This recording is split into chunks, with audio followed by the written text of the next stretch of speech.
Wrigley's Spearmint Chewing Gum, the refreshing, delicious treat that gives you chewing enjoyment, presents for your listening enjoyment Edmund O'Brien as... Johnny Dollar. George Parker, Johnny, Corinthian All Risk. Sure, George. How are you? In need of an investigator. Can you take a case for us? I've been sitting here waiting for one. You've got it. Big policyholder on Cape Cod, Mrs. Thomas Harwell. She died from poison. That's rare these days. I'll be over in about 30 minutes. Listen to the rest of it.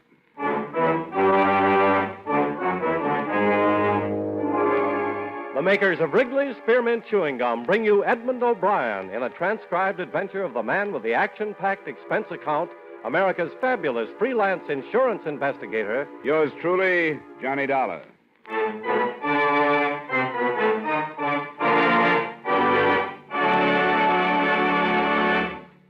Wrigley's Spearmint Chewing Gum refreshes you. Wrigley's Spearmint Chewing Gum gives you real chewing enjoyment. Yes, for chewing enjoyment plus refreshment, it's Wrigley's Spearmint Chewing Gum. The lively, delicious flavor of Wrigley's Spearmint cools your mouth, helps keep your throat moist, and gives you a nice little lift. The good, smooth chewing of Wrigley's Spearmint helps keep you feeling fresh and alert, adds enjoyment to whatever you're doing. So for chewing enjoyment plus refreshment, treat yourself often to Wrigley's Spearmint Chewing Gum. Healthful, refreshing, delicious.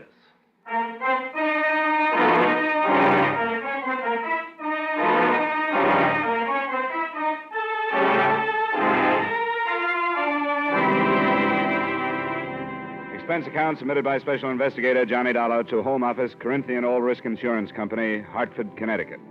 The following is an accounting of expenditures during my investigation of the Amelia Harwell matter. Expense account item 1, $250, cab fare from my apartment to the Corinthian building in the office of George Parker. Well, first, do you know the Harwell name? Are they the textile people? That's right. Strange sort of family. Fortune was built by the deceased father. She was his only child. He naturally had wanted a son to carry on the name and the business. So he trained her, Amelia. She took the man's place all her life. How old was she? Something over 70. And did she still head up the business at that age? She took a very active part. What about the poison? I haven't gotten any of the details on that. That'll be up to you. Anything on the surviving family? Yes. I have it here. A husband, Thomas, a daughter, Maxine, and a son, Dexter. Here, you keep it. Got the ages and all. Thanks. From what I can gather, she was an extremely domineering woman. Ran her household like a factory. There must have been very little warmth toward her. Then, when you consider the fortune she's leaving and the insurance... How much did she carry? Too much. $150,000 for the family and over $200,000 with the corporation as beneficiary. That kind of money, you should have hired me earlier as a bodyguard. Expense account item 2, $40, car rental, and $22 fuel and incidentals between Hartford and the Harwell estate on the eastern shore of the Cape near South Wellfleet.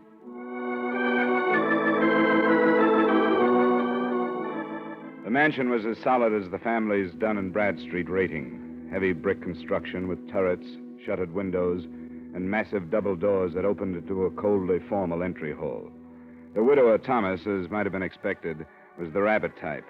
Pinch glasses, high-stuffed collar with string tie and sparse hair. I was announced to him in the library where, from the wall, a life-size portrait of Mrs. Harwell seemed to be keeping an eye on the proceedings. Well, how do you do, Mr. Dollar? It's nice of you to see me, Mr. Harwell. That will be all, Brighton. Yes, sir? Close the door, Brighton. Yes, sir. Please sit down, Mr. Dollar. Thank you.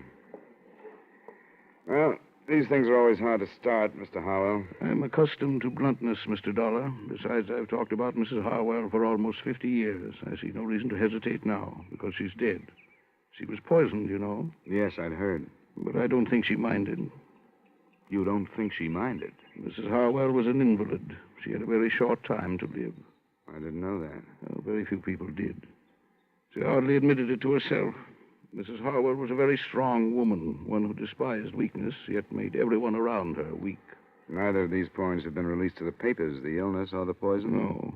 Due to a friendly gesture by the police, she's been spared notoriety.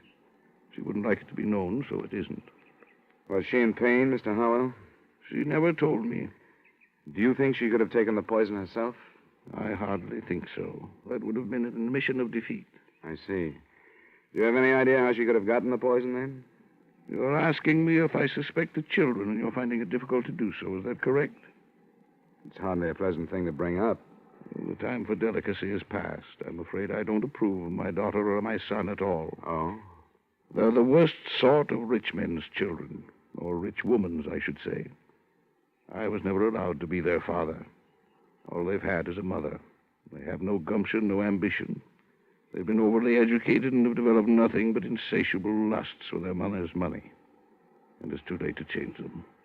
Without it, they could not exist. I understand they live here. They do.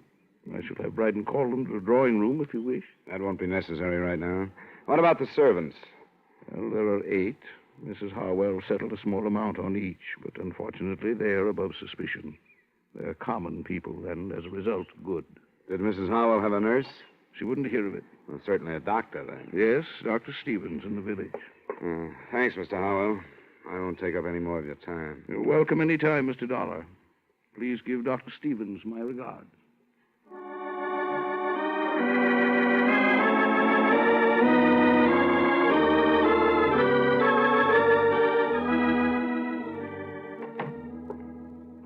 Well, Mr. Dollar, the Harwell case passes from my hands into yours.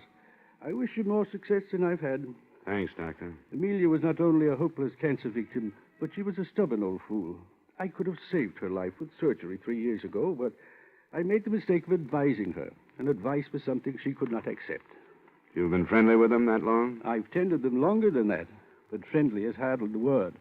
I brought each of their children into the world, but have yet to use the given names of any of them, in their presence, that is. Well, I'm glad to talk to somebody like you. I found talking to the old man a little rough.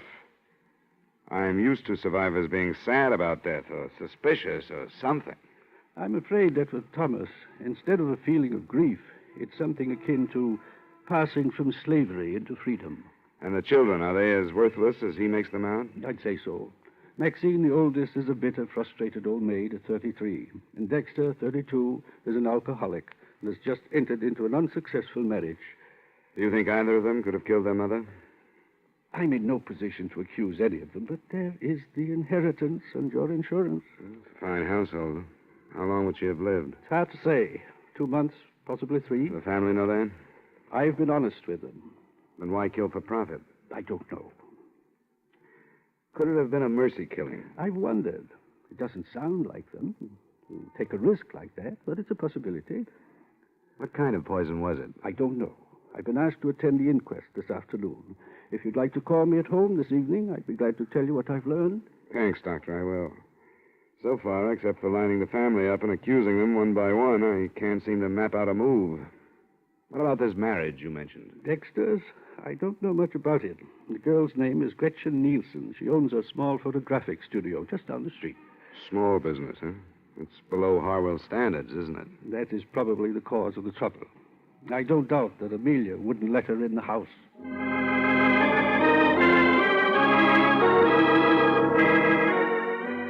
Through the plate glass window of her studio, Gretchen Nielsen looked like a girl anyone would enjoy having around the house. She lived up to her Nordic name, fine straight features, warm blue eyes, and a look of strength about her. I got her home address and knocked at the door of a small house 15 minutes after she arrived home that evening.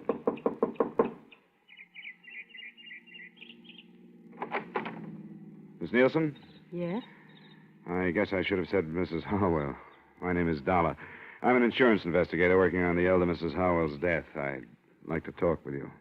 Well, I don't know anything about it. Why have you come here? Because I haven't found any place else to go. I'd rather not talk to you. Why not? There are things you don't want to say? All right. Come on in. I'm surprised I haven't been questioned before this. The police haven't started yet. It's probably why you haven't. I suppose that means I can expect to be dragged into it by them. I'd imagine so, yes. We can sit over here. You know she was poisoned, don't you? Yes, I didn't until Bryden the butler told me. I read about the death in the paper and phoned out there. Why aren't you living there with your husband? You have no right to ask me things like that, have you? You don't have to answer my questions, but it might be a good idea to get things out in the open. Why? Because there has to be a reason for Mrs. Harwell to die the way she did. Could your marriage to Dexter be behind it in some way? I don't see how. Wouldn't they let you and Dexter live together in the house? I didn't give them a chance to let me. They knew I'd never live there. What did they tell you? What did they say about the fortune hunter who lured and trapped their only son? You weren't mentioned. That's hard to believe. Why isn't Dexter here with you? Because he's a slave. He's too weak to be anything else. I hate myself for saying that, but it's true. Why'd you marry him? Because I love him. I thought we had something that would drag him away from that family that smothers him. But when the time came, he wouldn't leave them. Why not? Because his mother never taught him to do anything but hold out his hand for the money that was always there for the taking. He's due to come into some money of his own now. Quite a chunk. You led the conversation to this point, didn't you? Dexter would never kill for the money. There has to be a reason why she died. I think her husband did it. Why? To stop her suffering. I caught her off guard a few times. I know she was in pain. And I know she was frightened. Probably for the first time in her life. I think he knew that, too, and wanted to help. That could be. First, you sounded like you hated her. Now you don't. I feel sorry for her. Because she made so many mistakes. And now she's dead, and there's nobody to correct them.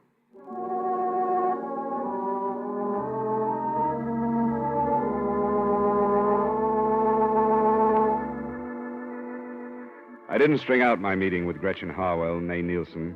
I left, went to my hotel, and at 7 phoned Dr. Stevens. His report on the inquest brought out, among other things that didn't seem important at the time, this point. The cause of death was a non-alkaloid poison, administered in suicide or by person or persons unknown. The poison was hardly the type to choose either for suicide or a mercy killing. With what I had, I went out back to the Harwell residence.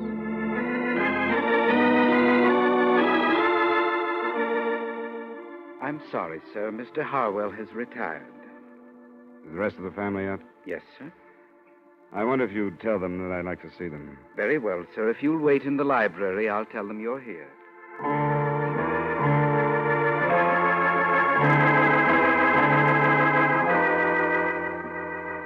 And this is my sister, Maxine. How do you do? How do you do? Now, what do you want? I understand both of you were here the night your mother died. Yes. Yes, that's right. I've just gotten the verdict of the inquest. The poison that killed her was not a pleasant one. Did any of you hear any sound shortly before your mother was discovered dead? I didn't, and I found her. I went in to bid her good night. I didn't hear anything. I was in my room. Where's that? Just down the hall from Mother's. What's the meaning of this anyway? The point is that your mother would have cried out. The poison would have been... What's that? It's Father. He's in his room. Something's wrong. I'm going up to see. I went with him. We found Mr. Harwell in bed, clawing at his throat and staring at the ceiling. When I bent over him, he moved a hand towards a glass of water on the bedside table. I picked it up and smelled it. I'm no chemist, but I didn't need to be to know that he'd been poisoned.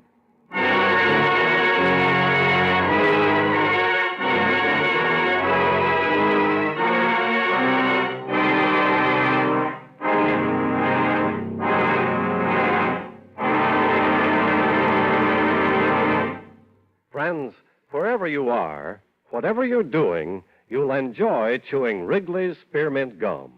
Chew Wrigley's Spearmint while you're working. The lively, full-bodied flavor of Wrigley's Spearmint gives you a refreshing little lift. The smooth, pleasant chewing of Wrigley's Spearmint Gum helps keep you feeling relaxed and satisfied, makes your job seem easier. Chew Wrigley's Spearmint Gum in your home, when you're out walking or driving, when you're enjoying outdoor sports and other activities. Wrigley's Spearmint Gum tastes good anytime, and the natural chewing aids digestion and helps keep your teeth bright and attractive. Yes, wherever you are, whatever you're doing, you'll enjoy chewing Wrigley's Spearmint Chewing Gum. Healthful, refreshing, delicious.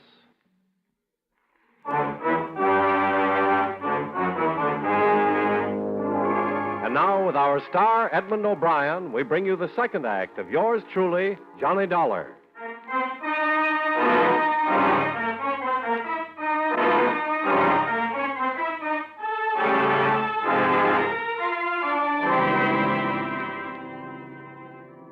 tried to read something in the expressions of the son and the daughter as we stood for a moment around their father's bed.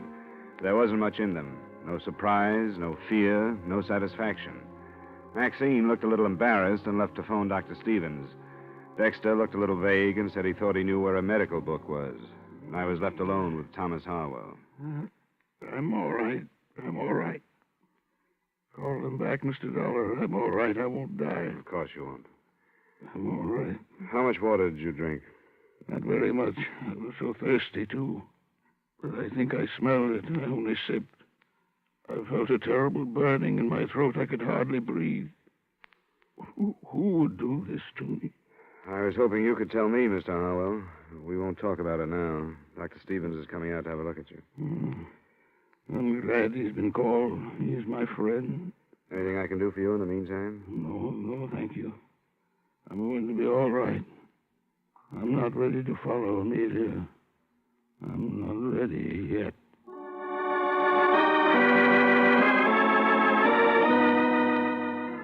I took the glass of poisoned water with me when I left the room. I put it on a table in the hallway outside his door and stayed with it until Dr. Stevens arrived. He spent about 15 minutes with Mr. Harwell, and then he joined me.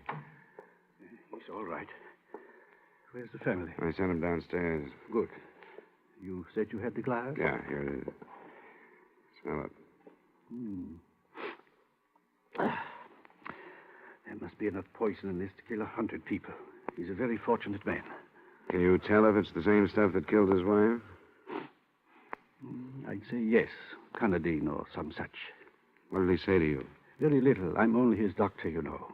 But he did tell me that it was unnecessary for this to be reported to the police. Oh? I told him it would be absolutely unethical if I didn't. It sounds to me as though he's trying to protect the children. I guess they're used to that. By the way, did you notice the marks on his throat? No. It looks as if somebody has tried to strangle him. Strange. I didn't notice. Will it be all right if I talk to him now? Oh, I think so. I gave him a very mild sedative, but it won't go to work for a while. Do you want me to wait? Not unless you think you should. He doesn't need me any longer. And if you'll stay here in case of another attempt... I will. I'll call you if anything develops. Fine. Good night, Mr. Dollar. Good night, Doctor. Yes? How are you feeling, Mr. Harwell? Oh, quite well, thank you. Quite well. I'm glad you came back, Mr. Dollar. I want to talk to you. I'm glad to hear that. I spoke to Dr. Stevens. About not reporting this to the police? Yes. Why must he be so uncooperative? Why don't you want the police to know? Because no matter how serious the purpose was, the results were harmless. I want the subject dropped. Are you afraid of what police investigation might bring out? For the sake of the family reputation, I do not want their meddling. I intend to manage this in my own way. Tomorrow morning, I'm going to discharge all of the servants.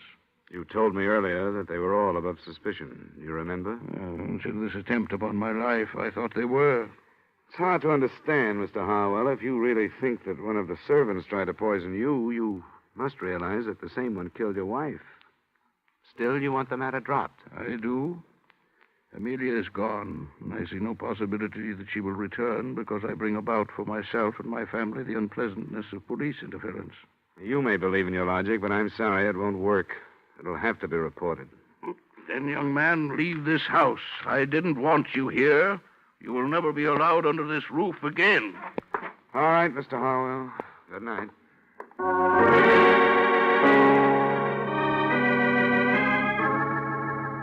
I picked up my glass of evidence again and started downstairs. When I got to the entry hall, I heard voices and looked into the library to see the children, Maxine and Dexter. Their conversation had ended by the time I walked in. How is he? He's all right. Back to normal. What are you doing with that glass? I'm taking it to the police. They'll want to know if it's the same poison that killed your mother, and there's a chance of finding fingerprints on it. Here we go again. Your father didn't want me to take it to the police. Why shouldn't he want to report that somebody tried to kill him? You think he's afraid that one of us did it? Is that what you mean? Well, it's come to mind. Get out of here, darling. I don't have to listen to this. Wait, Dexter, wait a minute. That's what he thinks. The police are going to, too. Then I'll listen to them. It's their business, but not his. I don't have anything to be afraid of. I didn't keep a 3-month-old marriage secret like you wanted me to. Dexter. And I didn't break the news to her by telling her that she was going to be a grandmother like you wanted me to. You think everything's wrong. Dexter, shut up. You're drunk. Oh, let him accuse you. I'm not going to listen to him. I'm going to bed. He drinks too much. Is what he said true? About the baby? Yes, it's true. And he's living here? Obviously. I met his wife. She seems to deserve better. Yes, she does.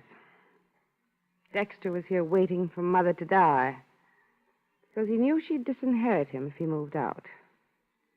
And now, neither one of us had better say any more until we get legal counsel.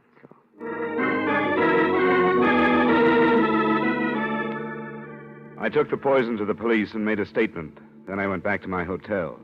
2 or 3 phone calls to Gretchen Harwell got no answer, so the next morning I found her at a studio before the day's work began. What are you doing here? I tried to reach you last night and couldn't. What do you want? Somebody tried to poison Mr. Harwell. Oh, he's all right. Yes, I phoned you a number of times last night, but there was no answer. I was out. I stayed with a girlfriend. And you left a few things unsaid the last time we talked. Didn't you? You found out about the baby. Yeah. And you've come to congratulate me. How nice. I've been simply swamped with congratulations. Please, this has to be straightened out, and everything that's held back makes it harder. What does the baby have to do with it? Well, it makes a motive stronger than ever for Dexter. He wouldn't kill his mother. I was told he'd be disinherited if he left the family manse because of the marriage you kept secret. Where did you hear that? Came out last night. He didn't kill his mother. How about trying to kill his father? No. He was trying to help us. The father? Doesn't sound quite right. I know it doesn't, but it's true. Dexter didn't even realize it, but I did, and I tried to explain it to him. Mr. Harwell had never done anything in his life, but he tried to help us. Why? Because when he married her, he must have had a personality. His mother didn't approve of Dexter and me, but I think his father did. You didn't keep it a secret from him? For a little while, until I insisted that we tell him. And he kept it from Amelia. Do you know why? Because she was the dictator. When she was sick, she was worse. She'd think Dexter had waited until she was helpless before marrying the girl he wanted to. But she found out and was poisoned before she could do anything like dropping Dexter from her will. I don't care. I don't care. I'll even say that Dexter did have reason to kill his mother. But he never would. And not his father. You aren't trying to protect him, are you? Of course I'm not. I don't care how much I love him. I wouldn't want him if he were a murderer.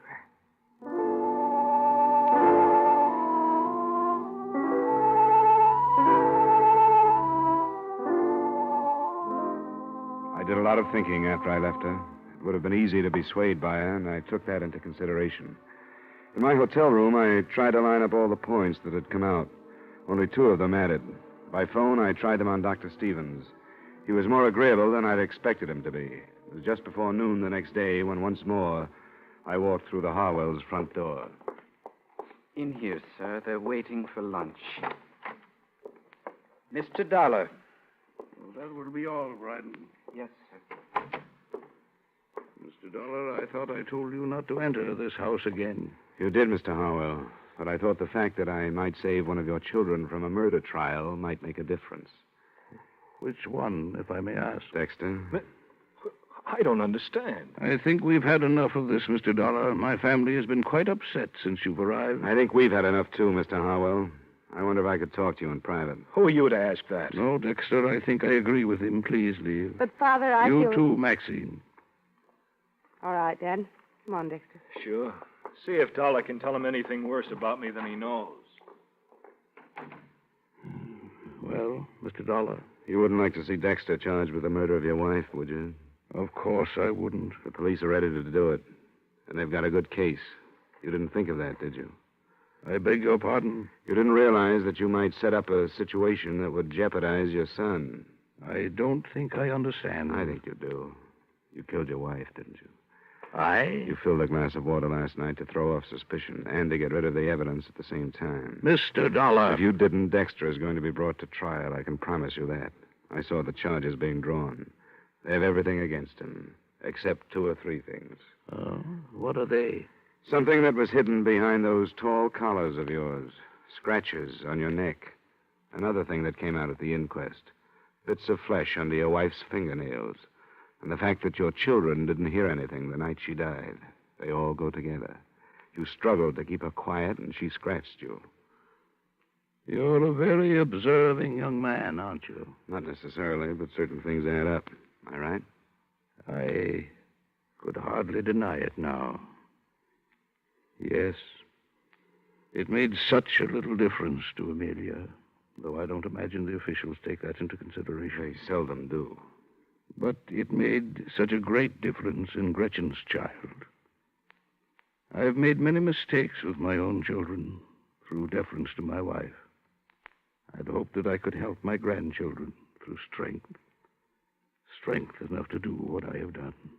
You were helping Dexter, too? No, helping the child through Dexter. I had hoped that Amelia, when she knew that a life was being given while hers was being taken, would be glad and approve, but she didn't. She asked for a lawyer so that she could change her will. Then I knew what I had to do. I'm sorry, Mr. Harwell. There are many things to regret, Mr. Dollar, many things. But hastening my wife's death is not among them. Her life was decayed. The life she did not want that I did want. So fresh and new that it doesn't even know what hope or helplessness can be. Forgive me, Amelia. Amelia. Forgive me.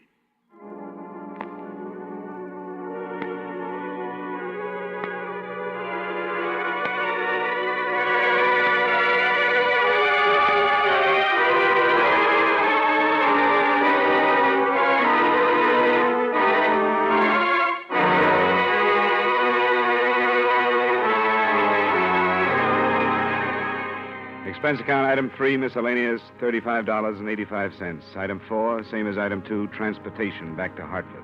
Expense account total, $122.35. Yours truly, Johnny Dollar.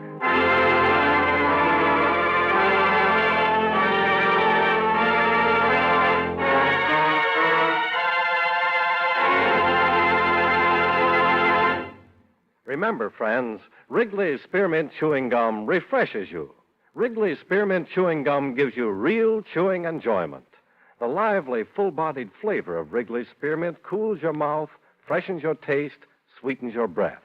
The smooth, pleasant chewing of Wrigley's Spearmint helps keep you feeling relaxed and satisfied, makes whatever you're doing more enjoyable. Yes, for refreshment plus chewing enjoyment, treat yourself often to Wrigley's Spearmint Chewing Gum.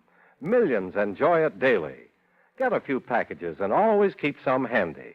That's Wrigley's Spearmint Chewing Gum. Healthful, refreshing, delicious.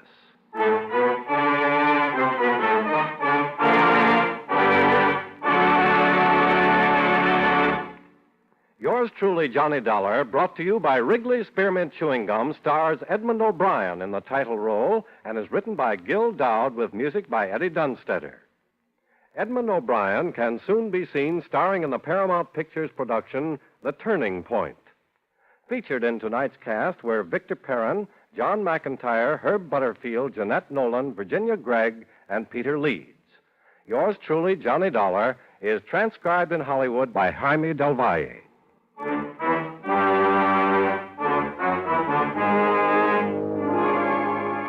The makers of Wrigley's Spearmint Chewing Gum hope you enjoyed tonight's story of Johnny Dollar and that you're enjoying delicious Wrigley Mint Gum every day.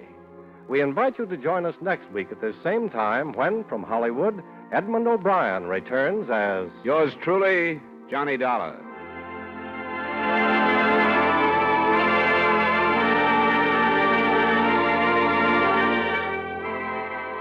This is the CBS Radio Network.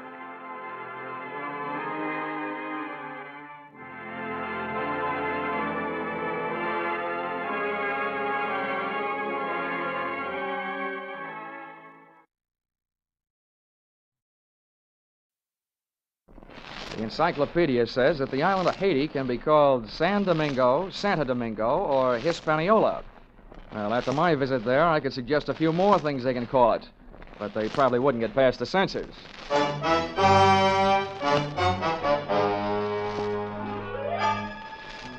This is another in the adventures of America's fabulous freelance insurance investigator, Johnny Dollar. At insurance investigation, Johnny Dollar is only an expert. At making out his expense account, he's an absolute genius.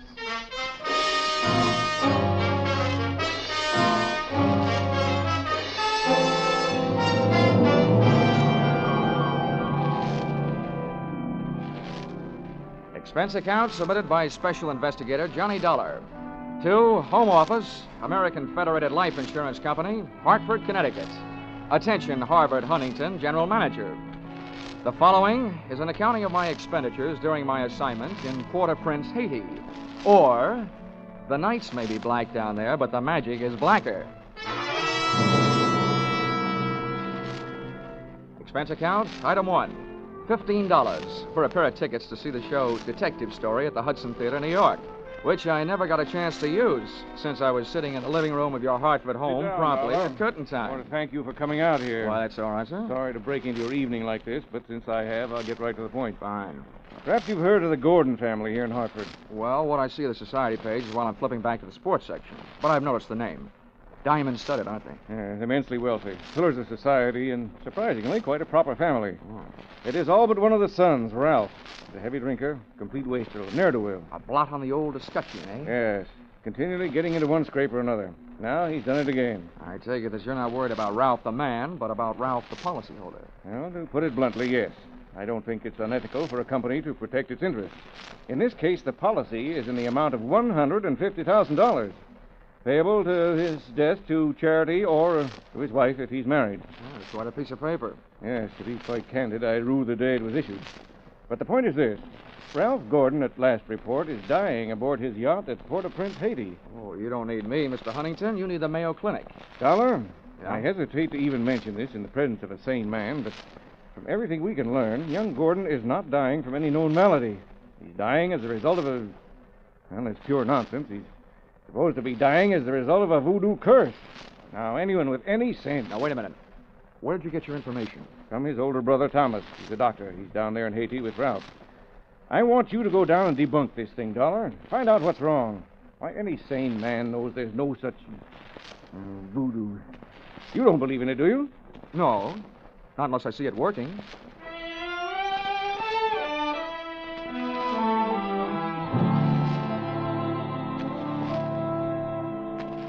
Expense account, item 2. $148.70. Hartford to Port-au-Prince via airplane. Expense account, item 3. $32.50. Tropical clothes. They didn't fit me, but they fit the weather. And item 4. $25. Spent while I browsed the waterfront bars in Port-au-Prince looking for somebody who knew where the Gordon yacht was moored. Know about this When I found him, he not only knew that, he knew everything. Ask me first. My name's Cap Reagan, and I've been here since before repeal. Give up my citizenship, I did, with the help of a couple of prohibition agents. Oh, you don't say. Uh-huh. And I figure on sailing out my final days right here. What do you want with the Gordon craft? I want to see the owner, Ralph Gordon. How do I get to it? Oh, I reckon you pay me to row you out to her. My dinghy's down at the foot of the pier, just a short hail from where we're at. Oh, well, good. Come on, let's shove off then. Just wait till it down my ration here.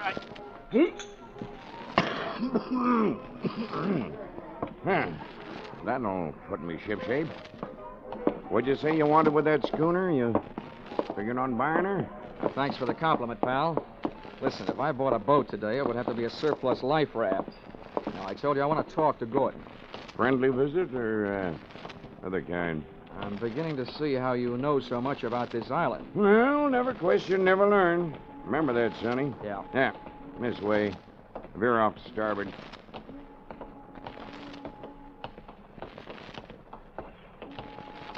Oh, sure. Never question, never learn. Yeah. Well, I'm an insurance investigator, and a company sent me down here to look things over, including Gordon. Something wrong? I don't know yet. What do you know about him? A jug full, Sonny, a jug full. Stood into the harbor about 2 months back. No sooner dropped his hook than his crew started taking the pierhead lead. Everybody jumped but the bosun, for reasons of his own.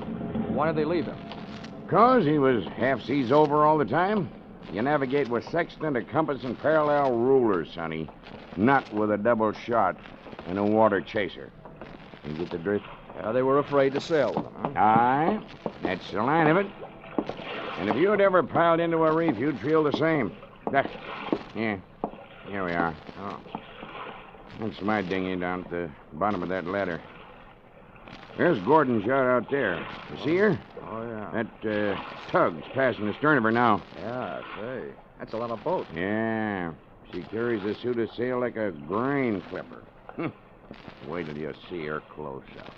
She's as dirty as a garbage scow.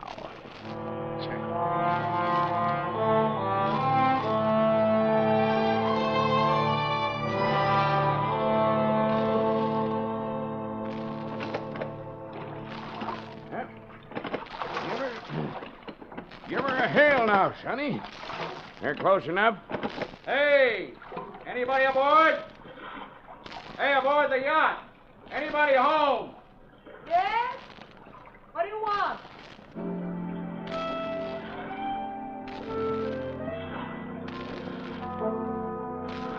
If the ship was dirty, I didn't notice. It may have had good lines, too, but it couldn't have touched what stood at the rail wearing clam diggers, an off-the-shoulder T-shirt, and a Caribbean tan. There's a rim hull for you. Yeah. That'll be his wife. His wife? Oh. Can I come aboard? Who are you? What do you want? I'm Johnny Dollar from Hartford. I want to talk to Ralph. Oh. Why, yes, then I guess you'll have to come aboard. Here. I'll swing the stern into the ladder. Okay. There you be. Oh. Steady now. Steady. Okay, Cap. You wait for me, huh? Yeah.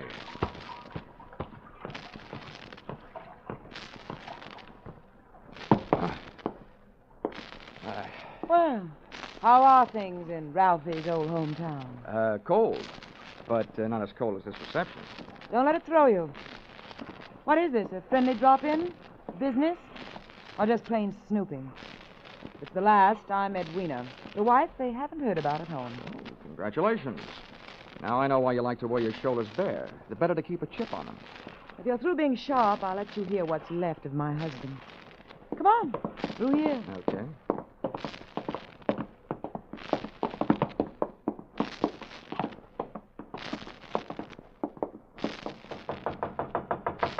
Hey, Ralph. Ralph, you've got a visitor from Hartford. Get away from this cabin, you dirty little gold digger, and take your visitor with you. The wine's all gone. Why don't they send another case of wine? There you are, chum. He's got the door locked. It'll stay that way till he runs out of wine. You heard enough? Yeah. Enough to know how you acquired your charming attitude. Forget it. I walked into it with my eyes wide open. Let's get back out on deck. The light's better for throwing bobs at each other. Yeah, sure. Sounds like fun.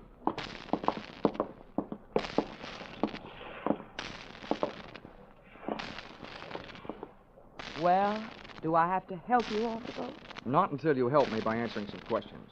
I'm an insurance investigator, and I was sent down here by the company that holds a policy on your husband's life. Oh, what should I do, Frank? The story they got was that Ralph was dying from some kind of a voodoo curse. They don't believe it, and neither do I. Why not? That might be true. Huh? Well, some old dame, they call her Maria Lascelles. She came out to the boat. She yelled some things at him, and when Ralphie threw a bottle at her, she swore she'd put a curse on him. How'd they hear about that back in Hartford? Ralph's brother, Dr. Thomas Gordon, told them. Do you know him? Yeah, we hate each other. I wonder why he told them. Maybe because he thought somebody who'd be better off with Ralph dead was using Maria Lascelles' curse as a cover-up. How would you stand as his widow? Get off this boat, get off. Never mind the act. You're his beneficiary. Or didn't you know? I said get off. What's the trouble, Eddie? Oh, him. Yo, come here, will you? All right. Who's the boarding party? Just get him off him. I'll see you in my cabin. Sure, honey. Anybody gets you this upset, it'll be a pleasure. Well, mate, do you walk or dive? Save your strength for the last scene, Goliath. I was just leaving.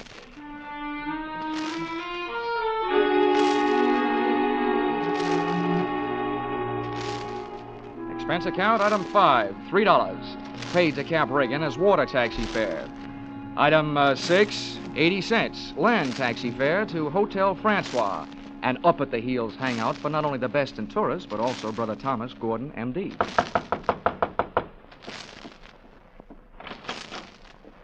Yes? I'm Johnny Dollar, Dr. Gordon, from Hartford. Oh, yes, Dollar. I've been expecting you. They wired me you were coming down. Come in. Thank you. Well, please make yourself comfortable. Could I offer you something? Nothing but some brotherly advice. Why, certainly. You know, I feel like a stupid fool for not being able to handle this thing myself. So now that you're here, you call on me for anything. Have you seen Ralph? I tried to, but he locked himself in his cabin.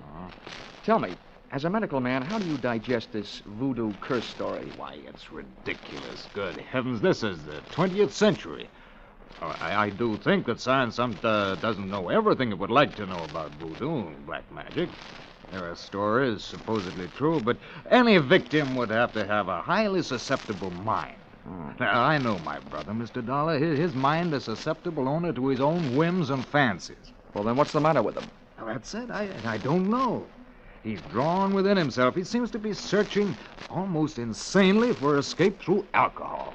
Hasn't anybody thought of putting him on the wagon? It's a horrible idea, but I've heard it works. I don't think this is the time for it. He's suffering mentally and needs release. Well, that leaves us with only one thing to think about. No matter how thin you cut it, it's still voodoo. Well, I'm a man of science, Mr. Dollar. I'd make hypocrisy out of all my knowledge and training if I attacked the problem from that direction. But please, you let me know what you learn.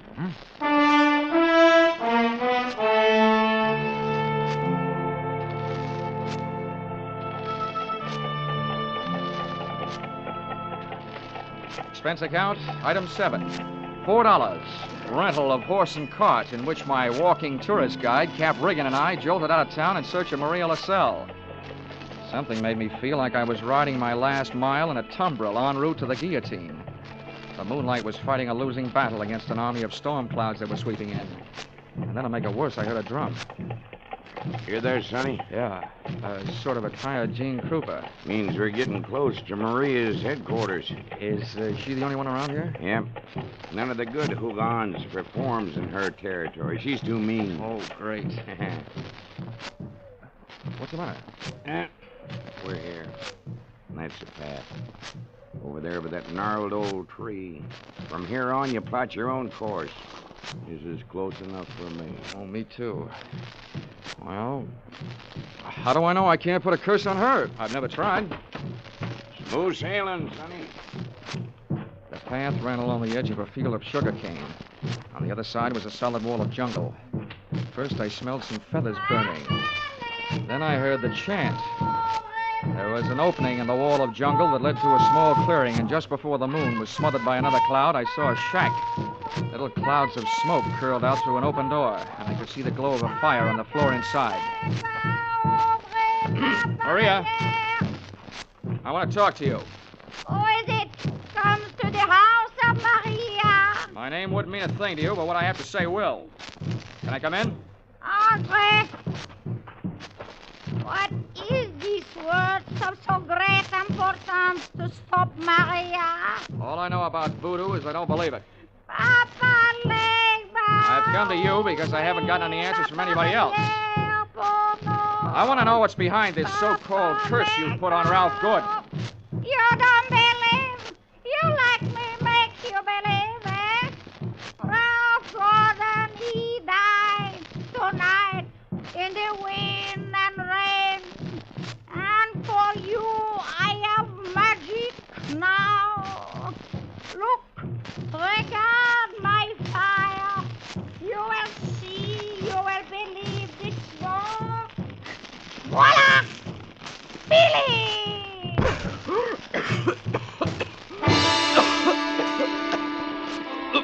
I couldn't see what she'd thrown to the fire. She'd reached behind her for it. But when the smoke from it whirled around me, it seemed to grab my throat and squeeze. I stumbled back to the door. I hadn't believed in voodoo when I'd come in, but going out, I wasn't so sure.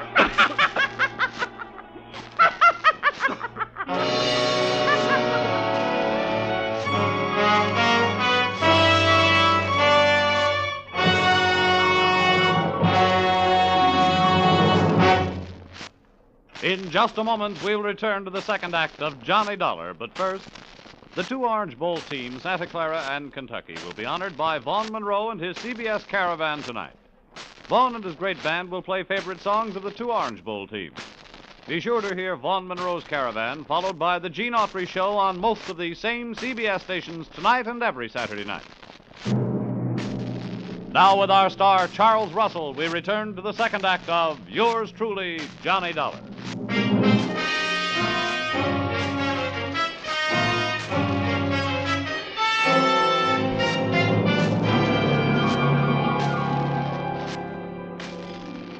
My throat burned.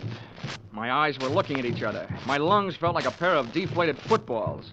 And the blood in my head was pounding a better and louder rhythm than that drum. I staggered around the heavy jungle air, and when I could breathe again, I gulped in enough to lift the Graf Zeppelin. By that time, I was cool enough to get hot, in anger.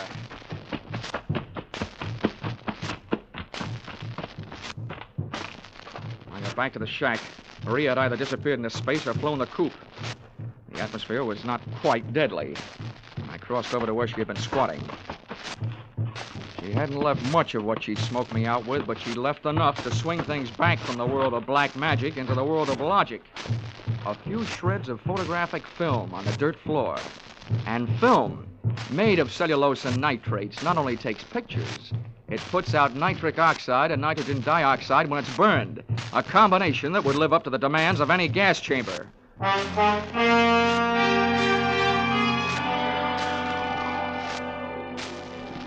captain rowed me out to the Gordon yacht. This time I boarded without a hail. Ralph was still in a bad mood as I started to pass his cabin. Why don't they send the wine? Empty! Empty! His antics inside the cabin sounded interesting, but not half as interesting as the conversation coming from Edwina's cabin. Dear Edwina, the little wife they didn't know about at home. I'm telling you, we can't go on with this. Well, this tops it. You having a change of heart. Well, that's what happened. Not so sure that makes any difference. Maybe you're in too deep to back out. How would you like it if I spilled the whole thing? Well, what difference does it make? It's better than landing in a Haitian prison with your motives showing. Think it over, Angel. I'll be in my sack when you make up your mind. How wrong can you be? See you later, hon.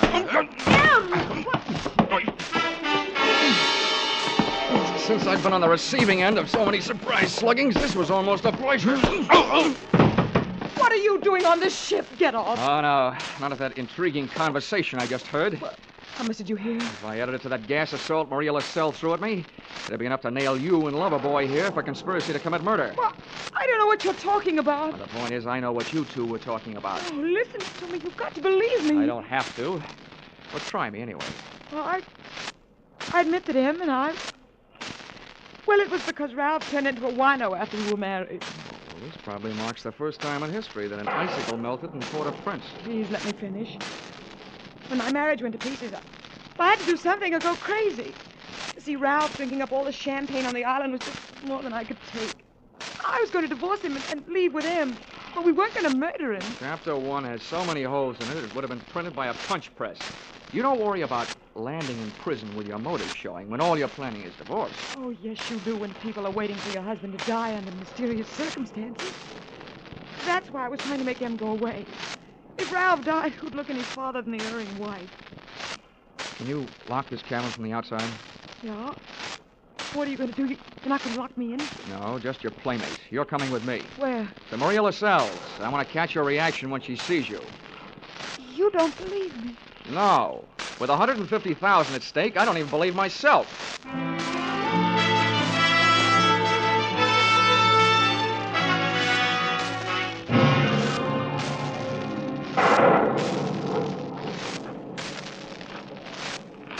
There's her shack. Go ahead. Go on in. Who is it? Come to the door of Maria. Who are you, woman? Well, Mr. Dollar, are you satisfied? Not quite. And you, Oh, who don't believe? Why are you here? You wish again to see the power of my smoke? Let's drop the Yaak, Maria. I know what you threw into the fire. It was my Booker smoke. Yeah, well, a good man from the police laboratory can sift enough out of those ashes to know it was film. What is this you say? I say that I've got enough on you, you old fake, to put you in the local pokey. Who dares to speak this to Maria? And that's where you're going to go if you don't cooperate. That's a promise. What is it you want? Did somebody put you up to this cursed business that Ralph Gordon is supposed to be under? Well, a man of your race. Who was it? I do not know. Now go. That is all. It's not enough. What was his name? I don't know the name. What did he look like then? My eyes are closed. Nuts. Come on. No, Taking you into town if I had to drag you by the hair. No, don't touch me. I will tell you how it is. It is true. I do not know the name or the face. He come to me. He asked me when comes the next rain and wind. I tell him last night. But it is tonight. The storm comes with the seat. He tell me he needs storm to close portholes in the ship. Huh? He say, if I bring this curse, I will be the best Hugan on Haiti because it kill white man. That is difficult. That is all. Now you go. How about the film for the fire? Did he give it to you? This is true. Not long before you come. Well, get rid of it, Granny, before you lose your license to operate. Now, you go. Maria will be alone.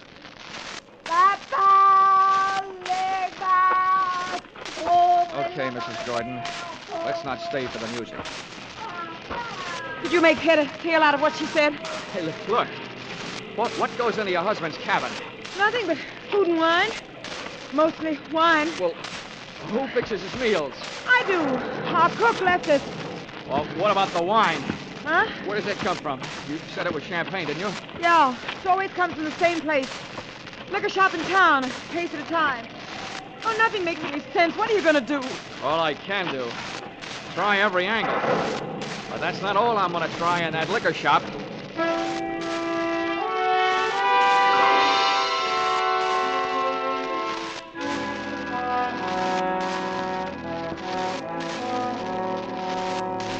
Expense account, item 8, $4.50.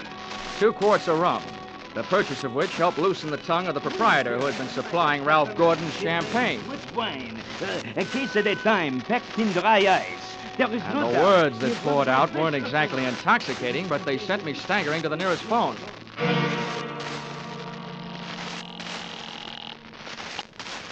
Yes? Hello?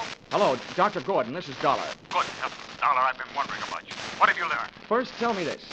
What would happen to a man if he was in a ship's cabin on a stormy night with all the portholes closed and there was a lot of dry ice in there with him? What was that? A small room, no ventilation, a lot of dry ice. A lush, maybe passed out. What would happen? Good Lord. Dry ice is solidified carbon dioxide. If enough of it evaporated into the room... The lush would not be bothered by a hangover the next morning because he wouldn't wake up, right? Exactly. The gas, although not toxic, would force the oxygen from the atmosphere, and the result would be asphyxiated. What are you getting at, Dollar? That curse your brother is suffering from is very scientific. The champagne he's been getting has been chilled by dry ice, about 5 pounds per case. And 1 case went out to the yacht just before the storm broke. Lord. Well, it may be just coincidence, but Ralph's wife and that bosun. Yeah, I know. For a bosun, he'd make a very good chemist. Well, send for a pulmotor, will you? If it's too late for your brother, maybe I can use it.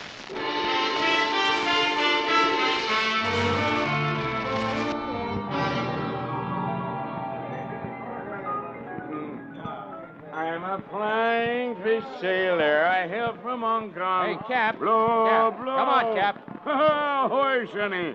Send him around, George, from a shipmate and me. This is rum Never weather, mind the round, Sonny. Cap. You gotta row me out to that yacht again. Huh? What do you take me for, a blasted galley sleeve? Come on, My Cap. back is I'm about in a broke hurry. now from all the rowing in this... $20. In this... What'd you say?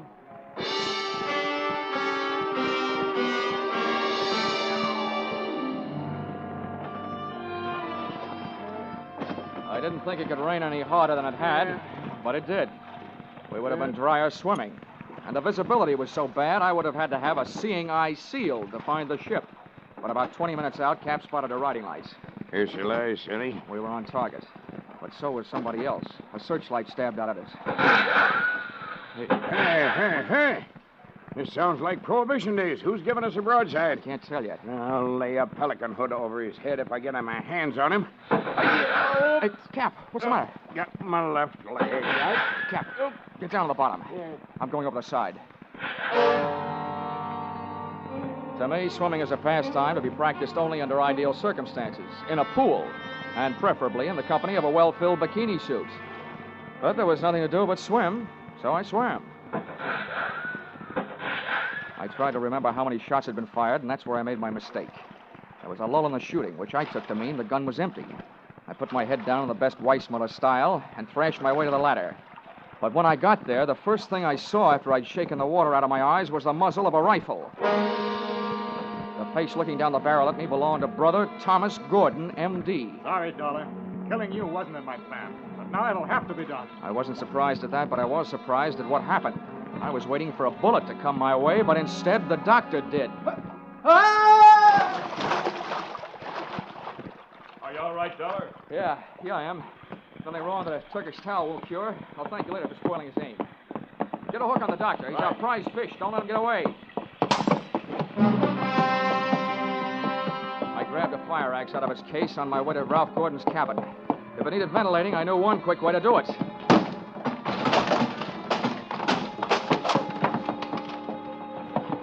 I didn't check for oxygen. I took a deep breath, held it, and went in.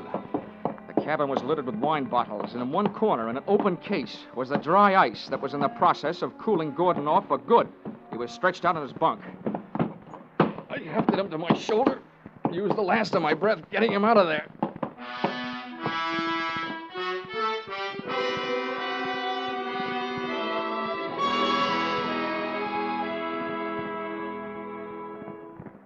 Expense account, item 9, $30.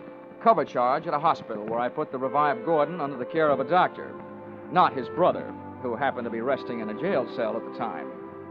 His motive hadn't been the insurance money. He figured to gain quite a chunk as the only heir to the Gordon fortune, if he could have taken care of Brother Ralph. Item 10, same as item 9. Same hospital where they patched up Cap Riggin. Item 11, $148.70. Return trip to Hartford. And expense account item 12, $40. An ounce of voodoo perfume for the lovely but sometimes chilly Edwina. Maybe if she tries that kind of magic on her husband, he'll spend less time with a bottle joy and more with her kind. Expense account total, $424.70. Signed, yours, truly, Johnny Dollar.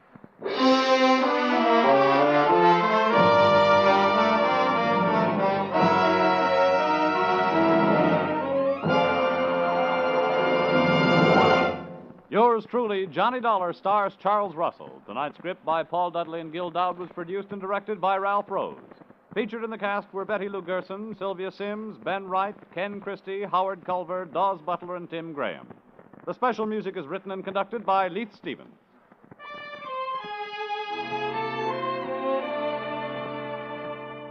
Be sure to be with us at the same time next week when another unusual expense account is handed in by Johnny Dollar.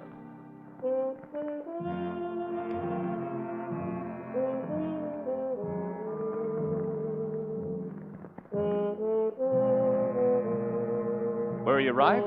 Were you wrong? Did you know it was Buster Keaton playing Sing It Again's Phantom voice these last few weeks?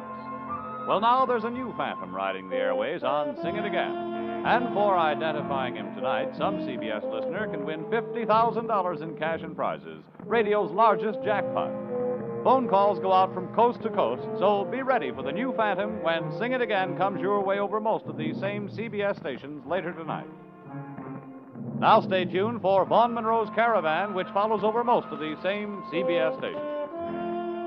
This is CBS, where yours truly, Johnny Dollar, meets adventure every Saturday night, the Columbia Broadcasting System.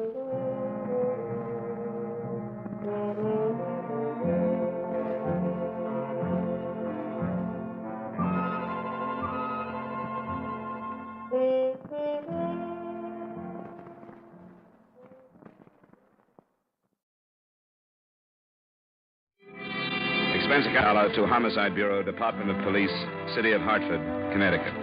I in no way expect the Bureau to honor this statement, but since it's my regular form of report, I will use it for convenience. The following is an accounting of expenditures during my investigation of the Glen English matter. My interest in the case has been a purely personal one. I have no fault to find with official procedure after his death or after the 2-year-old murder that was at the bottom of the whole thing. I'd known Glen since about 1947, the girl he married longer than that. In 49, after studying under the GI Bill, he turned in his private operator's license and opened his own law office. Since then, I've called on him when I needed something, and he's called on me. So it wasn't unusual that he phoned me at about 10:30 the night before I read of his death.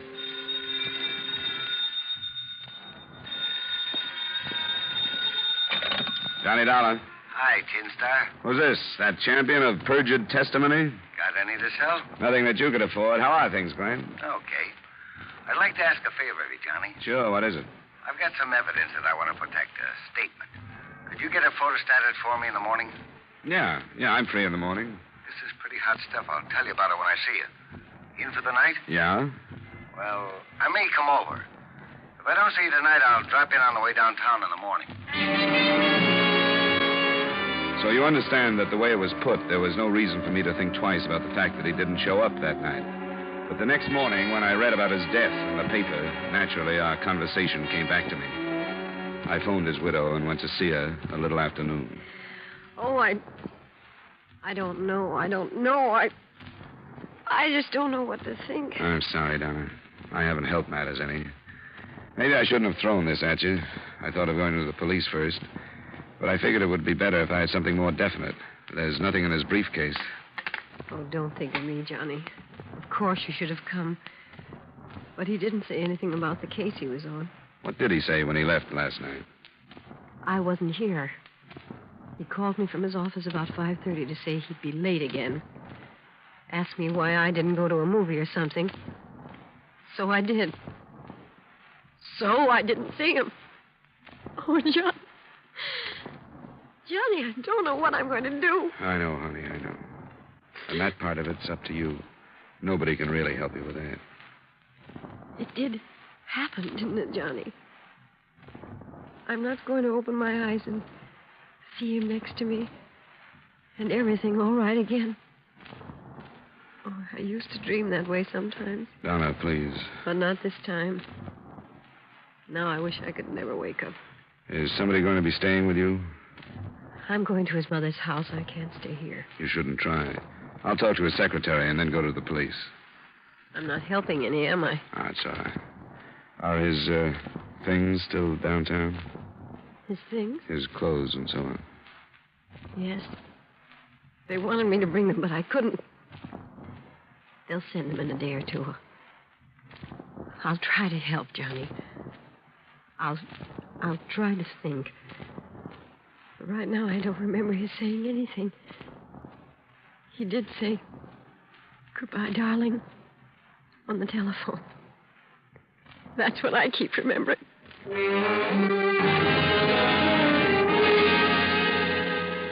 I hadn't been with him very long, Mr. Dollar. Not long enough to know as much about his business as much as some secretaries know about their employers. You know what I mean. Yeah. When I left the office at 5 last night, he said he had some work to do and would lock up. I asked him if he wanted me to stay, but he said it wasn't necessary. Can we find out what the work was that kept him? Well, he said something about a new client coming in. And you don't know who it was? Well, he didn't say, Mr. Dollar. He didn't mention a name. Uh-huh. You don't mind if I take a look through the office, do you, Miss Ronas? Well, I suppose it's all right. Nobody's told me what to do about it. Well, you might as well start getting everything together so we can move it out. Let me know what's coming to you in the way of salary. I'll give it to you, plus a month. Yes, sir. I'm awfully sorry about Mr. English. He was such a nice man.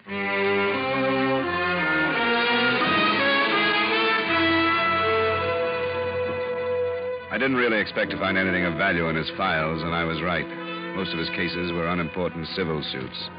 The only thing that even hinted at possible planned murder was our phone conversation. I realized how vague it was, but I decided to come to the police anyway. I was received by your Lieutenant Frank Dolger, who sent for the reports on the case and led me to his office. Yes, sit down. Thanks. Well, I don't know, but the way I see it, you haven't given us enough to launch a full-fledged murder investigation. There isn't much I realize there. He was a friend of yours? Yeah, but I'm not the kind to stir things up just because of that. He said he had some hot evidence that he was going to bring over, and he was killed between his apartment and mine. What kind of evidence? Only that it was a statement he wanted to protect. He used that word, Lieutenant, protect. I suppose you could say he might have meant against fire or something like that. Well, the point is, Dollar, that his being killed could make things seem to be more important than they really are. Yeah. It's easy to read meanings into things, situations like this. You've probably run into it yourself. Yeah, I have. Didn't you say he thought he'd drop by in the morning? That's right. Well, then he wasn't necessarily on his way to your place. Maybe he went out for cigarettes or something. Well, I thought of that, but it doesn't hold. There's a drugstore a block away from his apartment. It's in the opposite direction. I can't think of a reason for his being at the intersection where he was found, other than that he was coming to see me. Well, I don't know. Now, I don't want you to misunderstand me. I'm not trying to slough off anything that deserves... come in. Here's the report on that traffic death. Oh, thanks, Wilson. Anything else? No, that's all, thanks.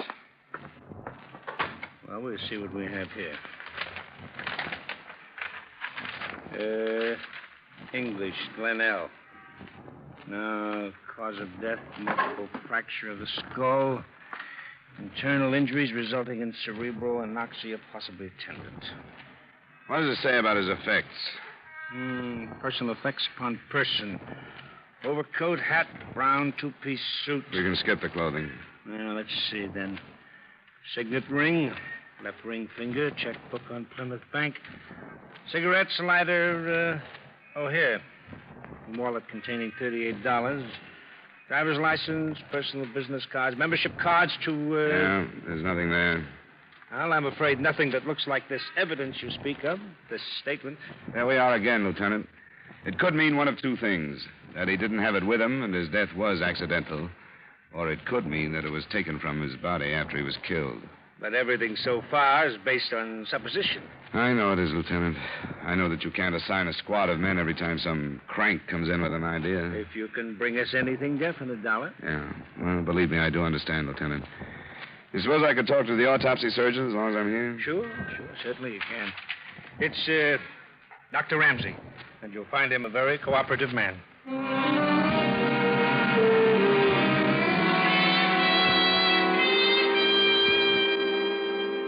Proof that the victim was not killed willfully? It appears he was struck and thrown against a parked car, his head striking the bumper. But the automobile, as lethal as it is, would hardly be a foolproof weapon to be used in willful murder, would it? No, I guess not. Is there any way to figure how fast a car would have been traveling to cause that damage? No, not a way in the world. Although the internal injuries would seem to indicate quite some speed. Thanks very much, Dr. Ramsey. I won't take any more of your time.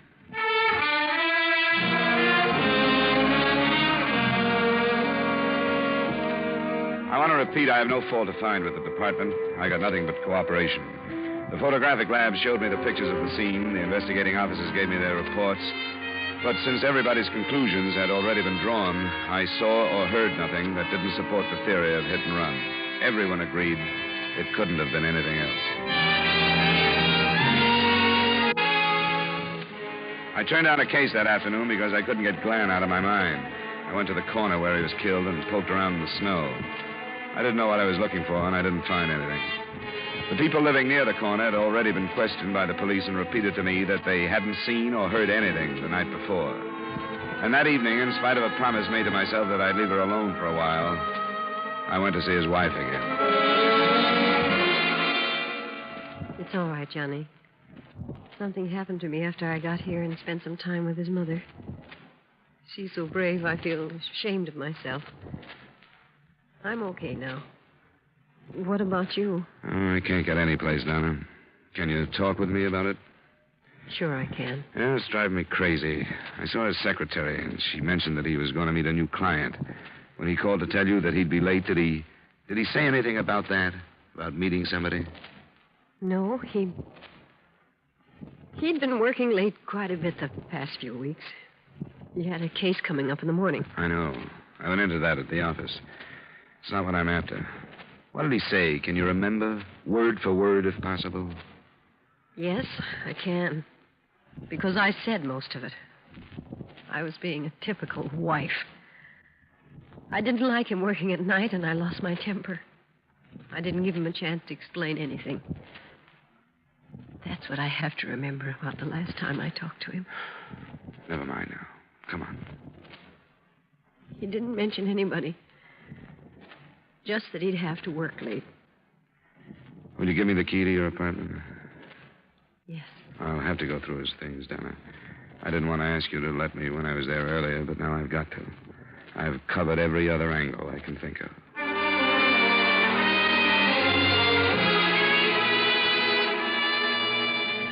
I don't know why I felt almost ashamed about going through Glen's things, except that a close friend shares with you everything he wants you to know about him. And learning new things because he's dead doesn't seem right. I started with his briefcase again, reading everything in it. I moved to the desk in their living room, and from there into the bedroom. In an hour and a half, I was still looking. Then the phone rang.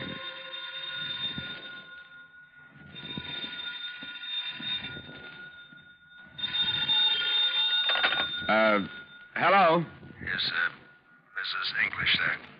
No, she isn't. Who's this? My name is Dollar. I'm a friend of hers. I take a message? I've been trying to get her all afternoon. I wanted to tell her that was no accident, how her husband got killed. What's that? He was murdered on account of something I told him. Who is this? I'm not saying. Not now, anyway. You're the client who was with Glen last night? Yeah, that's right. We wrote up a paper. He told me about it. Listen to me. You've got the information I've been looking for. I've got to see you. You go see Warren Kelly. He's the one that had him killed. Warren Kelly? Who is he?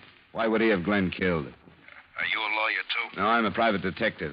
Glen was one of my closest friends. I've tried to tell the police that it was probably murder, but I can't get any place with him because I haven't had anything definite. If you've got some information, won't you give it to me? You're willing to pick it up after what happened to him?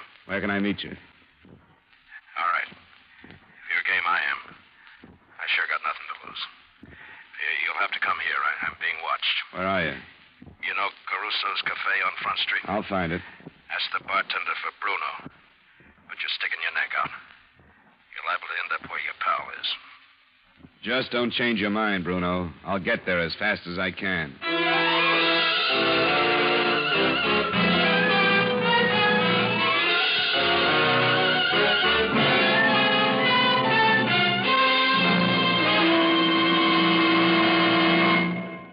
We'll return to yours truly, Johnny Dollar, in just a moment. Learn how American communities have solved major problems on a local level. Hear true stories of democracy at work on The People Act, a new CBS radio series having its premiere performance tomorrow night on most of these same CBS radio stations. Now, with our star, Edmund O'Brien, we bring you the second act of yours truly, Johnny Dollar.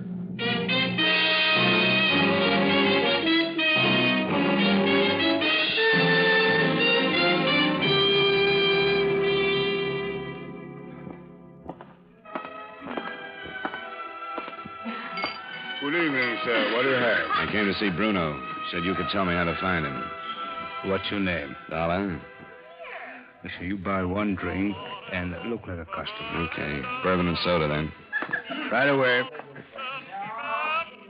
This all right? Yeah, that's good. What's the matter with him, anyway? You gonna get killed? I don't know much about it yet. Well, he's my friend since we was kids, so I help him. But I don't like it. I don't like trouble. There. You drink that, then you go back where you see the restroom signs. Yeah. And you see one more door. And through that, you find the stairs. He's up there in the storeroom. The office is at the end. Okay, thanks. What do I owe you? 60. Okay, keep it, and thanks again.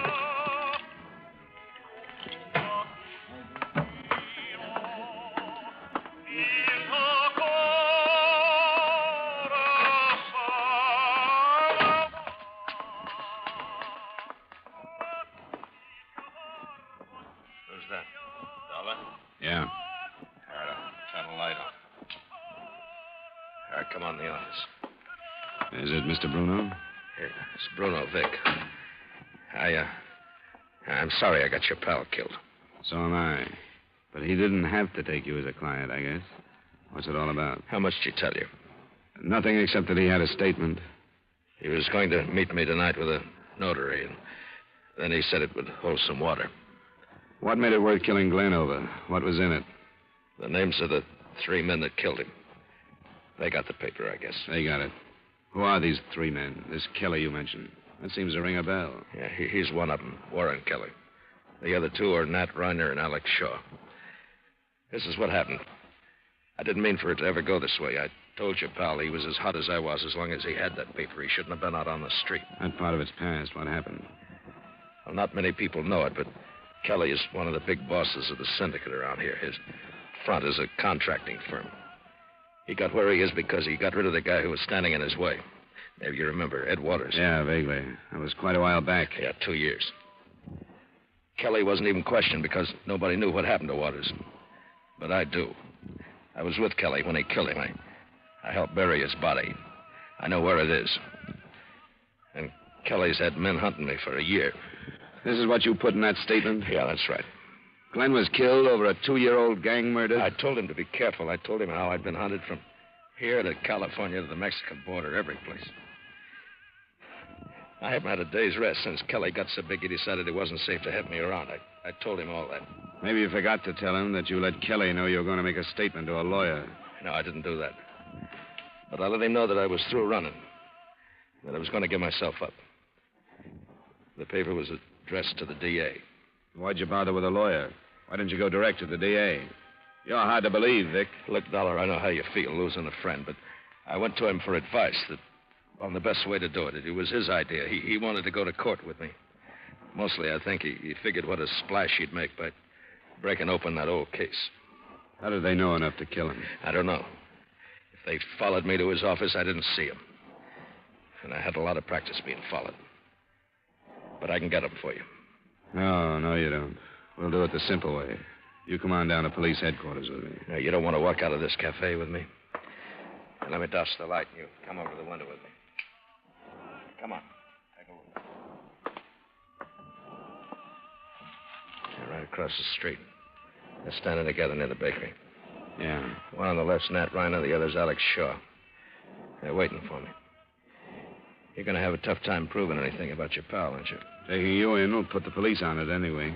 Look at those creeps waiting for me. It's been like this for a year. Every place. 2 or 3 creeps waiting for me. But no more. I'm through running. I guess you asked for it. Yeah, I guess so. But I could count one good thing if I could lay those 2 and Kelly away. Where's the telephone? It's at the bottom of the stairs into the back. Stay here. I'm going to call the police. See if they won't come down here. Sure.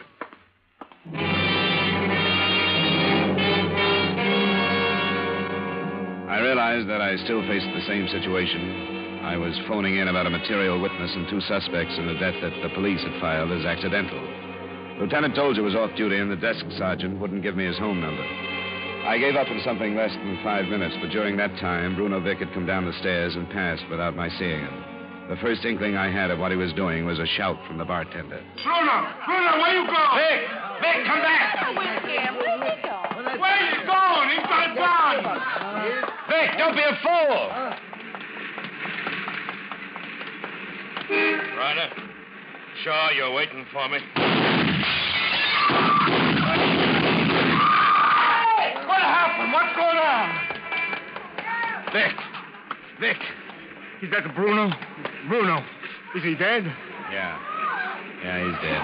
Who's that one in the street?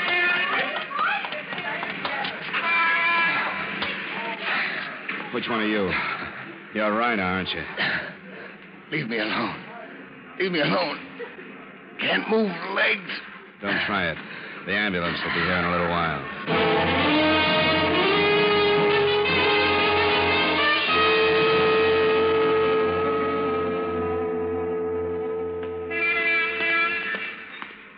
Well, Dollar, they tell me you finally made a murder case of it.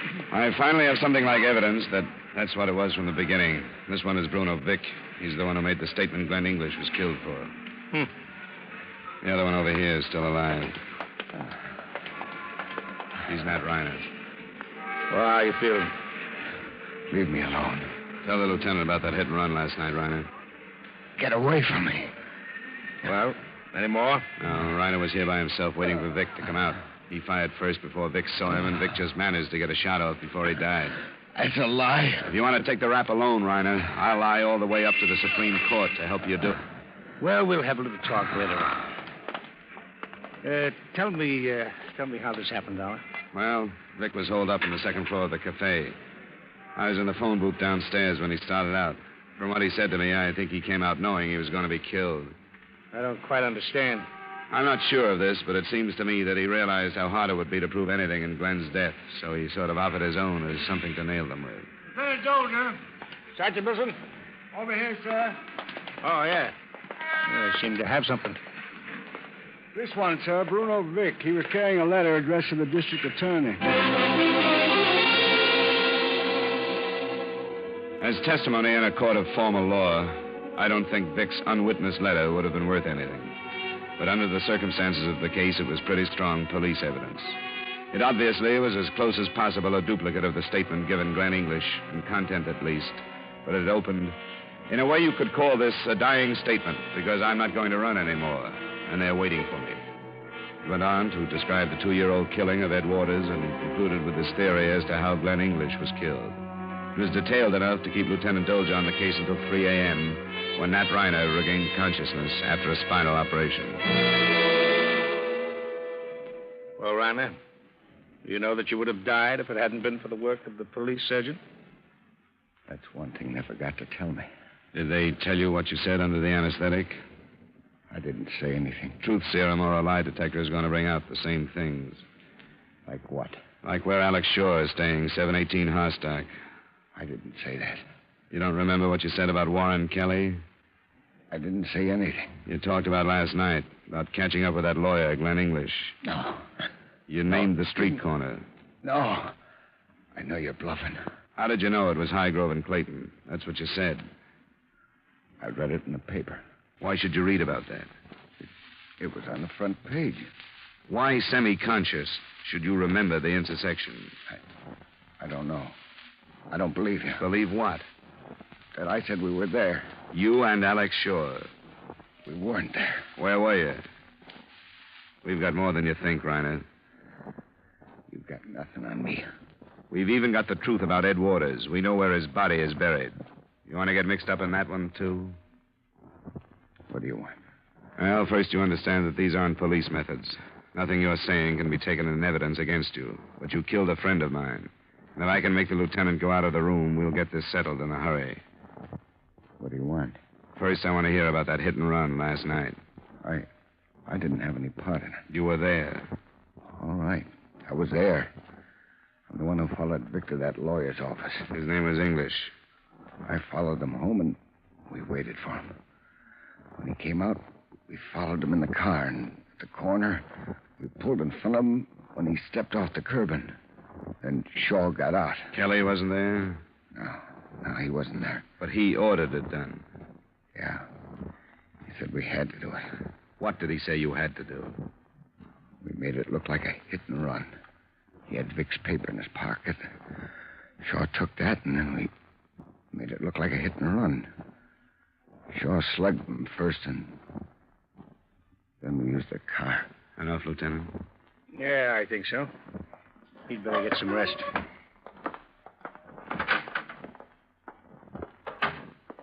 It's pretty late. I have 2 squad cars standing by to go after Alex Shaw. I didn't mean it was too late for that, Lieutenant. Do you think he'll be there? He's there. I got a report he arrived not 20 minutes ago.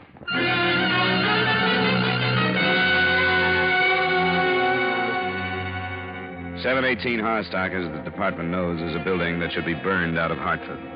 It's been a sore spot, a root of trouble for long enough. It holds 12 families, and Alex Shaw's apartment was on the top floor in the rear. Lieutenant Dolger's men were given positions that covered all the exits, and he and I went up.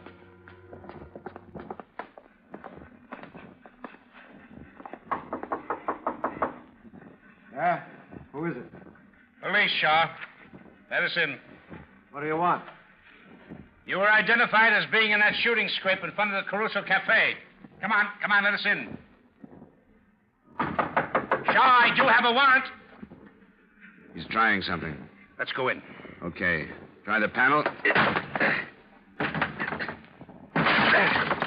I can reach the knob now. The window there. Nelson! Nelson! Yes, Lieutenant! We're in his rooms and he's not here. Hey, there he is, Nelson. On the roof across the way. They'd better stop him. He's a killer, Lieutenant. Nelson! Tell him to open up! Open up!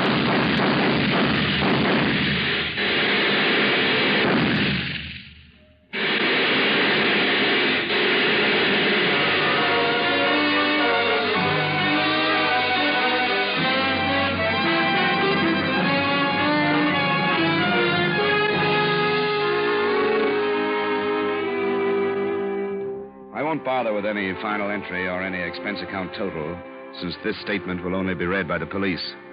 But I will include remarks.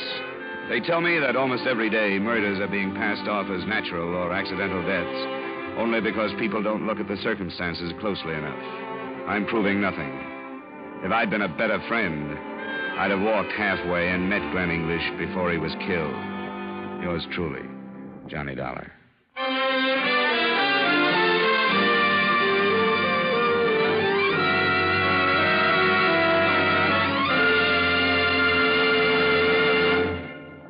Yours truly, Johnny Dollar, stars Edmund O'Brien in the title role and is written by Gil Dowd with music by Wilbur Hatch. Edmund O'Brien can now be seen starring in the Paramount Pictures Technicolor production Silver City. Featured in tonight's cast were Jeanette Nolan, Jim Nusser, Gene Bates, Wally Mayer, Jay Novello, Edgar Barrier, and Bill Conrad. Yours truly, Johnny Dollar, is transcribed in Hollywood by Jaime Del Valle.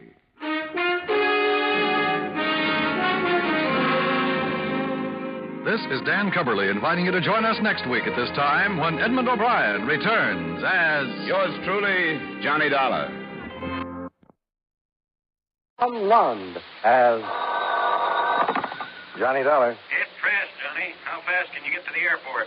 Well, 30 minutes if I finish breakfast and 10 if I don't. They'll give you something to eat on the plane. Where am I going? South Bend, Indiana. Washington Research Hospital. They were robbed last night. $150 worth of gold. You're pretty excited about a claim that size, aren't you? We were right to be. The gold is what they call an isotope, used for experimental purposes. Highly radioactive. Whoever stole it is carrying potential death around with him. Well, I guess the airline's coffee is better than mine anyway. I'll see you, Ed.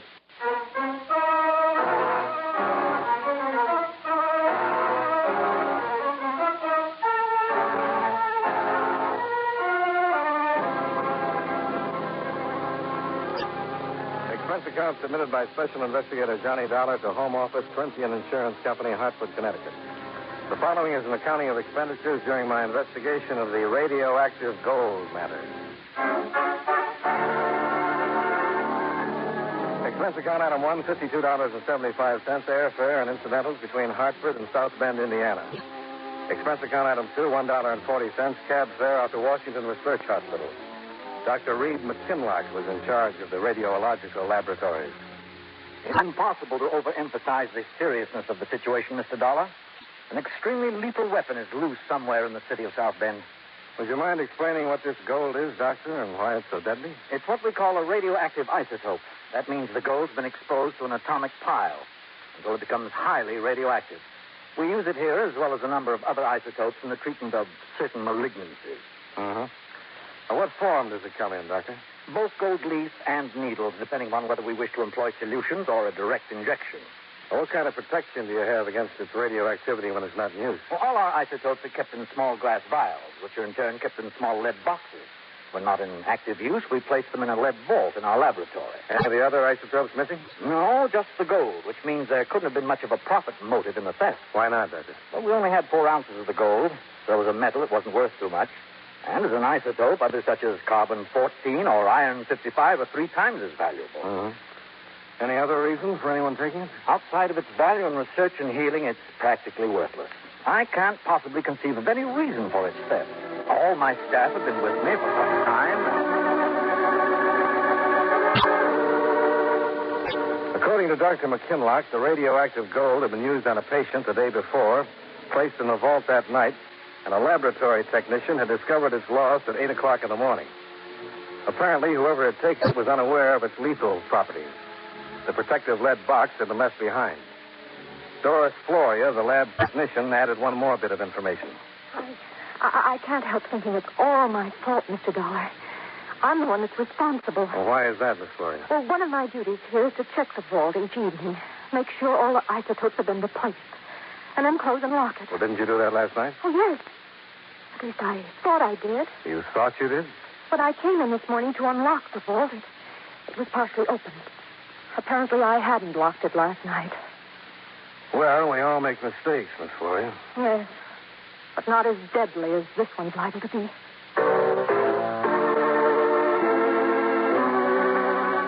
Expense account item 3, $1.75. Cab fare to police headquarters. I figured I'd better find out what the police were doing about things. Lieutenant Ritos told me. They've been working pretty fast, Mr. Dollar, trying to cover every possible angle. Fairly intangible thing to work on, though. A few flecks of gold in a glass jar. Some pretty deadly flecks, Lieutenant. How are you doing with the hospital personnel? We're checking them out as fast as we can. Haven't come up with anything so far. What about Doris Floria's story? Could have happened as she said. Figured to lock the vault door tightly. Either that or it was opened by somebody who knew the combination. No signs of forced entry. I suppose you've notified the newspapers and radio stations? Yeah, they're giving us complete coverage. Scare headlines, spot broadcast every 15 minutes. They have to do something to let this guy know he's committing suicide by carrying that stuff around. Yeah, that goes for anybody who might come in contact with him, too. I made a copy of the lieutenant's list of all the hospital employees who might have had access to the vault room during the hours 8 p.m. to 8 a.m.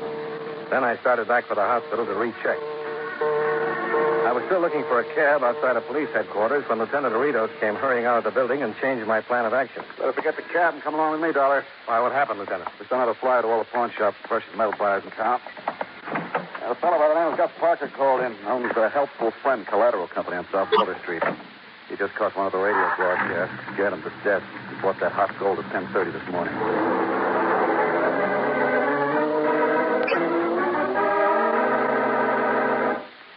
Believe me, I'm glad to see you, Lieutenant. Oh, I'm plenty glad. Oh, you know? Yeah, it's the first time, Parker. No, that's no way to talk, Lieutenant. Just because we had a few, kind of disagreements, don't mean we're not friends. I'm doing you a good turn right now to prove it. Ain't I? Yeah, I'll believe it when I see the proof. Yeah, the proof, he says. Oh, that atom gold stuff. That's what I got for proof. Maybe my dead body will be proof enough for you. How do you know it's the radioactive gold, Mr. Parker? Well, how do I know? Gold leaf. It said on the radio, didn't it? Gold leaf, a needle, maybe 4 ounces. That's what it said, didn't it? Yeah, that's what it said. Okay, so this guy comes into my place at 10:30 this morning. Well, gold leaf he's got 3 troy ounces of it, and he wants to sell. And so I buy. Like an idiot, I should have hit him over the head. I should have shot him. But like an idiot, I buy. Did he tell you where he got the gold? Oh, sure, yes, he told me. Oh, yeah, well, you think I buy gold without asking? Off from the windows in his place of business, he said. He had a big television store. He went broke, so he scraped the gold leaf off the windows. And that's what he came to peddle to me. He said, oh, that lie. I should have shot him. Well, 3 troy ounces is a lot of leaf to scrape off the store window. Well, so maybe he had a big store, lots of windows. How do I know? Well, that's what he told me, so I bought this stuff. Where is it, Parker? It's back there. It's laying on the counter in the back there. Don't ask me to take you over there. I'm not getting within 15 feet of that stuff. 3 troy ounces of atom bomb. I wouldn't get within 15 feet of that. Let's take a look, Lieutenant, huh? That's gold leaf, all right. Clean, too. It wasn't scraped off any store window. How do you bring it in, Parker? A glass jar? But he had the stuff in an envelope, a paper envelope. I've got the whole store full of that atom stuff. Now my counter, the scale. Get it out of here. Get it. I've got a lead box in the car, Dollar. We'll put it in there and have a hospital check. Yeah, okay, Lieutenant. Mr. Parker, you got a record of the man who brought the gold in? Well, yeah, sure, I got it. It's right here in my book. Wait a minute. Let's see. Yes, here it is. John Jones, 625. Flournoy Street. John Jones. So that's the name he gave me. What am I going to do? Call a man a liar to his face? Oh, say, listen, mister, that gold. What do you think it's that atom stuff? We'll find that out at the hospital. Yeah, well, you let me know, won't you? It's got me plenty worried. Maybe I'm dying from it right now. Well, why don't you come with us and let him check you over? Now, how am I going to do that? 3 hours to closing yet. Customers may come in here. After all, a fellow's got to make a buck, you know.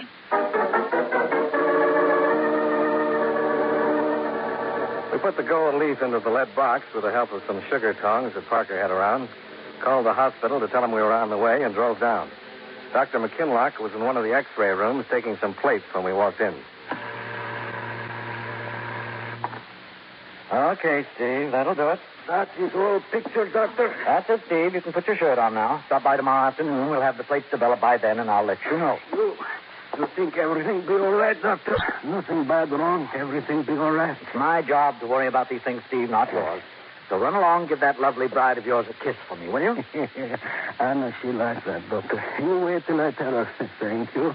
Thank you for everything. Wait till I tell my Anna. She likes that.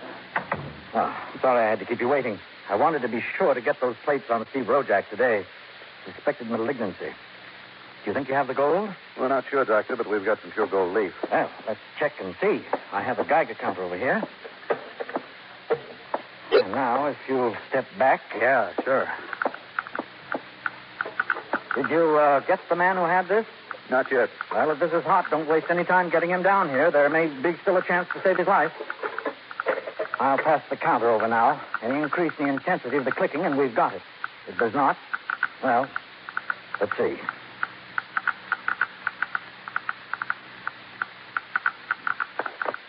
Well, there's your answer, gentlemen.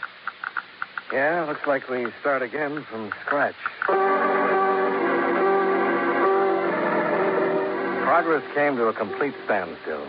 Somewhere in the city of South Bend, a man or woman was dying from radiation. But no one had responded to the notices in the papers nor to the radio broadcast. Around 10 o'clock that night, I decided to call it quits and checked into the South Bend Hotel for some much-needed sleep. During the night, my plans were rudely interrupted. Oh. Johnny Dollar. Oh, I'm sorry to disturb you, Mr. Dollar. This is Dr. McKinlock. Can you come down here to the hospital right away? At 2:30 in the morning? Why? It's our laboratory technician, Doris Floria. She came in here about 20 minutes ago in an advanced state of hysteria. She's under the impression she's dying from radiation poisoning.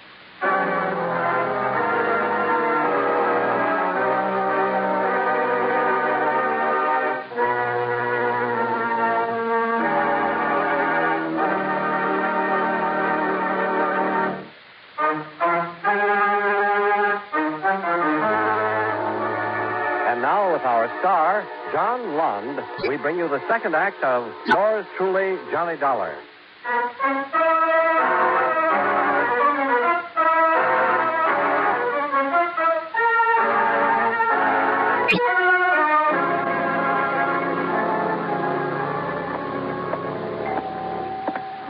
Well, you made good time getting here, Mr. Dollar. Well, I wasn't going to waste any after what you told me.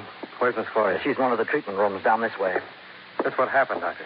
She came into the hospital at 1:50 a.m., sobbing and moaning rather incoherently about dying from radiation poisoning.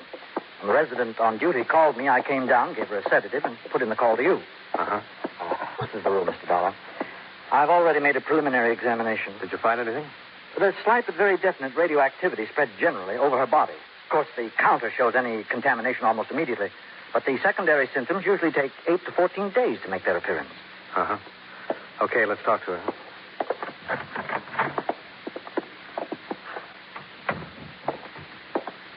Doris. It's Dr. McKinlock, Doris. I've told you all I know. I'm guilty. You know I'm guilty. Why don't you take me away? We want to ask you a few questions, Doris. I've told you everything I know. I'm guilty. What more do you have to know? What are you guilty of, Doris? Taking the radioactive gold? I'm careless, incompetent. I don't deserve to be a technician here. Can't you understand that? I should be punished, not questioned. Punished. How are you careless?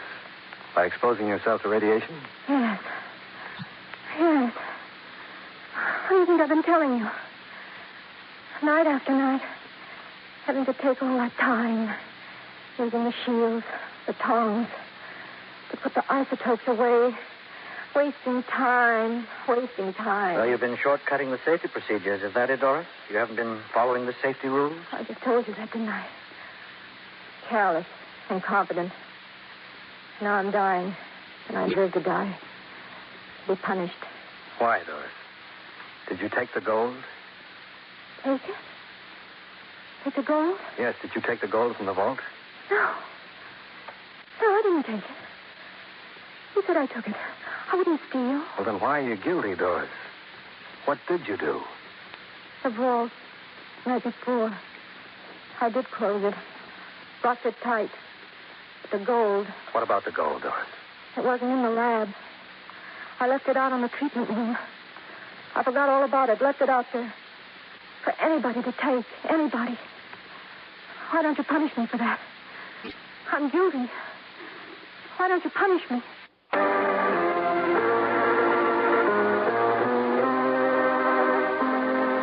All Doris Floria had done was to throw our field of suspects wide open. Lieutenant Aritos was a far from happy man when I gave him that information the next morning. That's all I had to hear this morning, Dollar. That's all I needed to finish the topping for the stuff. What stuff, Lieutenant? The result of those newspaper and radio stories. Every crank in town is beginning to call him. Look, this fella claims his neighbor's got the radioactive gold. How does he know? Because the guy's a spy. Right now he's building a hydrogen bomb with it out in the backyard. Yeah. Here's one from a gold buyer out on the west side. He bought the stuff last night. He's sure of it. Only it turns out he's got a half a dozen gold-plated tie pins on his hand.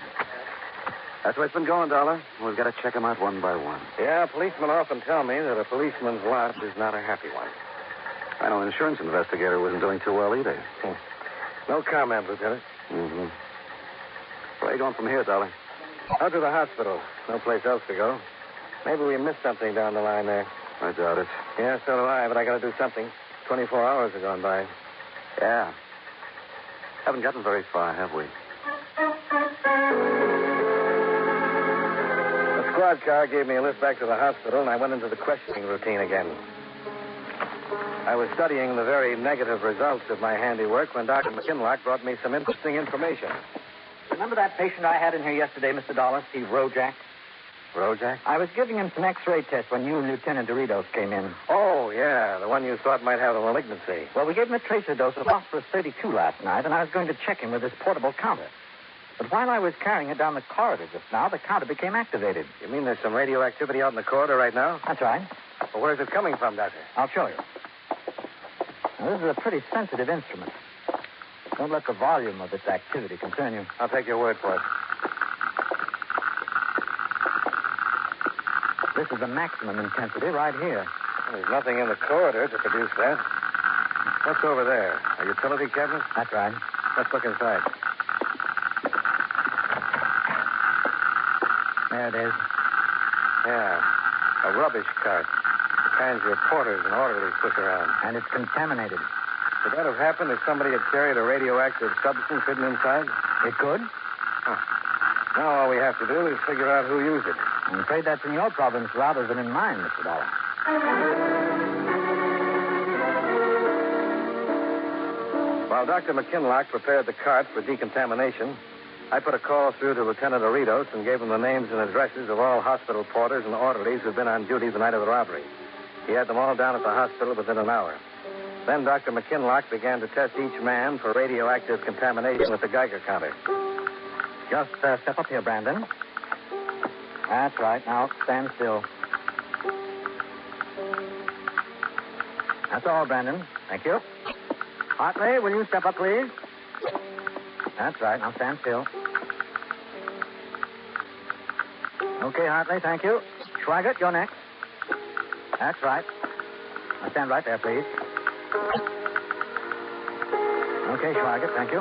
Dobson, you're next.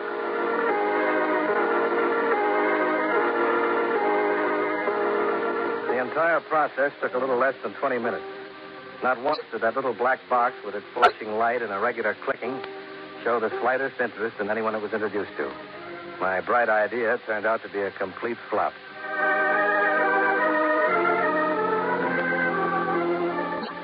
Expense account item 4, $12.35, cab fares and miscellaneous during the rest of that day. I divided my time between the hospital and police headquarters and came up with nothing.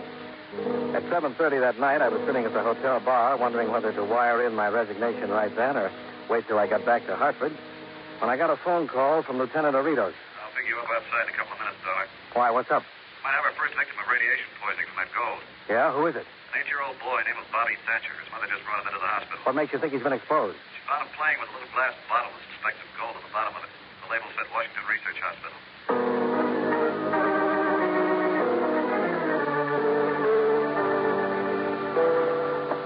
He has to be all right. Bobby just has to be all right. There's no sense in getting yourself all upset before we hear the report, Mrs. Thatcher.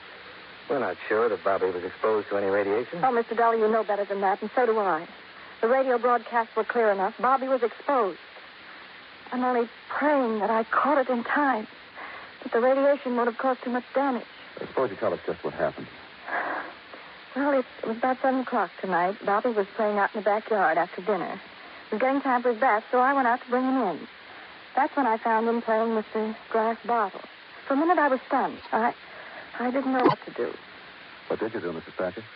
Well, I knew I had to get Bobby to the hospital immediately, and I knew you people would want to see the bottle.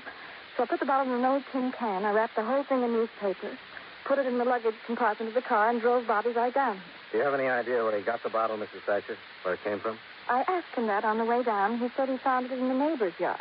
What neighbor is that?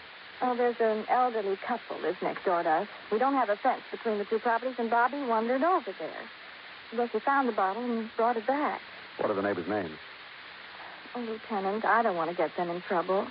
I'm sure they couldn't have had anything to do with it. They're such a kindly old couple. We'll have to have the names, Mrs. Thatcher. But to disturb them now about something they couldn't possibly be connected with, it would be a terrible pity. Why's that? They're going to have a party tonight to celebrate their 50th wedding anniversary. The whole neighborhood's going to be there. It would be terrible to disturb them on a night like this. You're pretty disturbed about your son, Mrs. Thatcher. There may be other people who are disturbed in the same way. Yes, I suppose you're right. And you could go out there and find out anyway. Well, they're Mr. and Mrs. Stephen Rojak. We made a check of the hospital records on Rojak before we started out. They showed that Stephen Rojak had been admitted for treatment at 7:45 p.m. the night of the robbery and had remained there undergoing tests for approximately 2.5 hours.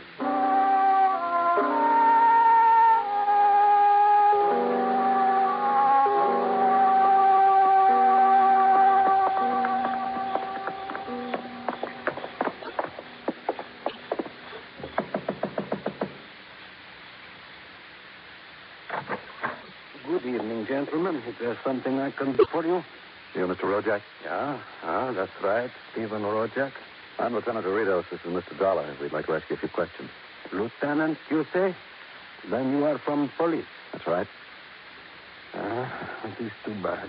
Too bad. What is, Mr. Rojak? That this should happen tonight, that you should find out now when is our 50th wedding anniversary. Too bad. Can we come in, Mr. Rojak? If you do not mind, Lieutenant, my wife, Anna, she does not know. Could we talk in back at my workshop? Yeah, that'll be all right. Thank you. Thank you.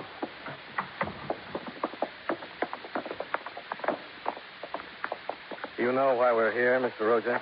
Yeah, I know. It is about gold. You took it from the hospital? I took it, Mr. Dollar. That rubbish cart, I used it to take to the door, then in my pocket. Where is it now, Rojak? It's back here, Lieutenant, in my workshop. In here, gentlemen, please. Thanks. I will get the light for you. So. Now, what did you wish to ask me, gentlemen? Why'd you take the gold, Mr. Rojak? That is such a simple question, Lieutenant. It's so hard to answer. You must have had a reason. Reason? Yeah. 50 years of reason, Mr. Dollar. You're talking about your wife? My Anna. For 50 years we've been together, Anna and me, like one person you become in 50 years. You understand, you raise children, have good time, have bad, like one person it make you. Yeah, we understand. Now comes time of celebration, the anniversary. Golden time it is to be, and that is what I wanted for my Anna. Golden time, golden presents. Look here, I will show you. I have it here in my room.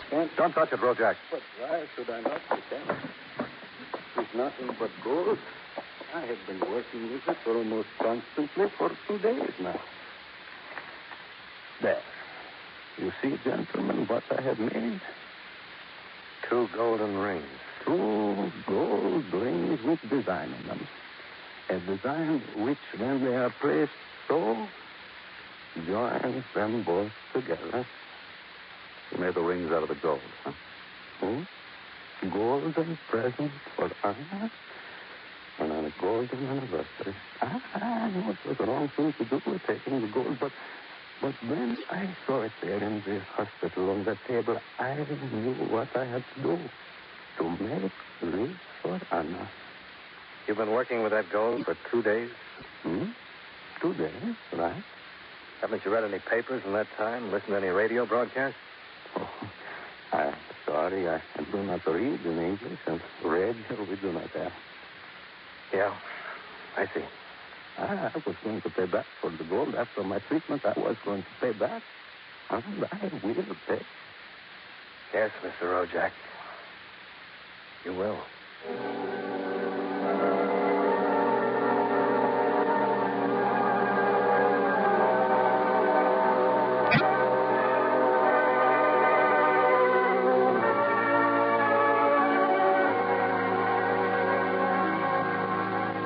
Expense account item 5, $42.20, hotel bill and miscellaneous.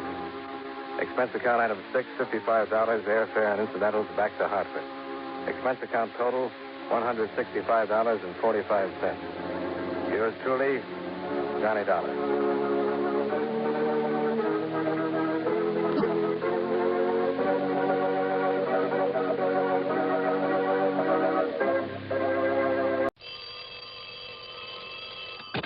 Johnny Dollar. Hey, Johnny, listen. This is Steve. Steve? You know, Steve Yoakum. Oh, yeah, way out there in, where is that, Steve? Kalispell, Montana. Oh, yeah.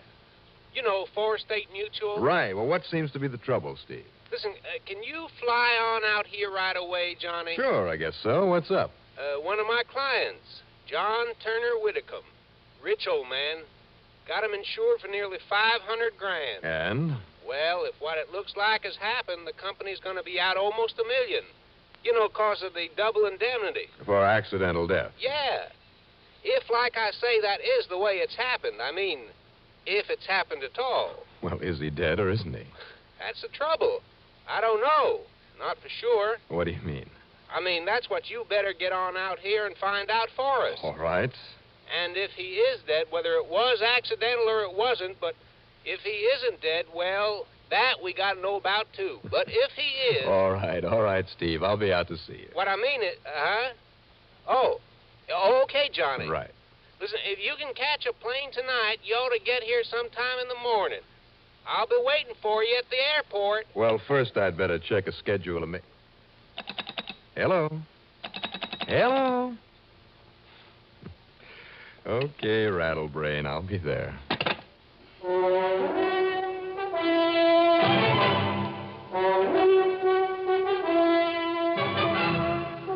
The CBS Radio Network brings you Bob Reddick in the exciting adventures of the man with the action-packed expense account, America's fabulous freelance insurance investigator. Yours truly, Johnny Dollar.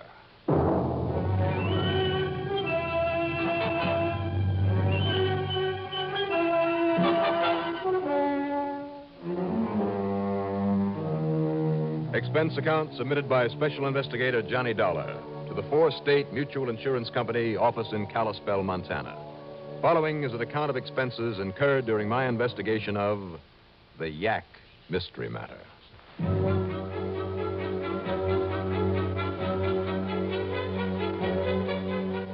Expense account item 1, 10 cents for a morning paper. After carefully checking meteorological reports for a slant on the weather in northwestern Montana, I made sure to throw some gloves, heavy woolen socks, and a set of long-handled underwear into my luggage. Item 2, $5 for a cab to Bradley Field. Item 3, $145.50, plane fare.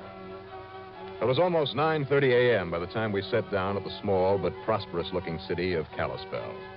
And true to his word, young Steve Yoakum was there at the airport. We piled ourselves and my luggage into a Jeep that had the side curtains up, but no heater, and then took off. Now, reaching back of you, Johnny. Swap that top coat of yours for a sheepskin you'll find back there. You're going to need it where we're going. Well, where's that, Steve? 130, 40 miles. Up to the Yaak. The what? Up near a town called Yaak, if you can call it a town. Just a glorified crossroads. Maybe 40, 50 people living around there. Put it on. You'll need it. Well, you're the doctor, Steve. Yeah, we're going in real snow country. You still haven't told me why. Oh, that client of ours, John Turner Whitcomb, made a lot of dough in lumber. When his wife died, he retired. So? He and his good-looking daughter, Valerie, it's his only child, and her husband, Lou Larson, took off last week for a little vacation. Little hunting, maybe, out of Shorty Besson's camp. That's up in the rugged country east of Yaak, over near Lost Horse Mountain. And what's happened to him? Well, I got a call from Shorty Besson just before I called you. Seems the weather had calmed down for a couple of days, and Whitcomb and the kids took some gear and horses and went out hunting. Hunting at this time of year? What for, Steve? Well, that's what I don't understand. But they went out anyway, over Shorty's protest. Oh? Yeah, they not only didn't come back, but Shorty hasn't been able to find hide nor hair of them. Oh, fine.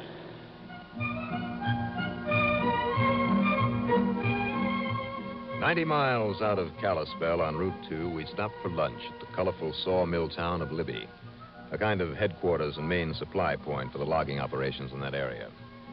And then we cut north on one of the worst roads that I'd ever traveled.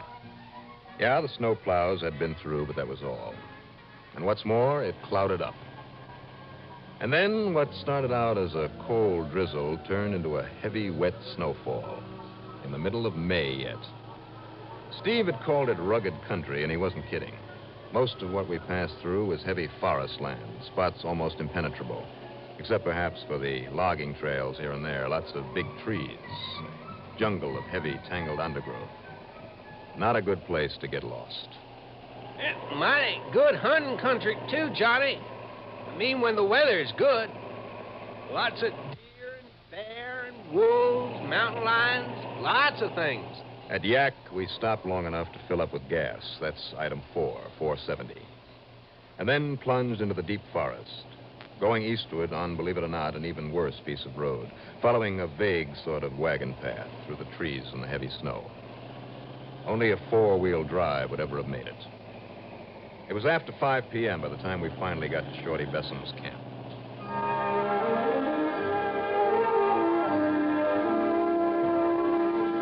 But there, in the big log cabin, or rather lodge, Mrs. Besson, a bright-eyed, sprightly old lady, took one look at our frostbitten faces, sat us down in front of a roaring fire.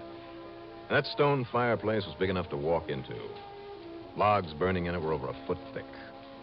And then she poured us full of strong, steaming coffee, heavily laced with rum. And I began to feel warm for the first time in hours. Well, I told him, Mr. Dolly. Yeah, Shorty? Yes, sir. Shorty told Mr. Whitcomb and those young kids they oughtn't to pack out in those woods without him going along with them. Yes, sir. I told him, Mr. Dolly. I told him likely there might be another snow coming up, too. But Mr. Whitcomb just wouldn't listen to him.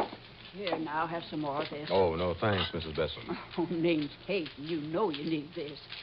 You two still look a little blue around the gills from the cold out there. Thank you. Put some more rum in it, Shorty. Oh, sure, Kate. You too, Mr. Yoakum. Huh? Oh, don't mind if I do. Thank you. Yes, sir. Mr. Whitcomb just wouldn't listen. Him having been such a great hunter all over the world so much, over in Africa, over in Kilimanjaro and India and all those other places he talks about, all around high mountains, all kinds of weather. Just wouldn't listen. Just wouldn't listen. Ask me. I think he was trying to prove with that son-in-law that young Larson was really a man up in this country. But at least he promised they'd be back the next morning, so, well, I let him take some of the horses and go. Then it snowed a bit that night. Yeah, it snowed a bit. When they didn't come back, well, that's when Shorty rounded up the Branson boys and Sid Keeler from over near the ranger station. They started looking. Yeah, yes, sir. They started looking. Up until dark yesterday and most of today. On account of that snow, they couldn't even find their tracks. No, couldn't find their tracks. And they hadn't said where they was going to, so all we could do is look at all the likely places, but we didn't find a sign of them. Well, then, Steve, how did you expect me to find them when these people who know this country so well can't do it? Well, I know, Johnny, but... No, wait. Listen. What is it, Shorty? Why, yes, that's a horse out there. Oh, maybe they're back. They're all right after all. Come on, boys. Right. No. Look. What's that?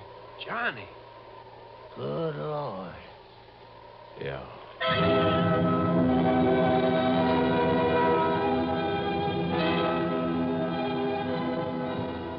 What's the matter, Shorty? What is it?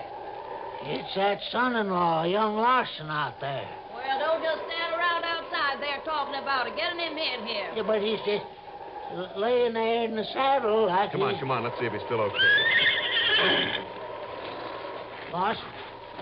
Larson, you still alive? Steve, give me a hand with him.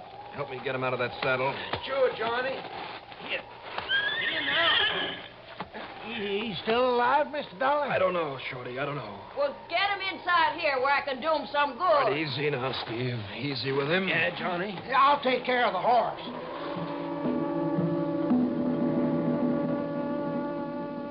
Lou Larson was still alive. And I wondered how a city boy, that was obvious from his soft hands and pale complexion, his general build, I wondered how he had managed to survive when the others... But it was well into the night by the time Kate brought him around, enough to tell us what had happened. They're dead. They're dead, Mr. Dollar.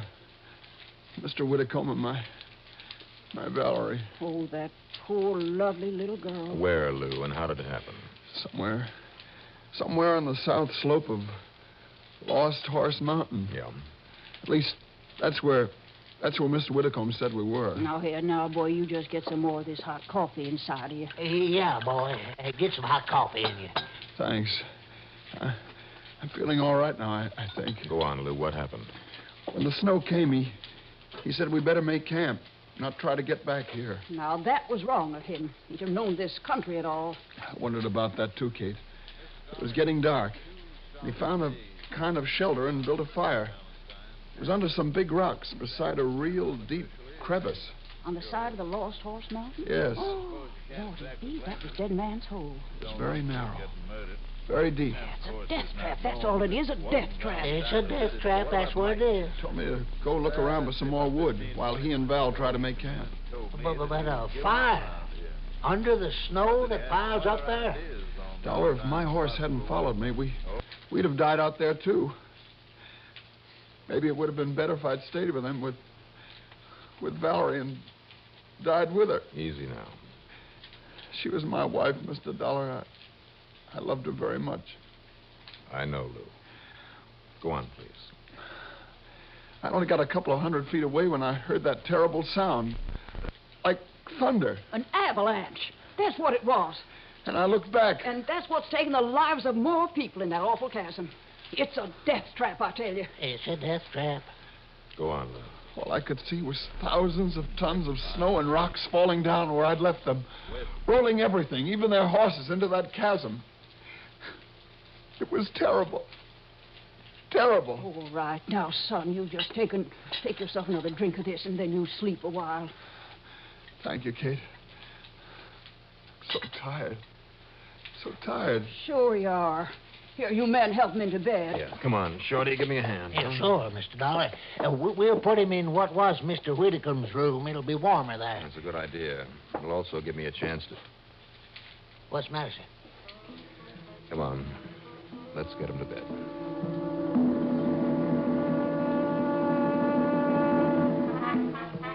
It's, getting kind of late, Mr. Dollar. The other folks are all asleep.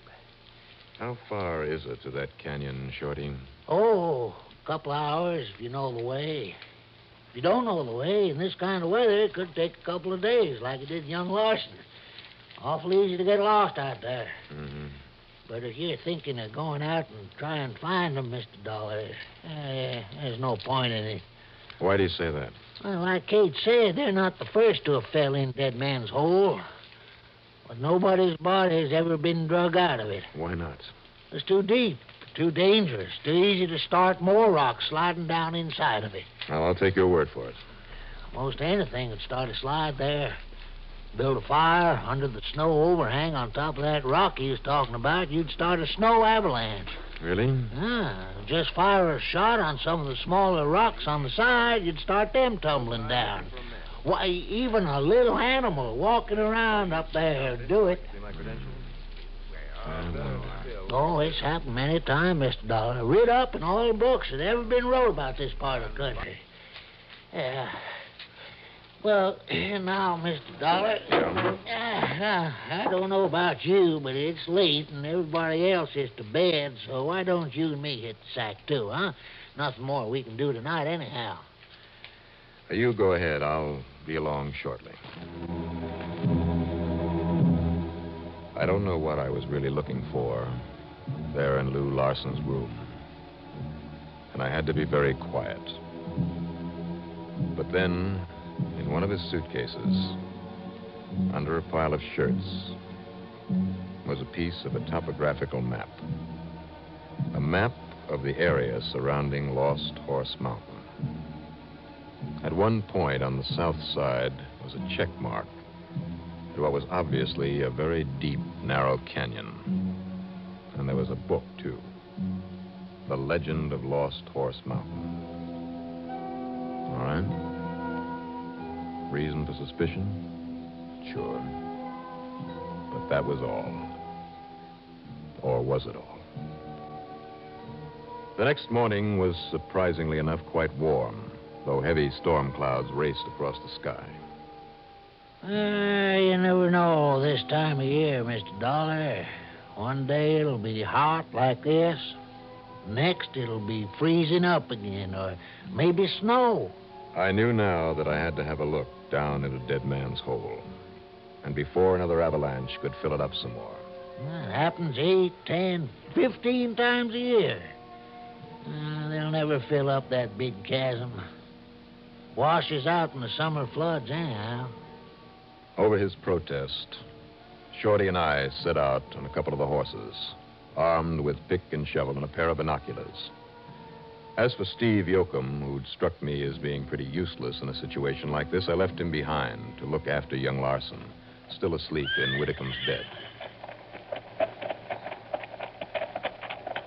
I don't like those clouds, Mr. Dollar. Chances are we're going to get a lot of rain. Well, it's a chance we'll have to take. But if you think I'm going to let you lower yourself down in Dead Man's Hole to look for a couple of bodies that are probably all covered up anyway... Sorry, Shorty, but I have to. Now, let's get there before this storm breaks.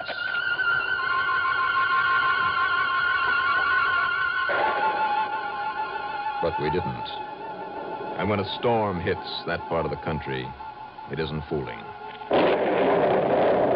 Together, Shorty and I stood on the lower, the firm edge of that canyon, the only safe part of it, across from where the others had been.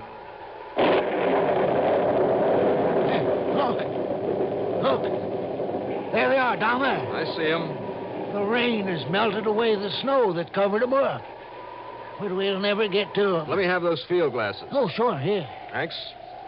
This rain will also cover them up again with all the rocks and stuff it'll wash down there, and that'll be the end of them. Oh, no, it won't, Shorty.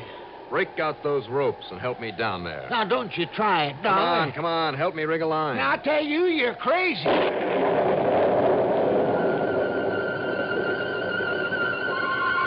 Sure, I was crazy. But what I'd seen in the glasses had told me that Mr. Whitcomb and his daughter had been murdered. Before they'd been thrown into that canyon. Bullet holes in their heads. Slowly, I worked my way down toward them, careful not to dislodge any rocks or rain-soaked clumps of gravel. And now, even without the glasses, I could see the bullet holes. Now that you're sure, come on back here. Come on back up, Dollar. Just another few feet so I can get a line on them and we can... What was that? That wasn't no thunder. Dollar, that was a rifle shot. I know. From lengthwise down the canyon. It hit that rock on the other side, broke it loose. I know. Look out. Another avalanche. Dollar!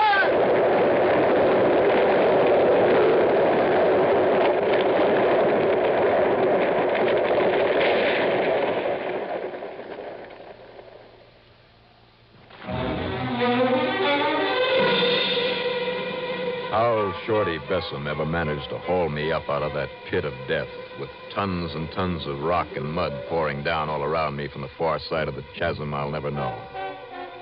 But somehow he did. And then, panting from exhaustion, we lay there, well back from the edge, the blessed rain in our faces. I'm sure they was rifle shots, Dollar. I'm sure of it. And when I saw one of the key rocks blasted away over there and start another slide again... And I'm betting it was the same rifle that was used to kill Whitcomb and his daughter before they were thrown down in there. Young Larson. He knew how easy it was to start a slide at this spot from a book that he'd read. One of those that you talked about. And he knew that nobody but a fool like me would try to come here and look for those bodies. Well, why, Dollar? Why? Money. Oh. Whitcomb didn't like him, did he? No, sir. That's true. Kate said that Whitcomb brought him out here to see if he was really a man. Yes, sir, that's true. And that means he didn't like having young Larson married to his daughter, in line to share all of his money when he died. Valerie was his only child. That's true, too, Dollar. But why should Lou share it? By getting rid of both of them, he could have it all. That is true. Sure it is. But he seemed awful sorry about losing that Valerie. Oh, sure. He broke right down and cried. That he did. Sure he did. But he also recovered pretty darn quickly, Shorty, in order to go on with his explanation of what was supposed to have happened out here. That's true, too. But believe me, the only reason that Larson ever married that girl was to get his hands on the old man's money. Certainly never did any work with those hands of his. So maybe Kate is right. I mean, despite the way she's taken care of him after he came in, well, she just didn't like him, didn't trust him. Wait a minute, Shorty. Huh? If he's still around here and armed with a gun, I mean those shots. Oh, he was still asleep when we left, and that insurance man, that Steve Yoakum, he's watching over him. He was supposed to be watching him. He could have slipped away from Steve. Now, maybe Larson saw the slide and thought it killed us both and went back. Maybe. But if he is still around... Right here, Dollar. Huh? Now, don't move, either of you. Put down that rifle now, Lou. Not a chance, Shorty. Then all I said was true, huh, Lou? Of course it was, Dollar. But nobody else will ever know it. How nice of you to come out here. We're another rock slide, and this time a big one will take care of you. What you gonna do, Larson? Very stupid of you, Dollar, to go through my things last night. Wasn't it pretty stupid of you to come out here after us? Who came where? So far as anyone knows, when I left the lodge, it was simply to wander aimlessly about in the woods, in a sort of delirium, following my state of near exhaustion. That pretended state of exhaustion. Fooled you, didn't I? And Shorty and his wife, even that stupid insurance man. I should have realized your horse Betsy was in too good shape when you brought her in last night. Of course, Shorty, because Betsy and I had been perfectly comfortable in your hay shed, the other side of the property, all the time we were supposed to be missing. So, now you got to us. What you gonna do, Larson? Me? Nothing. You're going to do it for me. Up on your feet now. Huh? I said up on your feet. Come on. Well, sure, but... Be very careful, Dollar. I warn you. You have the gun, Lou. Now back up. Back up. Way into that canyon? You too, Dollar. No, it'll kill us. It's either that or a bullet, Shorty. Back up. Better look behind you, Lou. Come off it, Dollar. That old gag won't work. Now back up. Sorry, Lou. You give me no choice. He means it, Dollar. He means that he's going to shoot you. I doubt it. Shorty is right, Dollar. You're going now. You're going... Now, Get his rifle, Shorty. Yeah, sure. Yes, sir. But that gunshot, Mr. Dollar, where'd it come from? I'm sorry, Johnny. Almost didn't make it. Mr. Yoakum. You're telling me, Steve? When he sneaked out of the lodge, I thought instead of stopping him, I'd better follow, see what he was up to. And you were suspicious of him, too, huh? Well, sure, but man, with him making such time for a guy supposed to be all in, and me not used to walking so far, well, I almost didn't make it, and I'm sorry. You did all right, Steve. You sure did, son. So the laws of succession take over, and somebody else gets the insurance and the old man's estate. And as for Lou Larson, well, even hanging's too good for that kind. Expense account total, including the trip home, $207.75. Yours truly, Johnny Dollar.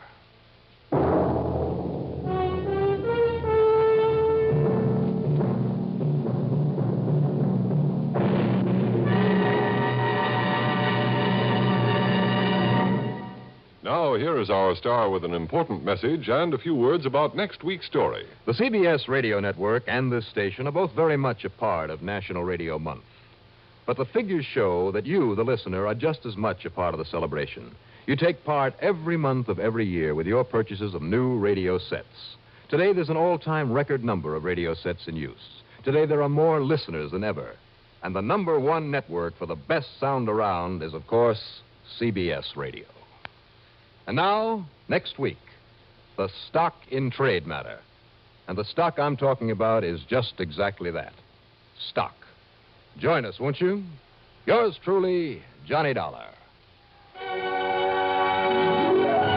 Yours truly, Johnny Dollar, starring Bob Reddick, is written by Jack Johnstone, produced and directed by Bruno Zarato Jr., musical supervision by Ethel Huber.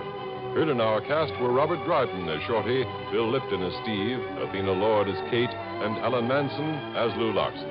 Be sure to join us next week, same time, same station, for another exciting story of yours truly, Johnny Dollar. Art Hanna speaking. This is the CBS. For your listening enjoyment, John Lund as Johnny Dollar. Mitchell, Johnny. What do you know about the land of milk and honey? Oh, at 4:30 in the morning. The sun's been up for 3 hours in Beirut, Lebanon. And it's shining brightly on a happy man by the name of Brett Cunningham on a shipwrecked yacht. Insured by you? Uh-huh. How much is Cunningham happy about? $90,000. I don't blame him. Good night, Mitch. The yacht went down in calm weather on a smooth sea, Johnny. Johnny? Well, I've always wondered what milk and honey taste like.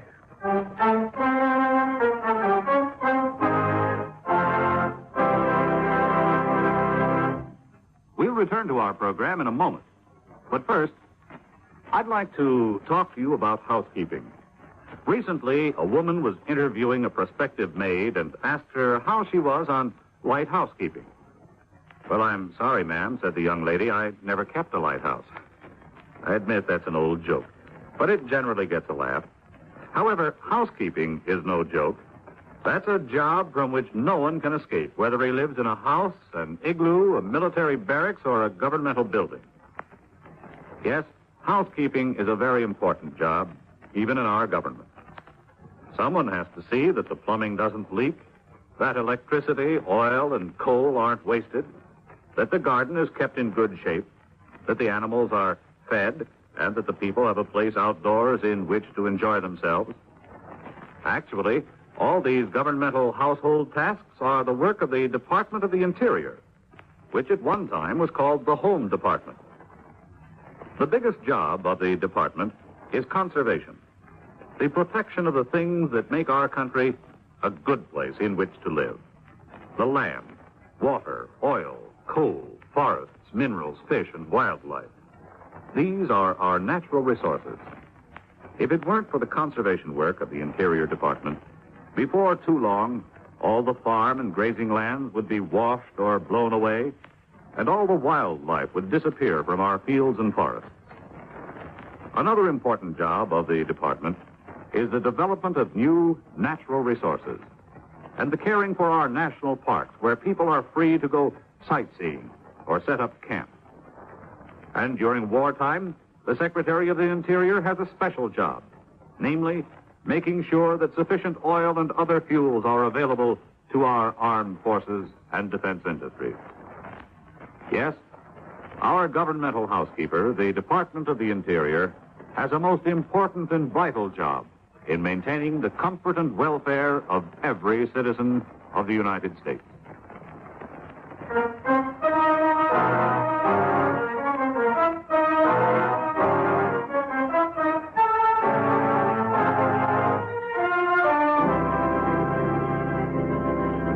Expense account submitted by Special Investigator Johnny Dollar to Home Office, Eastern Indemnity and Insurance Company, Hartford, Connecticut.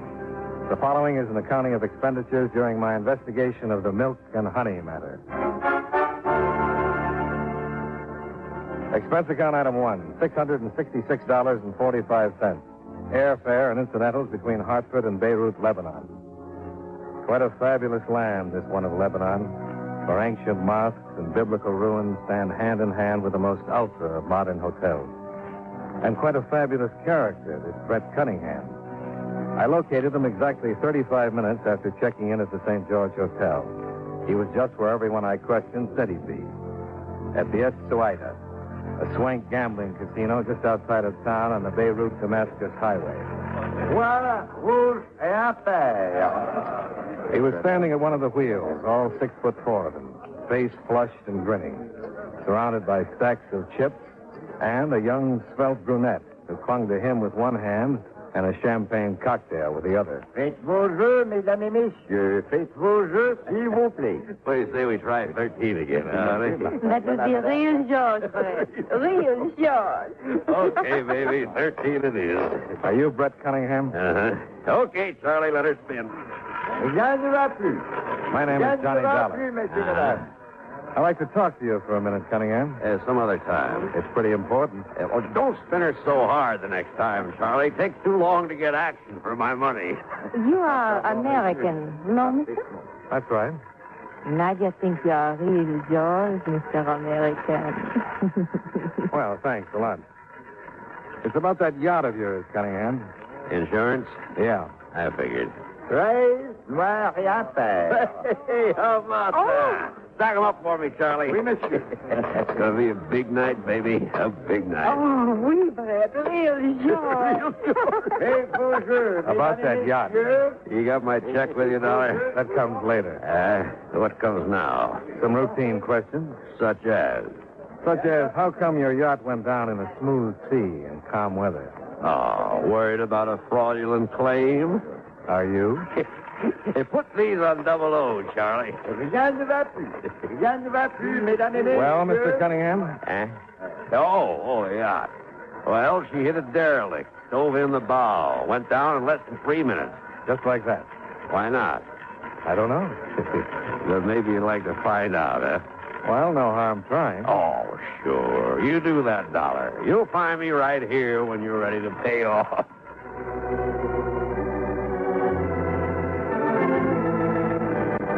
Expense account item 2, $7.50. Cab fare to the casino and back to the harbor in Beirut. Obviously, I was getting nowhere trying to compete with a wind streak and the sultry Nadja for Brett Cunningham's attention. But I figured I might do better with the man who'd sent in the official report on the sinking of Cunningham's yacht, Port Commissioner Floro. I found Commissioner Floro on the second floor of a baked clay office building, which was surrounded by bales of drying sheepskins and casks of olive oil and dates. A wheezing electric fan fought a losing battle with the overpowering heat, but it did succeed in spreading the odors around to maximum effect. I regret that you are being welcomed by this unseasonable heat wave, Monsieur Dollar. It's a very unusual weather for Beirut at this season of the year. I'll overlook the weather, Commissioner, in exchange for some information. Oh, you have not read my official report on the sinking of Monsieur Cunningham's yacht? I've read it, yes. Ah, then it is not explicit enough for your purposes? Well, I'm not sure. Would you mind running over the highlights for me again? No, not at all. At approximately 10:23, the evening of the 28th of November, Monsieur Cunningham's yacht, the Happy Times, struck a submerged derelict some 200 meters off the coast of Lebanon. It went down within 3 minutes' time. There's no question about that being the cause of the sinking? We have a sworn affidavit to that effect, signed by Monsieur Cunningham and one sailor out of the crew of 8 who survived the sinking with him. No other witnesses? None. Anything else to back up their statement? A Lebanese gunboat proceeded to the scene the next day. It found considerable floating debris, such as deck chairs, life preservers, and a large pool of oil. Also, it located the derelict, which was reportedly responsible for the accident, and destroyed it with gunfire. No sign of the yacht itself? Sounding equipment located it resting on the bottom in some 70 fathoms of water. Where was Cunningham going when he hit that derelict? Oh, he was en route from Istanbul, Turkey, to Beirut. Pleasure trip? Oui. What about Cunningham himself? Oh, he has visited Beirut several times during the past year. Apparently wealthy, his source of income is unknown to us. He devotes much of his time to gambling while here. Any business associates? Friends? Ah, only the croupiers. And that girl, Nadja? Oh, There are many like her here in the house. With Monsieur Cunningham, it is a different one each visit. Mm-hmm. Well, thanks for your trouble, Commissioner. Oh, pas de quoi, Monsieur Dollar. However, I have the feeling you are not entirely satisfied with the results of this interview. It was a clear moonlit night, Commissioner. A calm sea. There must have been lifeboats aboard. That is correct. I was just wondering why only 2 survivors out of a crew of 8. You find it a disturbing factor, Monsieur?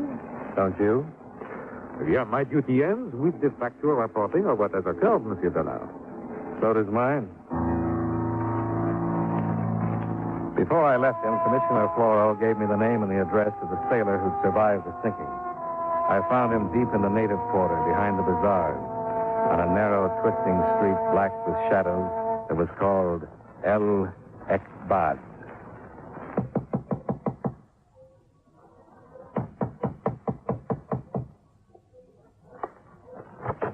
Oh, it is to be regrettable, Effendi. It is to be most regrettable.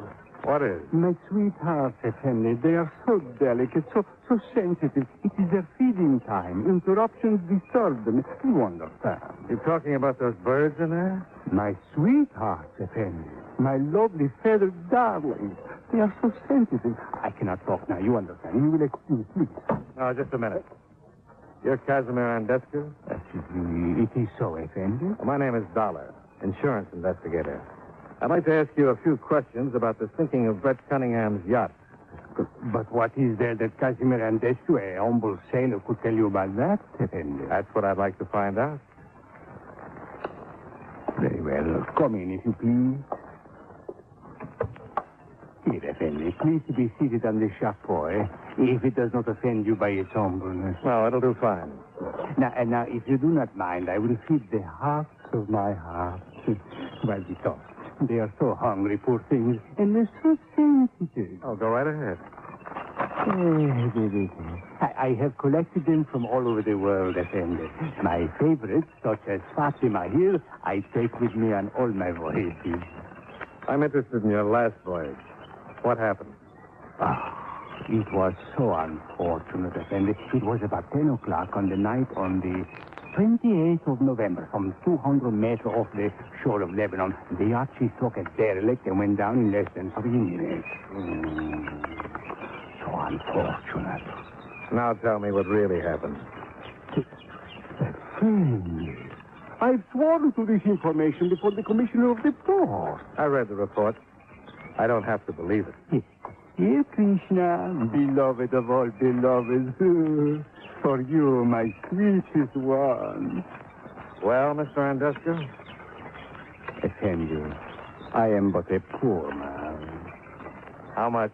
You understand, it is not for myself that I ask, Effendi. It is for these poor ones here. How much? Andescu is a reasonable man. He will ask only for the 10% of the claim. $9,000.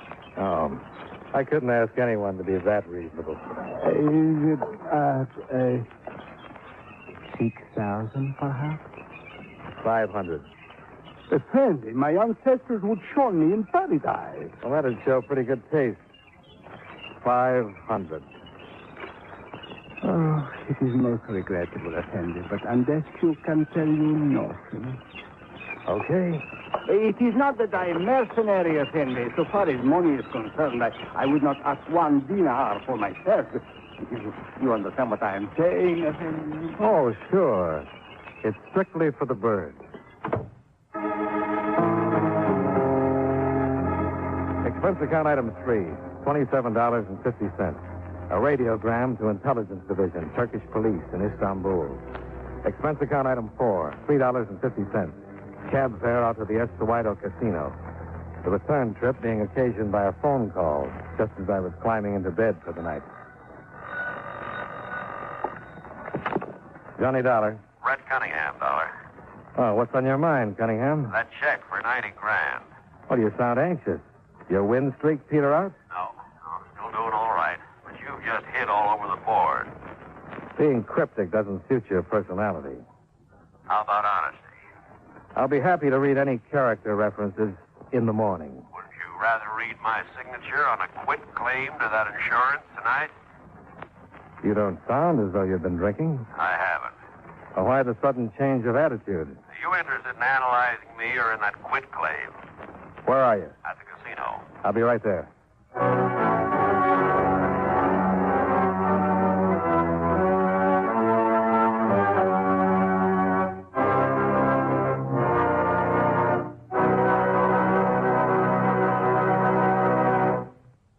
You know, many great men have attained the highest office in our land, the presidency of the United States. Can you guess the name of this man? The son of a Baptist minister, he entered Union College at Schenectady, New York, at the age of 15. He was the fourth vice president to become president through the death of the chief executive. One of his first acts as president was the signing of the Civil Service Act. The territory of Alaska was organized during his administration, and standard time was adopted throughout the country. If you don't know his name by now, here are two more clues. While he was president, the American Federation of Labor was organized, and the Brooklyn Bridge was completed. Who was he? Chester Allen Arthur, 21st President of the United States. His life is part of your American heritage.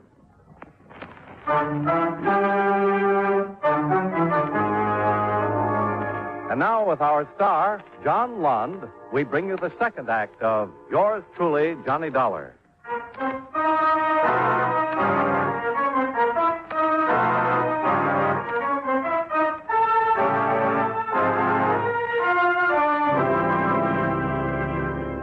I was stopped at the edge of the casino parking area by an efficient-looking Lebanese police sergeant. Over his shoulder, I could see portable floodlights, a rope-back crowd, a twisted heap of metal that was once an automobile, and the slim, dapper figure of Port Commissioner Floro. I managed to catch Floro's eye, and he waved me inside the rope and past the guard. May I ask why you have returned here to the casino at this hour, Monsieur Dollar? Well, I'm not a gambling man, Commissioner. You go to see Monsieur Cunningham, then? That's a reasonable guess. You have arrived too late, Monsieur. Is that Cunningham's car? Oui. Explosive wire to the starter. As you can see, his death must have been practically instantaneous. Yeah. Efficient, if not neat. Hey, why did you wish to see Monsieur Cunningham at this hour? He called me. He said he was ready to sign a release on his insurance claim. Oh, and why should he do that? I don't know. And this won't help to clarify it any.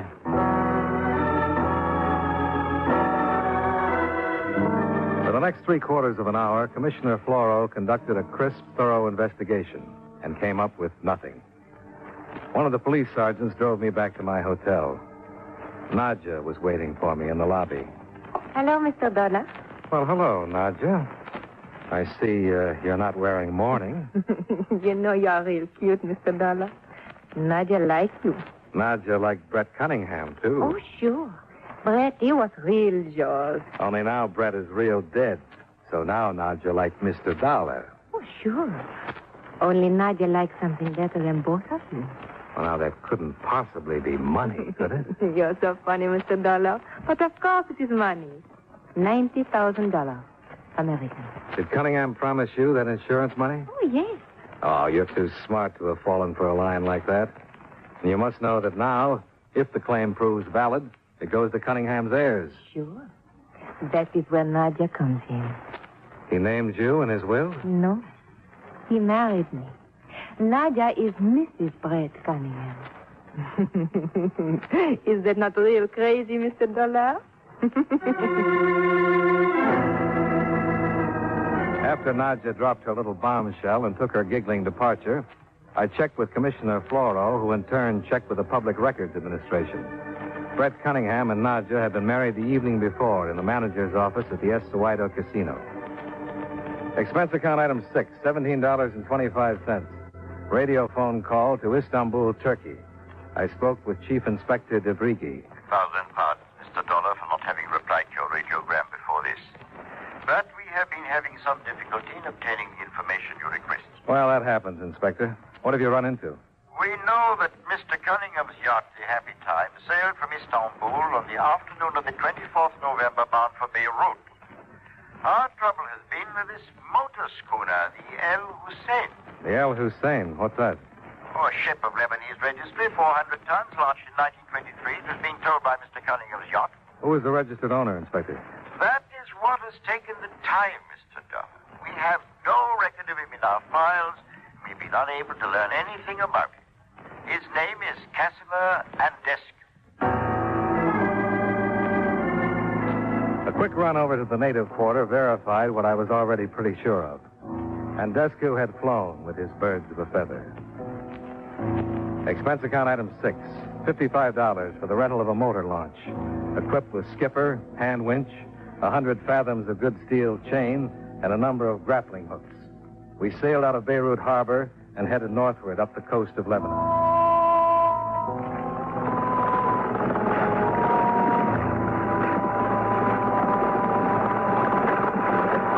Some 4 hours and 35 boring minutes later, the boatman roused me from a sun-induced doze. There, Effendi, upon the shore. That is the ruined tower which you seek. Fits Commissioner Floro's description, all right. And now, Effendi? We'll do some fishing. I dropped about 70 fathoms of chain overboard with grappling hooks attached, and we began trolling slowly back and forth, some 200 meters offshore.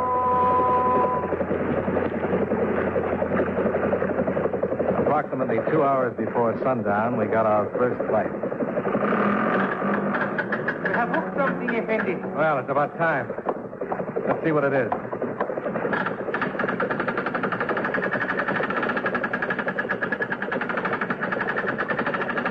Suddenly, someone objected to our finishing the job. The shooting, Effendi. It is coming from the shore. From that ruined tower, I think. Come on, let's get out of here.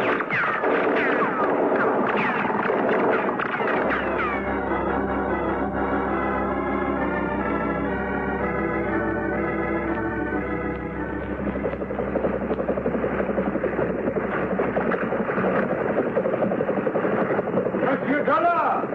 Is that you, Monsieur Dollar? Yeah, it's me, Commissioner.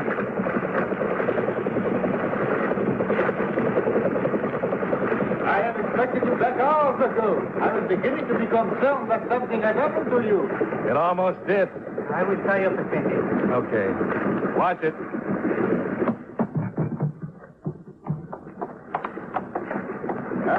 Did you have any success on your search, Monsieur Dollar? Well, that's a matter of definition. I've acquired a bad case of sunburn, a healthy respect for Tommy guns. Pardon? And this. That? What is it, monsieur? Well, it looks like part of the transom of a lifeboat. Care to look at the name on it? I couldn't make happy times out of it either. El Hussein. Eh bien, what do you think now, Monsieur Dollar? I think I'd better get some sunburn lotion.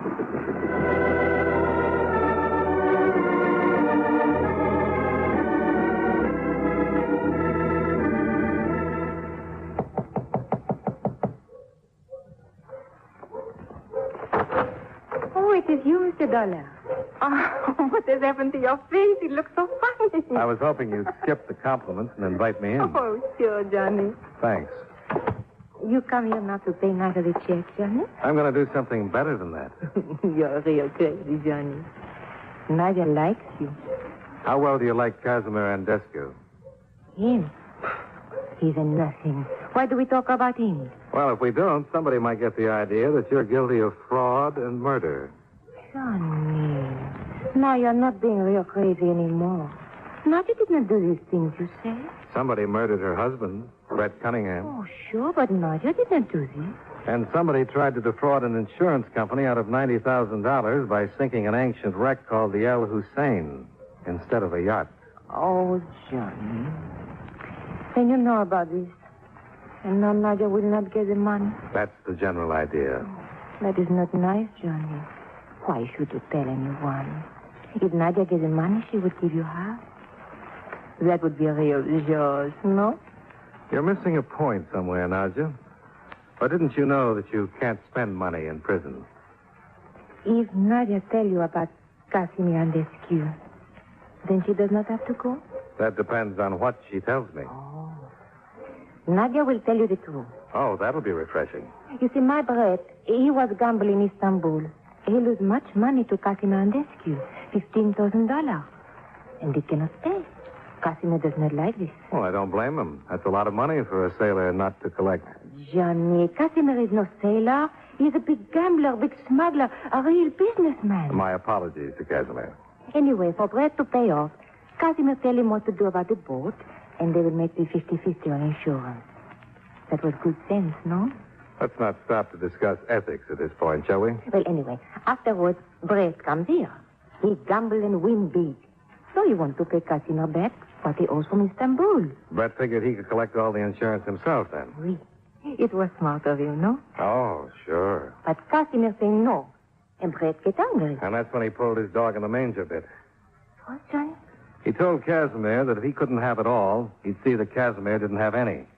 So he phoned me to call the whole thing off. Just a bluff to scare Casimir into giving him a better deal. Oui. Only Casimir, he got angry too. And wired Brett's car for him. Oui. Where's Casimir now? I think he's with the yacht, Johnny. And where's that? Up north, just beside of Tripoli, there's a small fishing village. Kabadi. Maybe you find him there. Maybe.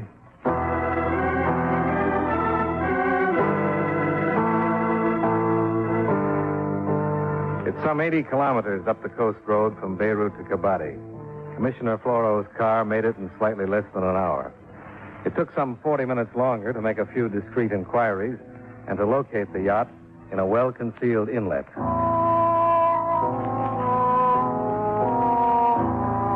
Even in the dark, the hasty remodeling work was apparent.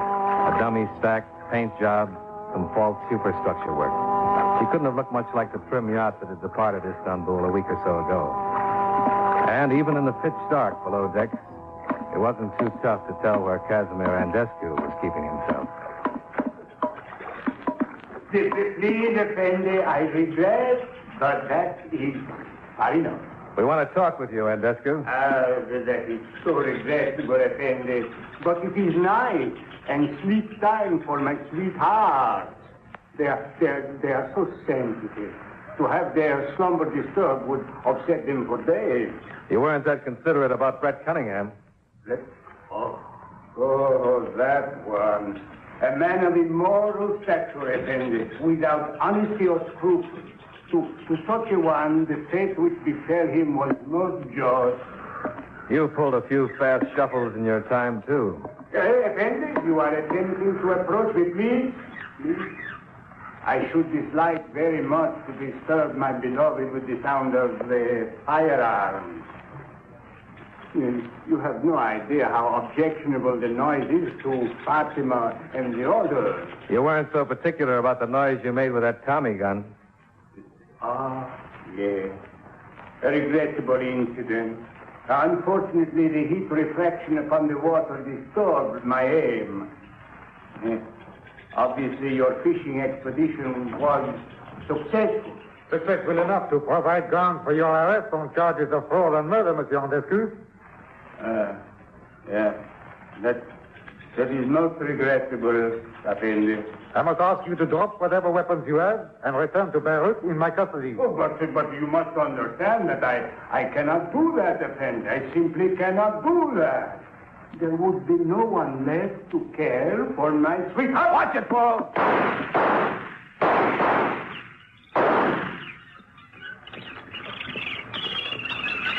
Floro? All right, Monsieur Dillon. Shine your light into that corner. See? Andescu should not have attempted to battle his way out, Dollar. It was the wrong thing for him to do. He was right about one thing, though. Oh? Those birds did object to the noise.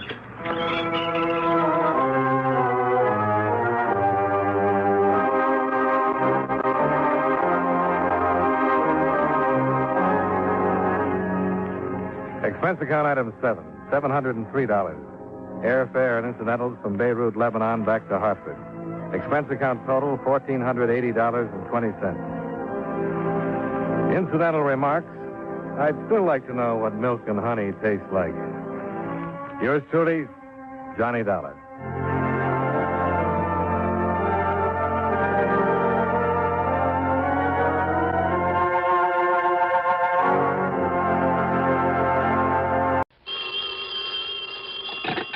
Johnny Dollar. This is Harrison Hadley in Buffalo, New York? Hadley. That's right. I'm the local agent for Masters Insurance and Trust. Oh, of course, Mr. Hadley. It's been some time since I've had to call on you. Well, what seems to be your problem, sir? Fire. Fire. Well, actually, fires, Mr. Dollar. Two of them. Go on. One of them occurred yesterday. The other started only a few hours ago. As a matter of fact, the fire department is still fighting it. And you suspect arson? I sure do. So, Dollar, if you can come out here right away. I certainly can. Good. Now, I'll arrange for a room in your name at the Statler. And if you'll contact me when your plane gets in. Mr. Hadley. Yes? How much insurance have you written on those fires? Well, on this warehouse burning now, it's something over $200,000. Okay. So for both of them, it means about $400,000. Fine, then you can afford it. Oh, sure. But afford what? My expense account. Oh, well, of course we can. I mean, for two. Expense account for two? I'm afraid I don't understand. You will when I see you. Bye.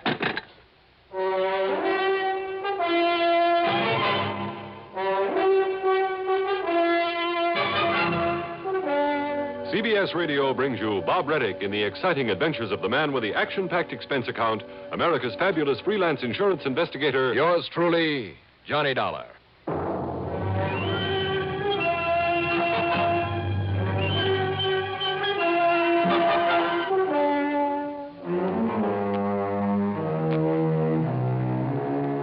Expense account submitted by Special Investigator Johnny Dollar to the Masters Insurance and Trust Company, Buffalo office.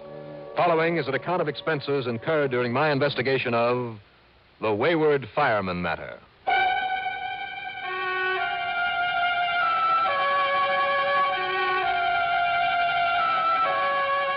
A lot of people have the mistaken idea that a lot of the crimes that are solved by a lot of clever, mysterious Sherlock Holmes type of deduction, or by the equally mysterious and super scientific razzmatazz that goes on within the confines of some of our fabulous modern crime laboratories. All right, some of them are. But most of the crimes I deal with are solved by nothing more than a lot of work and a lot of sweat. And above all, information. Now, that means stoolies, informers, other criminals. Well, listen, and you'll see what I mean. Expense account item 1, $14.25 for telephone calls. To locate and contact my old friend Smokey Sullivan, who's now playing it straight after a long career in the underworld, who is best known by the police throughout this country for his work as, yeah, you guessed it, for his work as an arsonist. Yeah, Johnny. I'm living here in Syracuse now. Oh, well, that's fine, Smokey, because you're close to the only place. reason you caught me here in my rooming house, though, is I got a couple of days off for my new job. Well, I'm glad I caught you, Smokey. You know what my new job is now, Johnny? The important thing is you're only a stone's throw from Buffalo. I'm working for the city. And if you have a couple of days off... You're going to fall right down on your face when I tell you what kind of a job. Well, what I'd like you to do, Oh, what did you say? Johnny, I'm, what do you call it, a special consultant for the arson squad. You're what?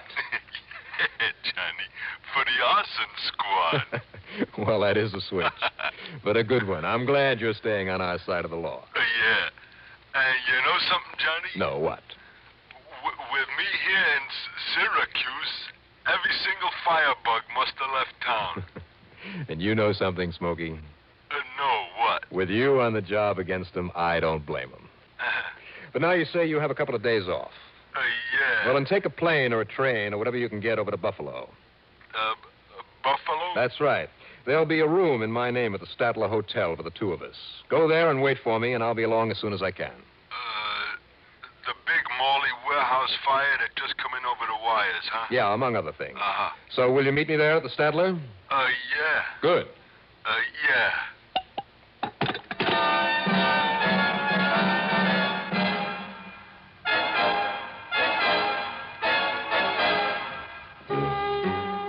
Item 2, $31 even for a cab to Bradley Field, a plane to New York, and a plane to Buffalo.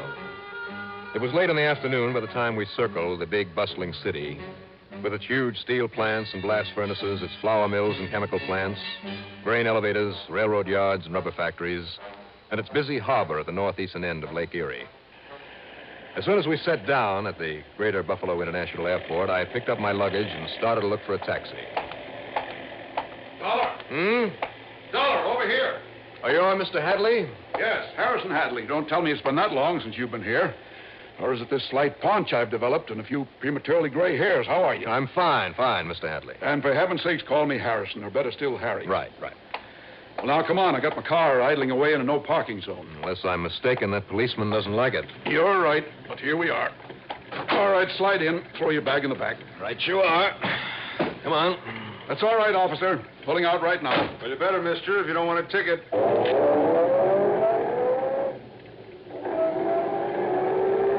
Okay, now, Harry, what about these fires?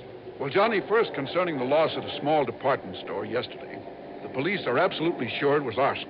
And the owner of the store has been having a hard time paying his bills lately. So 1 and 1 makes 2. It makes nearly $200,000 we'll have to pay off unless the police can prove he had the fire set. Or we can catch the firebug and get it out of him. Now tell me about the other.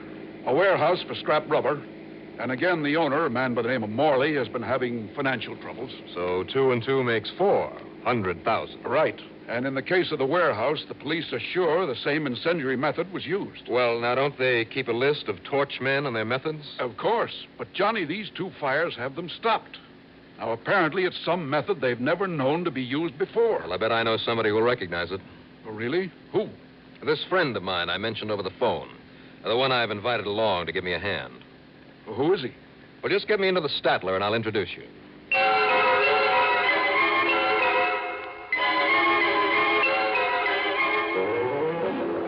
And you say this ex-crook is now working with the police? That's right.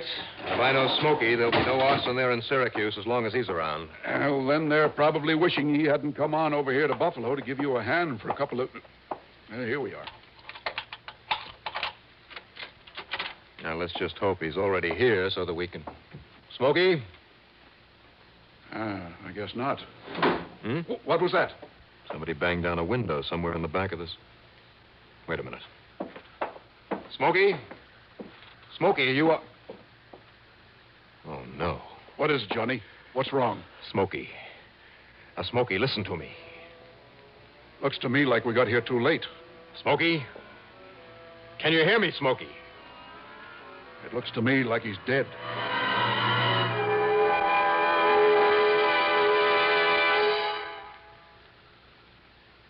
An operation to correct mitral stenosis is an everyday experience in this day and age. Even more advanced surgery of the heart involving heart-lung machines and other modern equipment is no longer rare and highly successful in saving lives.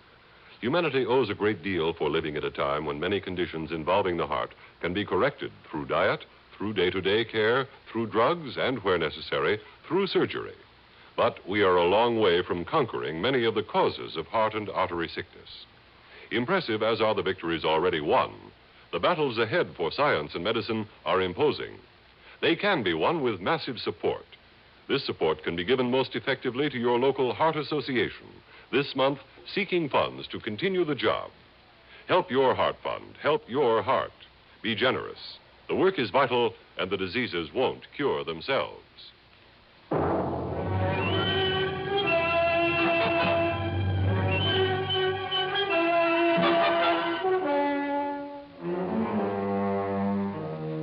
Expense account item 3, $10.50 and $1 tip for a bottle of brandy provided by room service. With that and a couple of wet towels, I managed to bring Smokey Sullivan back to consciousness. Barely, because he was in pretty bad shape. And whoever had given him this beating was certain to think he'd left him dead. Whoever did it, Johnny, must have got out by that window we heard slam as we came in here. No doubt of it, Harry. And then he must have crawled along the ledge out there to another room or fire escape or something. Yeah. Now, Smokey. Yeah, Johnny. As soon as the doctor gets here, we'll know if you have any broken... No.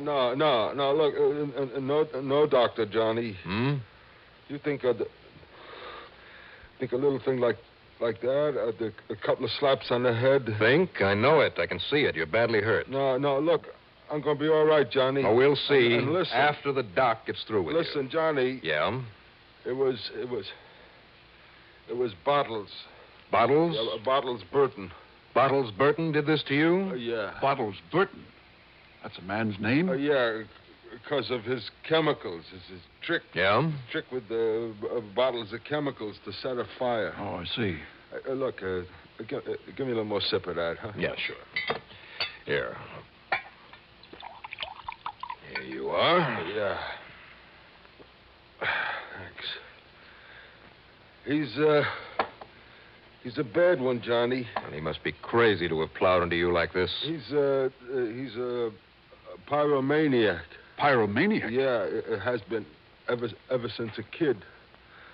They sent him up to the state hospital for it. I see. But now you just take it easy. Only way they could keep him from starting fires there, they let him shovel coal in the big furnace in the powerhouse. And that gave him all the fire he wanted, huh? Yeah. But then they thought they had him cured, so they let him go. And ever since... And ever since, he's been a torch man for hire. Oh, no, Johnny. What do you mean, no? Well, of course he has. No.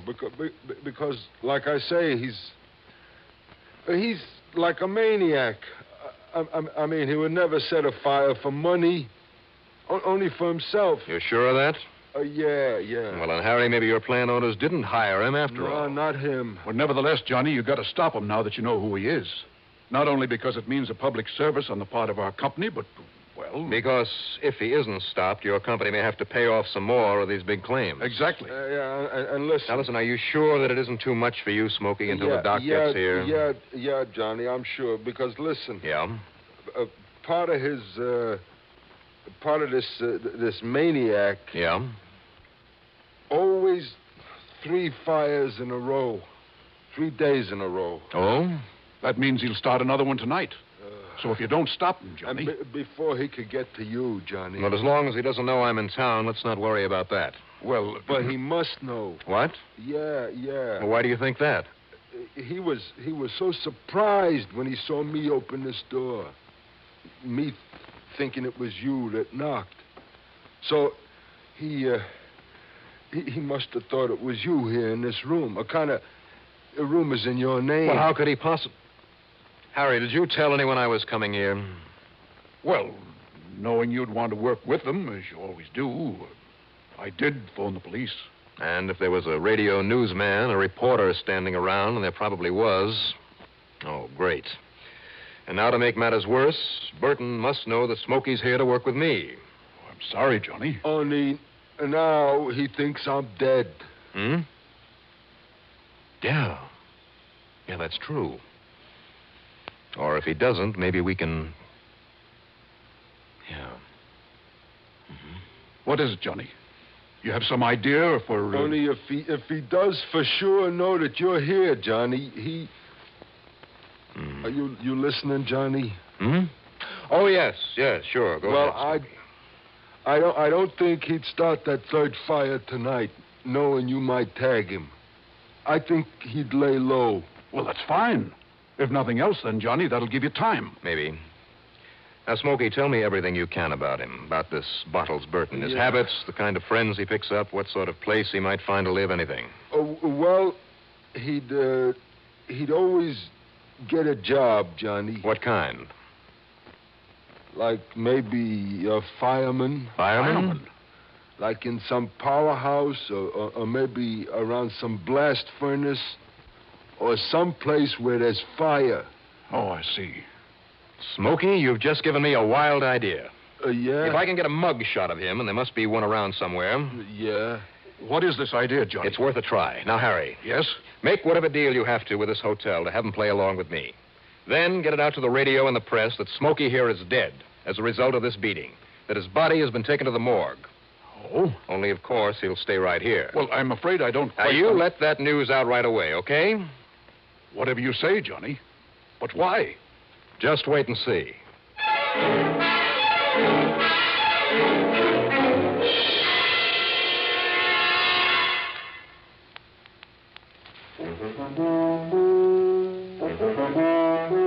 The Commander, welcome aboard. Try new king-size Philip Morris Commanders. New because the tobacco in them is vacuum cleaned. And the cleaner the tobacco, the better it tastes. Yes, the cleaner the tobacco, the better it tastes. Philip Morris Commanders are made by a new kind of machine, the Mark 8, that takes rich, full-flavored tobacco and first gently vacuum cleans it, then rolls the cigarette fully, evenly, cuts the ends clean and firm. The result is new Philip Morris Commanders with the cleanest tobacco ever rolled in a cigarette. Try a pack. You'll get a full, round, king size of solid smoking pleasure because the cleaner the tobacco, the better it tastes. Noticeably better. The commander, welcome aboard.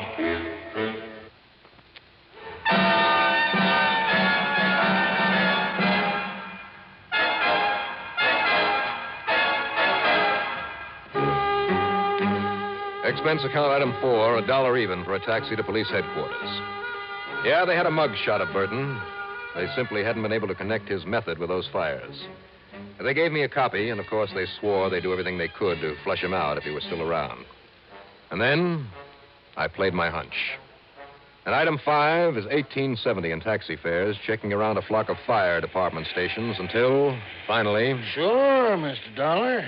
Only his name isn't Burton. He called himself Charlie Smith. Smith, huh? Yes, sir. This is his picture, all right.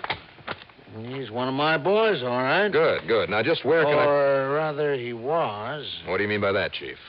He just didn't report for work, and we haven't seen him here at the firehouse since. Since when? Oh, a couple of days ago. I checked his rooming house where he lives off duty, and he's left there, too. And you have no idea where I might find him? Might start to look for him? No, I'm afraid not, sir. It's funny, too. What do you mean, funny? He was a good man. It always seemed like almost like he enjoyed his work around the fire. That's the understatement of the week.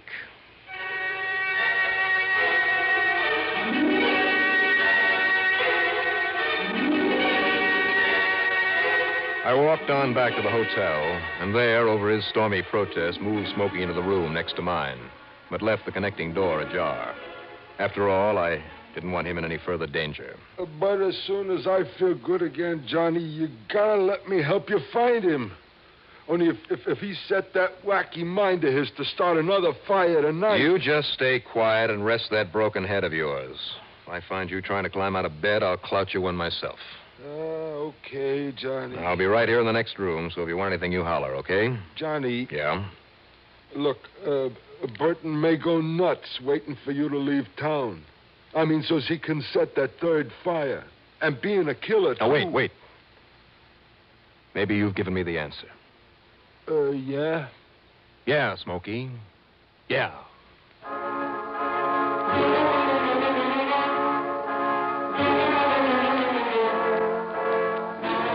I tore on over to radio station WBEN over on Elmwood Avenue. Bill Peters, the program manager, was still around. Better still, he was willing to cooperate with me 100%. Darn it, Johnny, I'm sorry. If I'd known you wanted to keep it a secret, I'd have kept the word of your coming here off our newscast. Well, it's too late now, Bill. But not even the papers, not even the evening news had it, so I let it go on. And what that means is that he keeps a check on things through your news program. This Burton, the firebug? Yes. And that's good. Because if you'll let me write a piece of copy for your next couple of newscasts... Yeah, here. Here now. It'll air in about 20 minutes. The newscaster will be Jack Ogilvy. Good. Now just have him read this as is.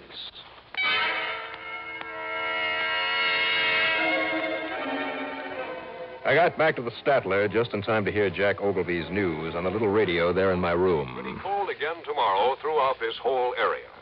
Oh, and here's another item in connection with the Morley warehouse fire. Johnny Dollar, the investigator called in by the insurance company, is leaving the case, no doubt because of the death of his colleague, a man with the unlikely name of Smokey Sullivan. Dollar, we are informed, checked out of his hotel just a few minutes ago and is on his way back to Hartford. Could he have been afraid of this pyromaniac killer? Doesn't sound like him. And now let me give you the local weather report again. Mm-hmm. Now we'll just wait and see what we... Smokey. Hi, Johnny. Now look, Bob, you have orders to stay in bed. That announcer I heard on the radio. That news item was a plant. Now go on back to bed. I'm all right. Oh, fine. Just fine. So now I gotta carry you back to bed.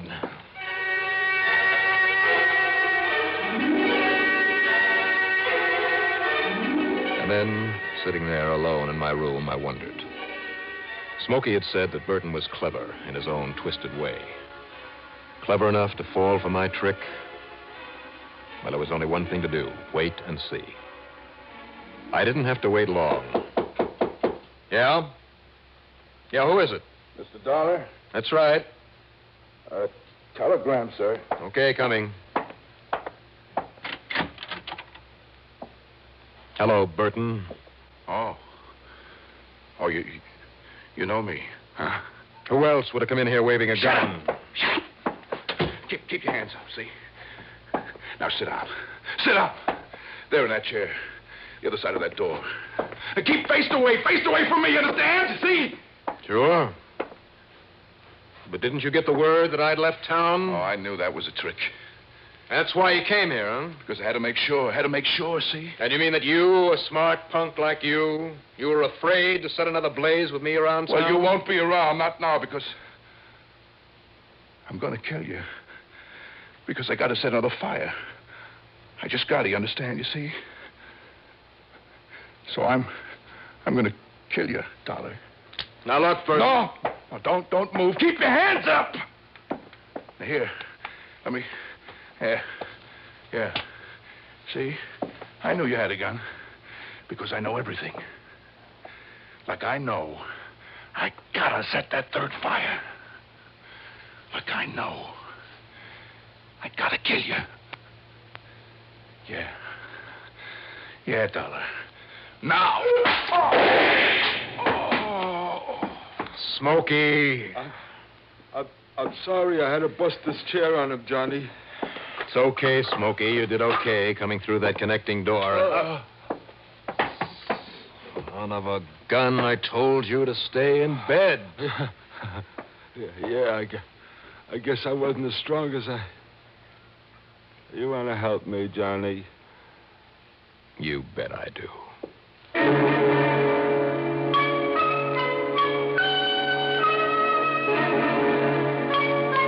Well, it's up to the courts, naturally. And this time I'm betting there'll be no parole for Burton, ever.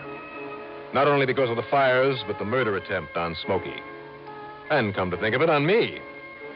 As for the insurance money that'll have to be paid out, well, you can't win them all.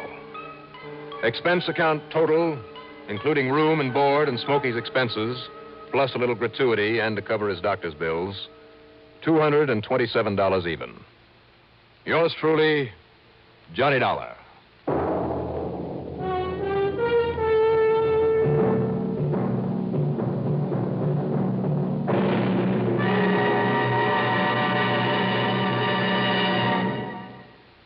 Now, here is our star to tell you about next week's story. Next week, another locked room mystery. It's called The Too Tired Matter. Remember that title and join us, won't you? Yours truly, Johnny Dollar.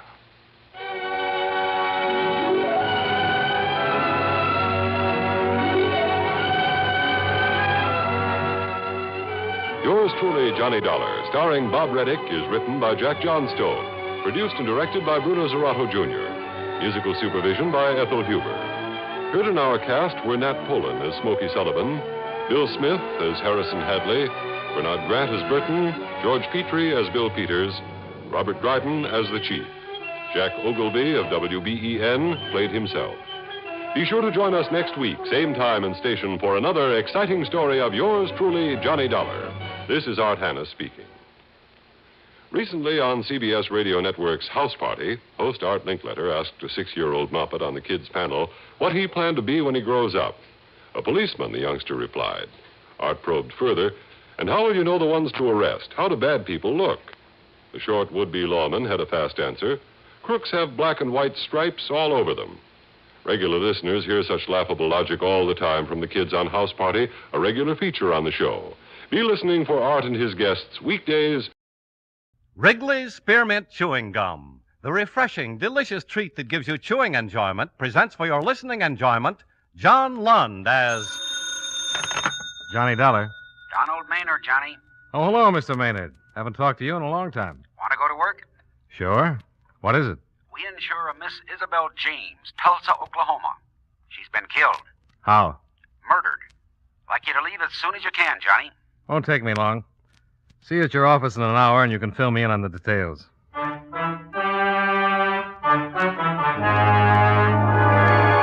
The makers of Wrigley's Spearmint Chewing Gum bring you John Lund in another adventure of the man with the action-packed expense account, America's fabulous freelance insurance investigator. Yours truly, Johnny Dollar.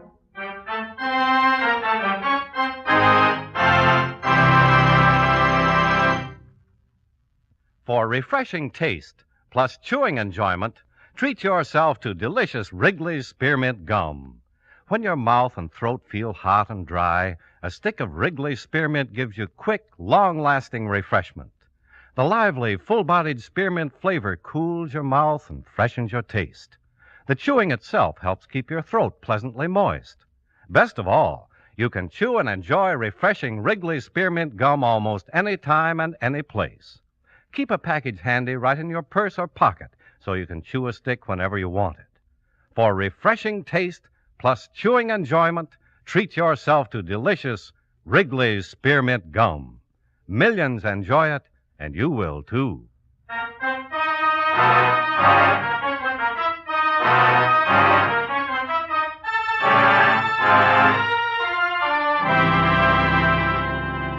Expense account submitted by Special Investigator Johnny Dollar to Home Office, National Life and Casualty Insurance Company, Hartford, Connecticut. The following is an accounting of expenditures during my investigation of the Isabel James matter. Expense account item 1, $103.65, plane fare and incidentals between Hartford and Tulsa, Oklahoma, after receiving from you the necessary information concerning the case. I arrived in Tulsa the next morning, registered at the hotel, and went directly to the police station where I introduced myself to Captain Clifford Kissig. Yeah, got a teletype from your company. Said you'd be in this morning. Good trip? Fine. You're investigating the Isabel James murder. That's right. I was hoping you could give me some help. I'd sure like to, but it's got us stumped. We've had 3 others like this already. 3 others? Yeah, all the same. Isabel James was the 4th. Looks like Tulsa's got a Jack the Ripper. All with their throats cut? Yeah, 4 killings in the last 3 weeks. You're after a madman. Yeah, pretty smart madman. Haven't got a lead. Not a what? Always picks a lonely spot, never a witness, never anyone who saw anything or heard anything. What's he use, a knife? The lab thinks it's a razor. Straight razor.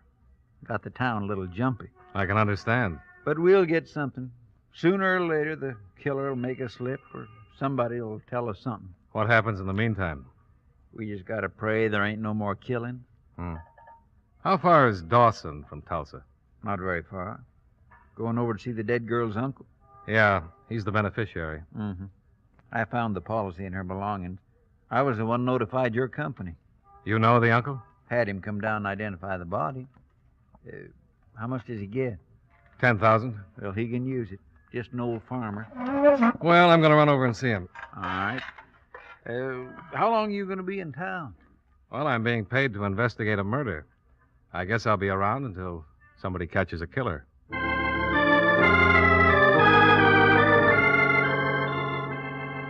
Captain Kissig advised me where I could rent a car, and a half hour later I was driving a small coupe out of the Tulsa city limits, heading for Dawson. The dead girl's uncle, Morley Parrish, lived a few miles east of Dawson in an old rundown farmhouse that was in the middle of 6 or 8 acres of parched earth. He was a man in his late 50s, weather-worn and thin. He met me at the door with a look of suspicion. What do you want?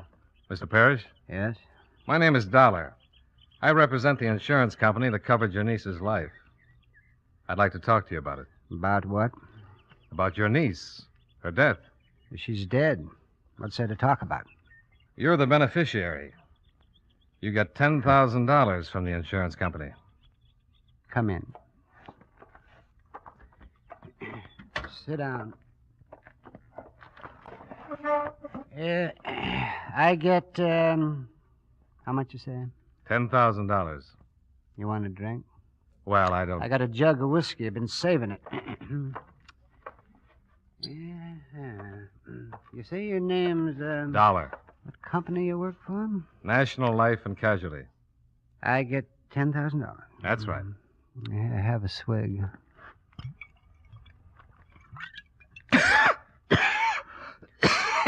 Oh, my, you swallowed wrong, huh? Yeah. Oh, well, give me that. Let's see. Ah. Well, no wonder. I didn't shake it up. Shake it up. Why, sure. Gotta shake it to make it smooth. You sure that didn't come with a fuse in it? Emmett Willis made it himself. Brung it by last month. Here, you try it now. Well, I really don't think I... Oh, go ahead. You got a bad sample. Okay. You see how much smoother it is? Yeah. Well, you just got to shake it up. Now I'll have one. Ah, yes. Oh, my. Yeah, well, that's right tasty. Yeah. Let's talk about your niece. All right. Let's talk.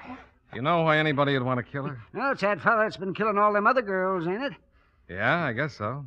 That's what the police say. Well, it seems to me he don't care who he kills, just as long as it's a girl. Another swig? No, thanks. Your niece left you when she was 16, didn't she? Yeah, I'll take another cigarette.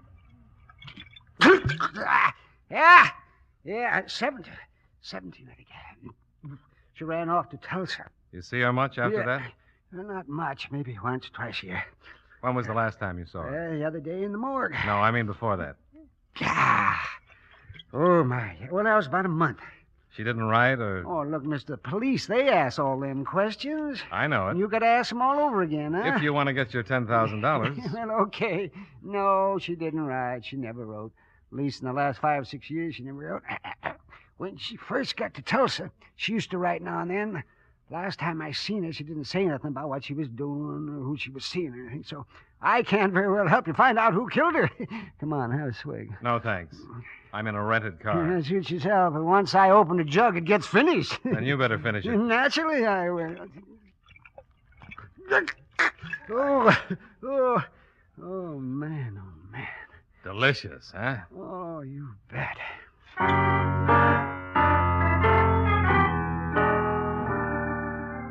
I left before he finished the demijohn. It was getting dark, and he stood on the porch, leaning against a post and waving goodbye between the last few swallows. Back in Tulsa, I went to the hotel, where I took a hot shower, then stretched out on the bed to relax for a few minutes before going out to dinner. I smoked a few cigarettes and had just about decided to have some food sent up to the room when the phone rang. Johnny Dollar. This is Cliff. Huh? Captain Kissig. Oh, hi. Got back from Dawson about 40 minutes ago. What'd you think of the old boy? Quite a character. Thought if you weren't doing anything, you might like to drop down to the station. You got something? Yeah, just picked up a suspect. Might be our man. What makes you think so? He was following a girl. She spotted him and got worried. When he got too close, she began screaming, and he ran. She gave us a pretty good description, and about 15 minutes ago, a couple of the boys picked him up. The girl identify him? Yeah, said he was the one who followed her, all right. Well, it seems to me you're going to need more than that. Well, we might have it. When the boys searched him, they found a straight razor in his pocket. Coming down? Right away.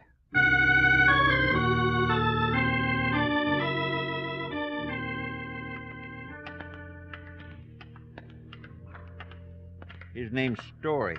S-T-O-R-E-Y. Alvin Story. He hasn't said anything interesting. But you think he's it? Yeah, I think so. Nothing definite except the razor and his actions, but I just got a hunch. What's he say about the razor? Not much. Admits it's his. Says he was just carrying it. In here. You were just taking a walk. Yes, sir. That's right. I was just taking a walk. And you weren't following the girl, huh? I told you I wasn't. I told you I was just taking a walk. If the girl thought I was following her, well, I can't help that. I wasn't. I was just taking a walk, like I said in the first place. Hello, Captain. Hello, Alvin. Back with someone to relieve Sergeant Haddock? I'm not tired, Alvin. Well, you're gonna be if you keep on like this, because I've told you the truth, and I'll just keep right on telling it all night if you keep asking me. Have a cigarette, Alvin? I told you I don't smoke. Honest, Captain, this is just a waste of time. I've told you the truth, and you're just a waste of your time with all these questions. We've got a lot of time. Now, let's go through it again, Alvin. Where did you get the razor? Why, I bought it. Where? At a hardware store. You can check it. I bought it at a hardware store about 3 weeks ago. I used it to shave with, not to kill anyone. Honestly, I didn't kill anyone. I'm not the one you want. I'm not that person that killed all those women. We never said you were, Alvin. But you think so, just because that girl thought I was following her. Well, weren't you? Well, no. I told you I was not following that girl. You were on your way home. Yes. You told me before. That I was on the way to a show. Yes. I wasn't on the way home. Keep asking me all these questions. I get confused. I made a mistake. What show were you going to see? Well... What show? Oh, no one in particular. I was just going downtown to see what was playing. You were headed downtown? Yes, to see what was playing at the shows. The girl says you were following her. Well, I don't care what the girl says. She's lying. I wasn't following her. But you were walking behind her. Yes, I might... Yes, I was probably walking behind her. Well, she was going in the other direction from town. Well, then I wasn't behind her. I tell you, I was going... Police sergeant named Haddock kept working on the suspect, quietly, persistently. Alvin Story, a tall, frail-looking man dressed in blue jeans and a leather jacket, sat behind the table trying desperately to be calm and anticipate the sergeant's next question. After half an hour, the captain and I left and went upstairs to his office where he fixed coffee. Cream and sugar? Black will be fine. Well, what do you think? I don't know. He's a strange one. Yeah. If I had to pick types, I don't know. It's hard to tell about anybody in a police station. Maybe he was following the girl. She starts screaming her lungs out, and he panics. The law picks him up, finds a razor on him. Maybe he's not the killer at all. But he knows he looks guilty, so he gets good and scared. Guys act awful funny and make a lot of mistakes when they're scared. He just carries a razor around with him. Well, isn't it possible? Oh, yeah. But I still think he's our killer. Well, I have to admit I'm inclined to agree with you. But there's always a chance he's not. You never know. Kissing. Yeah?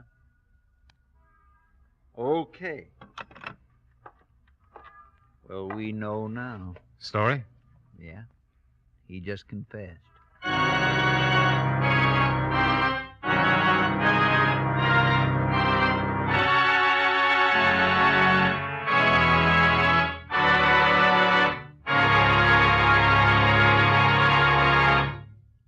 Friends, no matter what kind of work you do, it's a real help to chew delicious Wrigley's Spearmint Gum right while you're working. When you're warm or tired, for instance, the lively, full-bodied spearmint flavor is really refreshing. It helps keep your mouth and throat feeling cool and moist. Chewing on that smooth, good-tasting piece of Wrigley's Spearmint makes the time pass more pleasantly, too. It seems to make your work go smoother and easier. Keep a package or two of Wrigley's Spearmint chewing gum handy all the time. Enjoy chewing Wrigley's Spearmint while you're working and at other times. That's Wrigley's Spearmint chewing gum. Healthful, refreshing, delicious. And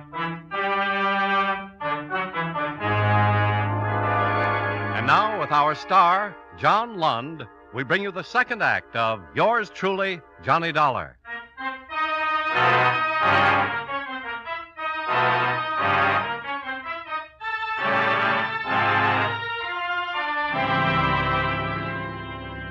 Alvin Story still sat at the table in the dim, bare little room. He looked tired, but he looked relieved. A stenographer was set up at one end of the table, while Sergeant Haddock leaned against the wall and smoked a cigarette. Captain Kissig crossed to the table and sat on the edge of it, facing the suspect. Can we get this thing over with, Captain? Can we finish it up and let me go lie down? Well, the stenographer's ready. Tell us about it. Well, what's there to tell? I killed them. I killed all of them. Isn't that enough to say? That's what they'll hang me for. Anything else I say won't make any difference. Why'd you kill him, Alvin? I don't know. You know something? I really don't know. I just wanted to. First one, I saw her and I just wanted to. I guess I thought about it before I saw her. Yes, I used to lie in bed and think about it. I used to dream about it, too. I used to wake up and feel like I'd really done it. Sick all over and scared. I felt so terrible. Like I feel now, kind of. Yeah. It's like a dream now. Right now, it's like a dream, but it isn't. Tell us about the first one. Do I have to? It'll help. It's kind of hard to remember exactly. I bought the razor and I waited for her. On Garvey Boulevard? I guess so. Try to remember. Yeah, it was Garvey. It was late at night. What night? The night of the 11th? Maybe. I think so. I think it was Tuesday night. That's right. And I killed her. You knew her? No, not really. It's hard to explain. Well, did you know any of the other 3 girls? 2. No, with the last one it makes 4 altogether. No, 3. Now, think about it a minute, Alvin. There were... Only 3. I ought to know. 3 girls. No, now try to remember, Alvin. I don't have to try and remember anything. There were 3, just 3. 1, 2, 3. I know. Why would I want to lie? I'm not saying you're lying, Alvin. I even know the names. I cut the pictures out of the paper. Tell me the names then, Alvin. Well, certainly. Mary Knapp, Virginia Vitello, and Thelma Greer. I know all of them. I kept a record. What about Isabel James? Who? Isabel James? Oh, yes. She was in the papers the other day. That's right. Somebody killed her like the others. I read about it. I thought it'd be blamed on me, but it didn't make any difference. 1 or 10, what difference would it make? For a half hour, they questioned Alvin's story. Time and time again, he admitted the 3 killings, and time again, he denied any connection with the 4th, the murder of Isabel James.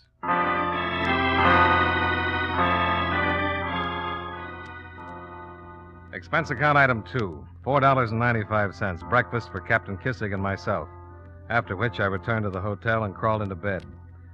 A lie detector test would be given to Alvin sometime late in the afternoon, so that gave me at least 6 or 7 hours to catch up on my sleep. I left a call at the desk, turned over, and closed my eyes.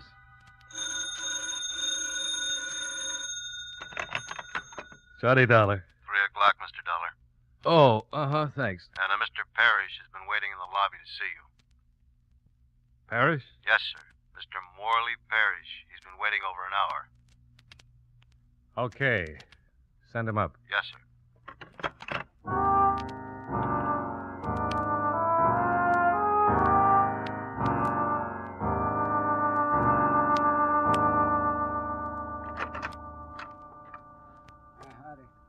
Come in, Mr. Parrish.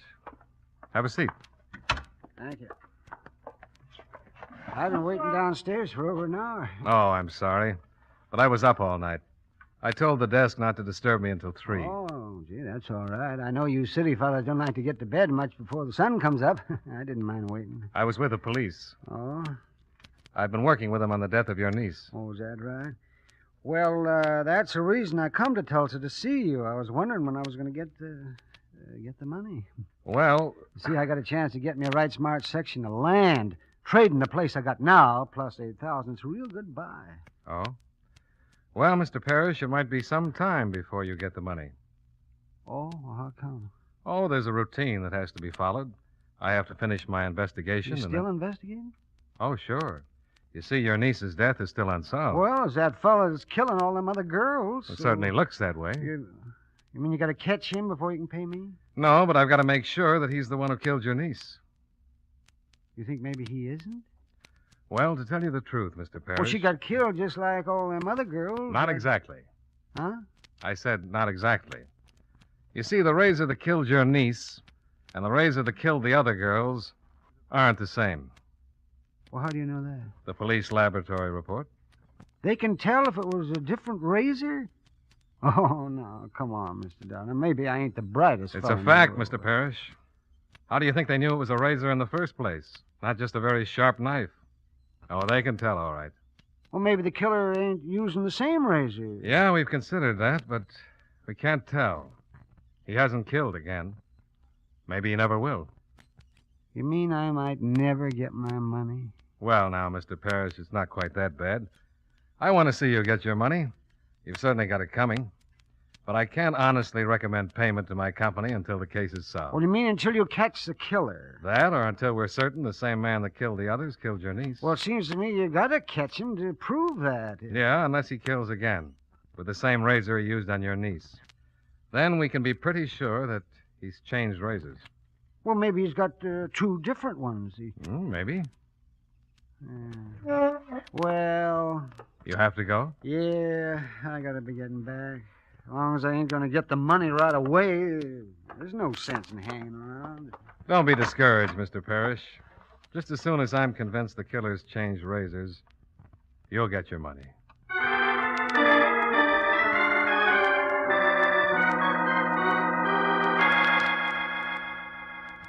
Yeah, Dollar, we just gave Story the polygraph test. According to our experts, Story killed all the girls except Isabel James. Look, Captain, Morley Parrish was just in my room. I gave him a cock and bull story about his niece being killed with a different razor. A different razor? I think maybe he did it for the insurance. Read all the stories in the paper about the killings and decided to kill his niece. And then everybody just chalk it all up to Alvin's story. Right. Only I didn't tell him that Alvin Story had been arrested. Explain about that different razor. Parrish left here thinking he wasn't going to get the $10,000 until I was certain the same man killed his niece that killed the others. He thinks your police lab proved that Isabel James was killed with another razor. And he quickly came up with a solution that the killer had changed razors or had 2 of them. So what? I think he'll go out and prove it. What? You mean you think he... I think he's simple-minded enough to try and kill someone just to make it look like the killer has changed razors. Well, I sure hope you're wrong. Well, so do I, but it's the only way we could prove anything. Where is he? He just left. But holy cow, if you're right and he's wandering around loose... Relax. He'll go back to his farm in Dawson first. What makes you think so? He has to get the razor, doesn't he?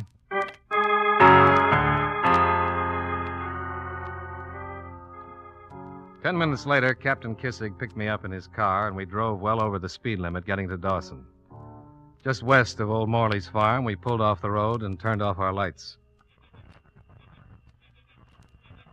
Well, the house is dark. Where is he? Still on his way from Tulsa.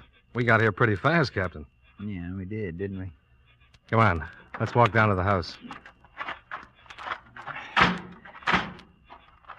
He have a car? I don't know, but I doubt it.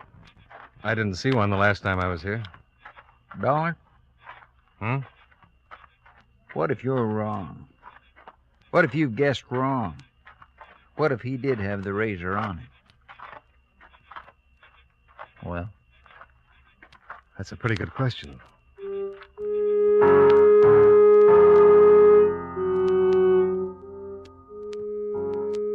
The night was warm, with a big red moon. We walked down to the old farmhouse while a coyote howled way off in the distance. We found a spot by the side of the house where we could see the road and still be hidden in the shadows. We waited for Morley Parrish to come and get his razor.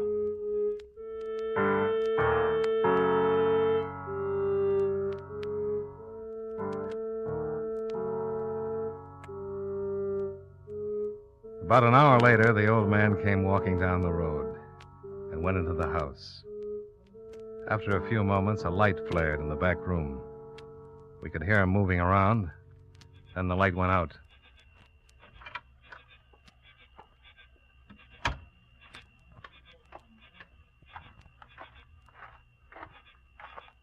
Hold it. Who's there? Who are you? It's me, Mr. Parrish. Mr. Dollar? Yeah. This is Captain Kissig with me. What do you want? Just came down to see you. Well, I got business. I got to be going. In a minute. There's a drink in the house, another jug behind the stove. Go on in and make yourself comfortable. I'll be right back. Just a minute, Mr. Well, Parrish. look, I got to hurry. Where are you going? I got business in Dawson. You gonna walk? Oh, sure, I always walk. I hitchhike if I get a lift. We've got a car. We'll give you a lift. No, I don't want to put you in no trouble. No trouble. Mr. Parrish, what did you pick up in the house? Huh? What? Nothing. What have you got in your pocket? Well, nothing. What do you want? You ain't got no right to do... Do you own a straight razor, Mr. Parrish? You better give it to us, Mr. Parrish. And be careful how you do it. I've got a gun pointed at you. Well, you knew it all the time, I had a hunch. huh? Well, here you are. Is this the one you killed your niece with? Yeah. You were going to kill somebody else. Oh, there ain't no difference after the first one, and I sure could have used that money. Gee. Man, oh, man, that was a wonderful little farm, but, I just guess you can't beat them scientific police methods. I sure thought I had it all figured out, too. Gee, we gonna go now? Yeah. What's gonna happen to my farm? They'll sure hang me, and I ain't got no relatives to The take state'll take care of it. Come on. Mr. Dollar, Hmm? why don't you just sneak back later on, get that jug? There's no sense in wasting it on some stranger who wouldn't appreciate it.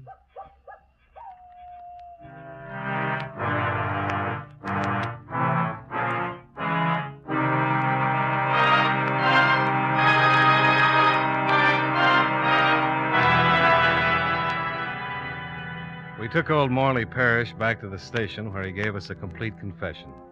He'd killed his niece for the insurance the way I'd figured. When we told him that Alvin Story had confessed that afternoon, old Morley just shook his head and said something about policemen being a whole lot smarter than most folks give them credit for. Expense account item 3, $11.80, dinner for me and Captain Kissig. After which I returned to my hotel, turned in, and got a good night's sleep. Expense account items 4 and 5, $89.45, car rental and hotel bill. Item 6, $125.19, plane fare and incidentals back to Hartford. Expense account total, $335.04. Yours truly, Johnny Dollar.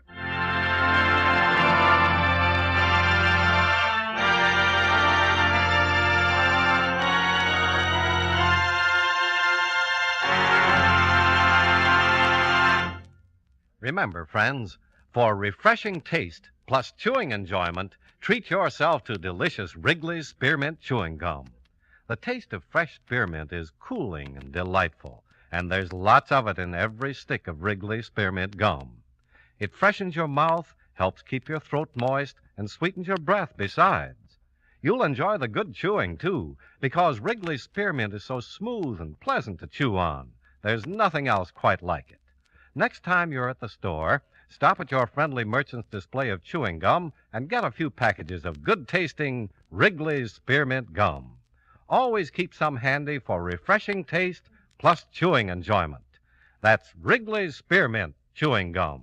Healthful, refreshing, delicious.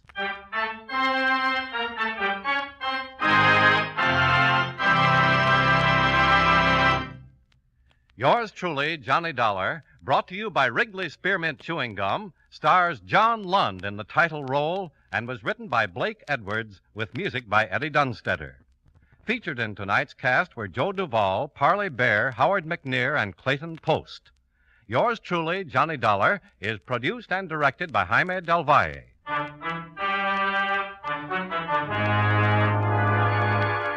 The makers of Wrigley's Spearmint Chewing Gum hope you enjoyed tonight's story of Johnny Dollar and that you're enjoying delicious Wrigley's Spearmint Gum every day. This is Charles Lyon, inviting you to join us again next week at this same time when, from Hollywood, John Lund returns as... Yours truly, Johnny Dollar.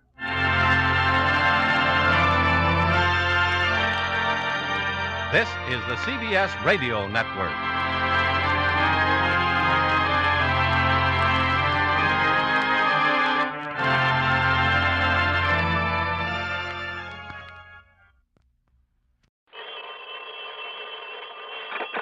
Johnny Dollar. Johnny, this is Phil Easterday. Easterday? That's right. Out in San Diego. Right, with Mono Guarantee Insurance. Well, sure. How are you, Phil? It's been a long time. I'm fine, yes, I know it has. How'd you like to take a little run out here, Johnny? Sunny Southern California? Why not? Okay. Now, according to this plane schedule I'm looking at, if you can get a move on, you can just about make connections on one of the jets coming out this way. Good. I'll pick you up at the airport. See you, Johnny. Hey, wait a minute, Phil. Yes? Give me something to worry about along the way. What's your problem? Burglary. Oh? Or rather, a whole series of them. I see. Yep, all directed at the same man. Or rather, man and wife. Whole series of them, hmm? Right? What's been taken? The same thing every time, Johnny. That's so what? Hold your hat. I'm holding. Just exactly nothing. All right, I'll grab... What was that? You heard me. Well, I asked you what had been stolen. Yes, that's and you right. said exactly nothing. Right. That doesn't make sense. I know. But now you'll have to hurry to make your plane. Goodbye. Phil, just a minute. I'll be here and waiting for you.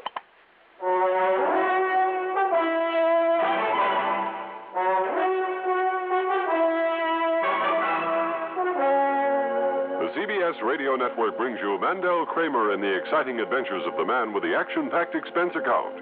America's fabulous freelance insurance investigator, yours truly, Johnny Dollar.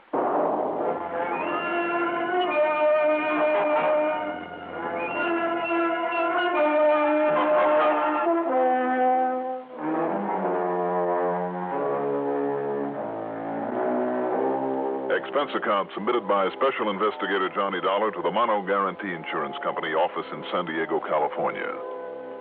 Following is an account of expenses incurred during my investigation of the double-barreled matter.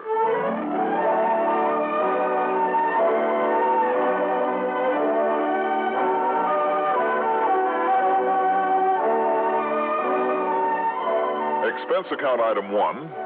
After I'd grabbed some breakfast and packed a couple of bags, $5.50 for a cab out to Bradley Field. Item 2, $180.40 plane fare to New York, to Los Angeles, to San Diego. Thanks to one of the newer jets on that swing across the country, it was only a few minutes after noon, Pacific time, that is, when the plane landed at San Diego's Lindbergh Field, which incidentally is only about a mile south of the city's main business district. San Diego, you know, was California's oldest Spanish settlement, the spot where California's modern history got its start. Also, I've heard, it's the town that has the ideal climate that Los Angeles talks about having. Anyway, it's a nice town with nice people. A busy naval and fishing port, and a popular year-round tourist resort. The latter because of its miles of clean beaches, fine motels, and, as I said, wonderful climate. I like it. Phil Easterday was waiting for me. We piled into his car, drove to his office, and he told me what it was all about. That's right, burglaries. But, Phil, if nothing's been taken... Now, look it up, Johnny. Burglary means breaking and entering with intent to commit a felony, whether that felonious purpose is accomplished or not. All right, Mr. Webster, I'll take your word for it. When you've had to use those as definitions correctly, as often as I have in connections with insurance claims, well... The point is, Johnny, that Mr. and Mrs. Warner's apartment's been broken into some 7 times now. 7 times in a row, over a period of about 2 months. Warner? Yeah, Charles Hastings Warner and his wife, Trudy. He's, well, now to come to think of it, I don't know what he is, what he does for a living. But if the size of his insurance policies means anything, he does all right. His straight life alone has a face value of nearly $1 million. That could be, I suppose, that he simply retired out here. He came out originally from Chicago, I think. I see. Phil, what do the police think about these burglaries? Well, that's just it, Johnny. They were never reported to the police. Why not? How did you find out about them? My wife plays bridge a couple of times a week. One of the group is Trudy Warner. Trudy told her, she told me, so I called up Mrs. Warner and got the story. All right, now answer the first part of my question. What, about the police? Mm-hmm. Well, she said that as long as nothing's been missing, her husband Charlie said there was no point in bothering them. But it kind of has Trudy worried, never knowing whether it's going to happen again or when they might clean out the place. Now, if you ask me, Johnny, I think it looks kind of peculiar. That's the understatement of the week. Right. And I think we ought to do something about it. 7 times in a row, you said. That's right. And absolutely nothing taken. Absolutely nothing. Oh, that is peculiar, Phil. Very. Well, that's why I called you up as soon as I heard about it. You know, One of these days, they'll find whatever it is they're looking for, and we'll find ourselves faced with a hefty claim. I wonder. What do you mean by that? I just wonder, that's all. Want to give me their address? Sure. And you might call and tell them I'm on my way out. Hmm? Right. No. What? On second thought, just give me their address. Oh. Yeah.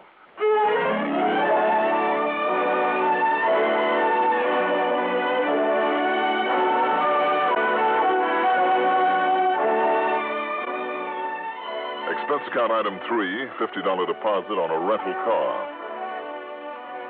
The Warners' apartment was really a single detached cottage in back of one of the better hotels.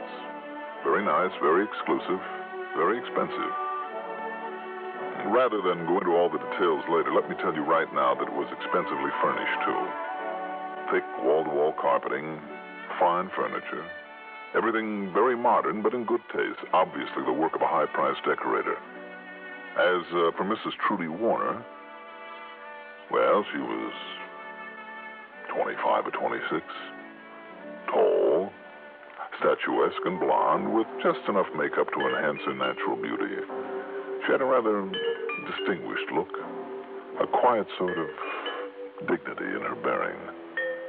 She wore a housecoat of fine oriental silk, long jeweled earrings with enough diamonds to choke a horse, but also in good taste.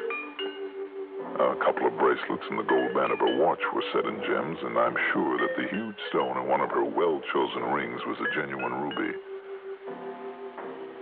At first glance, this all meant wealth, social status, a blue blood. But when in response to my knock, she opened the door and then opened her mouth. Yeah? Mrs. Warner? Yeah, that's me. Who are you, huh? My name is Dollar. Johnny Dollar. Yeah, I ever seen you around anywheres before? I doubt it. Well, then, listen, Is Mr. Warner at home? No, he ain't. He's gone away for a couple of days. But no fooling around, Buster, so you better get back on your bicycle and scram. Goodbye. Just a minute. Hey, now, Mr. get Warner. your foot out of this door. You want I should scream for help or something? No, that won't be necessary. Believe me, I'm here because I represent your husband's insurance company. Oh, you do, huh? Well, can you prove it? Well, here, let me show you my credentials. Oh, okay. I'll take your word for it. Well, what do you want to see him about, huh? Well, about those burglaries you've been having. Oh, about those people busting in here, going through all our stuff all the time, hmm? That's right. Boy, am I glad to see you, Johnny. How'd you find out about it? Well, I just happened to be here in town and talking with Mr. Easterday. Oh, yeah. I just knew I shouldn't have told that insurance guy's wife at that bridge the other day. And when he called me up and made me tell him more about it, but there wasn't ever anything stolen, so there wasn't anything he could do about it, he said. Only why Charlie wouldn't call the cops in, I'll never know. May I come in, Mrs. Warner? Huh? Oh, yeah, sure, come in. Thank you. But if Charlie finds out, I mean, he's not even wanting to bother the cops, well, maybe he won't like this. I don't know why not. I'm glad you're going to do something about it, because I asked you, Johnny, what if I was to come in from shopping or something? I mean, like in broad daylight. Like when Charlie was away like this, and maybe find somebody's busted in and was still here and pulled a gun on me or something. Sit down, huh? Thanks. These burglaries have all occurred while your husband was away? No, it's always right after he's come home again. We've been out somewheres at night together. We do a lot of night clubbing and stuff, and even sometimes go up to L.A. And they always go through everything with a fine-tooth comb, even pulling up the rugs and taking the beds apart, but they never steal nothing. I don't get it. Well, I also don't like it neither. I can't say I blame you. And your husband? Charlie? Well, all he says is it's probably just some crazy hophead or something, or a psychopath? Yeah, that's it. And as long as he don't take anything, we should worry. Only I don't like it. But that's his only explanation, though, for nothing being taken. Well, that's his only one. Gee, I don't know how he can take it so cool and casual, but that's the way he is, Johnny. Just real cool and casual about everything. You could fire a gun under him. He wouldn't even blink his eyelash. Anybody ever tried that, firing a gun under him? A nice, sweet guy like Charlie? Of course not. You want a drink, Charlie? Johnny. That's all right. No, thank you. Tell me, what's your husband do for a living, Mrs. Warner? Only it's Trudy, Johnny. No use being formal, huh? All right, Trudy. Only that's no invitation like you should get fresh or anything. You remember that? Oh, indeed I will. I remember that. You sure you don't want a little drink? No, I really don't. Thanks very much. Well, if you don't mind, I'm going to have another one. Oh, you go ahead. If you pardon me, please. You just help yourself. You started to tell me about your husband's business. Oh, he hasn't got any business, Johnny. At least not since I met him out here in Dago and married him. I see. Do you know what he did before? Well, why should I care, huh? As long as he keeps the money coming in and treats me good like he does. You sure, Johnny? Just to keep me company. No, I'm sure. If he has money coming in, where's it come from, Trudy? So I'll give you the same answer he always gives me when I asked him. Well? Didn't you never hear of the stock market? That's what he says. Oh, I see. Where did you say he is now? I didn't. But he's gone hunting like he always does. Always? Well, almost every week lately. Oh? Where, do you know? Oh, sure I know. It's down near El Centro. You know where that is? Somewhere down near the border, I believe. Yeah, down there in all that farm country in the Imperial Valley. Oh, yes, I understand there's a lot of dove shooting down there in the Imperial Valley. Yeah, doves or pigeons or whatever they are, only he always calls them pigeons. Oh, yeah? Little tiny things, a lot of feathers, only you only get a mouthful out of them. I always get stuck. I have to cook them for him, but he's always so nice to me, so why not? Sure. I'm a good cook, too, Johnny. You wouldn't believe it, but I am. Oh, I bet you are. Tell me, do you know where he stays down there? Well, sure. I always call him up on the phone every night while he's gone. It's the Bluebird Motor Court. It's a real swell place. I seen it myself a couple of times when him and me was on our honeymoon. When did he leave? Early this morning. That means he won't be back until day after tomorrow. Only what are you going to do about this burglar and bit, Johnny? Gee, I'm not sure yet, Trudy. Well, whatever it is, I sure hope you do. Only don't let on to Charlie I said anything about it, will you, honey? Well, if you won't, I won't. Oh, well, don't you worry about that. Listen, not even a short one, Johnny? Just to keep me company? Well, all right. Just a short one.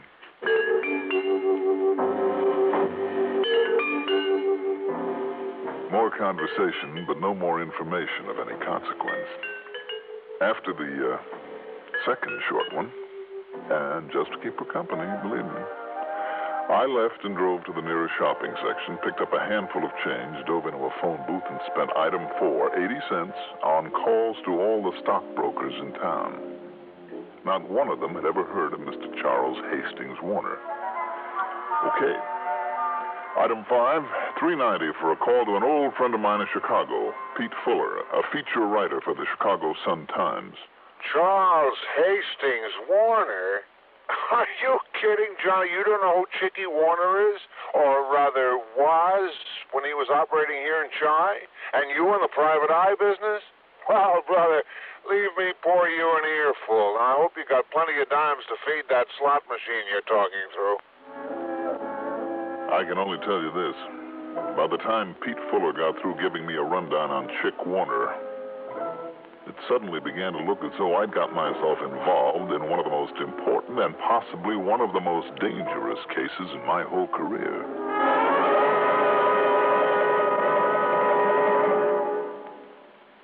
If If you ever suffer a touch of arthritis or rheumatism and you've never tried Mentholatum Deep Heating Rub, you can't know how good its deep heating action can make you feel. As you massage it into painful areas, you feel its deep heating action. You know relief is on its way. Mentholatum Deep Heating Rub is an extra strong combination of active ingredients for safe, temporary relief of minor arthritic rheumatic pain. Use greaseless, stainless Mentholatum Deep Heating Rub often.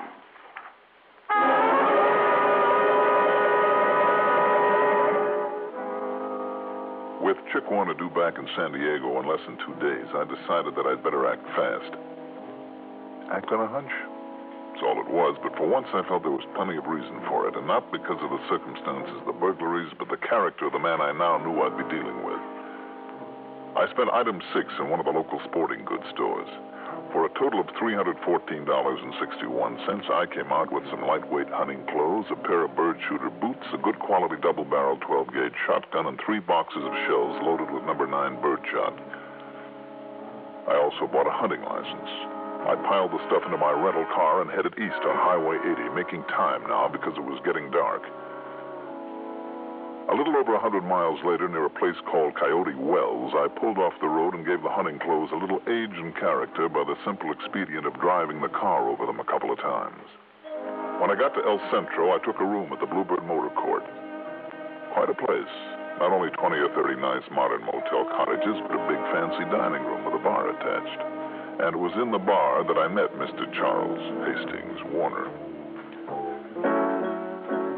He was a cold-looking man of about 50.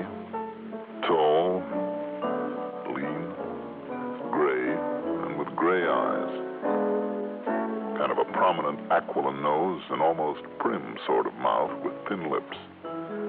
It was late and the bar was almost empty, so it wasn't too hard to make conversation with him. Why, yes. As a matter of fact, I am here to do some pigeon shooting. How'd you know? Oh, I didn't, Mr. Warner, is it? Yeah. I just hope to find somebody around here who could tell me where to go for some birds. I took a chance on talking to you, and it looks as though I picked the right man. Oh, I can tell you where to go, all right. Find lots of pigeons. Aren't they really doves, though? Dollar, the way you can knock them off so easy, I like to think of them as pigeons. Another drink, baby? Yeah, I'll buy it. You bought the last 4. Oh, that's all right. Don't worry about it. Waiter, a couple more of these. Yes, sir. If you can lead me to some good shooting, it's certainly worth a couple of drinks. Lead you? Well, do you mind if I kind of tag along with you tomorrow? Well, I mostly like to go alone, Dollar, but sure, why not? Good. I'll make 2 of you. 2 of us? Yeah, I promised some other guy I'd let him come along. Name is Al Melford. You know him? No. When he hurt in the bartender, somebody that I always bring in the pigeons, he latched on to me. Bought me a couple of drinks like you did. So I couldn't turn him down. Mm-hmm. Besides, maybe it's good to have a couple of witnesses along. Witnesses? Sure. To what? You know, to see I don't come back with over my limit. Oh. What'd you think? Well, I had no idea. Also, I don't know how good a shot this Al Melford is. Just met him today, so you can be along to make sure you don't blow my head off by mistake. You're not serious. Dollar, a man has a gun on him. You never know. Remember that.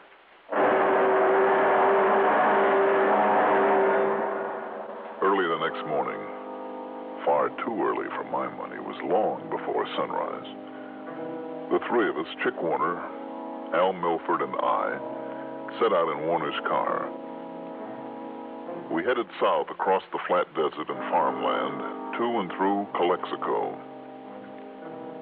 Within spitting distance of the border, we turned right and then hit a narrow, dusty road that wound around so much I wondered a couple of times if we weren't getting a little too close to Mexico. Al Milford, by the way, put me on guard. 35 or so, there was a kind of shiftiness about him that I didn't like. I began to wonder if I'd walked myself into a trap of some kind. Finally, Chick stopped and deployed us around a vast, heavy cover of what I believe they called deer brush. Oh, there must have been several acres of it, and mesquite and sage that was higher than my head. Al went to the north end, I to the west, and Warner to the south, and we waited. Sure enough, as soon as the sun came up, as Warner had promised, the birds started rising. For the next 10 or 15 minutes or so, I had more action than I'd ever dreamed possible in bird shooting. But I noticed two things. Chick Warner's shooting was only one blast at a time. And more important, after the first big flurry, there wasn't a sound from Al's gun. I worked my way slowly, cautiously toward the spot where Chick Warner supposedly had his stand. What I came on stopped me in my tracks. Al Milford, lying prone, his shotgun aimed toward the spot where Warner should have been, and beside him in reach, a .38 revolver. As I sneaked up on him, he suddenly, quietly swung around, and I found myself staring into the barrel of that gun. Just take it easy, Doc. Yeah. Before you do anything silly, just take a look at these. My credentials. Catch. Credentials? I know who you are, but you don't know who I am, so you better look. You think I'll argue with you as long as... Oh. Yeah. Narcotics squad. That's right. Now listen. Put down your gun and listen before he gets back here. Sure. He's been quiet quite a while now, so I think he's made his haul. What? Don't you see, we know how he gets the stuff across the border. Stuff? White stuff, heroin, pure, uncut heroin. I figured as much from his record in Chicago. Sure. Now he picks it up on these so-called hunting trips. From a contact just across the border. Yeah, and he always has company, a witness who would swear he just came out here shooting, sometimes one of our men. But none of them has ever found the stuff on him. Then those raids in his apartment, yours. I didn't say that, Johnny. But strip him down, strip his apartment, there's never a sign of it. Yet somehow he's not only getting it, but storing it, then spreading it around up north. And somehow I've got to find out what he does with it after he picks it up here, where he hides it. You'll never know that. Warner. All right, Warner. No. No, Dollar. You reach for that gun, you get this other barrel. That wasn't any bird shot at him. That was a slug. I can see that. Okay. Pick up that handgun of his. With your left hand. Toss it over here. But real careful. Go on, do it. I say toss me his gun or I give you this other barrel. What's the matter, you blind?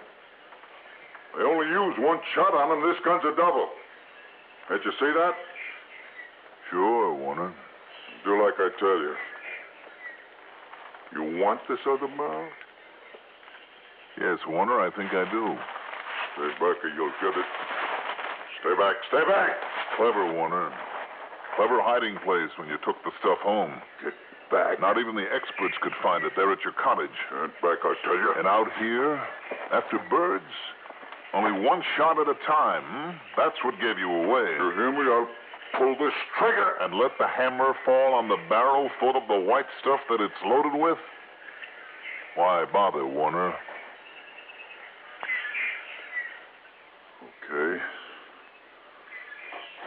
Okay, Dollar, listen. I'll make a deal with you. The stuff in this other barrel is worth a lot of dough. You want to talk? You want to make a deal? Sure. Sorry, Warner. I'm afraid the only deal I'll make with you is this. All right, Al, are you still with us? Sure. Sure, Johnny, but it just caught my arm. If you can carry me back to the car. Take it easy, Al. When our friend here comes around as a reward for his cleverness, we'll let him carry you back.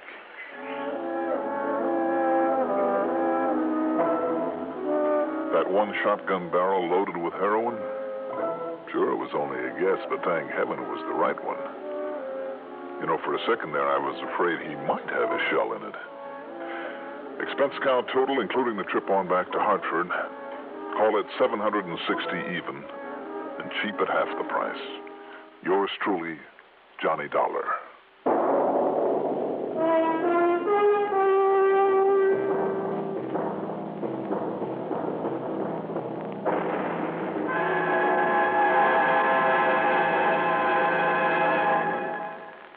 Now, here is our star to tell you about next week's story. Next week, one of the rottenest rackets in the world, but a story with a real twist at the end. Join us, won't you? Yours truly, Johnny Dollar.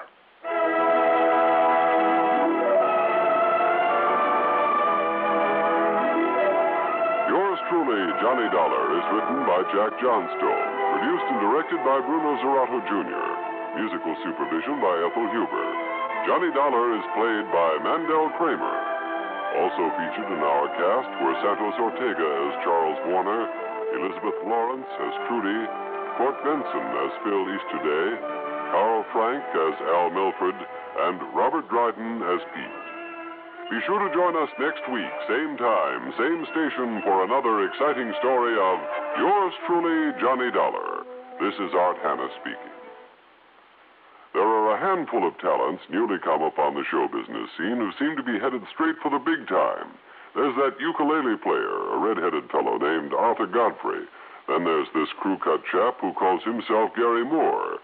In Hollywood, a youngster by the name of Art Linkletter runs a show called House Party.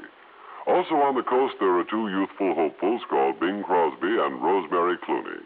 They're all here to entertain you on the CBS radio network each Monday through Friday. Let's run down the lineup again. Arthur Godfrey Time, Art Linkletter's House Party, the Gary Moore Radio Show, and the Bing Crosby, Rosemary Clooney Show. Weekdays, you'll find them all right here. Crosby and Clooney every weekday on the CBS Radio Network. This is Kelly Maddox, Executive Secretary of the Citizens Traffic Commission, with another safe driving tip. As a motorist, do you give the proper signals for turns and stops? Always before you slow down, turn, change lanes, or stop, make sure that other motorists know in advance what you plan to do. Use either hand or mechanized turn signals. As a precautionary measure, use both. Give signals distinctly by extending your arm well out of the car window. Your hand pointing to the ground means slow or stop. Your hand extended straight out means a left turn, and your hand pointing upward means a right turn. If you use mechanical signals, check them often to make sure that they are functioning okay. And check your brake or stop lights, and if bulbs are burned out, replace them immediately. The Citizens Traffic Commission reminds you that the best way to tell a good driver from a bad one is to watch if the proper signals are given. Be safe. Signal your intentions at all. From Hollywood, it's time now for Edmund O'Brien as Johnny Dollar. The Ambassador Travel Agency calling back, Mr. Dollar. Oh, yeah. Your reservation for Bermuda has just been confirmed. Pan American, flight number 134. You'll leave LaGuardia at 10:30 a.m., arrive at Kindley Field, Bermuda, 2:30 p.m. Got it? We'll send the tickets right over. It's been a pleasure to serve you, sir, and I hope you have an enjoyable stay in Bermuda. Is it a vacation? Well, hardly. I'm going down there to look up a dead man.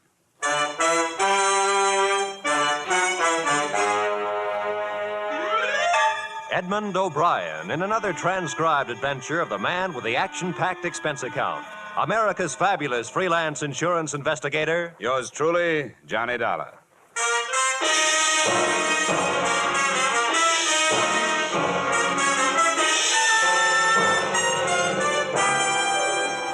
Expense account submitted by Special Investigator Johnny Dollar to Tri-State Life Insurance Company. Attention, Leland Scarf, Chief Adjuster. The following is an accounting of my expenditures during investigation of the Earl Chadwick matter. Expense account item 1, $1.80, cab fare to your Hartford office. The man has been seen alive, Dollar.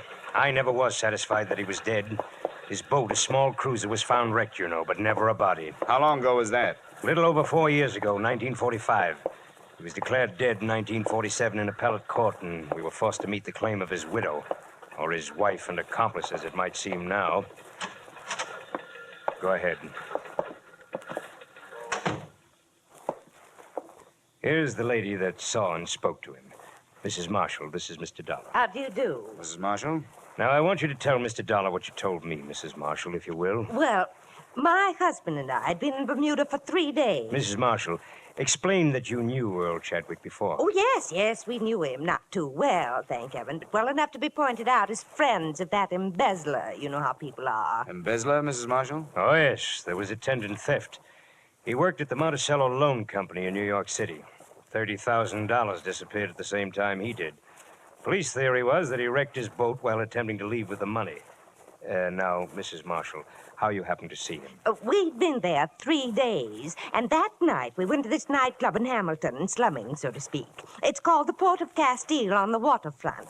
It had been a number of years, mind you, and Chadwick was much thinner, but I recognized him. He was seated with some sailors, and I said, Jerome, doesn't that look like Earl Chadwick? And then you spoke to him. What else could I do? I was dying of curiosity. When he got up to leave, I met him and said, Aren't you Earl Chadwick? He denied it, of course, but being that close, I'm positive that it was.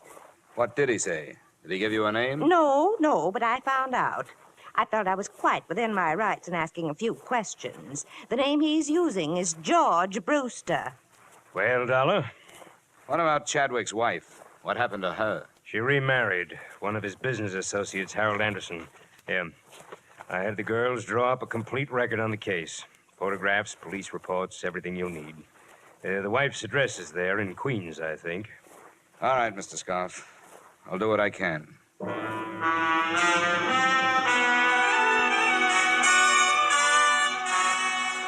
Expense account item 2. $250 plane ticket and miscellaneous expenses between Hartford and Bermuda.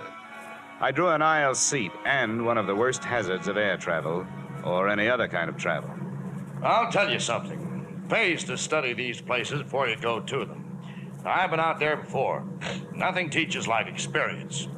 But before my first trip, I knew more about Bermuda than lots of the folks that live there, see? Well, that's very interesting. Yeah, yes, sir. Quite a history. Spoiled now, though. People aren't worth anything anymore. You know what spoiled them? Tourists. Yeah, took away all their ambition. Turned them into a bunch of lazy beggars and horse traders. Don't farm anymore. Don't do anything but work the tourists. Now, I don't want to be a wet blanket, you understand? Oh, yeah. But keep an eye on your wallet. They'll strip you if you give them a chance. My business is farm tools.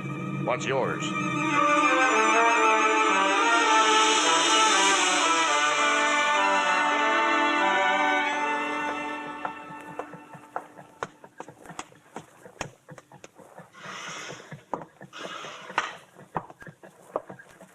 Yes, sir. My name is Dollar. Here's my credentials. I'd like to see the chief constable. Yes, sir. Yes? Mr. Dollar to see you, sir. An insurance investigator from the States. Yes, of course. Send him in. Right, sir. That door, Mr. Dollar. Thank you.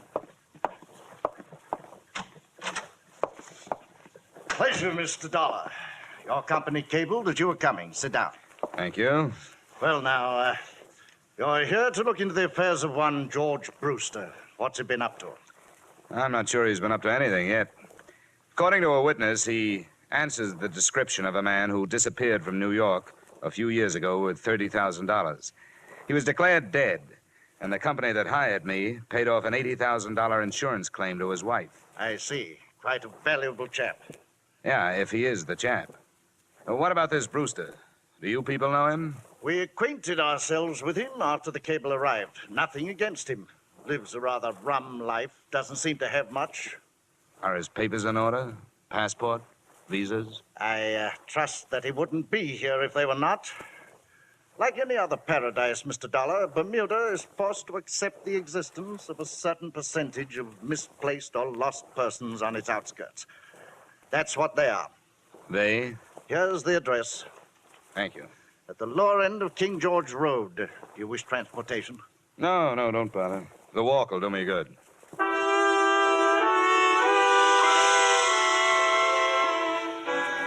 I decided against the King George Road address. Instead, I returned to my hotel, memorized the photographs of Earl Chadwick, subtracting a little weight from the somewhat flabby face.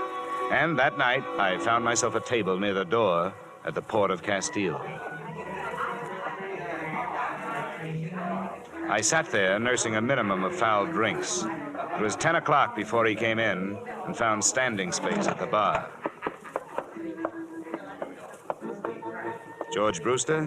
Hmm? Or Earl Chadwick? What's the matter with you? What is this? I'm curious, too. How about coming over to my table? All right.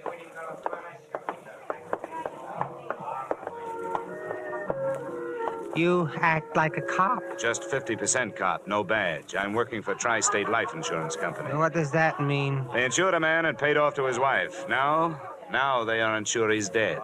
He belongs to that other name you threw at me. What was it? Chadwick? Earl Chadwick. And I must look like him. Here's a snapshot. Huh. He's fatter, but it's pretty close at that. You know, about a week ago, some crazy old dame I never saw before called me some other name. It might have been Chadwick. I thought she'd drunk over her quota. She was an old friend of Chadwick's. She swears she'd recognize him if she saw him. And she swears she saw him. Huh. It's weird, isn't it? I suppose it happens more often than we know about. What do you want? My papers and stuff? They might help. Sure, I'll write down my address. Come on out anytime tomorrow. There you are. Thank you. I should recover from these drinks by noon. Well, that'll be all right. It's crazy, isn't it? Things like this could get your goat.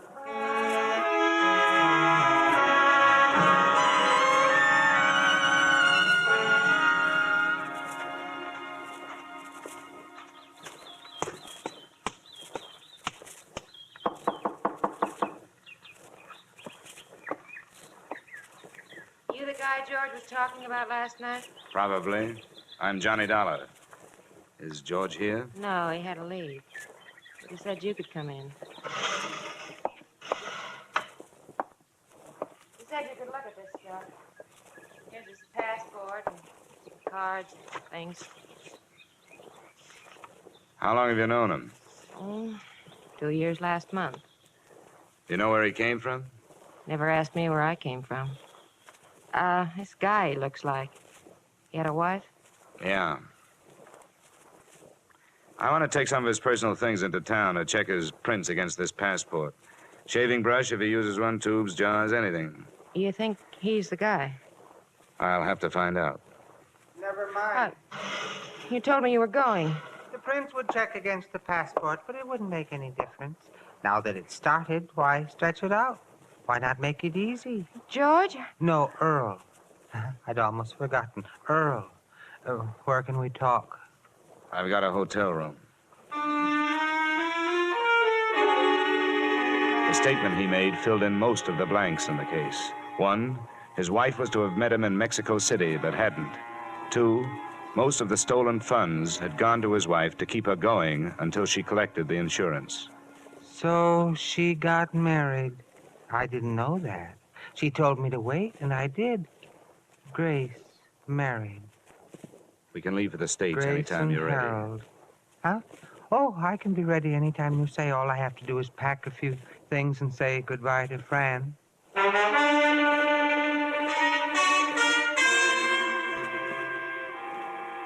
Expense account item 3, space for 2 on New York-bound plane. Chadwick was a hard man to figure out, but one thing I did realize. Now that he'd started, he was almost happy to be going back to the people he'd left.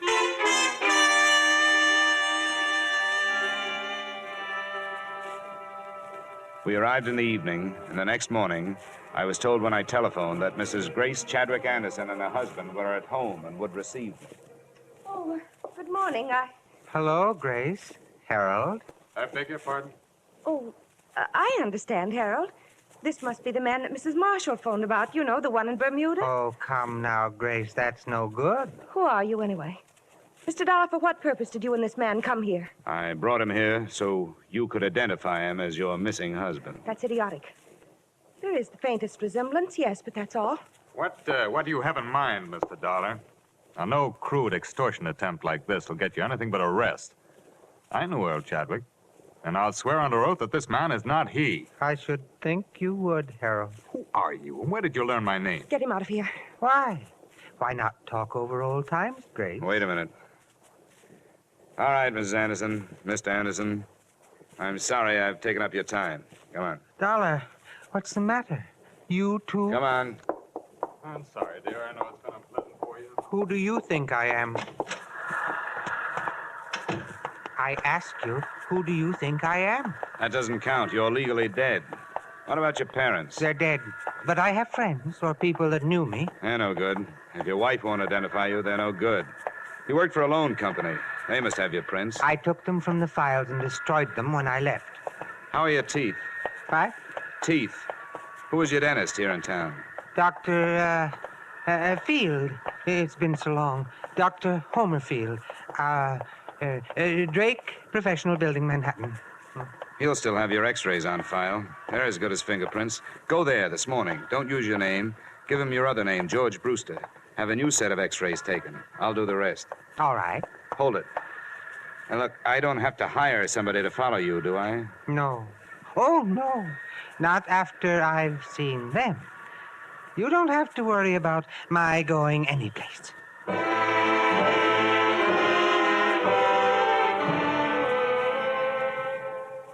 Expense account item 4, $25 services of a private detective. Assignment, tailing Earl Chadwick and/or George Brewster. At 1 o'clock, he had left the dentist's office and gone to his hotel room. At 3, he was still there. And at 4:30, I arrived in the office of Dr. Homer Field. Brewster? Oh, yes. His x-rays have come through. They're on the clamps. Don't touch them, please. What is your interest? Police identification. Oh, yes. We're always happy to cooperate. Thank you. Now, how about digging in your files for the x-rays on a patient named Chadwick? Earl Chadwick. Yes, I'd be glad to. Let's see. Chadwick. Earl M. Chadwick, is that your man? That's the name. Ah, well, 1945. Ooh, he should have been in for hygiene. Those pictures, how do they compare with this new set? Brewster. Well, let's have a look. There's malocclusion, lower bicuspid, impacted third molar. Erosion inlay, very interesting. You mean they're the same in both sets of pictures? Oh, no, definitely not. Oh. But a man's mouth could change since 1945, couldn't it? Oh, yes, it could, especially with neglect, but that would never cause a man to grow new teeth. Now, you see here, Brewster has one more incisor than Chadwick. The whole character of the mouth is different, I see. Here. Yeah. I see. It's different, all right. Definitely. These two men would not look even faintly alike.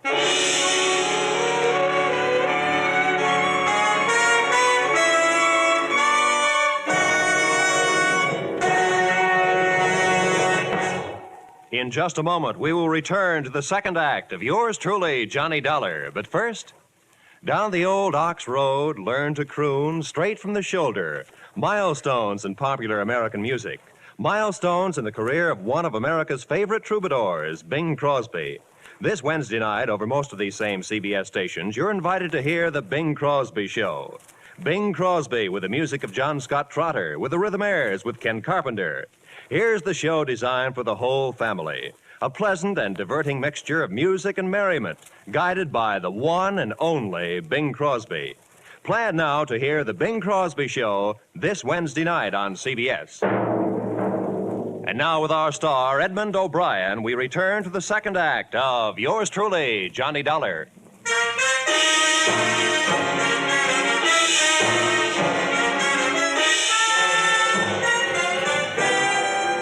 Look, Dr. Field, these x-rays labeled Earl Chadwick. Could they be misfiled? Could they be under the wrong name? Misfiled? No, definitely not. My assistant has been with me for 10 years. Never made a mistake yet. No. Well, then could anyone else have gotten in here and planted a different set under that name? But why? I would realize the difference the moment I looked into the mouth. That erosion inlay alone. Yeah, I know. Look, your office. Has it been broken into? Yeah, a long time ago, for narcotics. How long ago? 6, 7 years ago, during the war. But not since then. I've missed nothing. The janitor, the nightman. Does he have a key? No. It's cleaned in the evening, just before I leave. Robbery is out of the question. Just what is your problem, Mr. Dollar? Well, if I wanted to plant some x-rays in a file, where could I get some? Well, I never thought of it. But... Where would I go? Would you give me some? Oh, no, definitely not. That would be most unethical, unless, of course, you were a patient of mine and the x-rays were of your own mouth. Oh, thank you, Doctor. I think that's what I wanted to hear you say.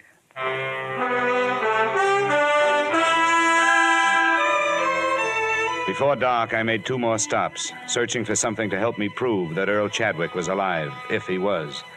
The Hall of Records had nothing but a couple of certificates on him. One recorded his birth, the other recorded his death. I checked the wanted file at police headquarters. They had checked him out in 47 when the court had pronounced him dead. On my way out of there, I made 2 phone calls. The second was to the detective I'd hired.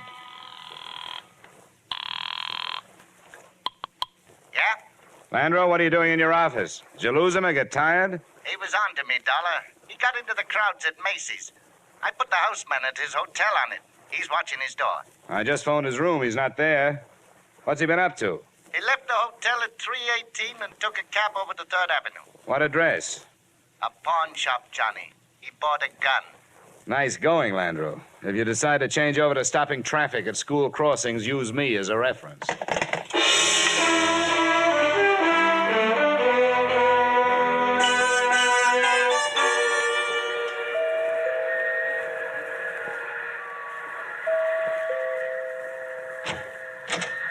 Where's your husband, Miss Anderson? He's here, but he Come doesn't... on, I want to talk to you both. You have no right to barging... Where is he? What is it, Grace? Oh, it's you again. That's He right. forced his way into the house. Make him get out, Harold. I will if I have to. Now, look here. I don't know what that imposter has told you, and I don't care. If you choose to believe his lies, that's your business. And a sorry business it is. But I will not allow my wife and my home to be upset by his schemes any longer. Are you through? No, not quite. It's obvious to us, if it's not to you, that this man learned of the unexplained details surrounding Earl's death and is attempting to use this vague resemblance to his advantage. Now, extortionists land in prison, Mr. Dollar. And the only reason I haven't turned to the police before this is that we want to escape the notoriety of having past tragedies lived again. He bought a gun this afternoon. That makes him look like the double-crossed husband, doesn't it? The man's a maniac. I'm going to ask for police protection. Where is he? Who? This man. Do you know where he is? When I found out he bought a gun, I was afraid he was coming here to use it. Harold, I can't believe this is happening. Now, Grace, please. Why? Why would he harm us? He doesn't know us, and we don't know him. He bought the gun to convince you, Dollar. He knows a lot about you, Anderson. He knows you were Chadwick's immediate superior in the loan company before he disappeared. Harold, it couldn't be, could it? Grace. It's been a long time. Maybe some disease could change a person that much. But he would have contacted Grace, me. Earl is dead. How did this man learn so much about us? As far as I can see, he's made only one mistake. The size of the theft. He says he stole 10,000. According to the record, 30,000 was missing. Of course, it's possible that it isn't a mistake. That somebody in the firm who knew what his plan was picked up the odd 20,000 and put it on Chadwick's account. Mr. Dollar, I have one thing to say to you before you leave. Earl Chadwick is dead. You're so right. And that's what troubles me. A legally dead man running around loose with a gun makes an interesting situation. Did you ever think of that? Who would the police look for? I'm going to my hotel in case you want to phone in your answer.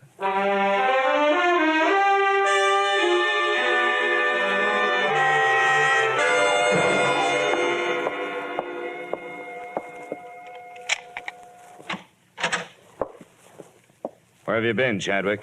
Right here. The maid let me in.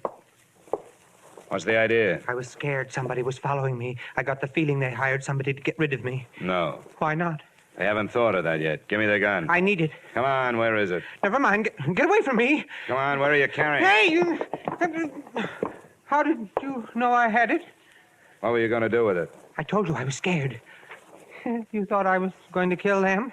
The idea crossed my mind. No. What good would that do? How should I know what's going on in that head of yours? Why'd you come back then? Just to get things straightened out. You wouldn't have had to. I haven't found a way to prove who you are. Oh, I knew I didn't have to come back. But everything was stagnant. Being George Brewster was dull. I thought that's what I wanted. A new identity, even without Grace. But I guess nobody's ever satisfied. And when you have a choice of who you want to be, then it's really hard. What about the x-rays? No good. The set under Chadwick didn't match the one you had taken today. They had to. They made a switch with somebody else's, probably Anderson's. It's an easy office to enter. Probably hired a cat burglar. Nothing at the Hall of Records, nothing at police headquarters. You're dead. What did the police say? I didn't talk to them. Why should I? The case is closed. You're dead. Lazarus, come forth. And he that was dead came forth, bound hand and foot with grave clothes, and his face was bound about with a napkin. Yeah? Landro, Johnny. Oh, yeah. Sorry I blew up. Forget it. I lost him, didn't I? How is it? Oh, it's a mess. I'm not getting any place. The only proof I can find is proof that he's dead. Maybe he should stay there. Yeah, I'm getting ideas myself. What about his draft board? They take prints. Police checked in 47. They lost. Look, I'm going to have to dummy up something. I don't want you to violate any trade secrets, but do you know a good forger? That depends. It'll be practically legal. All I need is a driver's license. I think that can be managed, Johnny. When? Tonight. It'll cost. Well, I'm working for a wealthy company. Oh, there's more, too, Landro. How about meeting us in your office in 45 minutes? Sure, Johnny. Bring a bottle. Expense account item 5, $500, one bogus 1947 driver's license complete with Chadwick's thumbprint. By 10 p.m., we were back in Landro's office. Johnny, how desperate is this Anderson? Desperate enough to welcome a nice, fast deal. Don't quote a price unless you have to. Just get him down here. Why anybody goes through all this to make prison? Prison? Come on, Landro, get on the phone. There's the number. You're my client.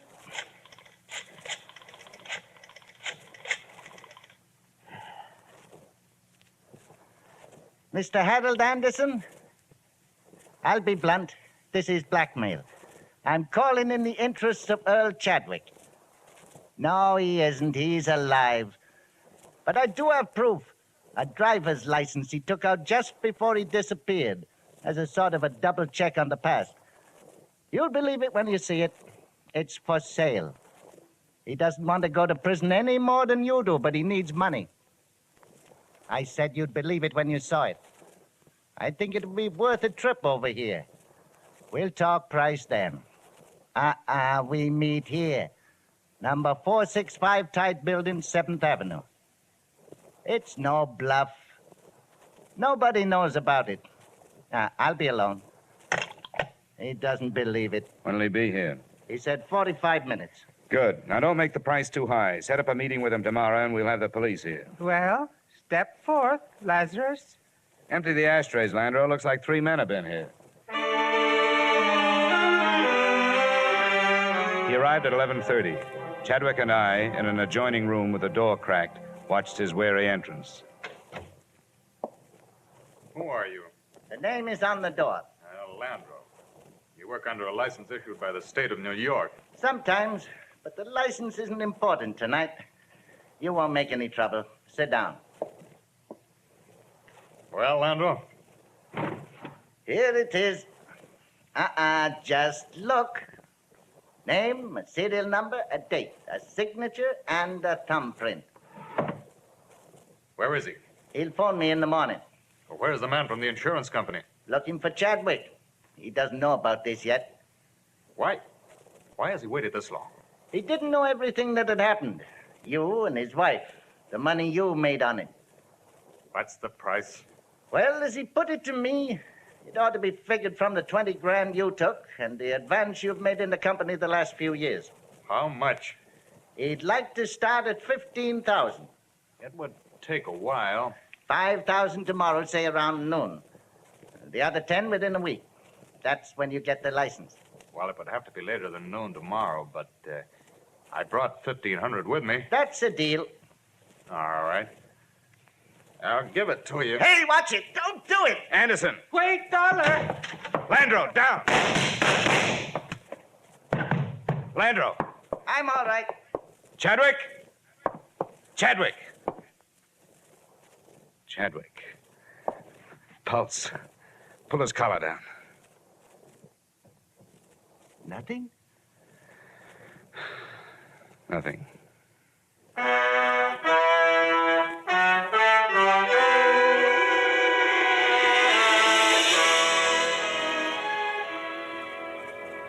I don't know what your company can do about it now. Both Mr. and Mrs. Anderson gave statements to the police that same night, confessing their contribution to the original crime. You'll have a hard time prying Harold Anderson loose from the clutches of the state, which is working on a murder indictment for him. About the wife, Grace, I don't know. If she's not found guilty as an accessory, I'd be happy to appear as a witness if she's brought to trial on fraud charges. As for my part in it, I'm not proud of myself, but I was hired to find a dead man. And I finally found one, just before he lived. Expense account total, $1,575.30. Yours truly, Johnny Dollar.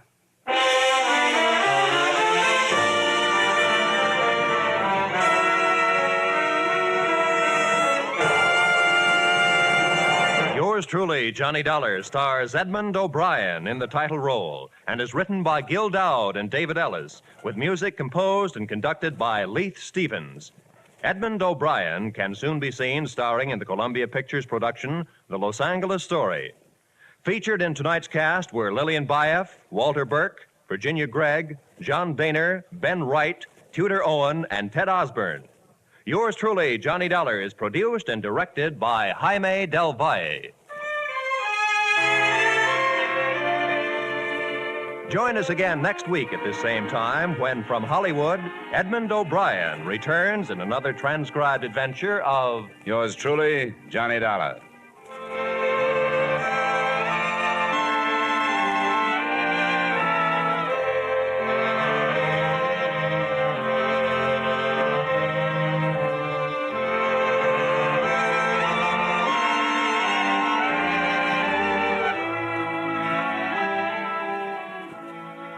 Every Wednesday night, CBS brings you Groucho Marx with his brilliant quiz, You Bet Your Life. It's one of the brightest, most spontaneous, most genuinely funny shows on the air. So be listening this Wednesday night on most of these same CBS stations for You Bet Your Life, starring Groucho Marx. Stay tuned now for the adventures of Philip Marlowe, which follow over most of these same CBS stations.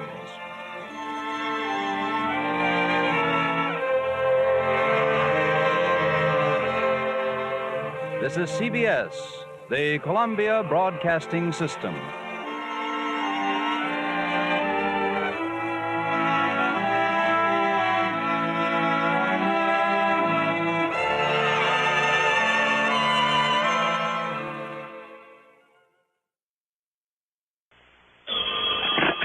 Johnny Dollar. Like to hop aboard the next plane headed for the mighty sovereign state of Texas? Why not? And who dat? Jack Price here in Corpus Christi. Oh, hiya, Jackson. How about it? Well, you know I like that town of yours, Jack. I always have. But unless your company plans to pay the freight, forget it. I can't afford it. Now, you don't think for 1 minute I'd be inviting a character like you down here on just a social call? Why not? I'm a very sociable fella. Oh, sure. Especially when you're on expense account. Naturally. Or when your investigation saves us a lot of money and you can pick up a nice commission for it. Sure. But this time, pal, there's no way you can save us anything. As a matter of fact, if what I suspect is true, you'll only cost us money. Now, that doesn't make much sense. Doesn't it? Well, does it? Why don't you come down here and see? On expense account? Yeah, on expense account. But no extras. Bare minimum expense account. Right. No chance of a commission. None. But maybe just a nice little service fee, just for old time's sake? No. Oh, now, Jackson, listen, do you really think I'd accept an assignment like that from you, of all people? I cannot tell a lie, Johnny. I think you would. You want to know something, pal? Yeah. You're right.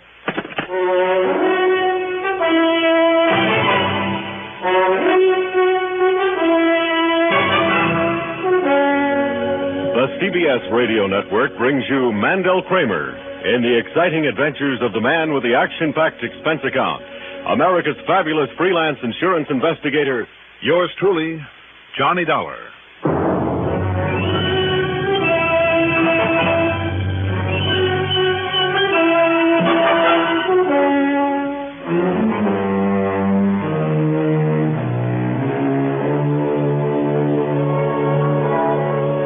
expense account submitted by Special Investigator Johnny Dollar to Tri-Western Life Insurance Company, Corpus Christi office.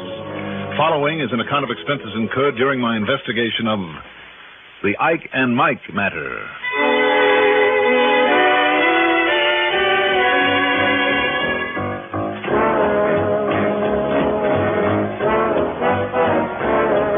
Expense account item 1, $5.65 for a taxi out to Bradley Field. As for item 2, well, in spite of this demand for economy, I'm sure the company treasurer won't object to my not thumbing my way to Corpus Christi. So item 2 is $122.23 for a plane ticket. But to make up for it, after I got there, instead of a taxi, I took the airport limousine to the Robert Driscoll Hotel. That's item 3, $1.35. There I got myself a room, not a suite, mind you, and unpacked my bags. Yeah, who is it? What do you mean, who is it? Come on, open up. Jackson, come in. Hi, Johnny. Now, don't tell me you came around to make sure I didn't take too expensive a room. Sit down. Thanks. It's getting close to dinner time, Jack. Why don't I order up a couple of drinks? No, listen, Johnny. You'd better not. Oh, come on. Don't tell me you were that serious about holding down on the expenses. Well, I was and I wasn't, but something's happened since I talked to you on the phone. Oh? Like what? Well, what I mean is that's too late now. Too late for what? For you to do what I wanted you to do down here to see if you could do. What are you talking about? That is to say, look into this thing and see if I wasn't right about thinking maybe the best thing to do would be just to cancel the policy.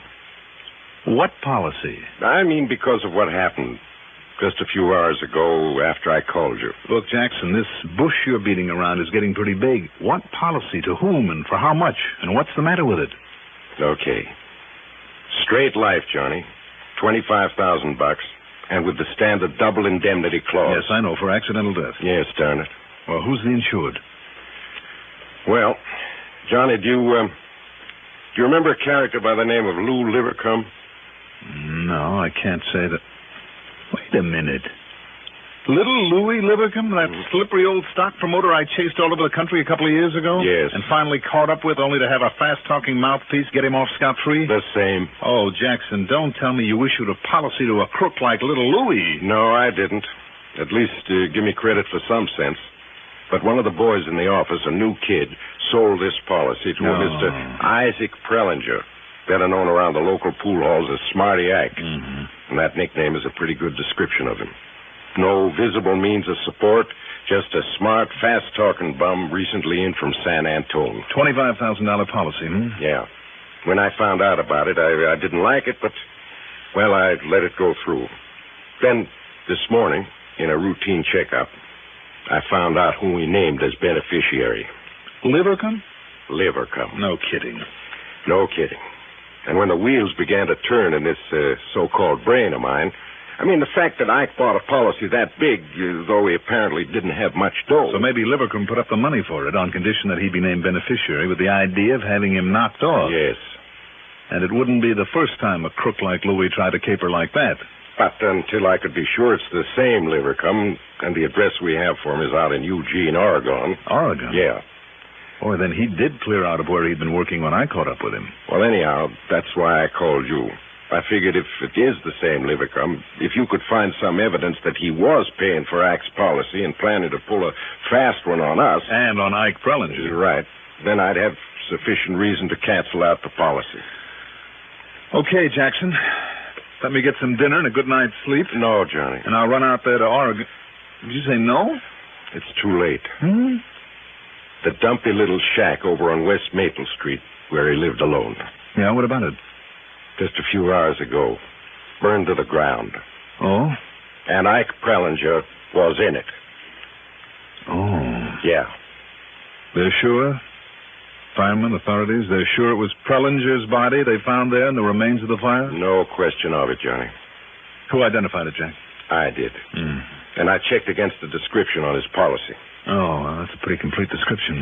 Oh, Tri-Western really goes overboard on that, Johnny. Not only a complete physical and medical history, but pictures, x-rays, the works. I know. And then just to make doubly sure, I had the lad who sold him the policy go over and take a look.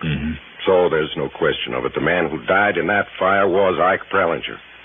So now we'll have to pay off to this Louis Livercombe. Like I said, Johnny, you got here too late. Maybe. What can you do about it now? What started the fire? You remember Pete Frawley? The arson squad? Yeah, one of the best. Yeah, I know. Pete says it was accidental and typical. Ike got himself drunk, fell on the bed with a lighted cigarette. First went the mattress, then everything else, including him. And Pete is sure of that? He's already made out and signed his report. Oh, he should know. He does. Well, I think I'll talk to him anyhow. By all means. And I know what you're thinking. If this beneficiary is the same Louis Livercombe... There almost has to be something fishy. Jack, how about if I rent a car and then meet you over at your office? You want me to have Pete Frawley over there? No, I'll dig him up at headquarters. But first, I'd like a look at the policy involved on this one. Okay? Okay, Johnny. Anything you say.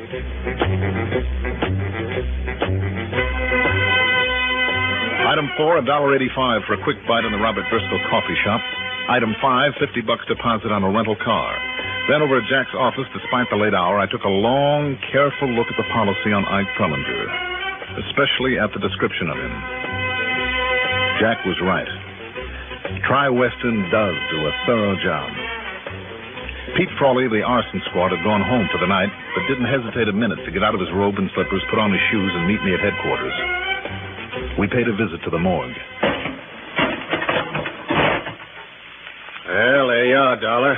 Pretty badly burned, no features left, but there's no doubt it's Ike Prellinger. Same height, weight, teeth, build, general characteristics, everything. Mm-hmm. Including fingerprints? From this? Oh, no, impossible. Oh? But, Dollar, I checked him out against the description on the insurance policy, and so did Doc Wyman, the coroner. It's about as positive an ID as we could want. And that young fellow who sold him the policy was sure of it, too. Even he identified the finger ring and the watch. Mm-hmm. Even old Jerry Deeks was certain. Who's Jerry Deeks? He runs a pool parlor where Ike used to hang around. Well, you want me to fold down this sheet for a better look at him? No, don't bother. What about an autopsy, Pete? Now, you don't think I'd have made out my report before Doc Wyman did his autopsy. No, Dollar, this is Ike, all right, and there is no doubt about it. Jack Price tells me you said the fire was accidental. If you mean any signs of arson, the answer is no. There were none whatsoever. Only all the usual, typical signs of what actually happened. What do you mean, Pete? Well, a flock of empty whiskey bottles around.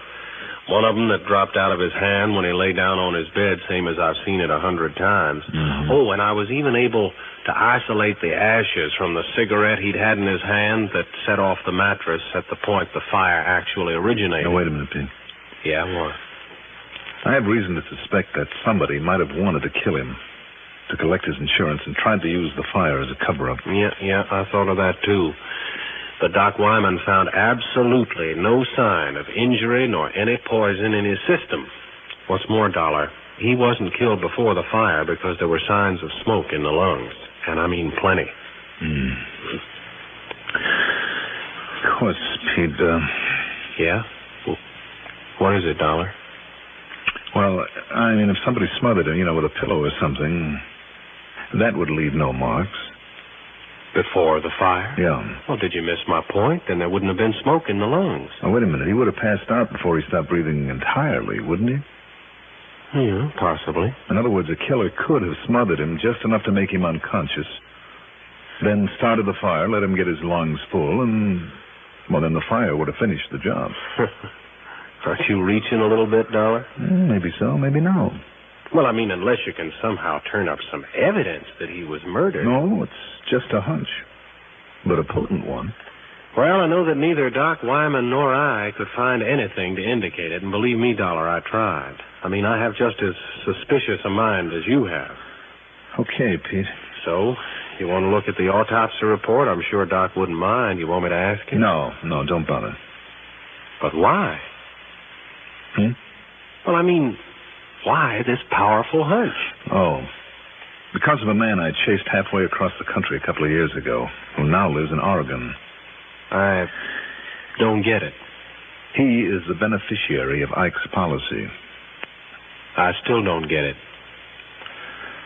I think maybe I better fly on out there and pay him a visit.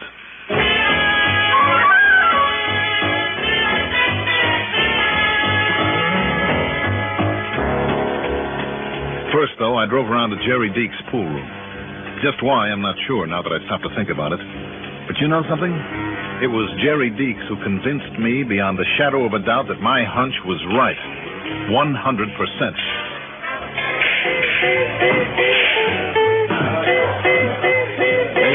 What he done for a living, Mr. Dollar? Yes, Mr. Deeks.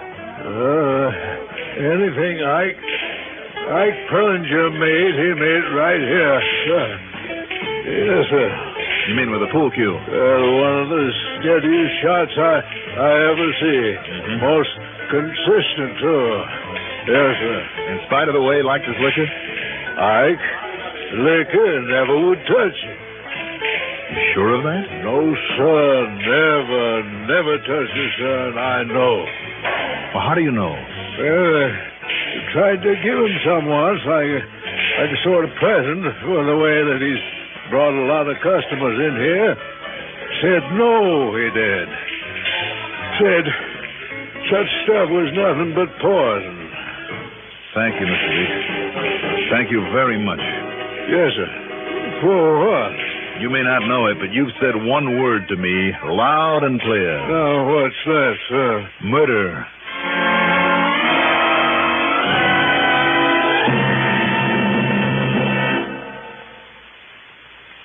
It's a welcome change sometimes to have neighbors drop in unexpectedly for a visit. Weekdays here on the CBS Radio Network, we have a group of friendly folks who like to drop in on you, cheer your day along, and never once get in the way. They're Arthur Godfrey, Art Linkletter, Gary Moore, Bing Crosby, and Rosemary Clooney, CBS Radio's daytime stars. Every weekday, they furnish fun and frolic mixed with music at this lilting location on your radio dial. Tune in the daytime stars. They're good company.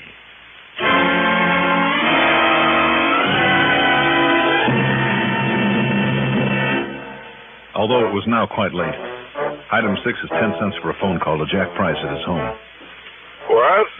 You still out and circulating around? I sure am, Jackson. Why don't you get some sleep?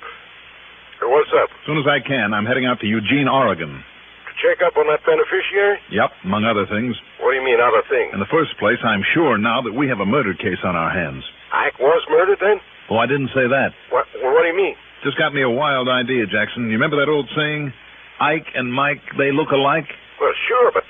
Well, just what? give that a thought while you're driving over to your office to meet me.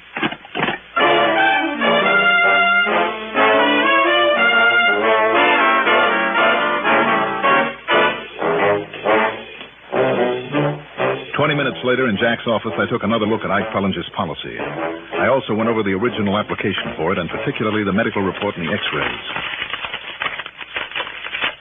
Well? Okay, Jackson.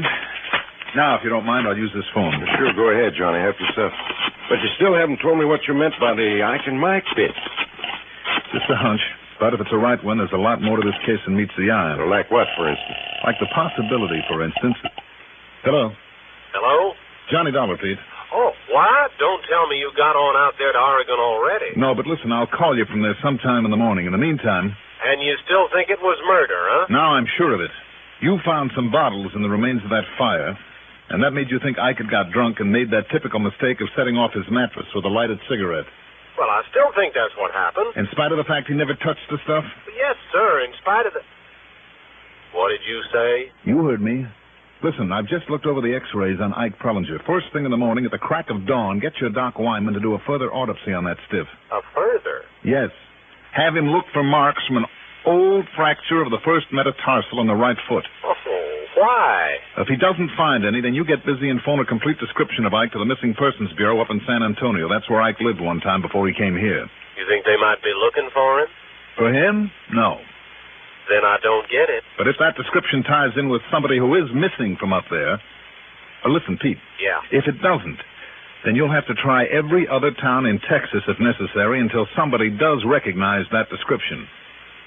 And if the name turns out to be Mike somebody or other... I still don't get it. Just do it, Pete. Call Missing Persons Bureau until you get a positive reaction to that description. I'll phone you tomorrow from Eugene, Oregon. All right, now, Jack. I got to get me on out to the airport and see what kind of connections I can make.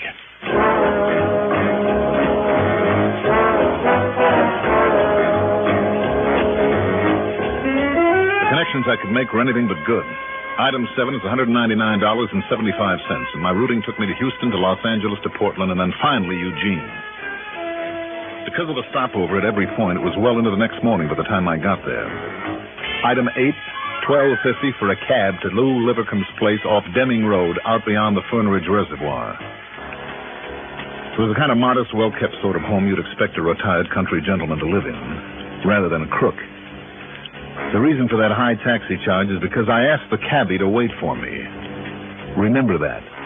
As for Livercombe, he was the same suave, slippery old character I'd known 2 years before. Yes, I heard from an old contact of mine that Ike Prellinger died down there in Corpus Christi. Too bad, darling. He was an old friend of mine. Yes, so I understand. As a matter of fact, he made me the beneficiary of his insurance. I've already mailed in a claim. Why did he name you, Livercombe? Why not? We used to work together, Ike and I. You still working together? Don't be ridiculous, Dollar. How could we be if he's dead? Tell me, where have you been the past couple of days? Right here. I haven't gone out beyond the mailbox for nearly a week. Mm-hmm. Can you prove that? Yes, I can prove it. Ask my next-door neighbor, old Morgan. I've seen and talked with him 2 or 3 times every day. And Mrs. Teller on the other side. I helped her gather in some wood yesterday morning. Yesterday morning? Yes. Yesterday afternoon, she brought me over an apple pie she'd made. All of which makes a nicely set-up alibi for you, doesn't it? Now, look here, Dollar. I don't know what you're getting at, but if you think you can tie me in with Prellinger's getting knocked off... Did I say that? Didn't you learn a couple of years ago that when you try to pin something on me, all you're going to do is fall flat on your face? Suppose we see. Mind if I use your phone? Well? Go ahead. Thanks.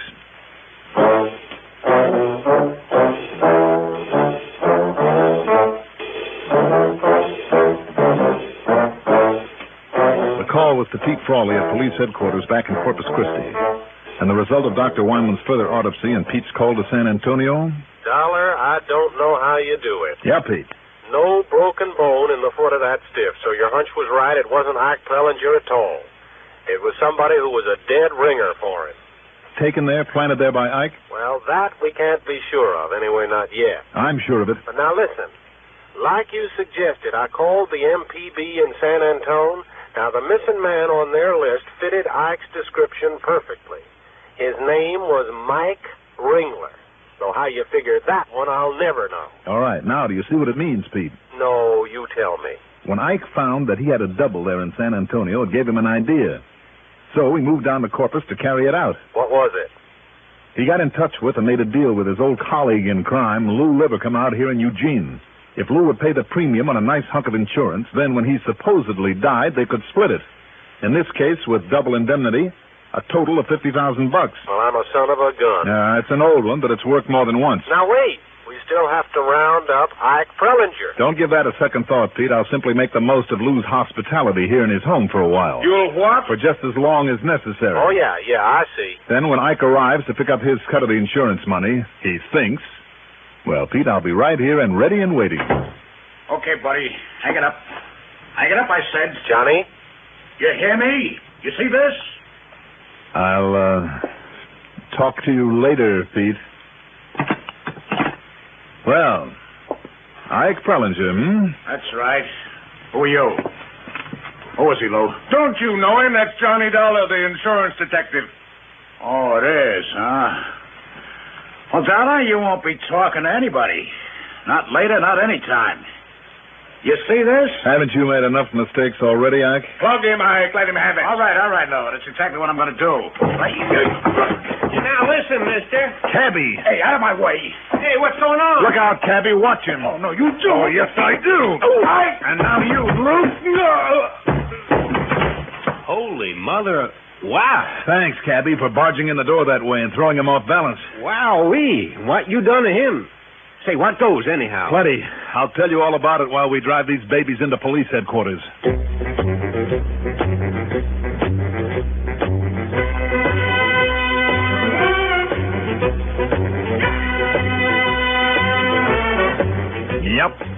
It was good hunting, not only because Ike will have to pay for the murder of Mike Ringler, but more important to me, because Lou Livercombe is finally ending up where he belongs, behind bars. Expense account total?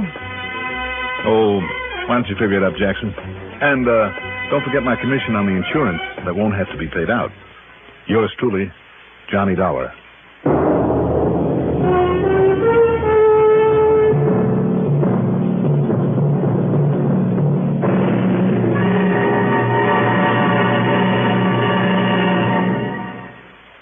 And now here is our star to tell you about next week's story.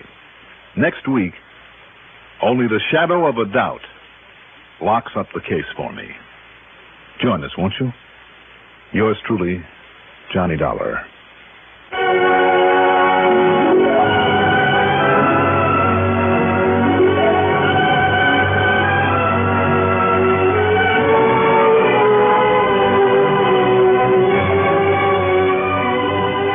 Yours truly, Johnny Dollar, is written by Jack Johnstone.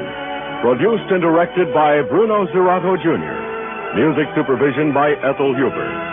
Johnny Dollar is played by Mandel Kramer.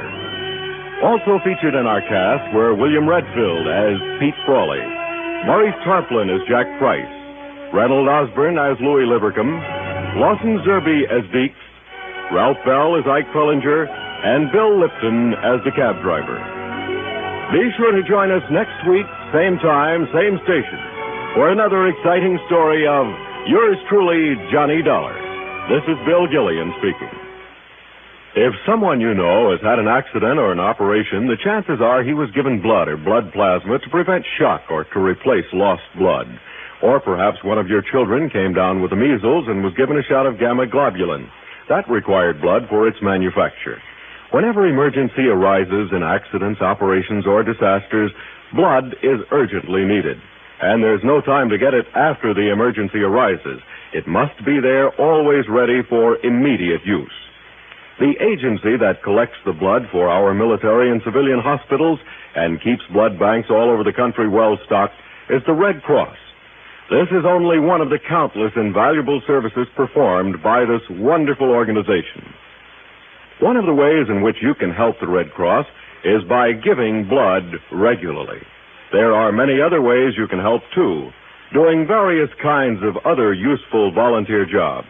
Right now, during Red Cross Month, join and serve and help the Red Cross stay on the job for you. From Hollywood, it's time now for Edmund O'Brien as Johnny Dollar. Mickey McQueen, Johnny. How are you? Mickey? I tried to phone you a couple of times, but I never reached you. And I'm out a lot these days. Well, I heard about your promotion to sergeant, Mickey. Nice going. That isn't good. They're taking my beat away from me and putting me behind the desk. I've got to talk to a friend about it. Will you be home tonight? Well, you really sound worried, Mickey. What is it? Nothing yet, Johnny, but there'll be murder before it's finished. My mind's made up. I want to talk to you about it. Sure, Mickey. I'll be here any time you want to come up.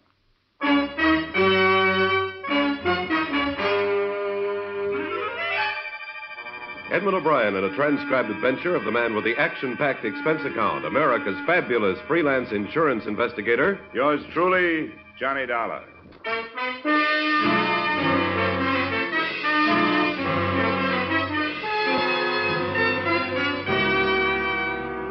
Expense account submitted by Special Investigator Johnny Dollar, to whom it may concern, Hartford Police Headquarters, Hartford, Connecticut. I don't expect you to honor this statement, but since the reports to my regular employers go in on these forms, the following is an accounting of my expenditures during my personal investigation of the Mickey McQueen matter. You may wonder how I got mixed up in it. Well, it's been my privilege to have worked a number of cases with Mickey McQueen here in Hartford, and through the years, a friendship developed between us. So when he phoned Tuesday night to say he wanted to talk to me, I was glad to ask him up. But when it got to be 1:30 in the morning and he still hadn't arrived, I wasn't so glad. He arrived at 2.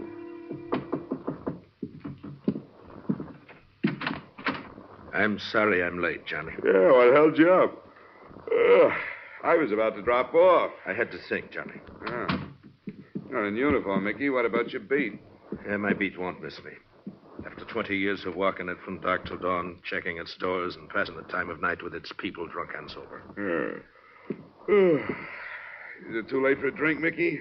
I got your brand, some Irish. Yes, that was good of you.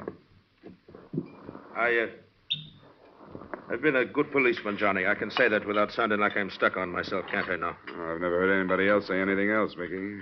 And I've got more friends to my credit than I have arrests. I'll say that. But I've got a quiet beat. I think there are quieter beats in town. Maybe you're lucky. Here's to it. All right. But be careful what it is. There's murder being done and planned right this minute, Johnny, and them that could stop it don't have the heart, right or wrong. What are you talking about? I know what I'm talking about. Are you feeling all right? Feeling all right? I'm as healthy as I was yesterday, ain't I now? I didn't see you yesterday. Yet they're taking my job, putting me behind a desk. A degrading end for a man that's been active for 20 years. After 20 years on your feet, you should take a rest. You've earned one. The very words of the commission, Johnny. But, Johnny, Yeah, Mickey? Never mind. The devil take them all. I've used up enough of your time. Now, wait a minute. You came over to talk about something more than your new job. What's this stuff about murder being planned and being done? I shouldn't have said it. I wish you'd forget it. What's the matter with you? You know me well enough to tell me. You know me well enough to know I'll keep any confidence you want me to keep. You're a good friend, Johnny. Maybe that's why I've changed my mind about telling you. Then why did you come over? Because I thought I was going to talk to you, but I'm not now. All right, it's your business. But you're acting like a kid. Now, if you don't have anything to say to me, it's after 2. I have a job in the morning. All right, Johnny. I'm sorry I bothered you. I'll say good night.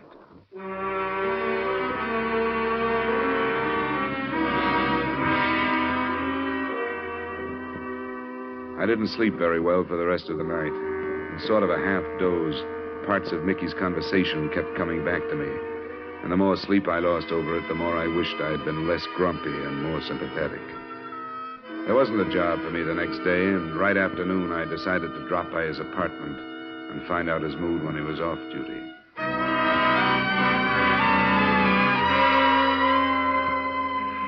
Mickey's apartment occupied the ground floor of a narrow gray row house not far from mine. I could hear a woman crying somewhere inside. I smelled domestic trouble, but I pushed the buzzer anyway.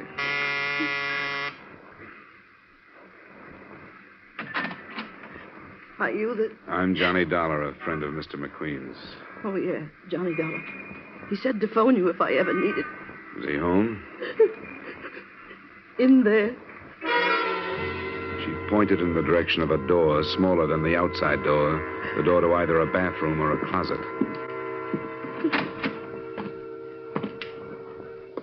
It was a closet. The clothes were bunched at one end of the rod, and from the other, still in uniform, his own polished leather belt drawn tightly around his neck, hung Mickey McQueen.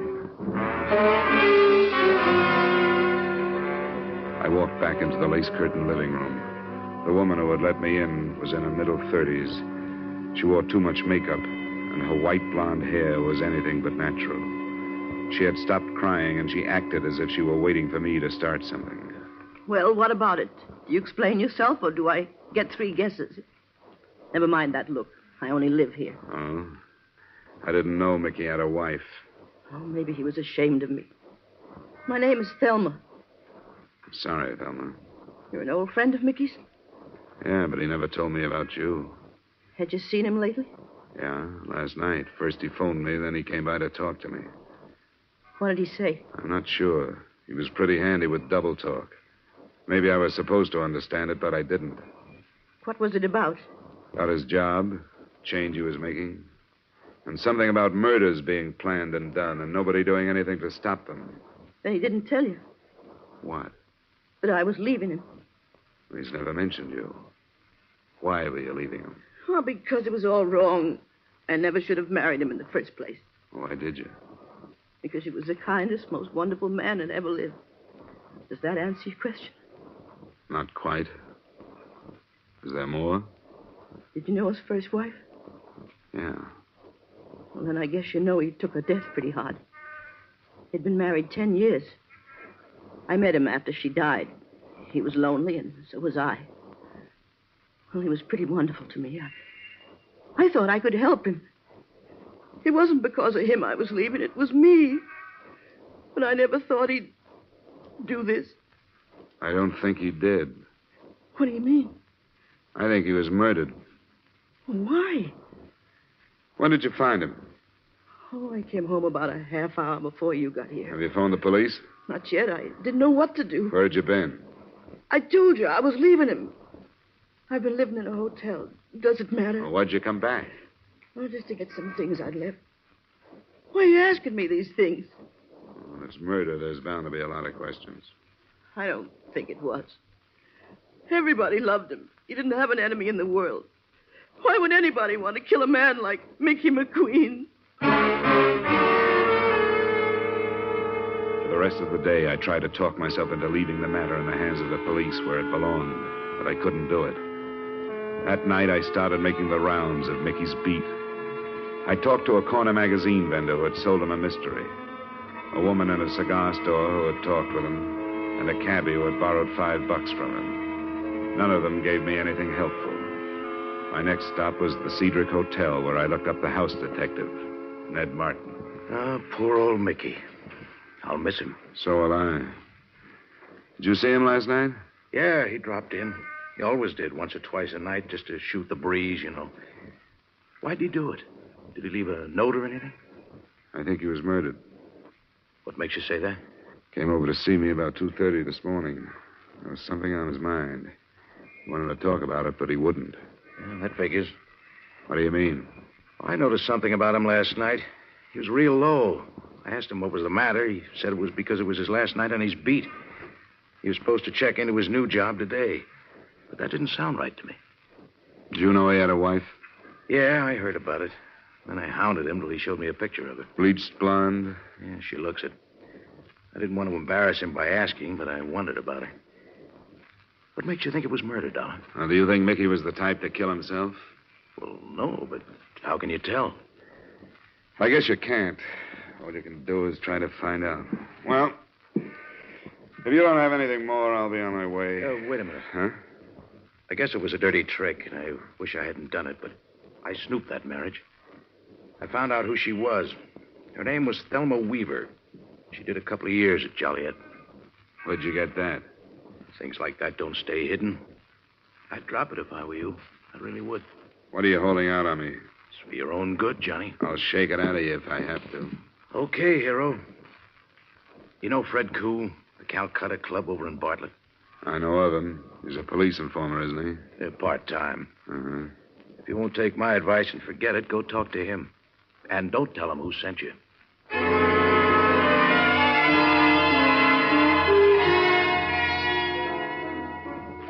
What do you want?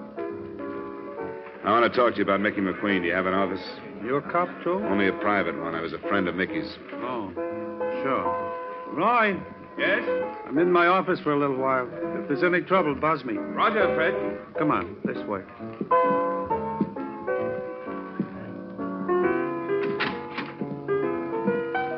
Got quite a crowd tonight, Fred. Sure, sometimes I get a lot of out-of-town trade. Did you see Mickey last night? No, I didn't. I get along fine with Mickey. He won't take any payoff, but he don't push me around. How is he? Do you know his wife? His wife? I didn't even know he was married. Her name was Thelma Weaver before Mickey married her. She did some time in Joliet. Why do you bother me with this? I got work to do. You knew Mickey was dead. No, I didn't know that. I don't see how it would be enough, but it struck me that if somebody knew he was married to an ex-con, they might try to use the information. I suppose you're right. Yeah? Right, Fred. I think you'd better come out. Important? Yes, I think so. Be right out. Pardon me, Dollar. A little trouble outside. Wait here. I'll come right back.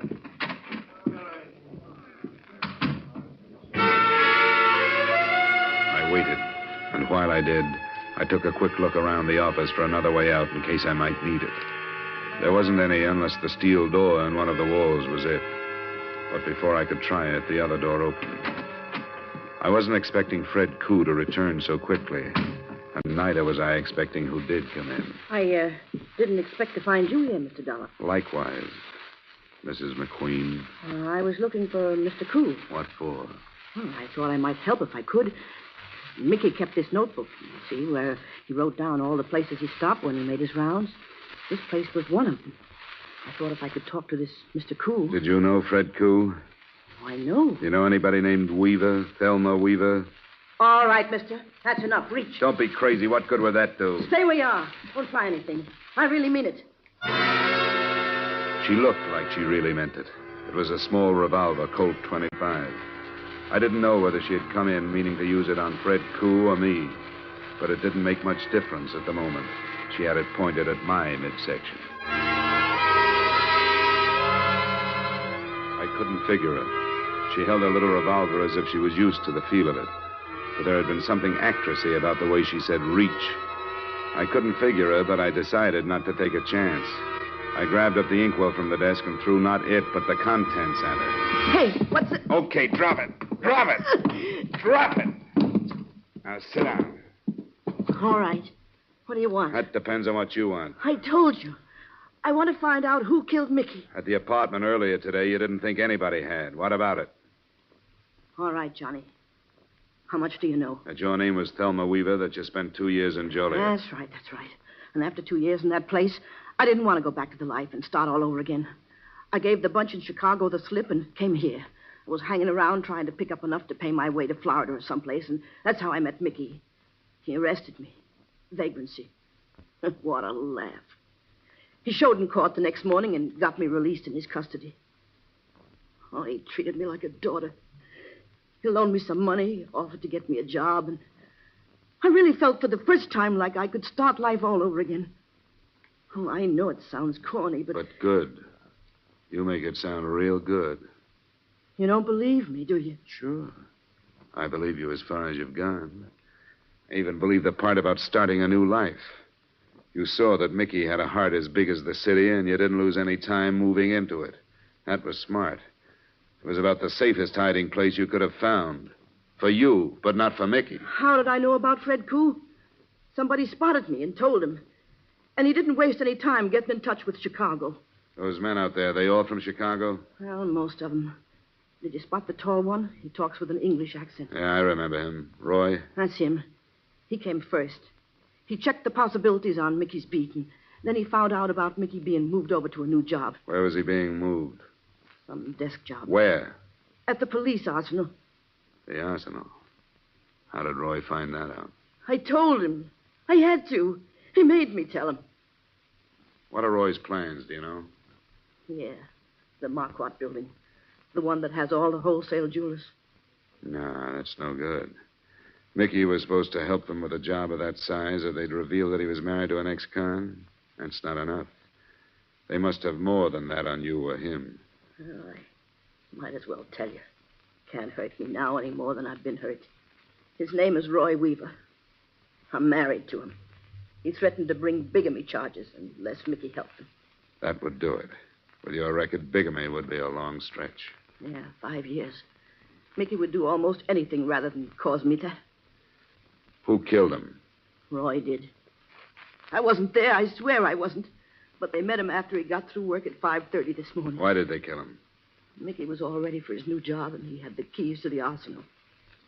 Here's your gun. If you're on the level, you may need it, and the caliber's too small to do me any good. What are you going to do? I'm going to the police. Why not use the phone? It'll be tapped, and it would take too long to explain it. That bunch would be in here before I got started.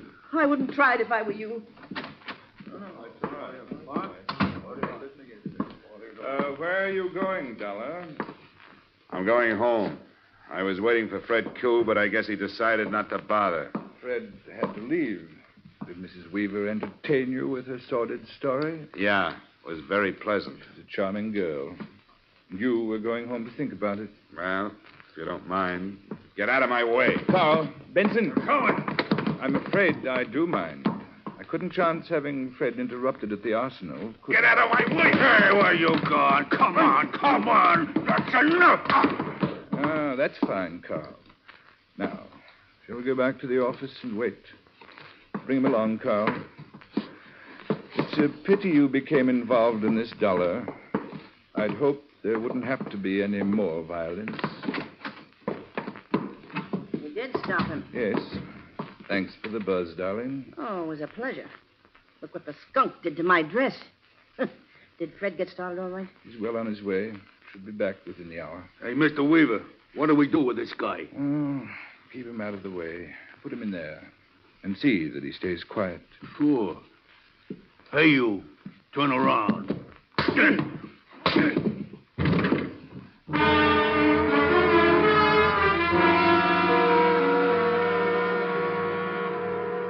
At least I found out what was behind the steel door I'd noticed earlier in the evening.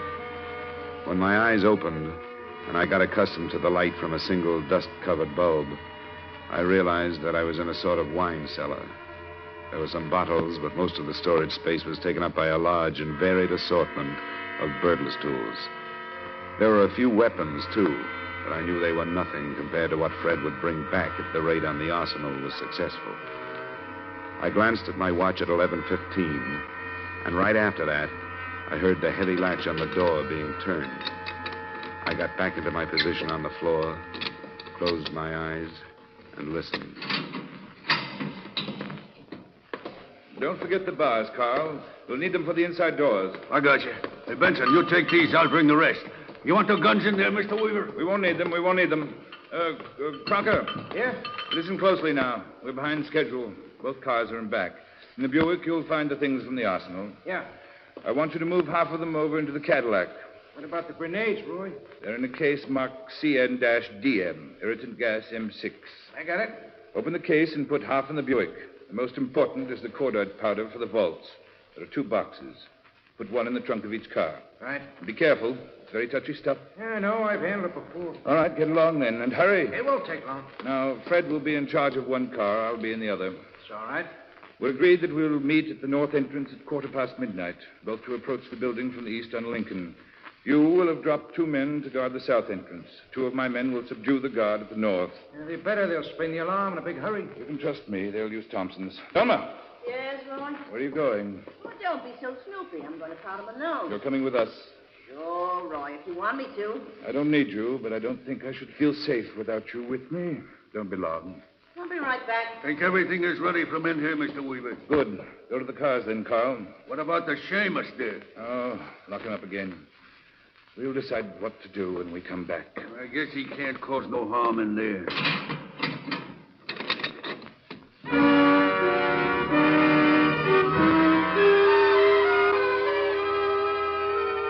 I tried to force the door that time using one of the bars they had left behind, but I couldn't do anything with it. Then I started poking the cement walls. I knew better than to expect to find any other exit, but with the biggest burglary in the history of Hartford underway, I had to do something. I kept a check on the time, and it was 20 minutes before they were due to arrive at the Marquardt building when a sound stopped me. The steel door was being opened. I moved behind it, still holding my bar. Dollar, it's Ned Martin. You in here? Yeah, Martin. I'm here. How did you know I was here? Some dame phoned the hotel. She told me you were here. Why should she call you? How should I know? I don't even know who it was. She just said she knew you came to the hotel and that you were locked up in here. I mentioned the Calcutta to you, so I came over to see what it was all about. Now, what's the matter? Don't you believe me? I don't know what to believe. You said you were holding something out on me when I talked to you. I was. I knew Fred Koo was selling the information about Mickey's wife to some guns from Chicago. I knew it could have led to trouble. Why didn't you tell me? You said it was for my own good. I thought it was, and mine, too.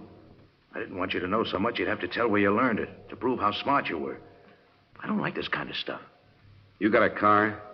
Yeah, but it stays right where it's parked till you tell me what's going on. This Chicago bunch raided the police arsenal. They're armed with everything from cordite to Tommy guns. They're going into the Marquardt building in less than 20 minutes. What's that? Wholesale jewelers. Would you take me out there? I'll take you part way if you're crazy enough to want to go. That's good enough. Let's get into the office.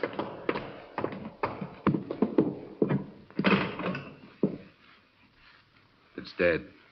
Who'd you want, police? Yeah. We could stop on the way. It'll take us 15 minutes to get to the Marquardt building. If we run into a patrol car on the way, we'll stop it. If we don't, you can drop me and then phone in. Where's your car?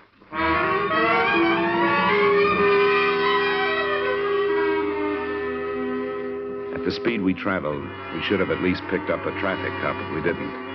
Martin wouldn't take me any closer than the corner of Atlantic and Milton. And we reached there at 12 minutes after 12. That gave me 2 minutes to get to the Marquardt building. I didn't make it before they arrived, but it didn't make any difference. Both cars had pulled up and were unloading men. From a doorway about 50 yards down, I spotted Fred Koo and Roy Weaver. Then I saw Thelma. She got out of the Buick and started toward me. Thelma, where are you going? Weaver shouted at her, but she didn't answer. Instead, she stopped, and I saw the little gun glitter in her hand as she turned back to them. Then I saw what she was aiming at. The trunk of the Buick, where the cordite powder was. Thelma! Thelma! Stop it! The car went up in a blast of powder and gasoline, and she moved back toward the other one.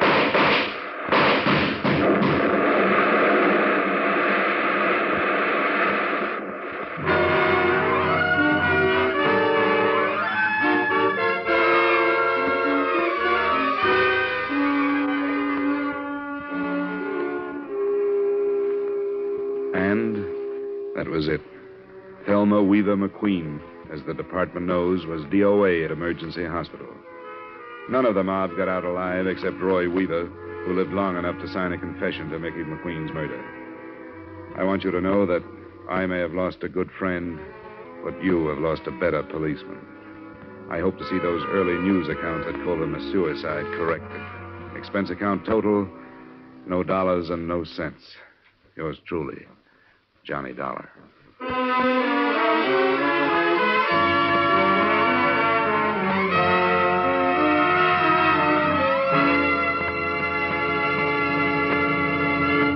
Yours truly, Johnny Dollar, stars Edmund O'Brien in the title role and is written by Gil Dodd with music by Wilbur Hatch.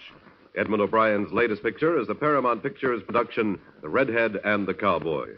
Featured in tonight's cast were Bill Conrad, Martha Wentworth, Herb Butterfield, Jack Moyles, and Ray Hartman. Yours truly, Johnny Dollar, was transcribed in Hollywood by Jaime Del Valle. This is Dick Cutting inviting you to join us next week at this time when Edmund O'Brien returns as... Yours truly, Johnny Dollar.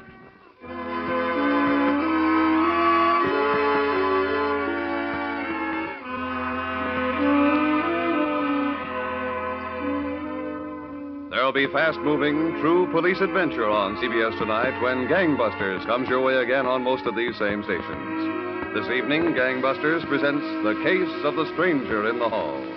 Stay tuned now for 5 minutes of the latest news.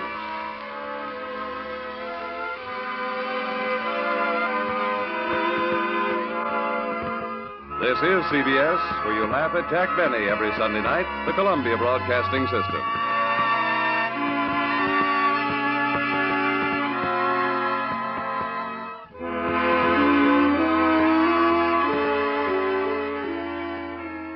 For your listening enjoyment, John Lund as Johnny Dollar. Dave Brace, Johnny. Plymouth Mutual. Oh, hiya, Dave. Johnny, sapphires are bad luck. Yeah, so are black cats. Cats don't get stolen, though. Or at least we don't insure them. How much? $30,000. Does the name Benny Stark mean anything to you? Benny Stark. Yeah, jewel thief.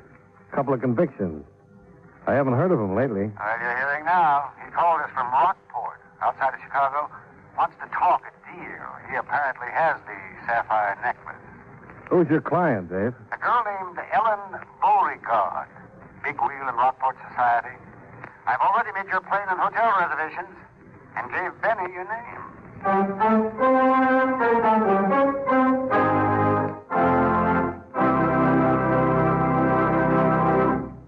Right here, I have a few words to say, and I'll say them as quickly as possible. You know, someone once said that everyone and everything in America depends on speed, and that as our country grows older, we all move faster. But it wasn't much more than 100 years ago that the fastest anyone could travel was at the speed of a running horse, which wasn't very fast when you compare it to the speed of our latest jet plane. And talk about going to the moon at 25,000 miles an hour. And during that same 100 years or so, we've grown from the first crude telegraph to the perfection of color television. Yes, this increased speed in transportation, communication, and everything else has changed almost everything in our country including the Cabinet of the United States. For example, up to World War II, there wasn't any reason why the War and Navy departments shouldn't be directly responsible to the President. But then, there was a growing need for the speeding up of military action and decision, calling for unified commands and a more closely knit integration of military activities. Thus, our Department of Defense was born, creating a new cabinet post to coordinate and execute the overall general policies relating to the armed forces. And the secretary heading this new Department of Defense became the representative to the President for the newly designated secretaries of the Army, Navy, and more recently, the Air Force. In the future, our fast-moving world may add even more members to the President's cabinet to ensure the safety and well-being of our United States.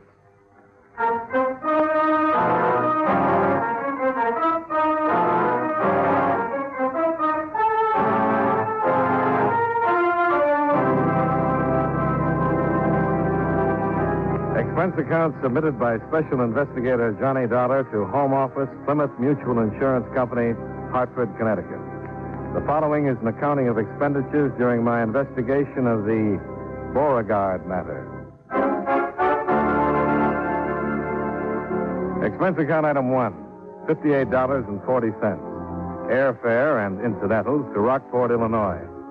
I checked into the Bleecker Hotel and waited for a contact from one Benny Stark, jewel thief.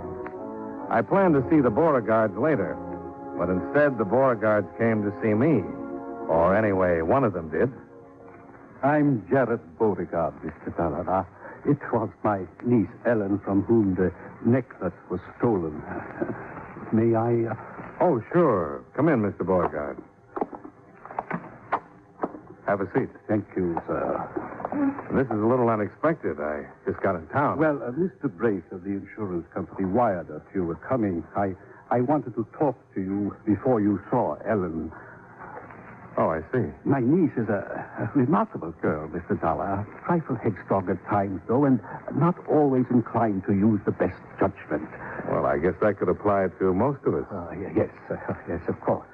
Now, tell me, Mr. Dollar, do you have any hope that the necklace may be recovered? I think so. It's fairly certain, in fact. Well, Ellen will be very happy.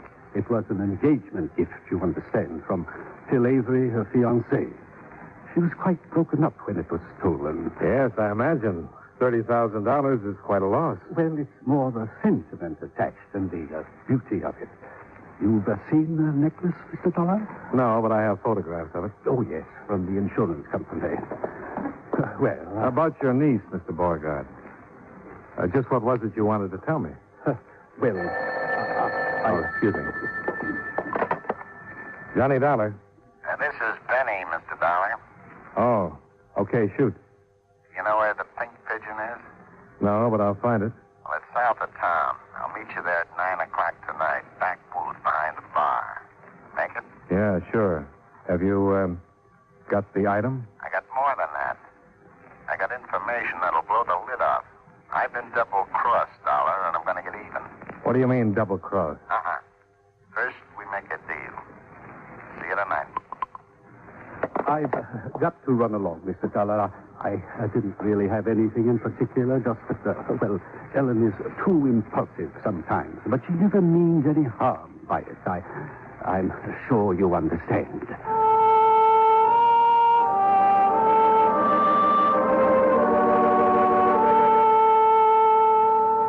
Expense account item 2, $14 to hire a car.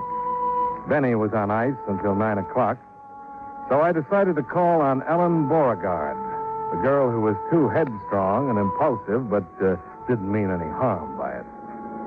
Uncle Jarrett was wrong, though. I didn't understand. I left the car near the Beauregard coach house and walked down the terrace toward the entrance. Ahead of me, in a glassed-in sunroom, a man and a girl were so busy with each other that they didn't even notice me. A highly romantic scene. The mistress of the house, probably. The only trouble, though, She was wearing a maid's uniform. She was still a little flushed when she answered the door. Good afternoon, sir. I'd like to see Miss Ellen Beauregard. My name is Johnny Dollar. Dollar? You're the investigator on the robbery. Dave must have wired everybody in town. Oh, I'm sorry, sir. Won't you come in? Thanks. If you'll wait there, please, I'll tell Miss Beauregard you're here. Yeah, right. Bye, Ellen. See you later. Oh, hello. You must be the insurance fellow? You, too. Ellen said you were due in town today. I'm Phil Avery, Miss Dollar. How do you do? Ellen and I are engaged. I gave her that necklace that was stolen. Yes, I know. I certainly hope you can get it back. The insurance won't cover the sentimental value. Sentimental value? Yes. Oh, I know. I saw you come up on the terrace, but appearances are deceiving sometimes. I wouldn't want you to misunderstand. Oh, I think I understand perfectly, Mr. Avery. Good. Well, I got to run. My offices are in the Central Bank building. Drop in if there's any information you'd like. Thanks, I will. Bye. I'm awfully sorry to keep you waiting, Mr. Dollar. Quite all right, Miss Beauregard. Gave me a chance to meet your fiancé. Oh, isn't Phil a darling? Headstrong sometimes, impulsive, but he... That never means any harm by it, that is? Exactly. Uh-huh. Well, I suppose you want to know all about the robbery. No, I think I know most of it already. I would like to see the safe, though. Oh, yes, of course. It's over here behind the painting. You've just got to find that necklace, Mr. Dollar. I feel so guilty about it. Guilty? Why? Well, because it was a gift from Phil, and not that I was careless, but... well, I'm sure you understand. Here it is, back of the portrait. An old-fashioned one, huh? Everything in the house is. Our family's been around quite a while. Yes. Wouldn't be much of a job for a professional safecracker. How'd they get into the house, Miss Beauregard? Force a lock somewhere? No, they must have had a key. You see, I'd gone out for the afternoon, and Uncle Jarrett was off somewhere, and the house was empty. Your maid wasn't here? Lois? No, after I left, she decided to go into town to do some shopping or something. Oh, they couldn't have picked a better time. No, they couldn't have. Oh, say, incidentally, you'll probably be talking to Uncle Jarrett, and I wanted to warn you about him. Of course, he means well, but... Is he headstrong and impulsive, too? No, it's just that he's, well, a little vague. I'm sure you understand, Mr. Dollar.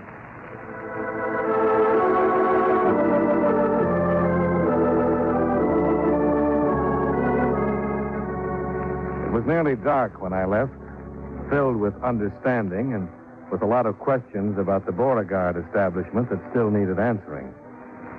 I started to open the door of my car when I caught a flash of white at the corner of the coach house. Somebody had seen me and then tried to duck out of sight. I walked across the drive and moved quietly up to the corner. Evening, Lois. Can I help you with that? No, I was just going to burn some trash. Well, fine. Let me put it in the incinerator for you. No, please. Oh, it's no trouble. I'll just... Hey, have you sorted through this? There's something heavy inside these papers. Please, let me have it. You won't understand. Well, you're the first one around here who hasn't thought so. Lois! She sounds impatient. You better run along. I'll take care of this for you. No, please. You... Oh.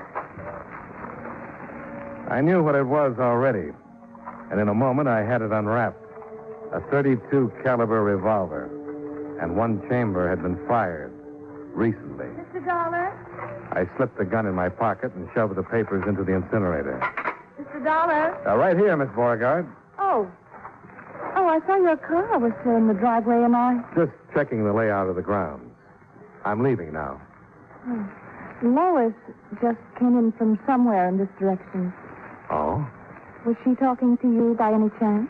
Oh, we passed the time of day. Well, don't believe anything she tells you. Any definite reason why not? Oh, I've caught her in all sorts of lies. I didn't want to say anything inside. She might have been listening. How long has she been with you? 4 months. She goes out in the afternoon sometimes, and I know she lies about where she's been. Do you think she had something to do with the robbery? I don't know. I'm only suggesting that you check very carefully on anything she might tell you. Well, if she's like you say, why have you kept her? Well, I've been planning to let her go, but... Well, objections were raised. Who raised the objection? Uncle Jared.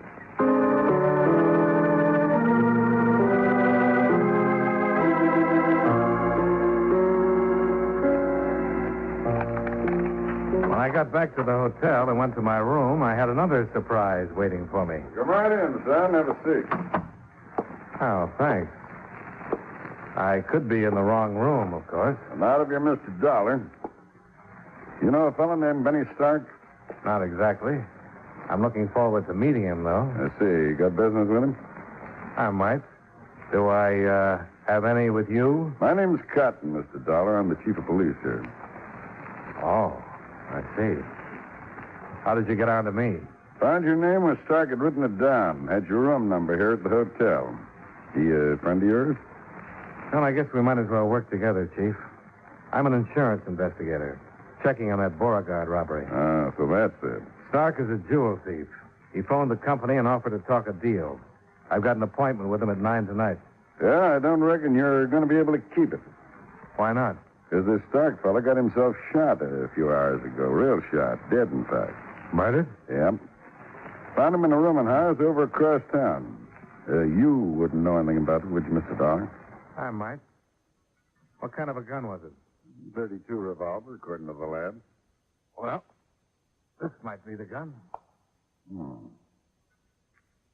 Been fired, all right. Where'd you get it? I took it away from Lois, the Beauregard's maid. He was trying to hide it in the incinerator. You might have it checked, but I doubt if it's registered. It's registered. Huh? We don't have many guns around town here. I recognize this one. Belongs to Jared Beauregard. Uncle Jared, huh? What about these Beauregards? Who are they? What are they? Old line family, 4 generations. Just the two of them now, Jared and Ellen. Not as wealthy as they once were, maybe. You never know, though. Lately, at least, Jared seems to have plenty of money. Lately? Oh, not just since the robbery, if that's what you think. And I meant the last 4 or 5 months. What about this Phil Avery? Been here a couple of years. Fine young fellow, civic leader. Everybody was pretty tickled when they got engaged last spring. Figured they was meant for each other. Well, he goes in for lavish gifts, at least. Expecting anybody? No. Who is it? Lois, I've got to talk to you, Mr. Dollar. Just a second. You want to dodge into the bathroom and listen in? Good idea.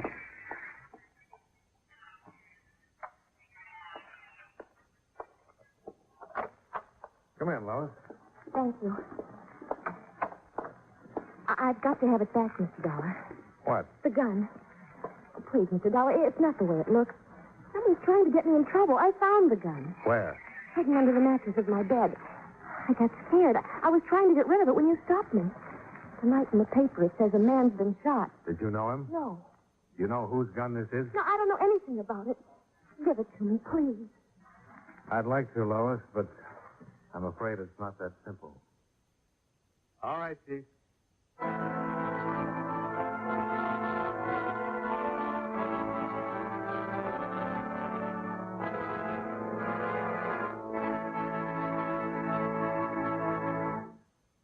You know, many great men have attained the highest office in our land, the presidency of the United States.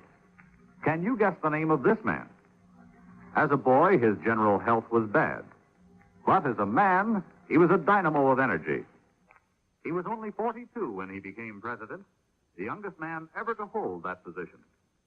His administration was a fairly untroubled one. There was still no income tax. Other taxes were comparatively low. And the United States was in a peaceful era. Conservation of our natural resources was one of his greatest concerns as president. And in 1902, he signed a bill putting the Reclamation Act into action. If you don't have his name by now, here's one more important clue.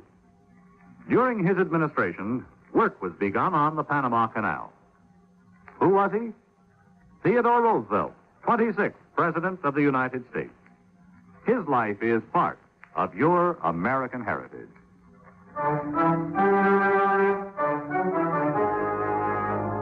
And now, now, with our star, John Lund, we bring you the second act of Yours Truly, Johnny Dollar.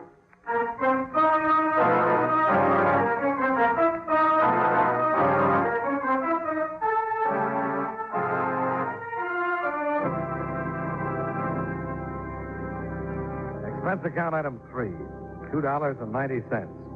2 hamburger steak lunches the next day at noon in the Bleecker Hotel Grill.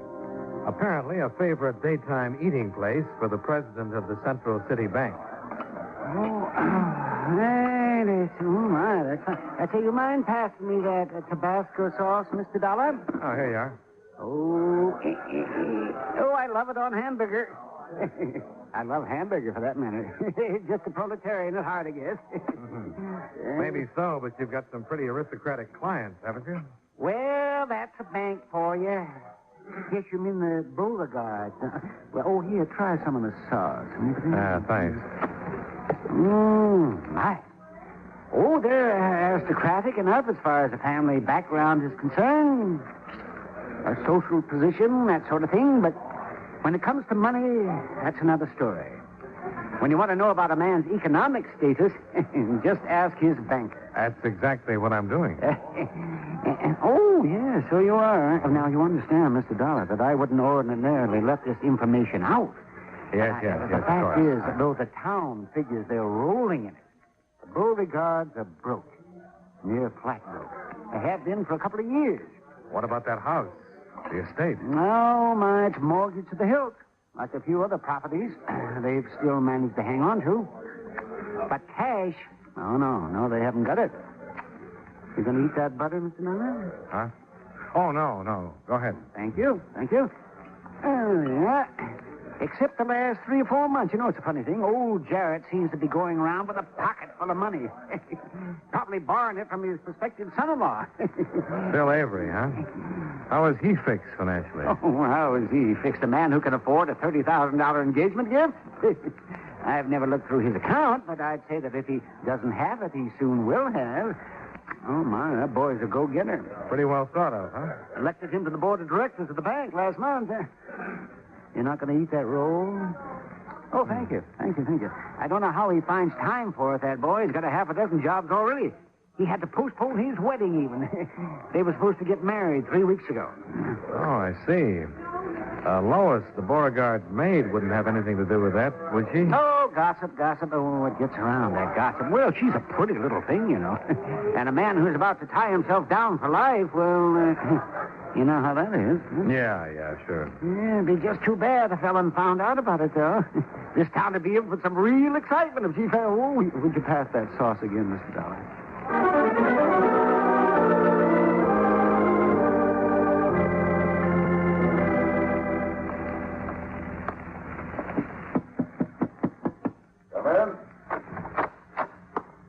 Afternoon, Chief. I have a couple... Oh, I'm sorry. I didn't know you were busy. Oh, that's all right. Come on in. You know Mr. Avery, I believe. Yes, we've met. How are you, Mr. Dollar? Glad you came. This concerns you, too. Well, Mr. Avery figures we're doing this girl Lois an injustice. She's not involved in any of this, Mr. Dollar, either the theft or the murder. She's not the kind. I know her. How well, Mr. Avery? Well enough to know that she's a pretty fine person. The only trouble is, Mr. Avery, I've got a pretty strong case against the girl. She was trying to dispose of the murder gun. If she'd know the time, the house would be empty to set up the robbery. She could have given Benny Stark a key to get in. One thing, though, Chief Cotton. We haven't found the necklace. Unless she can be tied up with that, the case won't stand. We're still looking. What about her room at the Beauregards? Or places around the house that she might have access to? First thing in the morning, we're going to take it to pieces, Mr. Dollar. You won't find a thing. Wait and see. I'm afraid that's what we'll have to do, Mr. Avery. Wait and see. Well, you go on back and talk to her if you want. I told Ed you could have 15 minutes. Thanks, Chief Cotton. I'll see you, Mr. Dollar. Right. Now, what's on your mind, Mr. Dollar? Jewelers. This is a photo of that necklace. Do you know any jeweler here in town who could make a duplicate, imitation? No. Have to go to Chicago for that. Well, that's what I want to know. Whether somebody did go into Chicago 4 or 5 months ago. Well, I could get Jim over here from Hawkley's jewelry store. He could give him a technical description over the phone. Chicago police work pretty fast. Might have some information back by this evening. Good. I'll wait to hear from you.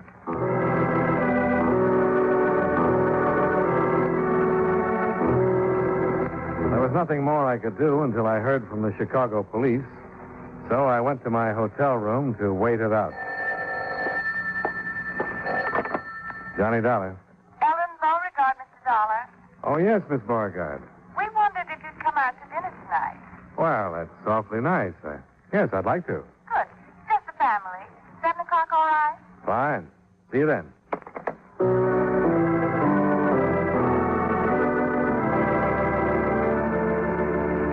Expense account item 4, $14. Car rental for an additional 24 hours to attend dinner party at home of client. I arrived at 6:45, parked by the coach house, and then at 7 o'clock, I joined Phil Avery in the billiard room.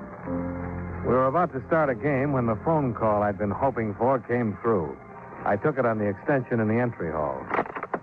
Johnny Dollar. Chief Cotton, Mr. Dollar, just got word from Chicago. Oh, good. Any luck? Yes, they located the custom jeweler who made a copy of that necklace 5 months ago. He remembered it well. Did he remember the client? Yes. A girl whose description fits Ellen Beauregard to a T. Then it all adds up. Oh, I found the necklace, by the way. Well, maybe I'd better come out there. The sooner the better, Chief. I'll see you. Well, good evening, Mr. Beauregard. You've discovered our little family secret, I take it. I'm afraid so. I knew you would. I want to tell you, I warned Ellen, but she's headstrong. Of course, it was legal in the beginning. But not later. No. You'd better ask Ellen to come down. As you wish, Mr. Dollar.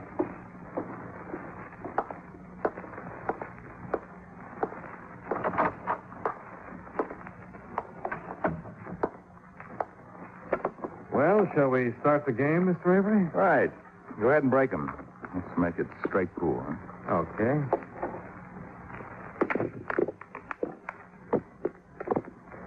Good start. 2 on the break. Like shooting quail in the brush. 4 ball in the corner pocket.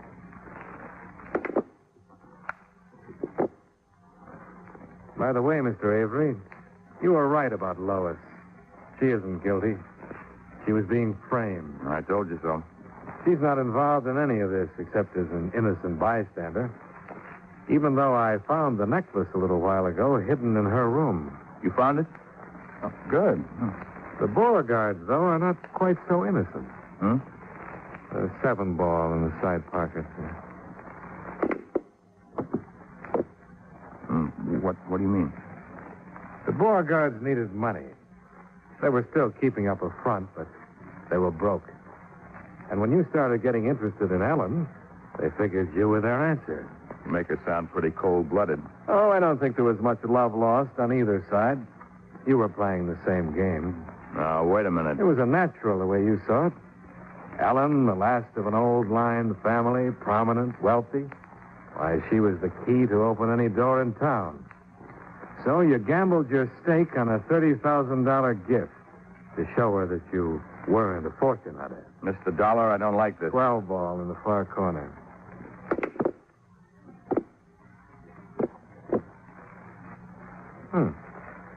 Then, about a month ago, you had a chance to see the Beauregard accounts at the bank.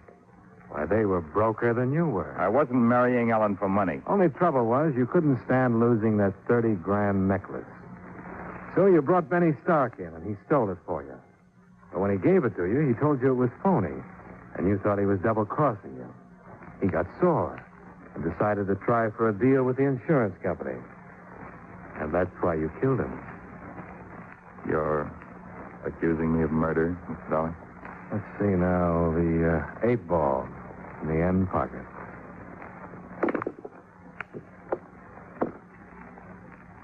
Well, who else, Mr. Avery? Lois wasn't involved, except that you tried to frame her. The Beauregard knew the sapphire necklace was an imitation. You were the one who didn't. It wasn't an imitation. I paid $30,000 for it. Not this one. Ellen sold yours a month after you gave it to her. They've been living on the money. She had this one made in Chicago. That dirty little... Another clincher. You were the only one who heard me tell Chief Cotton that we'd have to find the necklace before we could convict Lois. So you brought it here tonight and planted it... Well, apparently I don't have to go on. No, you don't. Did you steal that gun from Uncle Jarrett, too? Oh, no. This is my own. Better lay down that cue now and get your hands up. Slow and easy. And if I don't, you... Thanks, Miss Beauregard! $1. How? A billiard cue makes quite a weapon. What's this all about? Well, it seems your fiancé is the lad who had your safe rifled and then later killed his partner. Killed him? Yeah, I guess murder is worse than fraud. What do you mean? You filed an insurance claim on a necklace you'd already sold. I rather imagine the company is going to prosecute. Chief Cotton's on the way, Miss Beauregard.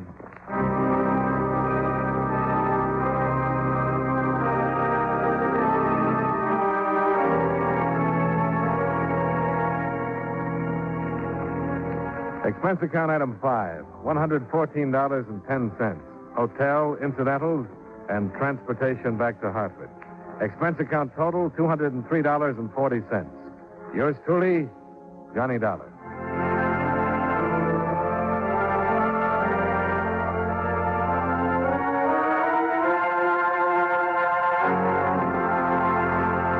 From Hollywood, it's time now for John Lund as Johnny Dollar. Dollar, my name's Younger. Lieutenant Walt Younger. I'm with the Marigold Police. Marigold Police? I guess maybe you never even heard of my little town. About 50 miles to the north. Oh, yeah, sure. I understand you're a pretty good friend of Joe Hickey's, Mr. Dollar. Joe Hickey?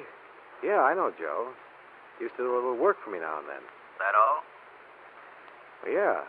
Why? Joe was killed last night, Mr. Dollar. Shot to death. Found his body this morning. I'm sorry to hear that, Mr. Younger. Anything I can do? If you could get away for a couple of hours and come on up here, we'd sure appreciate it. Sure, I'll come up, Mr. Younger.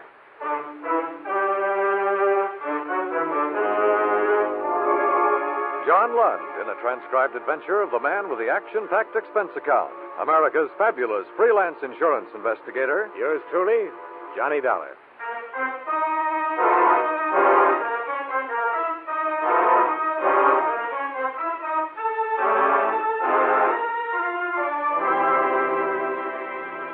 Expense account submitted by Special Investigator Johnny Dollar to Chief of Police, Marigold, Connecticut. The following is an accounting of expenditures during my investigation of the Marigold Matter. Expense account item 1, $2, bus fare and incidentals, Hartford to Marigold, which turned out to be a little village settled in a sloping valley that was white and clean with fresh snow. A local citizen in galoshes and sheepskin jacket told me that the building that looked like a bookshop was the police station. And sure enough, it was. And two men who looked like anything but policemen greeted me. Hello, Mr. Dollar. I'm Walt Younger. I talked to you on the phone. And I'd get here. Sergeant Cherry. Mr. Dollar? Sergeant Cherry. Have a chair. Thanks. Nice of you to meet Mr. Dollar. What about Joe Hickey? Well, sir, he's been murdered. We don't know why or who did it.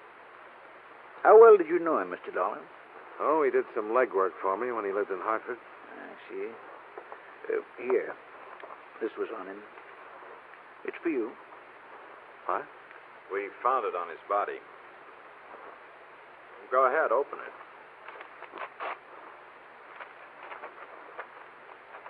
What's it say?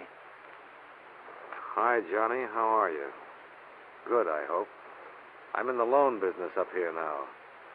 You ought to come to see me. Besides, there are some funny things going on. And I could use some help from you for a change.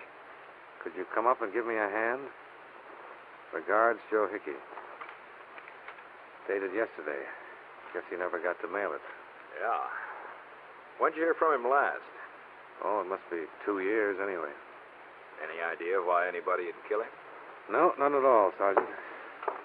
Well, neither have we, Mr. Dollar. But we wanted to talk to you before anybody. With that letter and all, it looked like a pretty good place to start. Well, I'm sorry I'm not more help, Lieutenant. Wish I were. Would you like to be? Yeah, I would. Cherry and I are the only cops on the Marigold force outside of 4 kids we got in uniform. We've never had a murder here, Mr. Dollar. We don't have a lot of facilities for this kind of thing in my little town. Well, if that letter had been mailed, I'd probably be here right now anyway, Mr. Younger. Hickey was a nice little guy. I'd like to help.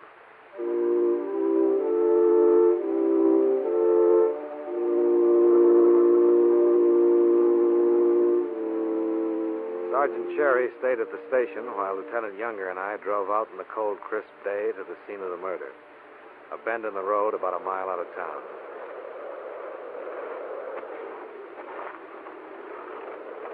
Found his car parked over there.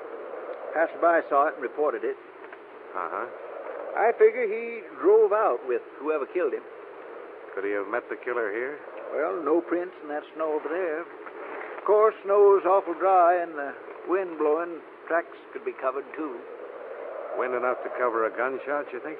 I think so, yeah. What did you find on him? Everything. It wasn't robbery, it was something else. Maybe revenge. How's that? Well, I don't know, Mr. Dollar. Joe Hickey was in the loan business. He might have made some enemies. Can you think of any offhand? No, not yet. Can you? No. Any old ones over in Hartford? Not that I know of.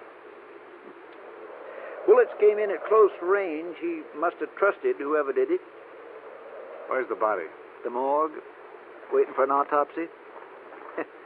Now, if I was a big city force, I'd have all that done already. And I'd have a lot of questions to ask a lot of people. But I don't have anything yet. Kind of like to peek around first and see just what kind of questions I'll want to ask when I do ask them. Well, maybe that's the best way, Lieutenant. Who saw him last? His wife. I talked to her. Ever met her? Once or twice, yeah. How'd you like to meet her again?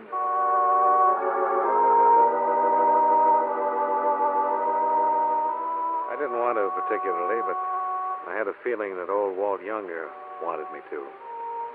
He waited for me in the car as I went in to see Joe Hickey's widow. She'd aged a bit since my days, but not too much. It was sweet of you to come all the way out here, Johnny. I'm glad you're here. It's nice to see you again, Pat. I'm sorry the circumstances are what they are. Johnny, I can talk to you, can't I? Why, sure, Pat. What is it? Oh, I feel so awful. Joe and I hadn't been exactly hitting it off lately. I'd been thinking of divorcing him for some time. Uh-huh. Would he give you one? Well, no, not exactly. Oh, stop it, Johnny. Don't look at me like you're a policeman or something. You don't think I had anything to do with killing him, do you? I didn't say that. Well, you looked it. Well, I didn't mean to. Just that I haven't seen him for a couple of years, and all of a sudden he's been murdered. So I'm here asking about it. Johnny, he was my husband. And a second ago, you were telling me you were thinking of divorcing him. Did you love him? I didn't love him. I didn't hate him. Don't, Johnny, not to me. Where were you last night, Pat, while he was out being killed? Here, alone. He left about 8 o'clock and said he had some business to attend to. He never came back. Anybody call you? Anybody drop in and see you, Pat? No. Did he happen to tell you why he was sending for me? No. Did he mention my name at all? No. Johnny. What? I've done nothing wrong. I'm sorry, Pat. I didn't think you'd mind the questions from me. Well, I do. Somebody's going to have to ask them sooner or later. I'd rather it wasn't you. I thought you were my friend. I am. And I was Joe's friend. Please go. Okay, Pat.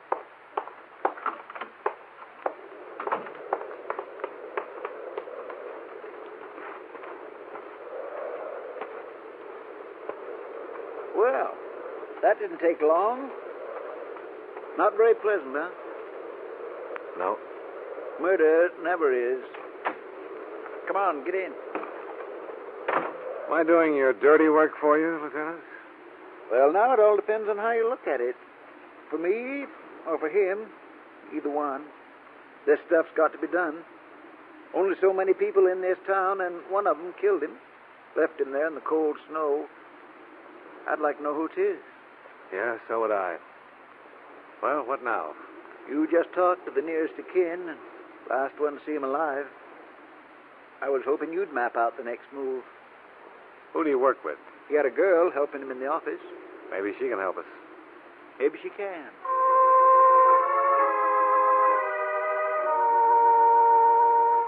Her name was Vivian Asher. And like most of the people in town, she'd heard about the murder, was frightened about it, and didn't want to talk too much about it. What? I said, can you think of anybody who might have wanted to kill Joe Hickey? Everyone makes friends and enemies. Tell me about his enemies. You'll find that out for yourself, Mr. Dollar. You worked with him. You were around him all the time. Did you ever hear anybody... No, I didn't.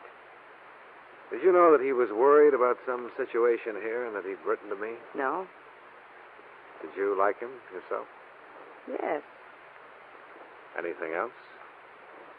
Don't be ridiculous. How long had you worked for him? 2 years. Did he treat you well? Fine. We got along fine. And incidentally, I didn't kill him. I was at the Shamrock Grill last night, from about 8 until 1. People saw me there. Oh. You're pretty efficient, after all. I try to be.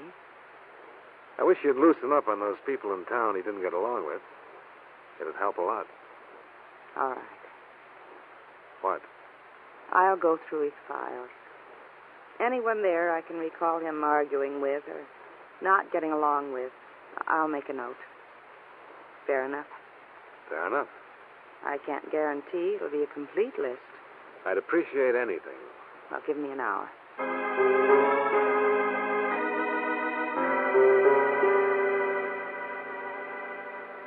I could think of a lot more questions I wanted to ask her, but I was more anxious to see what kind of list she'd get up for me. And it was pretty impressive. About 35 names and addresses. Lieutenant Younger took one half, and I took the other. After 2 hours of plodding through the snowy streets of Marigold and interviewing a dozen people, I was convinced that all 35 hated Joe Hickey because he'd been pressing them for loan payments. An occupational hazard, I guess. But I was also convinced that none of them hated him enough to kill him. However, when I chanced into the Shamrock Bar and Grill, I met a man who was not on my list. Teal. Jim Teal's the name. Sure, I knew Joe Hickey. What about him? Trying to find out who killed him. Oh, yeah? You don't seem much interested, Mr. Teal. Why should I be? He was a bum when he was alive. Being dead doesn't make him any better. Yeah, you've got a point there. But why was he a bum when he was alive? Lousy shark. That's what he was, a thief. Did he steal from you? He tried to. Yeah? When was this?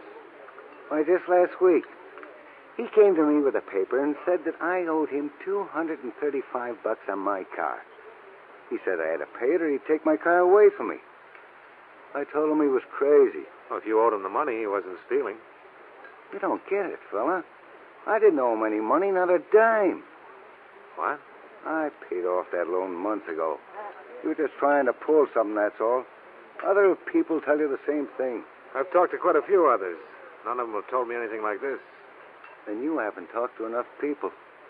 What did you do when he tried to repossess your car? I told him to get away or I'd take care of him. And what happened? I hit him. As I remember Joe, he was about 140, dripping wet. What are you, 180? 87, mister. And it was all my pleasure. Yeah. Especially when he came back a couple of hours later and told me it was all a mistake. Imagine that squirt.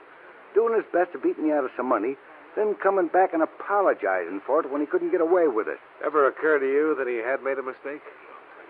What loan company makes a mistake? They invented bookkeeping.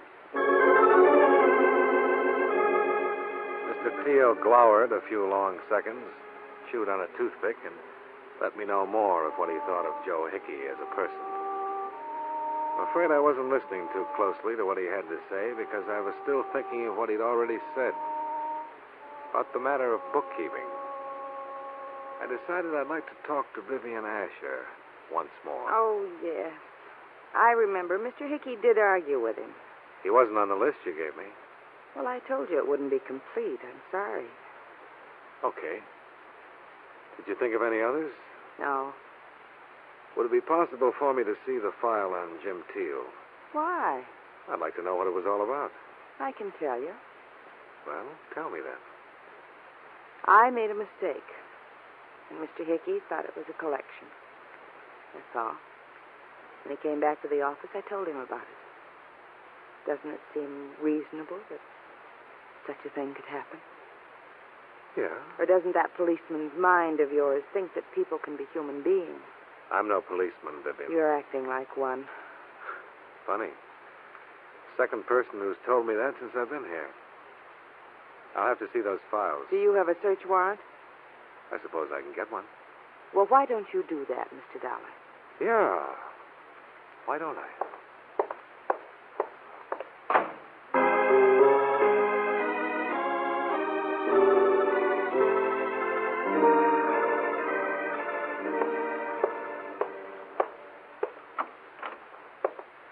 Oh, Mr. Dollar. Hi.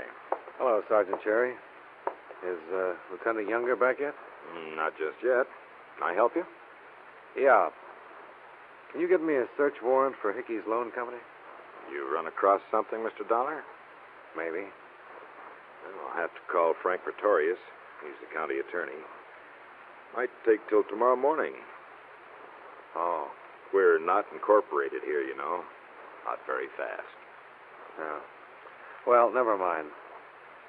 Look, I picked up this ashtray in Vivian Asher's office. There's some good prints of hers on it. Can you wire them out when you go over to the county seat? Yeah, sure. Do you think that she had it? I don't know. Just checking. Somehow I think that she might have a background. Really? After Sergeant Cherry left, I found myself holding down the desk in the Marigold police station. A light snow began to fall, and in an hour the whole town was wearing a new blanket of white. Lieutenant Younger stopped in, reported no luck, but wondered if I'd like to revisit the murder scene with him. I said I would, and we drove out there once more. Warms up when it begins to snow. Ever notice? Uh-huh. I've been thinking about it all day, Mr. Dollar. Somebody made a real mistake. How's that? They didn't expect Joe Hickey's body to be found till spring. Look, we found it right there. But if he'd fallen down over there, why, he'd have been covered with 20 feet of snow before winter was over. Yeah. Seems logical. I think maybe we'll find out a lot when they dig those bullets out of him. If we ever get 'em dug out. Things in my little town must seem awful slow to you, Mr. Dollar. We're still trying to sober up the doctor so he can play coroner. Ain't that awful? Well, if we... Lieutenant Younger fell down. I went down with him. It was dark, and I didn't know who was shooting or from where. But I did know that somewhere along the line, among those people in town, Lieutenant Younger or I had already talked to the killer of Joe Hickey.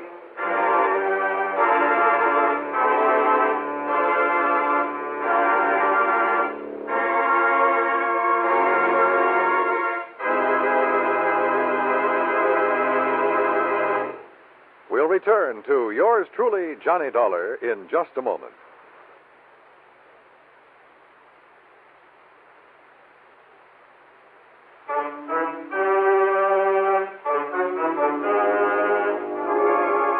Now, with our star, John Lund, we bring you the second act of yours truly, Johnny Dollar.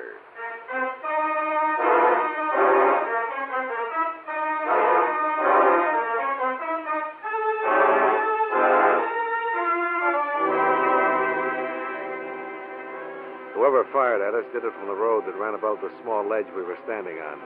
Neither one of us was armed, and there was nothing to do but stay close to the ground.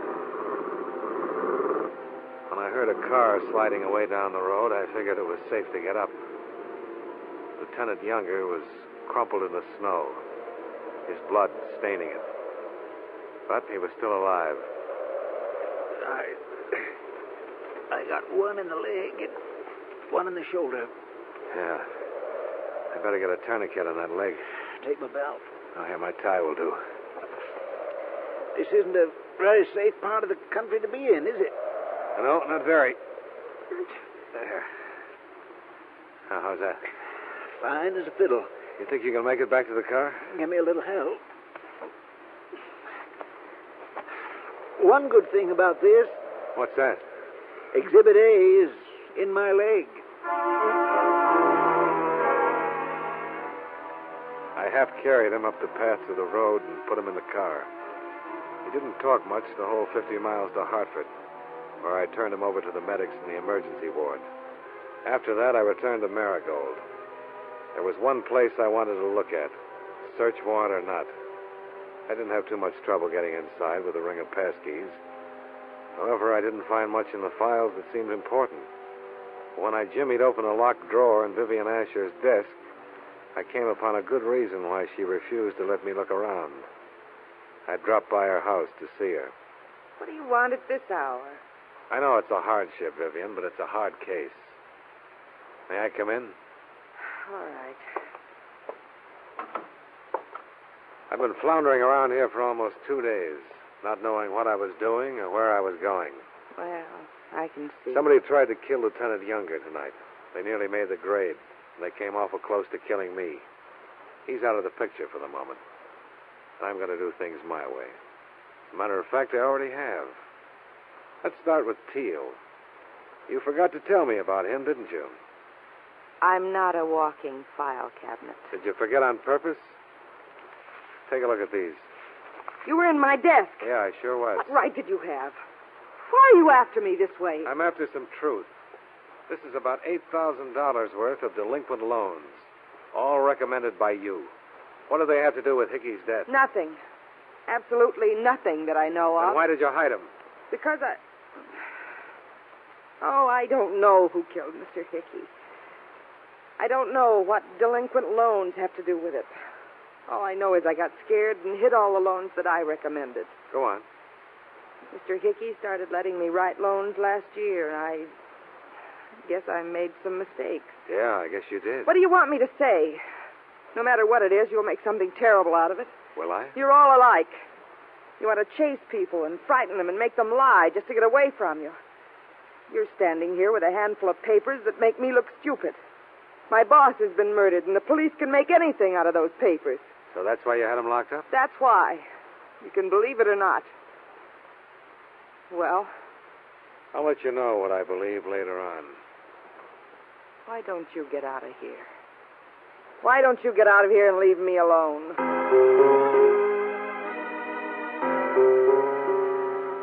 I got out of there, but I didn't leave her alone. Instead, I stepped around to the side of the house and watched her through the dining room window as she told her troubles to an unidentified party over the phone. When she hung up, I moved around to the front of the house and took a plant across the street. Nothing happened. About midnight, she turned out the lights and went to bed.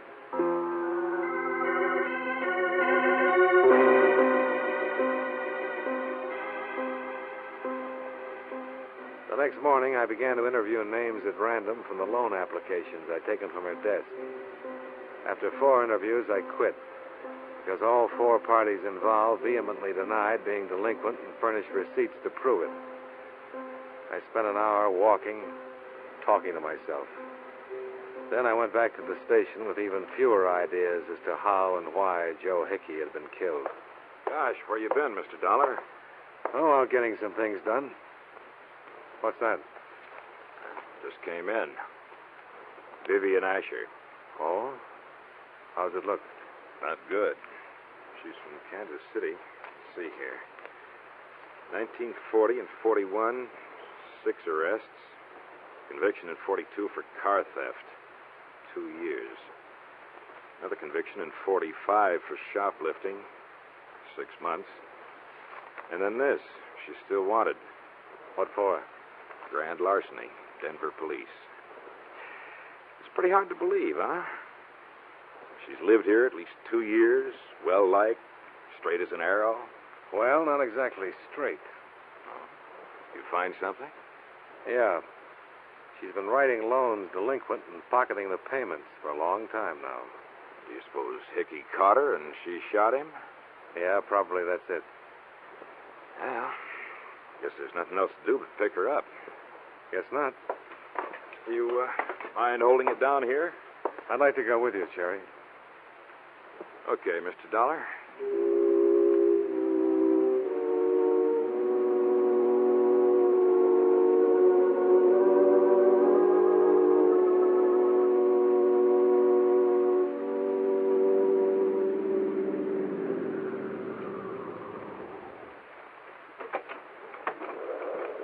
I don't think I'll take any chances with her, Mr. Dollar.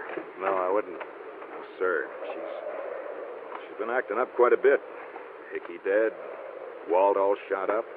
Yeah.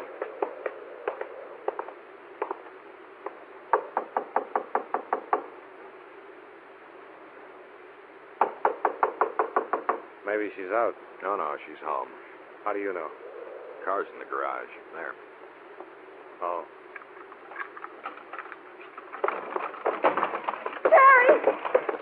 Put down that gun, you crazy fool. Let's go, me Dollar. He was going to kill me right here. Yeah. All right. Let's have it. And what? I just saved your life, and I want to know about him and about you. Come on. He used to be a policeman in Denver. He recognized me here and said he'd send me back. I didn't write down all the collections on those loans. I gave the money to him. How about Joe? Come on, I want it now. Cherry killed Mr. Hickey. Mr. Hickey found out what I was doing and where the money was going. I only wanted to live here and be left alone. Get your coat. What? I'm taking you in.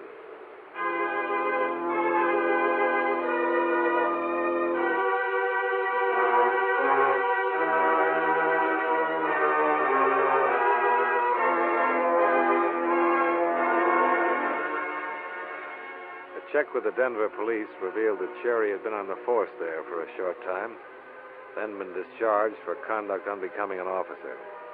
A ballistic expert in Hartford matched slugs from Hickey's body and Walt Younger's leg. Both sets came from Cherry's .38 service revolver. He was arraigned and booked on suspicion of murder, with Vivian Asher named as his accomplice on a charge of grand theft.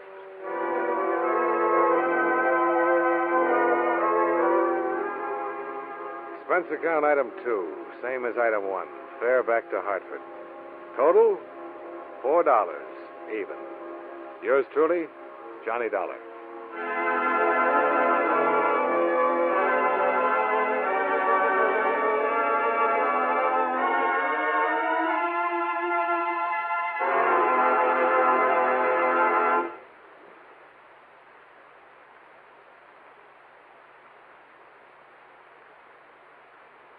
Yours truly, Johnny Dollar, stars John Lund in the title role and was written by E. Jack Newman with music by Eddie Dunstetter. John Lund can currently be seen in the Universal International picture Just Across the Street. Featured in tonight's cast were Parley Bear, Howard Culver, Vivi Janis, Virginia Gregg, and Jim Nusser. Yours truly, Johnny Dollar, is transcribed in Hollywood by Jaime Del Valle. This is Dan Cubberly inviting you to join us next week at this time when John Lund returns as... Yours truly, Johnny Dollar.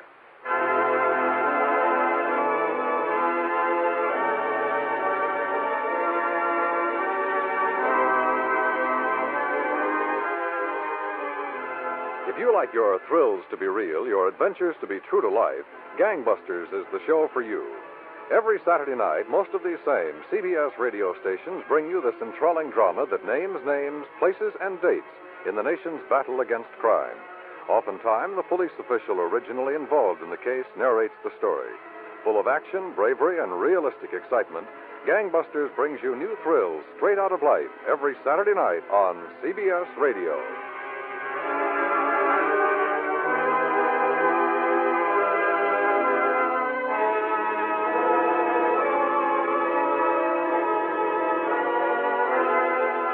America now listens to 105 million radio sets and listens most to the CBS Radio Network.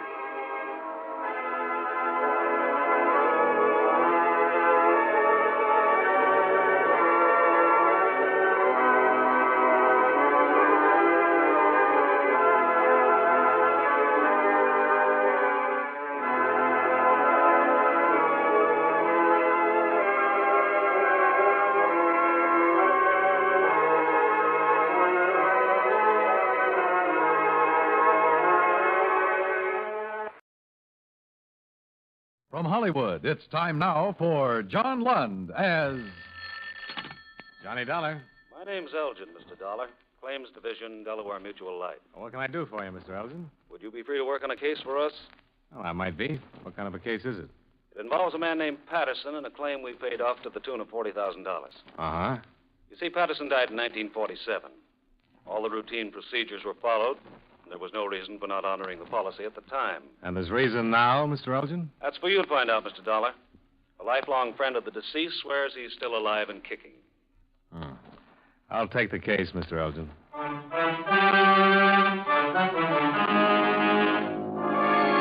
John Lund in a transcribed adventure of the man with the action-packed expense account, America's fabulous freelance insurance investigator. Yours truly, Johnny Dollar.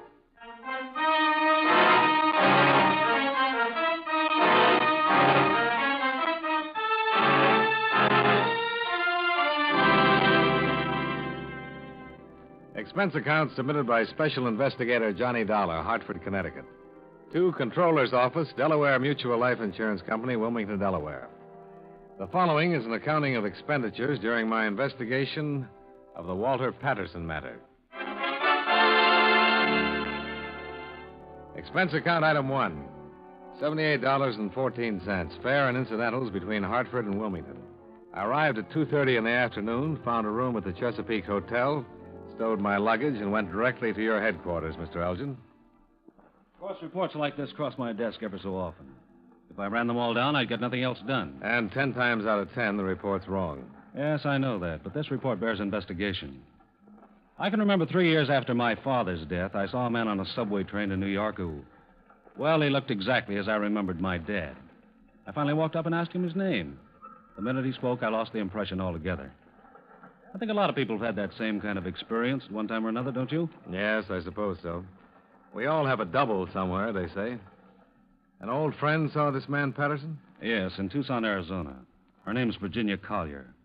I'd have her here now to talk to you, but unfortunately, she's en route to Europe. Oh, I see. 2 weeks ago, Mrs. Collier stopped off in Tucson on her way back from Los Angeles. She claims that she saw Walter Patterson as big as life sitting in a bar at the El Conquistador Hotel. Is that all? No, she managed to talk to him. He told her his name was Yoler, William Yoler. Mrs. Collier says he pretended not to know her at all. Uh-huh. Now, here's the first point, Dollar. I wired authorities in Tucson to run a check on William Yoler. In their conversation, Yoler told Mrs. Collier that he'd been born and raised in Tucson. But from all we could gather, he'd never bought property or made a financial negotiation there until June of 1947. Oh, wait. This Mrs. Collier, do you consider her reliable? Well, that's another point. If it had been anybody else, I don't think I'd have bothered making even a cursory check. But Mrs. Collier practiced law here for a number of years and sat on the circuit bench for 2 terms. She's most reliable, and she knew Walter Patterson all of his life. Okay. Go on. The next thing is that Mrs. Collier distinctly remembered Patterson's limp. He was a pilot in the war. One leg was about half an inch shorter than the other from injuries he received in the crash. Mrs. Collier said this man Yoler had an identical limp. Well, with the similarity of features, it'd be easy for her to imagine that part, don't you think? Yes, I know what you're driving at, but there are some other things, too. Mrs. Collier asked Yoler if he'd ever gone to Amherst. That's where Patterson went to college. Yoler denied it, said he was a Notre Dame graduate. That didn't check out either. Now, we can assume that William Yoler merely looked a great deal like the late Walter Patterson and told some inaccuracies in a conversation at the bar. Or we can assume that he's really Walter Patterson, covering rather badly in the face of an old acquaintance who recognized him. At any rate, this is Mrs. Collier's entire statement duly notarized. All right. Now, this is a copy of the original policy on Patterson. How long with this company? Since 1936. Started with two $5,000 policies and built up to a master over a period of years. I see. Here. $20,000. Patterson was killed in a plane crash, and we paid double indemnity on the accident clause. Oh. It happened in April of 1947. Patterson took off on a rented plane one day and crashed offshore down the coast. Part of the plane wreckage was recovered, but his body was never found. The appellate court declared him legally dead after the usual 3-year waiting period, April 5th, 1950. Patterson's lawyer filed claim for the widow April 17th, and we issued a full check April 30th of that year. Investigators' reports? Right in this folder. Now, this is the last picture ever taken of Patterson, and these are his vital statistics. Uh-huh. I didn't know exactly what you'd want to do first, so I thought they might prove helpful. If we had a body to exhume, it could all be handled rather simply. Is Patterson's widow the beneficiary? Yes, Gloria Ann Patterson.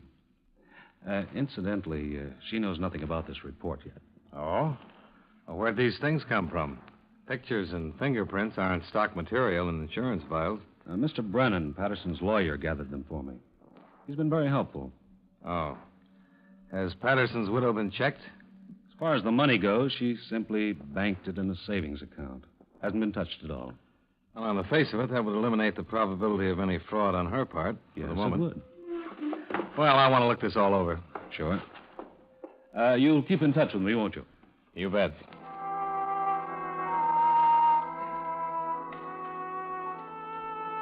I spent the remainder of my day in and about Wilmington talking to the principals connected with the plane crash death of Walter Patterson. Number 1 was the radio operator who'd spoken to him last. Number 2, a mechanic at the flying field. And number 3, Lieutenant James Craigson, Coast Guard, who had conducted the search in the bay. See attached statement. We both agreed that an unreported rescue was possible but highly improbable.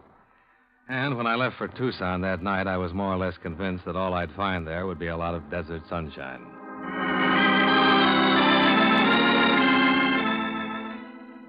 Expense account item 2. $202.25 plane fare and incidental expenses from Wilmington to Tucson. I settled for a motel room out by the Veterans Hospital, slept 6 hours, then looked up Sergeant Tyler at the police station. Yeah, sure, Mr. Dollar. What can I do for you? Well, Mr. Elgin said you sent him a little information on William Yoler. I wonder if you have anything to add to that, Sergeant. No, nothing much. Of course, I don't know what you folks are driving at exactly. I just checked up on him a little bit. Well, he resembles a man who's supposed to be dead. And that's why I'm here. I see. Well, there's nothing much I can add to what I sent Mr. Elgin, Dollar. Yoler's never been in any trouble around here. Gets along fine. You were the one who checked out the residency business? Yeah. According to vitals, Yoler wasn't born in this state, and like I said, no one knew him around here until 5 years ago. What does he do? Nothing. Always seems to have plenty of money. Bought a nice little house out in Sierra Vista. Paid $42,000 for it. Is he married? No, lives alone there. Putters around with clay and painting. You know if he flies? I couldn't tell you that. He might. How about his friends? Lots of them, Mr. Dollar. Little town like this, you get to know people fast. Now, really, you folks might be spending a lot of money for nothing. Will Yoler don't seem like the kind of fellow who's hiding out from anybody. Yeah, I agree.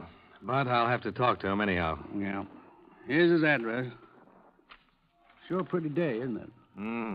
Sure is.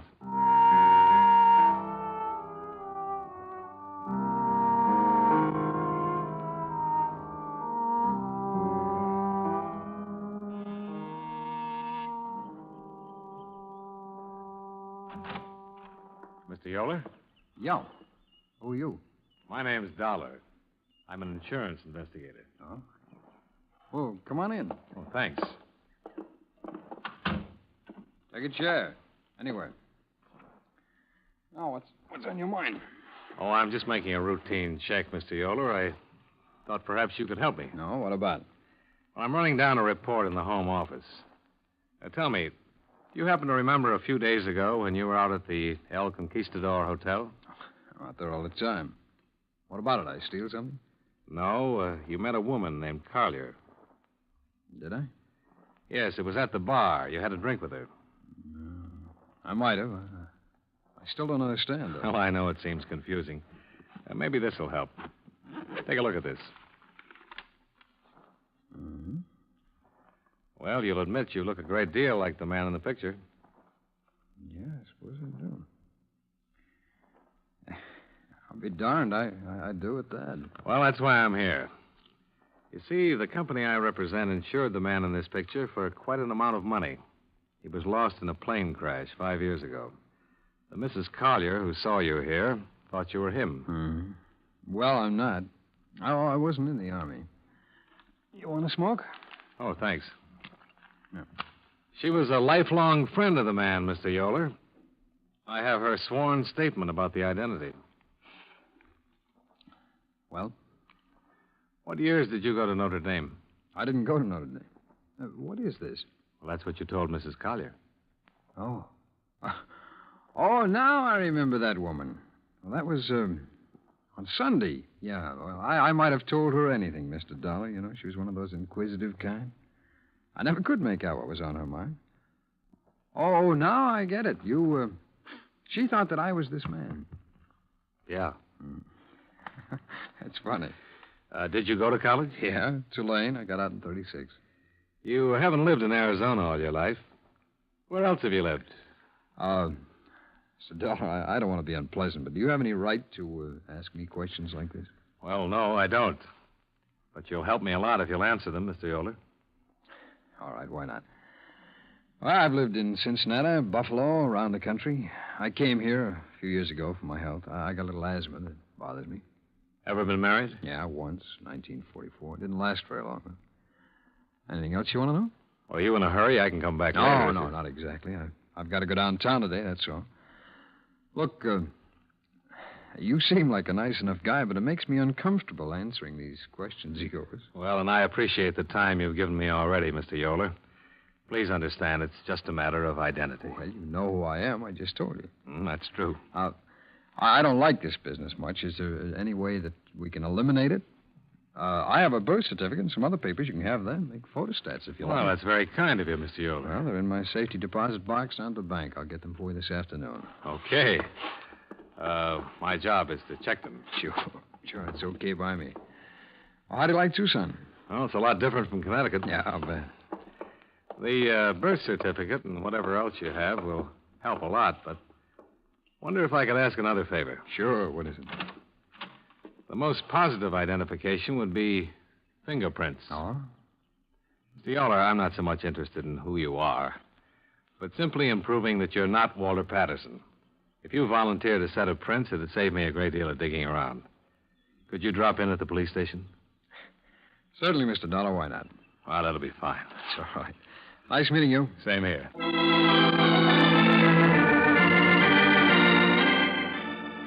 If he was trying to cover something, it certainly wasn't apparent from his conversation or his actions. He was almost too anxious to help me.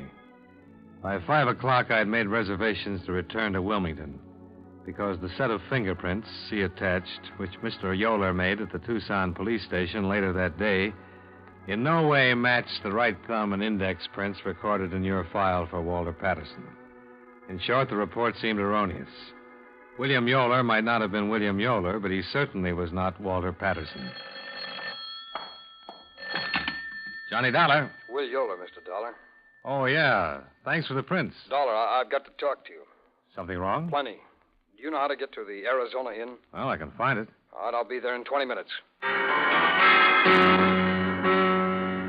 the tone of his voice, I felt compelled to get there in half that time. I sat down at the bar and ordered a drink and waited for him to show up. An hour later, I was still waiting. I called his house 3 times and received no answer. I began to get worried.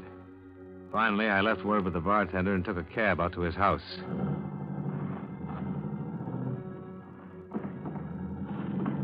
I arrived there at 8:35. There were no lights on and apparently no one around. I walked up to the front door and found it partially open. Yoler? Yoler?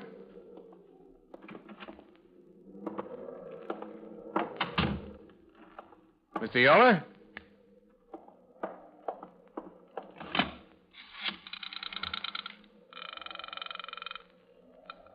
Operator, Give me the police, please.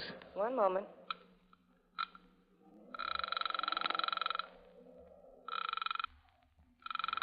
Sergeant Fowler speaking. Johnny Dollar, Sergeant. Hi, how's it going? Thought you were leaving. Not for a while, Sergeant. I'm at Will Yoler's house. He's been murdered.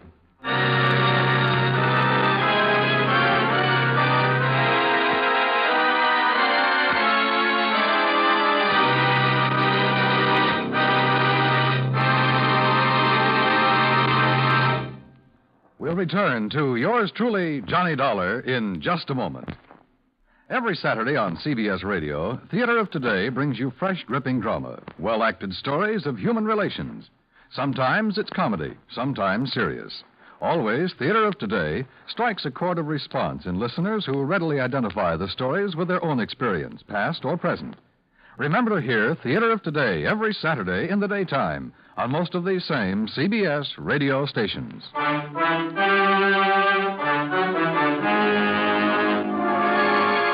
Now, with our star, John Lund, we bring you the second act of yours truly, Johnny Dollar.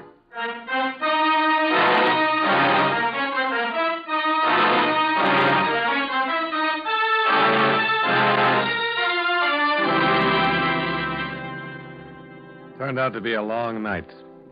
Sergeant Tyler and several homicide officers arrived at the murder scene within a matter of minutes and got right down to the matter at hand. Yoler had been beaten to death. There were signs of a violent struggle having taken place all over the house, kitchen, bathroom, living room. As far as the police could determine, nothing was missing. The motive, the name of the killer, and any probable suspects were all up in the air as Sergeant Tyler drove me back to my motel room. The whole thing's a mess, Dollar. You sure he didn't say anything else to you on the phone? Just asked to meet me. I'll admit he sounded frightened, worried about something. But I don't get it. Our business was all finished. He wasn't the man I was looking for. You going to be around for a while? Well, if I can help you, I'll stick around, sure. Otherwise, I'll get back to Wilmington as soon as I can. I'd like to have you around for a day or two. You have a particular reason, Sergeant? Yes, I do. What? I want to find me a killer, and I think you can help. Nobody walks into a man's house, fights with him, breaks up furniture and lamps, beats him to death without making a lot of noise about it. Well, the wind was pretty strong. I don't care if a hurricane was blowing. When people fight like that, there's always noise. Somebody heard something. Somebody saw something. Somebody saw someone. My men will cover every house in Sierra Vista if they have to turn up a witness. Bound to be somebody, somewhere.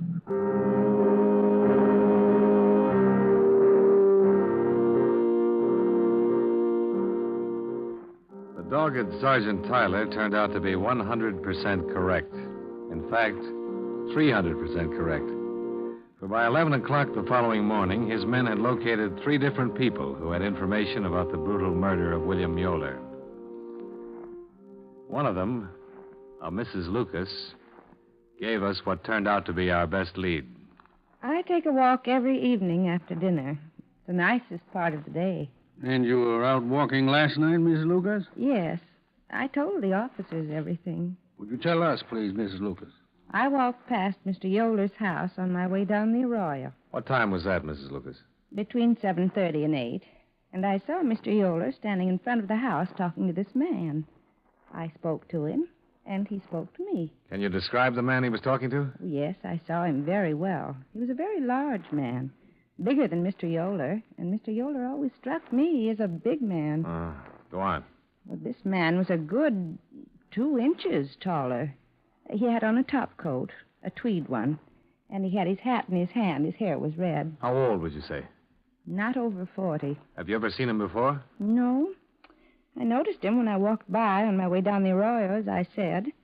And then when I was coming back, I could see through the window, and he was still there. With the lights on in the house? Oh, yes, in the living room, and the porch light was still on, too. Would you know this man if you saw him again, Mrs. Lucas? Well, yes, I would. I'm sure I would. He was so big.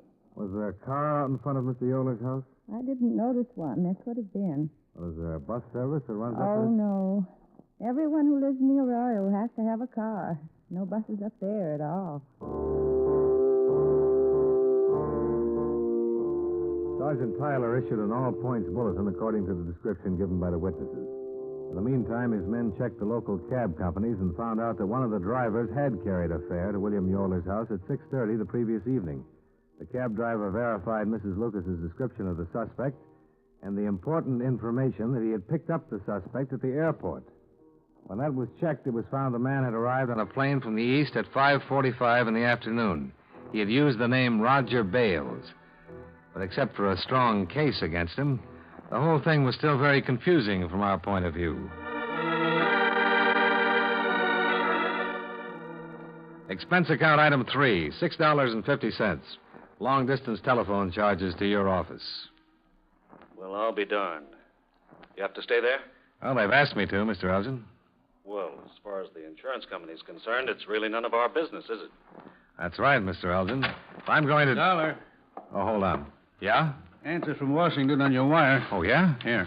Let me see. Mr. Elgin. Yes? It is our business, after all. Huh? The War Department has a better sample of Walter Patterson's prints than you gave me. These check out. Slow down. I still don't understand. I wired a sample of Yoler's prints to the War Department this morning for a positive identification. They just answered me. Yoler was Walter Patterson. Uh-oh. Where did you get those prints that were in the file you gave me? Mr. Brennan, Patterson's lawyer, got them for me. From a pilot's license. Uh-huh. I'd better call Mr. Brennan. Oh, don't you dare. Well, what can I do to help you, Dollar? Don't open your mouth. I'll handle it when I get there.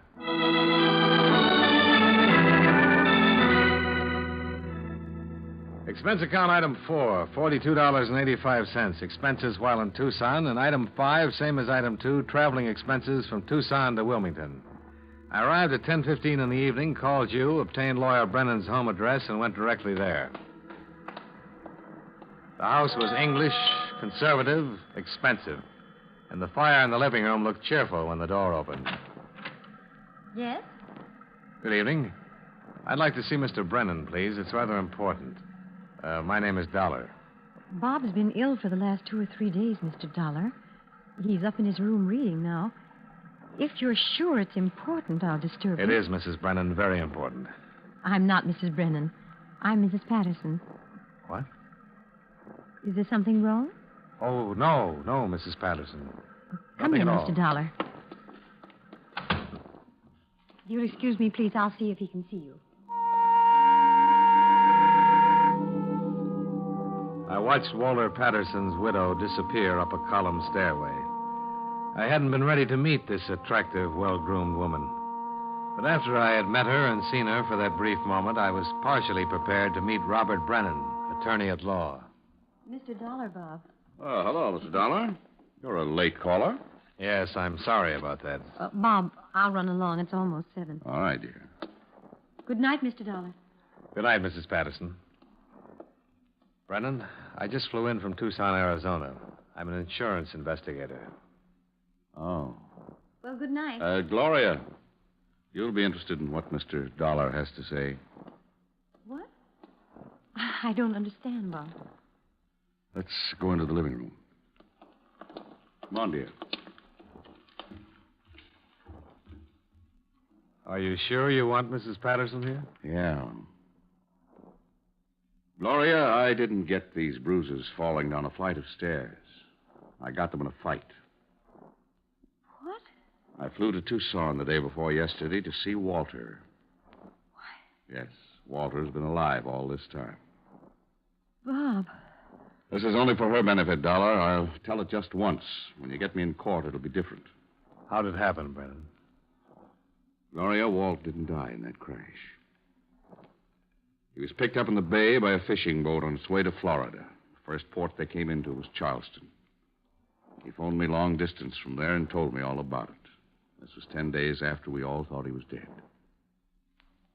Gloria, it was his idea. You've got to believe that. What was his idea? He hated you. You know how often he asked you for a divorce? It was the idea he had when he phoned me from Charleston. He said it was his chance to get away from you. He knew how I always felt about you, and he said I could have you.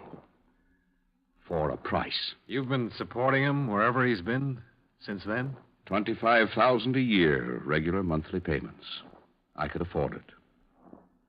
I could afford anything for you, Gloria.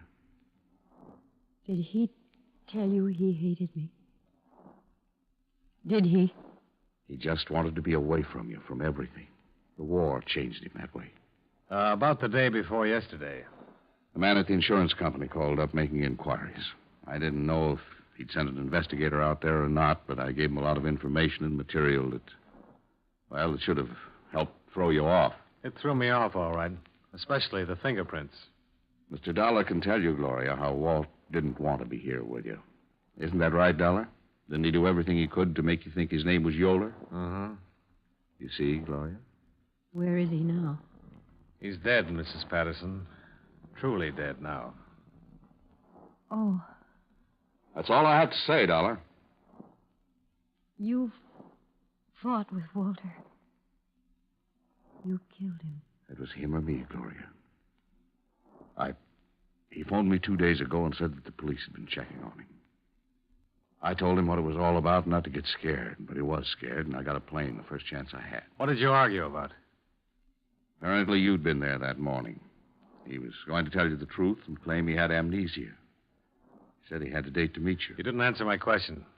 What do you mean I didn't answer it? I just told you he was going to blow the whole thing.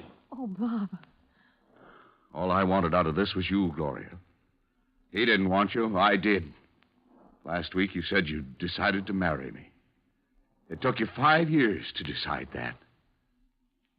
And it took him one lousy afternoon to decide he was going to come back to you.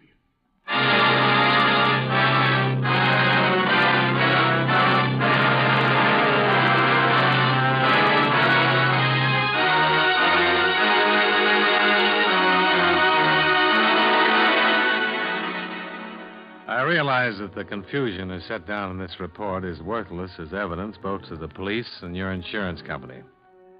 The proof that Brennan killed Patterson will be a matter for the courts to decide. The proof that Gloria Ann Patterson is guilty or not guilty of a fraudulent claim is a matter for you to decide.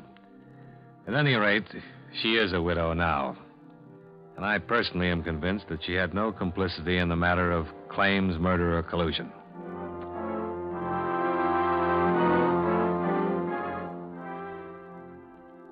Expense account item 6, same as item 1. Expenses from Wilmington to Hartford. Expense account total, $610.13.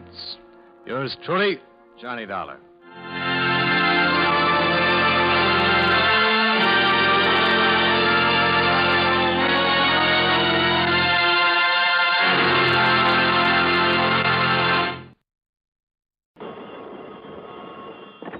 Johnny Dollar. Pat Fuller, Johnny. Universal Adjustment Bureau. Oh, no, Pat, please. Forget you ever heard of me. Now, what brought that on? I don't want another assignment right now, that's all.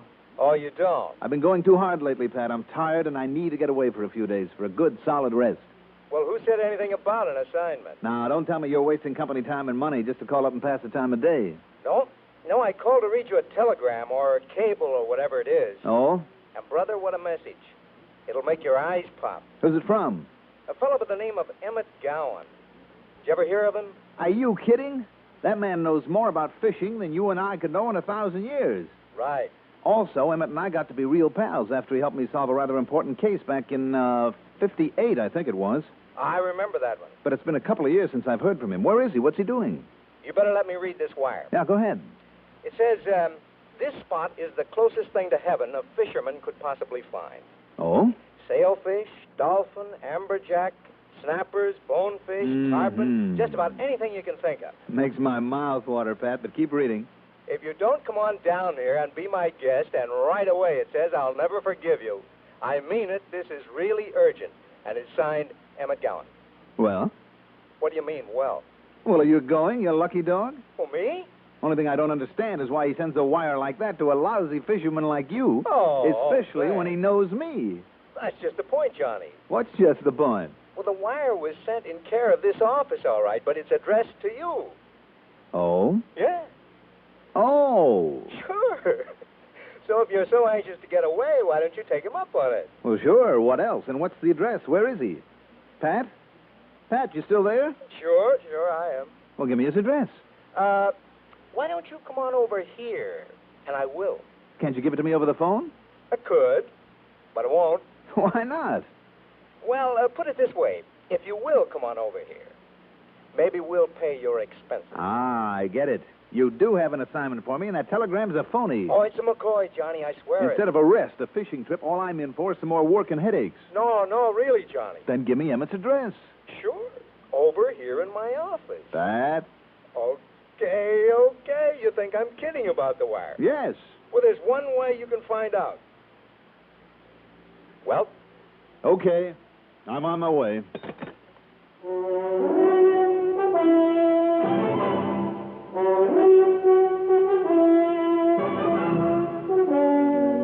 The CBS Radio Network brings you Mandel Kramer in the exciting adventures of the man with the action-packed expense account, America's fabulous freelance insurance investigator. Yours truly, Johnny Dollar.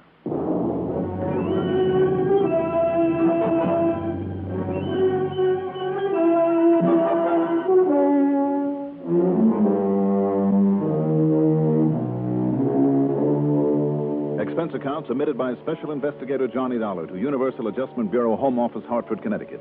Following is an account of expenses incurred during my investigation of the lust for gold matter.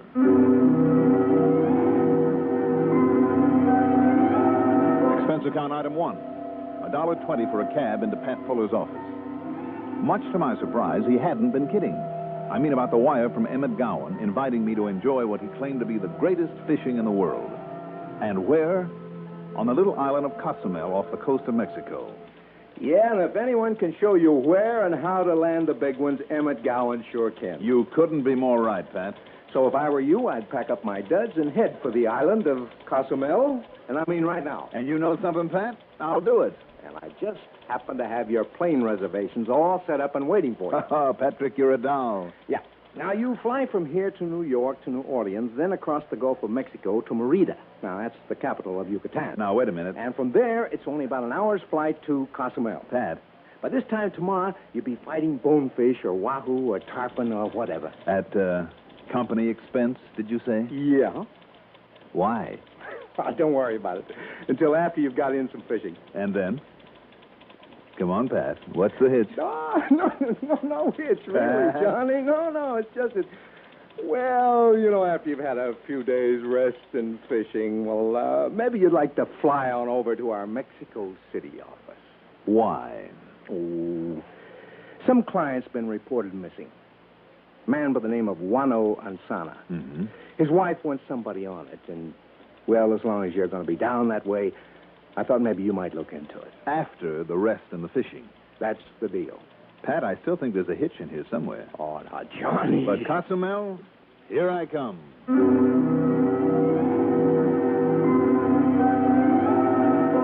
Expense account item 2, $7.30 for a taxi back to my apartment, where I packed my bags, and then late in the afternoon, another taxi to Bradley Field. A prop job took me to New York, and less than 5 hours later, I was in New Orleans. Item 3, $14.20, covers a cab from Moisant International to the Roosevelt Hotel, a bed for the night, then a very early breakfast the next morning on the ride back to the airport. 2 hours and 40 minutes later, we landed at Merida, out on the tip of Yucatan. I took a ferry plane from there, and well before noon was comfortably ensconced in one of the Cabanas del Caribe, a private bungalow overlooking the Caribbean. As I finished unpacking my bags... Come in. Johnny, I just knew you wouldn't let me down. Emmett, how are you? Just fine, Johnny. Just as fine as silk. How are you? Well, you want to know the truth, Emmett? I'm bushed. I'm a little beat. And you look it, too. Don't you worry, Johnny. A few days of the greatest fishing in all the whole world. And I mean that, Johnny. It'll make a new man out of you. Only one thing I don't understand about all this. What's that, Johnny? Universal Adjustment Bureau footing the bill. Not only for a trip to Mexico City on business afterward, but for this. Did you ever hear of a man named Juano Ansana? Then you do know something. Because that's the man Pat Fuller mentioned. Tell you what, Johnny. If we get going right now, maybe we can pick up enough fish for dinner. Emmett, do you know this Juano Ansana? I have the boat all ready, all the gas and tackle we need, so come on now. I knew there was a hitch. Well, you ready to start fishing? All right, Emmett. What's it all about? Fishing, Johnny. Emmett. And I mean it. Right now, there's nothing for you to think about except fishing. Well, ready? Okay. I'm ready.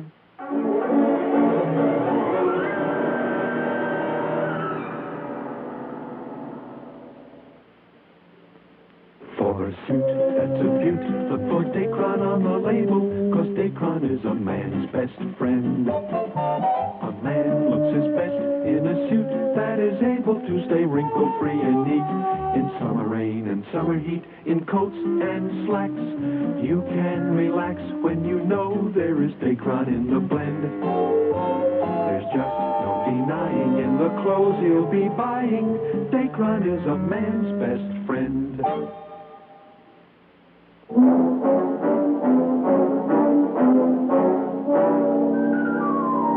If I told you the truth about the kind of fishing we had that afternoon, you'd call me a liar.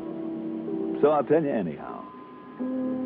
Emmett Gowan used an 18-foot skiff, rigged with a pair of 20-horse outboards, and equipped with every size, shape, and sort of fishing tackle you could possibly think of.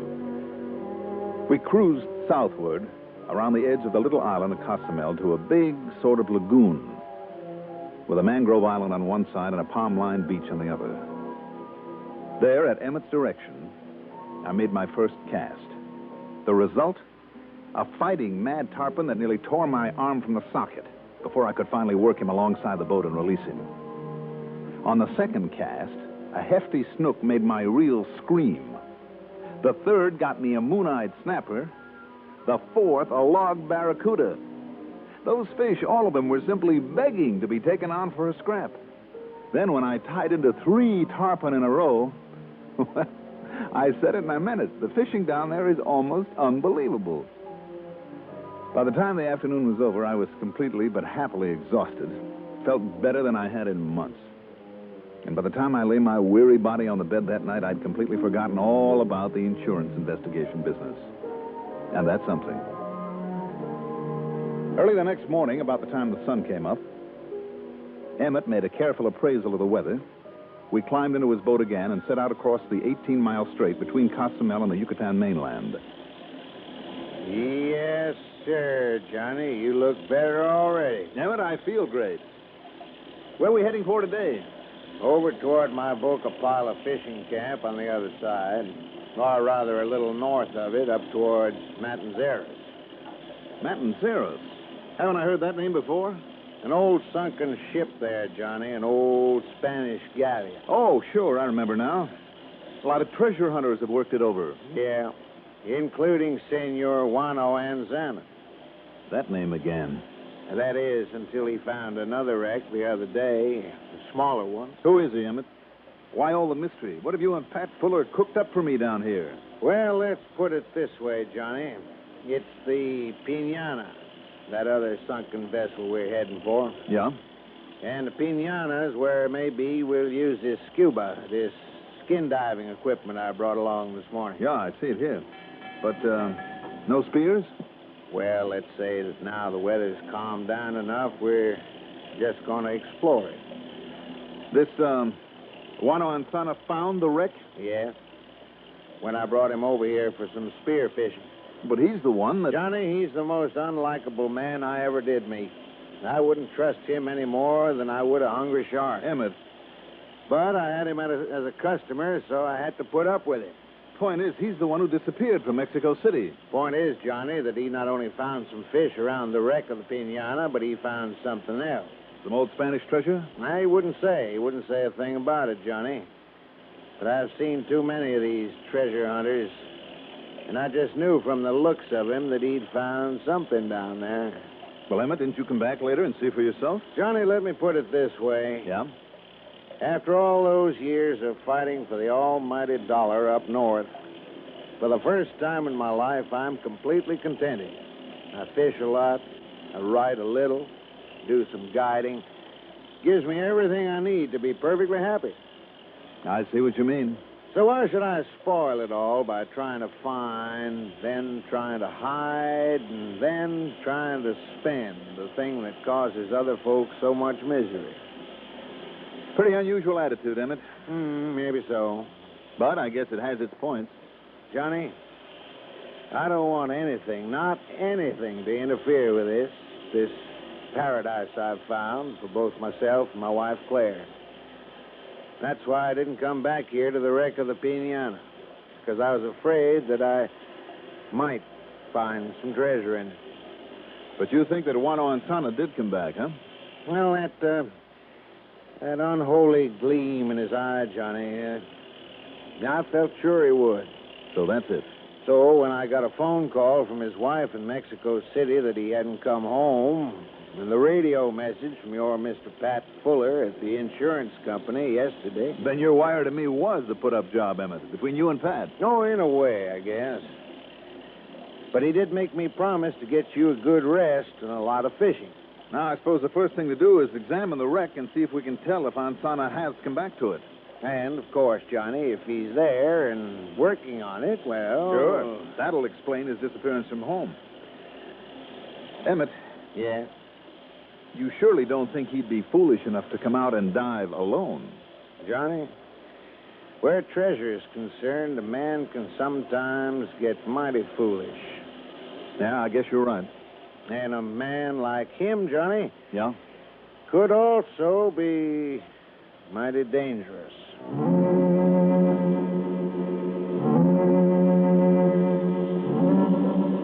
A few minutes later, at the outer edge of a little cove, he pointed out the vague shadow of the wreck in some 40 or 50 feet of water and almost entirely hidden by a sort of coral overhang.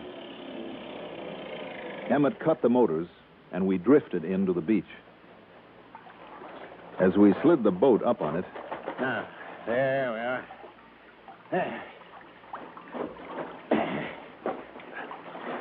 Now he can put on the scuba gear and... Johnny, look. Yeah, I see, Emmett. Somebody else been here with the boat, too. Yes. Pulled it over into those bushes. Palmettos, whatever they are. The bushes have hidden it. So he is here. Mr. Anzana? Senor Anzana? I'll go take a look.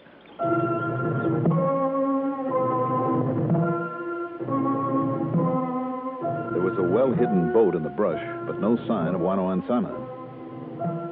Was he out there in the water, then, poking around the wreck? Only one way to find out. I put on one of the scuba rigs, the air tank, mask, and flippers. Emmett carefully worked the boat out to the edge of the outcropping of coral. Be mighty careful of that coral, Johnny. It can cut you to ribbons. And then I went on over the side.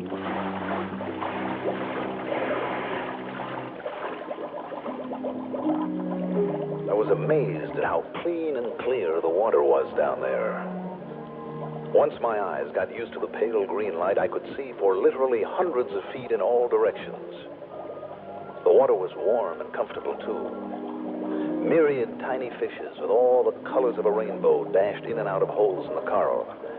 And here and there, a huge one hung motionless, looking warily at me, the intruder, as I slowly descended into his realm. Then he casually turned and swam away. A rather large shark gave me the beady eye at one point, and then decided to ignore me. As for the wreck of the little schooner Piñana, finding it was easy. But so, a few minutes later, was finding something else. Wedged in there between a couple of barnacle-covered timbers was the body of a man.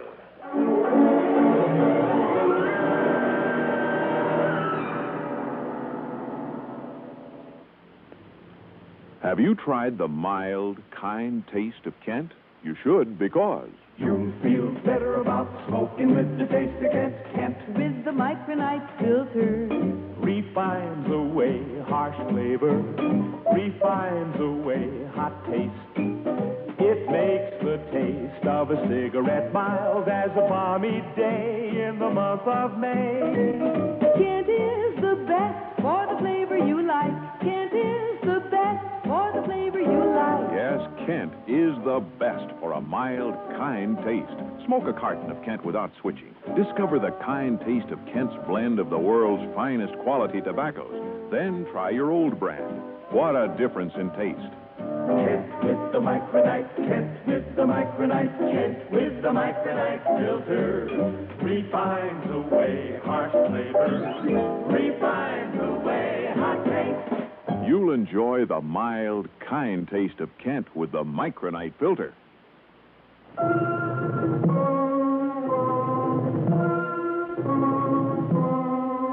The body trapped there in the wreck of the Pinana, wearing breathing apparatus and flippers, was that of a Mexican, with a bullet hole in the back of his head. Although the light was poor, I was able to read the lettering on a dog tag on one of his wrists. The name was Juano Ansana. But who had killed him? And why? Could it have been whoever had hidden the boat up there on the beach? And Emmett's reaction to that boat when he saw it was as though he was familiar with it, knew the owner. I thought of trying to pry the body loose, but then, looking upward, discovered the shadow of Emmett's boat in the 20 minutes or so I'd been down there had moved far over to one side of the coral reef. So instead, underwater, I worked my way over to it and then surfaced. Then, hanging onto the side of the boat with one hand, pulled off the breathing mask with the other and looked up into a very unfamiliar and a very unpleasant face. I do not know who you are, senor, but you might as well come aboard. What the devil? Who are you? And this boat, it's the one I saw hidden over there, and who are you? It's no matter. Here, I will give you a hand. Come on. Well, sure. But where is... Here now. Thanks. Now, listen. No, senor. You listen. You see this gun? Who are you? You, senor, will never know. Because you will join him down there. You understand? You will join him. Join who? You talking about the body down there in that wreck? Or have you done... Yes, the body of the man I killed. Because he came here after my treasure. The treasure is mine, you understand? It's mine. I find the Pinana down there. I find it first. Even the Senor Emmett Gowan, he does not know of it. Now, wait a minute. I see his boat over there, but it's empty. He will never know. Nobody will ever know. Nobody but me, you hear? Because I will kill anybody else. See? That is why, now that you have found out about him, you must... No, senor, do not move. You have the gun. See? And I shall use it on you. Before I bury you down there with him. So the secret of the Pinana will only be mine. Now, look, Mr... No, senor. There is no use. You must die. And right now... Must I?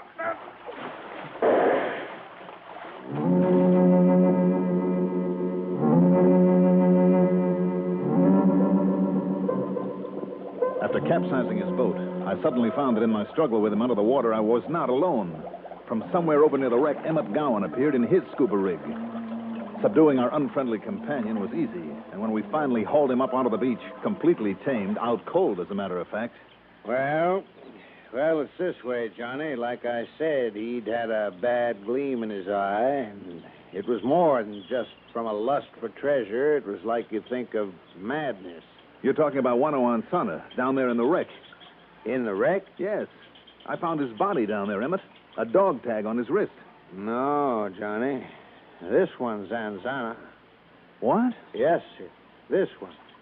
And he was mad. Don't you see what it means, the body down there? Well, now, I'm not sure. That other man found out about the Pinana and came here to investigate.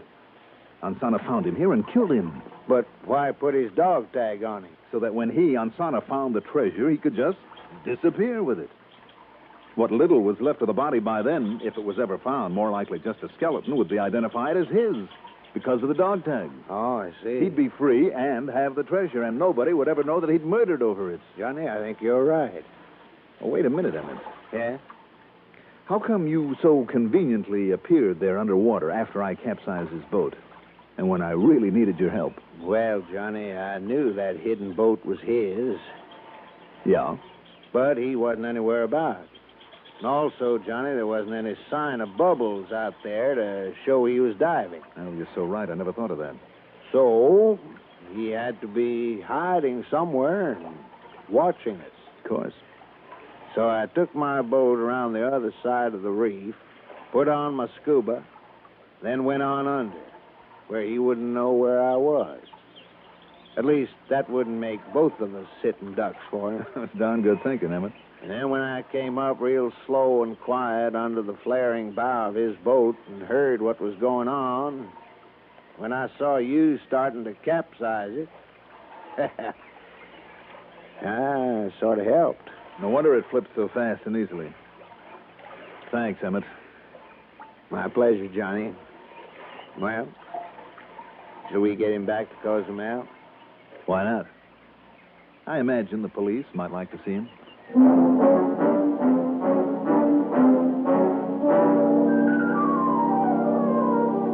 You know, the ironic part of it all is that there wasn't one single dollar's worth of treasure in the wreck of the Piñana. So he had murdered for nothing. And now, of course, we'll have to pay for it. Expense account total after 4 more days of absolutely fabulous fishing. Ah, wait a minute. This one's on the house. Yours truly, Johnny Dollar.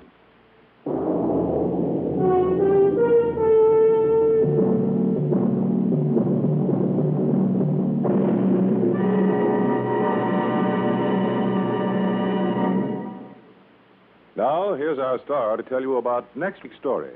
Next week, the 2-step matter. That means 2 steps to murder. Join us, won't you? Yours truly, Johnny Dollar.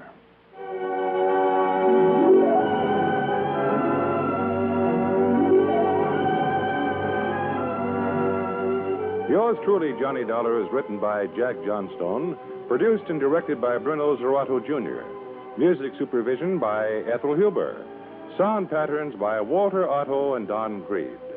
Johnny Dollar is played by Mandel Kramer. Also featured in our cast were Bob Dryden as Emmett Gowan, Ralph Camargo as Juano Ansana, and Lawson Zerby as Pat Fuller. Be sure to join us next week, same time, same station, for another exciting story of yours truly, Johnny Dollar. This is Warren Sweeney speaking. Highways are not for sleeping. Stay awake and drive safely. This is the CBS. Thanks for your listening enjoyment. John Lund as Johnny Dollar. George Dean, Johnny, Congress Mutual. Oh, hi, George. Johnny, how did Las Vegas sound you? Expensive. Can you afford it? Got to. A client of ours had a 30-grand diamond necklace stolen out there yesterday. Lilith Soar. The dancer? One and only. Still packing them in after all these years. And still the same 2 weaknesses, Johnny. Gambling and collecting young men. Well, they say every girl needs a hobby, George. Not 2 hobbies, though. I could run into money.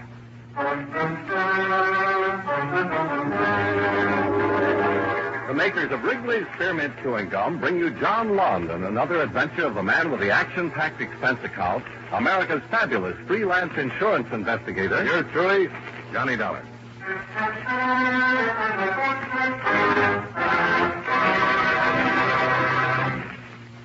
Wherever you go, whatever you do, enjoy chewing Wrigley's Spearmint Gum. That lively, full-bodied Wrigley's Spearmint flavor is really refreshing. It cools your mouth and freshens your taste. The pleasant chewing helps keep your throat moist, helps relieve that dry, thirsty feeling. And delicious Wrigley's Spearmint Gum is so handy. Just slip a package into your purse or pocket and you've got refreshment right at your fingertips. Chew Wrigley's Spearmint while you're working. Enjoy this refreshing treat along with your favorite summer sports. Wrigley's Spearmint Gum is always enjoyable, and you can chew it without even taking time out. Get a few packages of Wrigley's Spearmint Chewing Gum. Healthful, refreshing, delicious.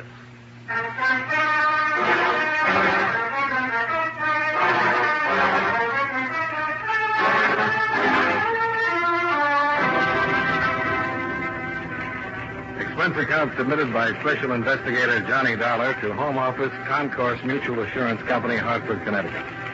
The following is an accounting of expenditures during my investigation of the Jones matter. Expense account item 1, $318.60, transportation. Round-trip airfare and incidentals to Las Vegas and the Flamingo Hotel, where the ordinary citizen lives like an Oriental potentate wishes he could live. After checking in, I took a short walk down the street to Lily Lesueur's hotel.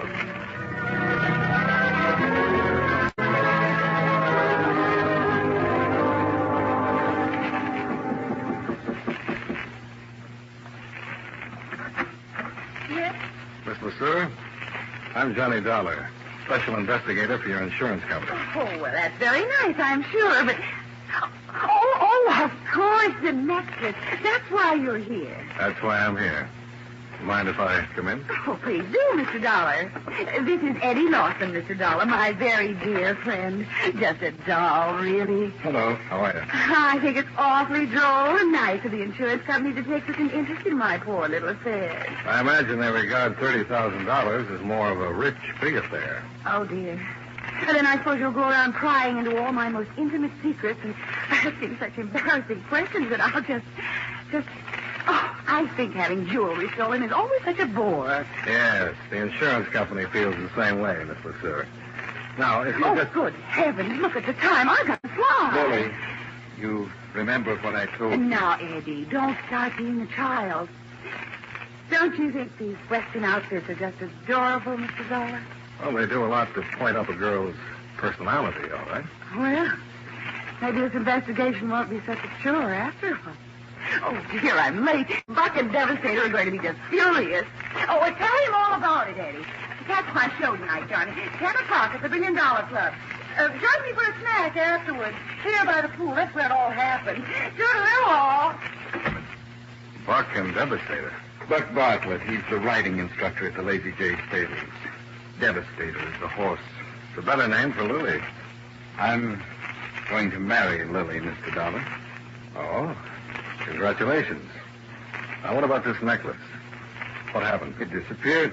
That's all I know about it. So how? When? Where? Look, why don't you do like Lily said? Come around tonight. The same gang will be there, and you can check the setup yourself, see what happens. You can keep an eye on this Buck Bartlett if you want a kiss from me. And the other eye? Anywhere. As long as it's not on Lily.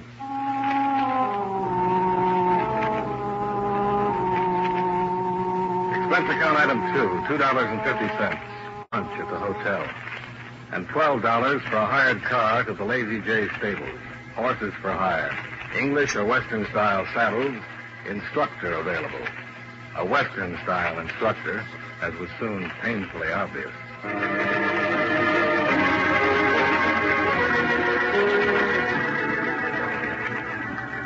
Mighty pleased to make your acquaintance, Mr. Dollar. Lily just a call from here a couple of minutes ago. I know.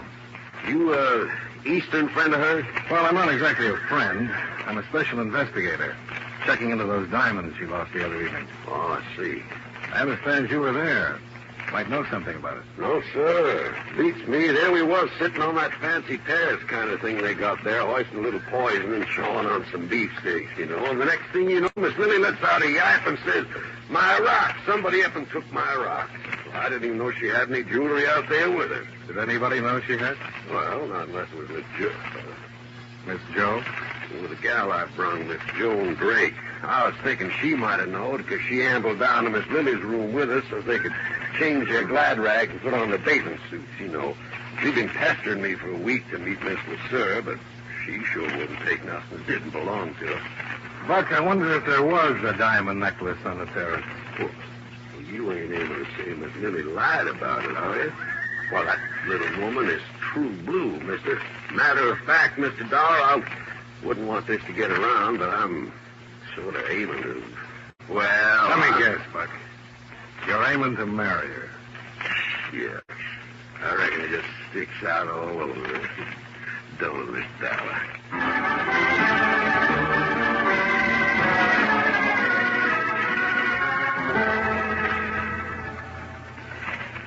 Yeah, it seems I was having a late supper, Mr. Dollar, out there in the open by the pool.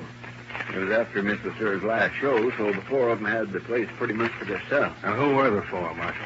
Well, there was Miss LeSueur, of course, and this young fellow she brought with her from the East. Eddie Lawson? Yeah.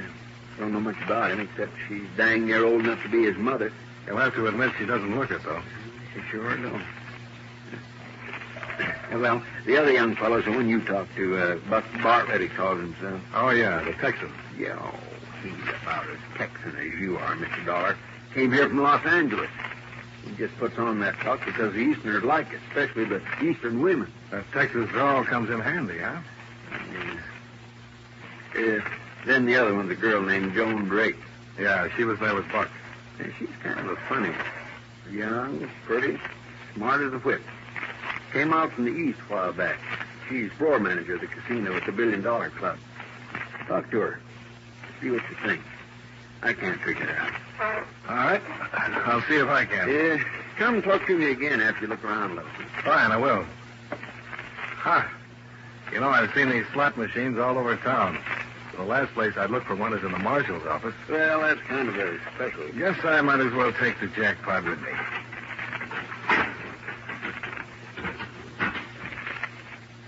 Lemon. Yes, that's all it ever is. Huh? It's rigged. I send the money it takes in over to the county orphanage. Charge it up to experience, Mr. Dollar.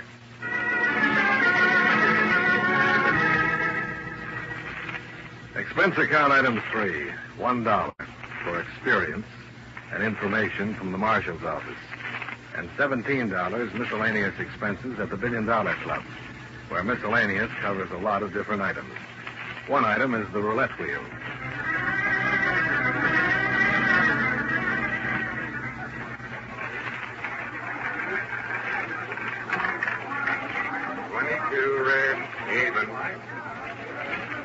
You're not having very good luck. Oh, I'm only paying for conversation anyway. Of course, I haven't had much yet. What would you like? The story of my life? We could start with that. All right. Lay out $1. I was born of wealthy parents, raised entirely by nurses, educated in exclusive private schools. I was graduated from a swank college, which I shall leave nameless. You like it so far? Well, it isn't original, but well told. Go on. Lay out another $1. You just lost that one. Now, where was I? Oh, yes, the divorce. Quite sensational, really. Father's clients withdrew their accounts and support. He was bankrupt within 3 months and dead by suicide within 6. You see, the other woman jilted him, and I, a tenderly nurtured sapling, was cast out into the world to sink or swim. Well, never fear. Heaven will protect the working girl. Oh, that was awfully funny. Yeah, it was a scream. 14 even. And, what did you do with the necklace? What? What is this? Who are you?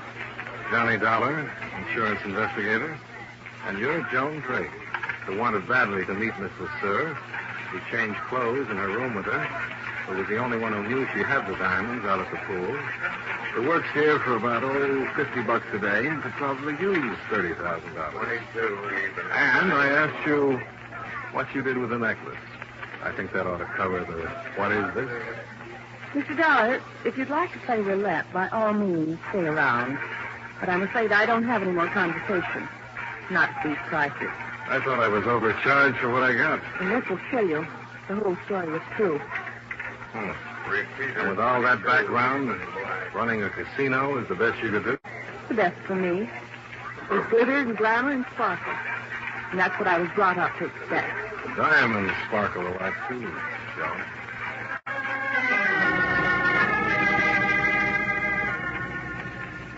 I missed Lily's first show at the $1 Billion Club, but I met her by the pool at her hotel right afterwards.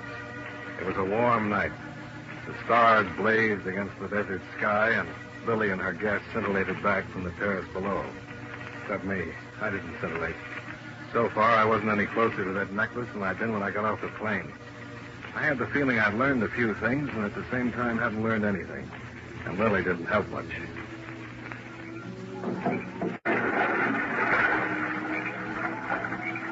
Did you see him? Did you see Eddie, darling? Isn't he just utterly gorgeous, Johnny? Yeah, the original Catalina ad. Just look for the flying fish. Oh, he's just beautiful. He was a lifeguard in Miami, you know, much tanner than he is now. I see. Look at Buck watching. It makes me so terrifically jealous, and Eddie knows it, too. Aren't they both just screamingly cute? Strange. How about that necklace, Lily? Oh, it's too nice tonight. Let's worry about it tomorrow. Let's worry about it tonight. Oh, Johnny. Might as well go along with him, Lily. He's got a one-track mind. Joan, darling, I didn't see you there in the shadow. Just soaking up glamour, honey. Where were you sitting that night, Lily? Why, by the oddest coincidence possible, right in his very chair. You see, ordinarily I kept the necklace in the hotel safe. But I wore it in my show that night, and it was late when we got here, and dimly changed into swimming suit, and I didn't want to leave it in my suite, so I just brought it out here, wrapped in a handkerchief. And I kept it right here on the seat beside me all the time. So all of a sudden it wasn't there, did it? Well, yes, that's exactly the way it happened. Now it's all settled. Let's talk about something else. Lily, you know as well as I do it's not settled. You can't tell the insurance company the thing just disappeared, and that's all there is to it. They want to know how it disappeared, when and where. Well, you must be so hideously persistent. It happened while I was playing the slot machine. That one, right over there. I left the necklace lying here in the chair. And where were the others while you were over there waltzing with the slot machine? Oh, around, I suppose. I don't know. When I hit the jackpot, I simply went right out of my mind. How about you, Joan? Where were you? Like she says, around. Oh, plenty of opportunities. That's what you mean. Oh, how utterly fantastic. She's a dear girl, Johnny. And I insist that you stop suspecting her. Or anybody else, either. Were all of you searched? Well, I wasn't, of course, but the others were. That wasn't really much of a problem, Johnny. We were wearing swimsuits, you know. Joan, I doubt if you went out of your mind over the jackpot. Did you notice where the boys were at the time? Well, as far as I can remember. I reckon a man ought to have the privilege to answer for himself, Mr. Dollar. Why, sure. Pull up an empty saddle and join the party. You too, Eddie. All right, Buck. Where were you? I was over there with Miss Lily. I was standing right behind her when she up and hit that jackpot. I was in the pool. I came out when I heard everybody yelling about some diamonds being missing. You checked them out on that, Joan? Sure. That's how I remember. Well, I'm certainly glad it's all settled. Oh, Johnny, you'll simply have to excuse me now. I've got to get ready for my show. I'd be mighty proud to escort you to your room, Miss Lily. Now, wait a minute, stable creep. Oh, Here. boys, you can both escort me. Come along now. I'll be right back, Johnny. Don't go away now. Curvy and soft as a kitten on the surface, but inside all angles and hard as a rock. She belongs to a different age, Joan. The last of the champagne slipper girls. Johnny, how much are those diamonds worth to you? To me? To the insurance company. Sometimes they make deals, don't they? Sometimes. No questions asked? Sometimes. How much? Depends. I have to find out. Everything about life, Johnny? Not if I can help it. It's real crazy the way it works out. I didn't finish that story of my life, Johnny. My real name is Jones. My father was Jonathan Vanderley Jones. Jonathan Vanderley Jones? But if that's true, then... Yeah. It's real crazy. The correspondent my mother named in that divorce case was Lily LeSueur.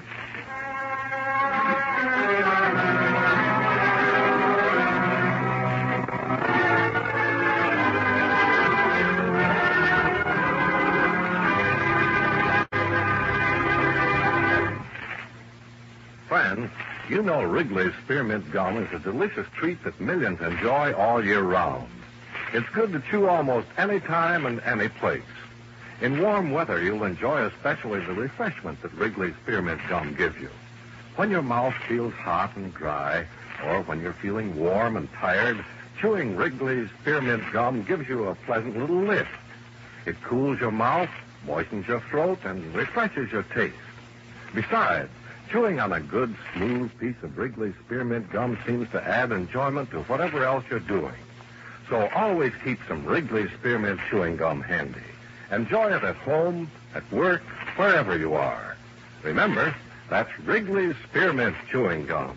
Healthful, refreshing, delicious.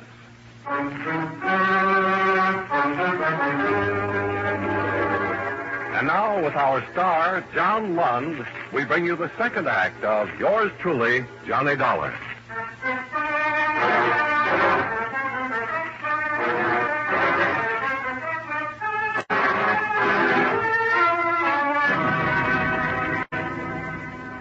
Expense account item 4, $5.90. Supper snack with Joan on the hotel terrace. I sat there trying to put things together. Either Joan had suddenly spotted something that had tipped her off to the thief, or if she'd taken the diamonds herself, something had caused her to decide on a deal. But which? And what was it? I tried to remember what had happened just before, what had been said, and got nowhere.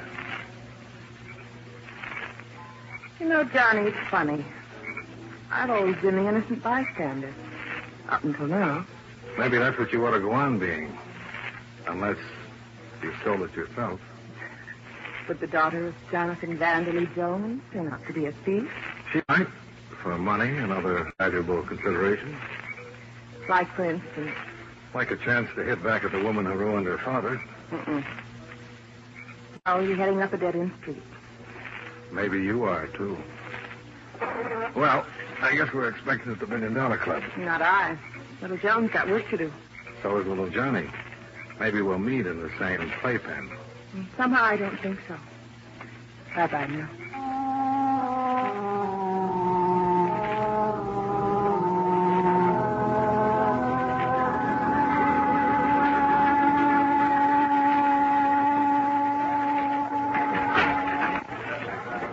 Johnny, what would happen if I just waived any claim of insurance on the necklace? Drop the whole thing right now. Which one did it? Sure, I don't... Which one do you think did it? Maybe I decided it doesn't matter which one. Suppose it was Joan. Would you still want to drop it? Oh, but that's ridiculous. She would... Or there's still another possibility. Maybe you started something you want to back out of now. Johnny, why must you be so hideously difficult? The insurance company sent you out here to save $30,000 for it. And I'm just utterly certain they won't care how nor why as long as they save it. No, maybe they won't. But what about me, Lily? It leaves me curious. No, I'm quite sure you know a good deal more about this than you're letting on.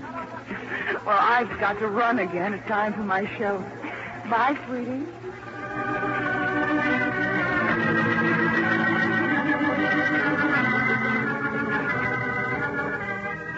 Expense account item 5, $10 for an hour and a half of more miscellaneous at the $1 Billion Club. Lily was in too much demand for any chance of a quiet talk. My other 3 chums weren't around. I was trying to decide whether to go back to the hotel when I was paged over the public address system. I picked up the phone at the end of the bar. Johnny Dollar. Marshal Kimball, Mr. Dollar. Oh, yeah. What's up, Marshal? Well, it looks like one of those necklace people got herself in a mess of trouble a while ago. Oh. What do you mean? I'm calling from the parking lot. It's that Joan Drake girl. Found out here in the back seat of a car. She's dead.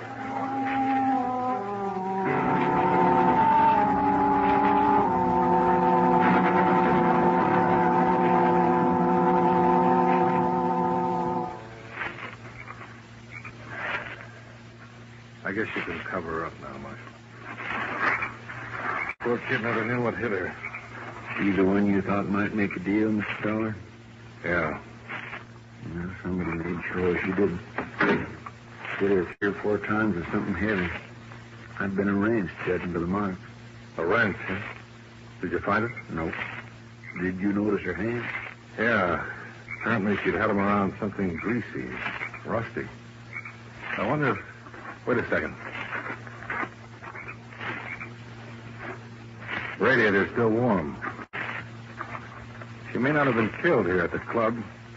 She could have been brought here and left. It's possible. Who's this car belong to? Buck Bartlett. We got the boys out looking for him now. Comfortable, all right. All ties up.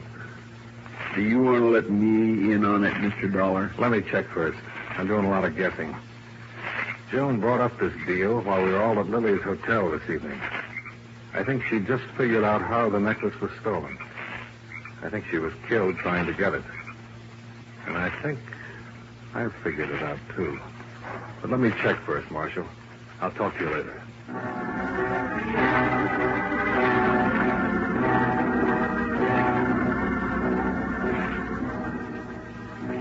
10 minutes later, I was alone on the deserted terrace beside the swimming pool at Lily's hotel.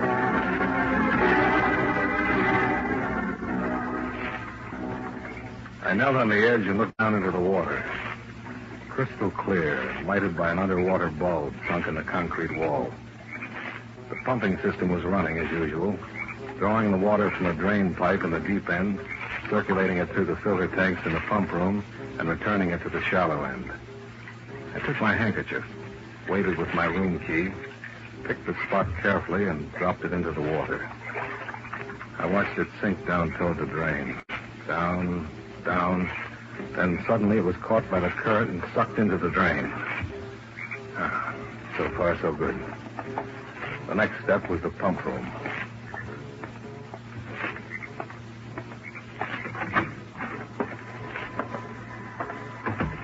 I looked around for the switch on the pump motor, found it, and shut it off.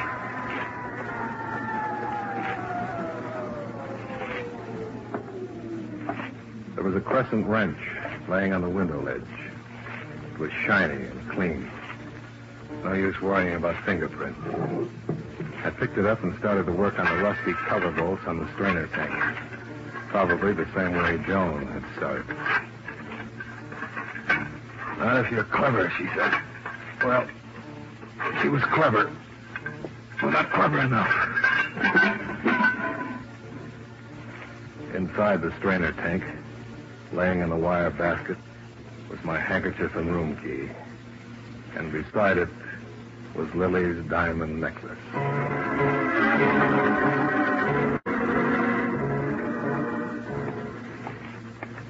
I was halfway across the terrace, and the lights around the pool went out.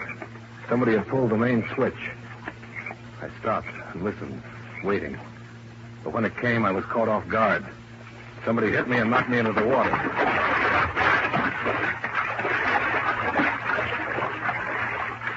When I came up, I heard someone swimming.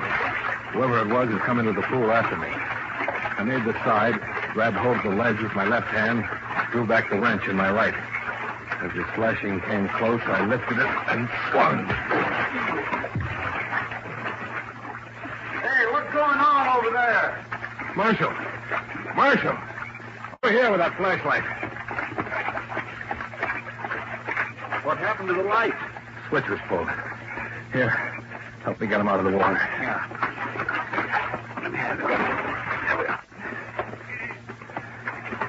His luck ran out, Marshal. This time, I had the wrench.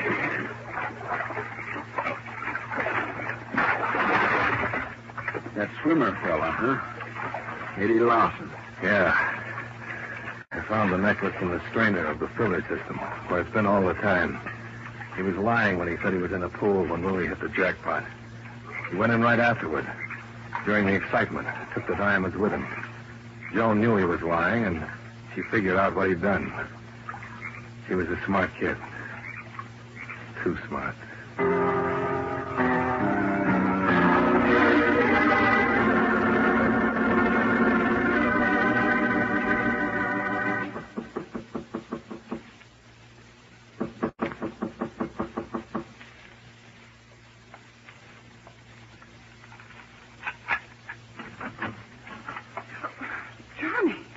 Sorry to wake you, Lily, but...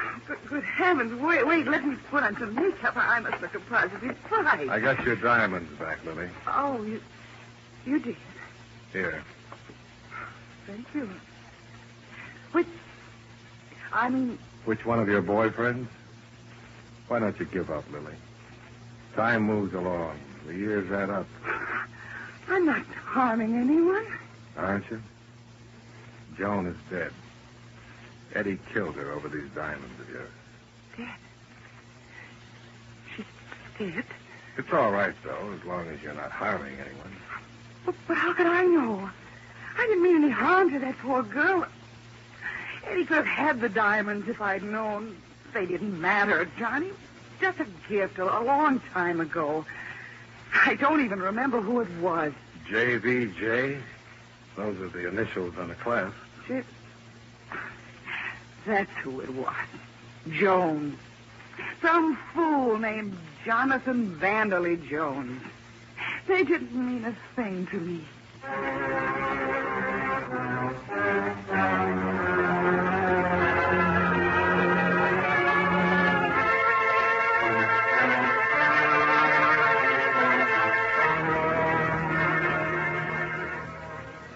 Expense account item 6. $51.40. Hotel charges and additional miscellaneous. Expense account total, $418.40. Remarks? suggest you reconsider this account. Clients should be regarded as a bad risk. It'll happen again. Yours truly, Johnny Dollar.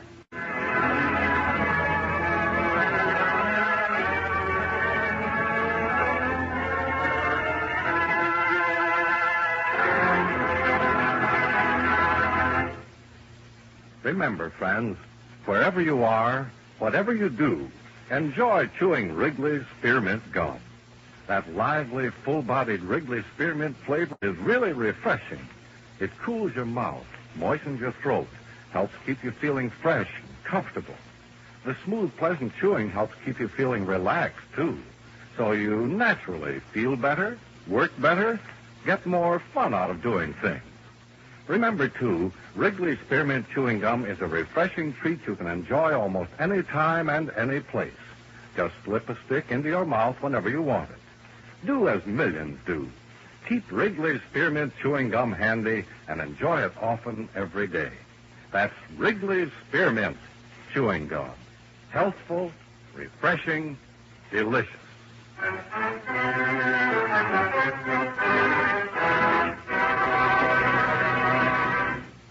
Yours truly, Johnny Dollar, brought to you by Wrigley's Spearmint Chewing Gum, stars John Lund in the title role and was written by Les Crutchfield with music by Eddie Dunstetter. Johnny Dollar. Earl Foreman, Johnny, out here in Los Angeles. Well, hi, Earl. How's the weather out your way? Are you kidding? It's wonderful. Always is. If I could manage to drag myself away from this desk, from this stream of small claims that are driving me mad. Now, what kind of claims, Earl? A lot of money lost through armed robberies and holdups. Oh? Looks as though the same man is committing them all. You mean there's a pattern to them, huh? Yeah. And I hope you can somehow put a stop to them. So will you come on out here right away? Now, you said armed robberies. Yeah. Anybody been killed? Not yet. No? But only because nobody's tried to fix up to this holdup man. He's apparently a pretty mean customer. Oh, I see. In other words, maybe I can have the honor of being his first victim. That's right. Hmm? No, what I mean is, well, I suppose it could be kind of dangerous for you, so, well, that is... No. It's all right, Earl. For you, for the sake of dear old tri-state life and casualty, no sacrifice can be too great, even if it means loss of the thing most dear and precious to me, my life. Now, come off that stuff. Never mind, Earl. I'll see you in a couple of days.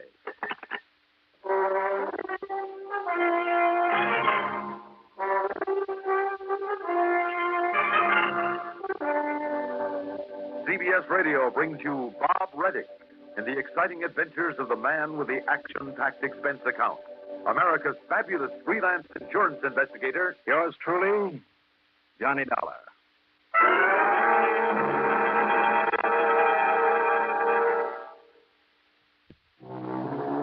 Expense account submitted by Special Investigator Johnny Dollar to the Tri-State Life and Casualty Insurance Company, Los Angeles office. Following is an account of expenses incurred during my investigation of the Wayward Kilocycles matter.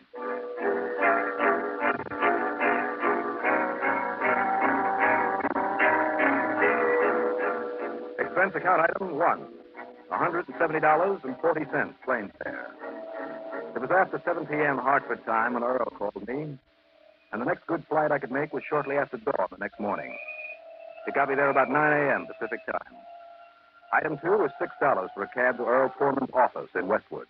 And these store robberies, Johnny, have all taken place in Lamodra Beach. Lamodra Beach? It's one of those new developments that have sprung up like weeds all over this town. Now, you mean it's part of Los Angeles? That's right. Just like Westwood here and Brentwood, Hollywood, View Park, Studio City, Sherman Oaks. Anyhow, Lamodra Beach is a real nice, snooty resort. There's a main shopping section nearly a half-mile long. Markets, nice little furniture, dress and jewelry stores, car dealers, drugstores, everything. I see. And these robberies have all occurred along that main stem. Now, the robberies, not burglaries. Robberies. Every one of them, Johnny. And there have been 7 in a row now. Every one of them has occurred in broad daylight in a regular pattern. Now, wait a minute, Earl. Yeah? Haven't the police been able to do anything about them? Oh, they've tried, all right, but so far they haven't got the first base. Now, let's get to this pattern. Yeah, well, to begin with, it all looks like the work of one man.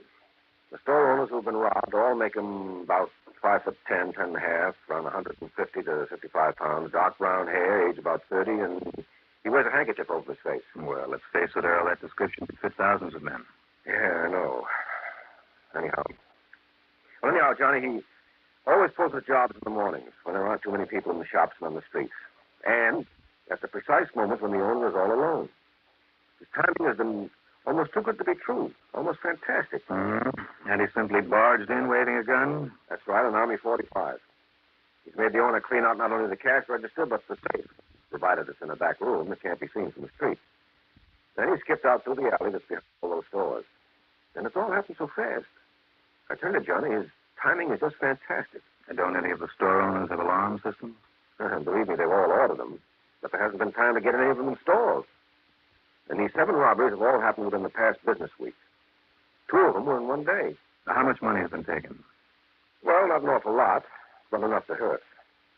You see, they're all kind of exclusive shops, expensive. Except for the little coffee nook that was knocked over yesterday. All within a week? Yeah. Almost before the police have really had a chance to catch up with him. That's right. And they have so few police out there. So maybe he'll knock over a couple more places and then take off for other parts. Or maybe he's through here already. Well, that's why I think you'd better act fast. I mean, if it was somebody who lives there doing it, he'd take his time and pull a job and wait for the heat to die down and then plan and pull another. Now, what's the address of that coffee nook? 421 Harbor Drive. Lamodra Beach. Right. You want me to drive you over there? Would you want to loan me your car instead? Oh, sure. Here's the keys. Help yourself. Okay, Earl. I'll check with you later.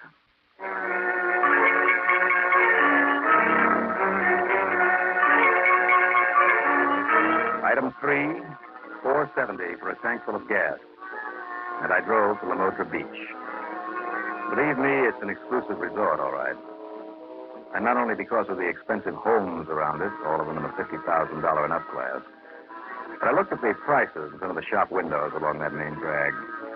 One sign on the window of a tailor shop announced that suit prices start at $275. And most of the buildings are quite colorful. A bar and grill that looks like the bow of a ship. A radio shop with a tower to make it look like a lighthouse, and so on. Then at the coffee nook, and that was the name of it, Mrs. Webster's Coffee Nook. He certainly did, Mr. Dollar, did you say? Yes, that's it. Certainly did. He took over $135 from me. You know, some of that money I'd put aside to pay my bakery bill. Oh? You see, until they get a bank out here. Oh, boy, I certainly wish they'd hurry up and get that bank finished before everybody gets robbed. There isn't a bank around here? Oh, there will be. There'll be 3 of them. But with all that confusion over building codes, well, all the rest of the stores and places got in. The people started coming before they can finish up a single bank. And now, Mrs. I Webster... just wish to have to keep so much money around here all the time, and so does everybody else. Oh, at the nearest banks over in the valley or in Santa Monica or Westwood. But after what happened to me with that robber yesterday morning, well, you should have seen him with that horrible-looking pistol the way he waved it at me. Yes, well, and Mrs. goodness Webster, knows, the police are doing everything they possibly... Look. There they go now. There. Yes, I see. And if you ask me, Mr. Dollar, if you ask me, that means there's been another robbery. There, you see? They're stopping at that nice radio and television store, just the other side of Sam the Tailor. And do you see that nice Mr. Marks, the owner? You see him talking to the policeman? Yes. Yes, it looks like you're right, Mrs. Webster. Another of these robberies.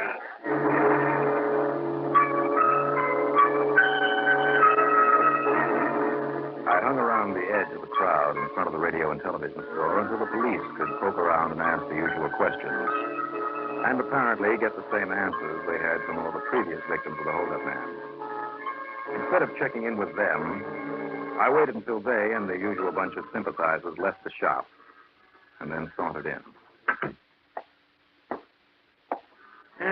So I suppose I should be glad they didn't haul away all my stock, too. They? I mean, him, that dirty robber. $200 he took from me, all the cash I had. That's too bad. It's the same one as been robbing everybody else around here. Even the police admit it. Only how did he know I was here alone? Answer me that. How did he know that Bertram was out making that installation for Mrs. Govan over on Palm Drive, huh? I'm sure I don't know. Hey, you know what I'm going to do? I'm going to close up this place, that's what, until they catch him. Or until they get a bank in this town. And so are a lot of other people. You mark my word. And if you'll excuse me, mister, I'm going to close up this place right this... Well, I would. Unless you want to buy a radio set or maybe a TV, mister. No, thank you. Yeah, but have you seen this model? Oh, one of the finest TV sets ever made. Absolutely the newest model, 23-inch picture, high fidelity. Yes, I'm sure. Hey, and look here. Here, step back away from it, huh? Here, like this. Here, come in. You see this little thing I just took off the hook in front of it? No bigger than a package of cigarettes. Well, maybe king size. Now, Mr. Mark. It's positively the latest type remote control. Well, I'm here to see you So that's the morning dance party you're looking at. It's a good picture, huh? Yes, that's a good, clear picture, all right. So maybe you like the music a little bit louder. Mr. huh? Mark. Mr. Mark. So you have to walk back to the set and turn it on? No, sir. This little remote control unit right here in my hand. So I push a little button like this. Now listen, will you? And you see, up comes the music. And I didn't even have to touch the set. That's wonderful, huh? Can you bring that music down a bit? Well, of course, like this. Yeah, that's better. Now, Mr. Mark. Also, you can change the station. While at the same time, President-elect Kennedy visited with his a son, news John Jr. Yeah. Yeah. You want to hear the news? All you have to do is push this button. No, please, Mr. Mark. Just what? Immediately after the first of the year. Here, you see? Now, there's that Fit for Love, that wonderful serial program every day. And any other program you want. All you do is... Mr. Mark. Well, if you want the dance party back No, on... please, Well, please. I was just demonstrating, in case you want to buy a nice, brand new, latest model. No, I don't. What I wanted to talk to you about... Look, will you please just stop fooling with that thing for a minute? But I didn't touch it. Not that time.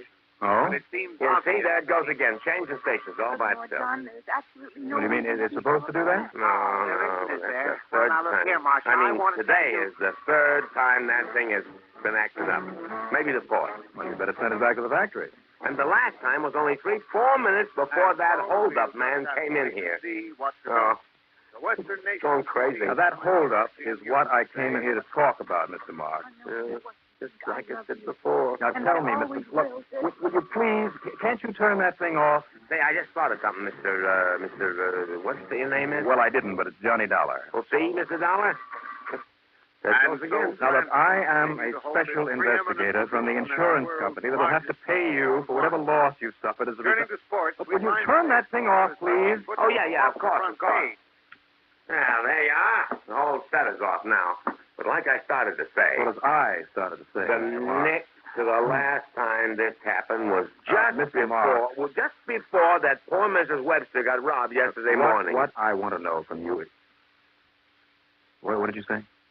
I said the remote control system on this magnificent television set acted this very same way just before I got robbed. Yes. And also just before Mrs. Webster got robbed. Now, are you sure of that?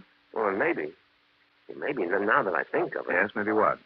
Well, maybe it was acting up this way 3 days ago at Mr. Blenstrom at the novelty shop. Well, he was robbed. Well? Yeah, over $700. Right after the set started acting up? Yeah, ain't that funny? Somehow he said this crook seemed to know exactly when the owners were alone in their stores. Yes? That his timing was perfect. What'd you say, Mr. Dollar? That's what Earl Foreman told me. Earl before. And maybe this TV demonstration of yours, this remote control gizmo, explains just how that hold-up man knows when the coast is clear. I'm afraid I don't understand what you're saying, Mr. Dollar. In other words... Now, wait, Mr. Dollar. Yes, you have an idea? Yeah, I certainly have. Because if you're from the insurance company, and if you're the one to see I get paid back for what I lost, well, shouldn't we talk business?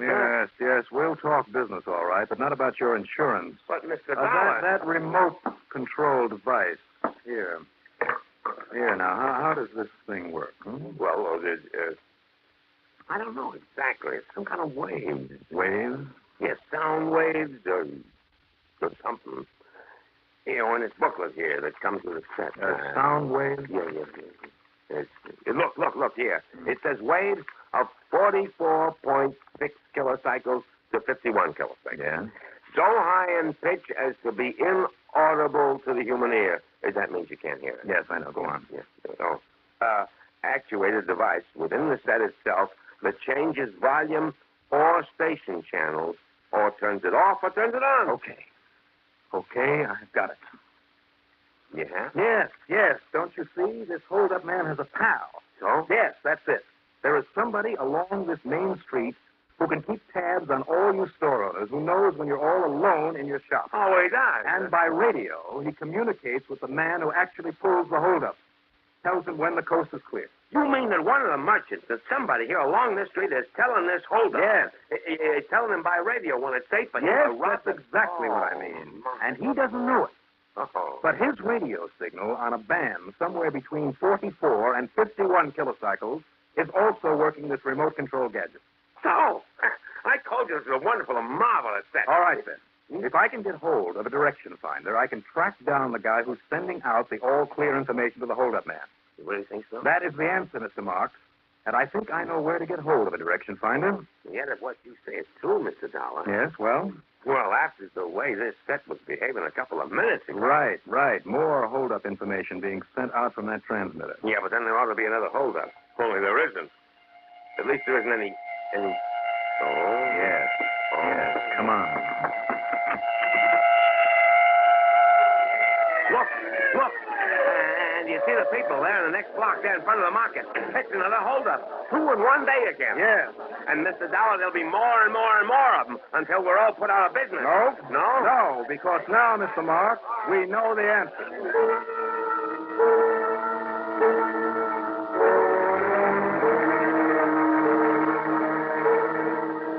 Using the phone in the store of Mr. Marks, I ran up item 4.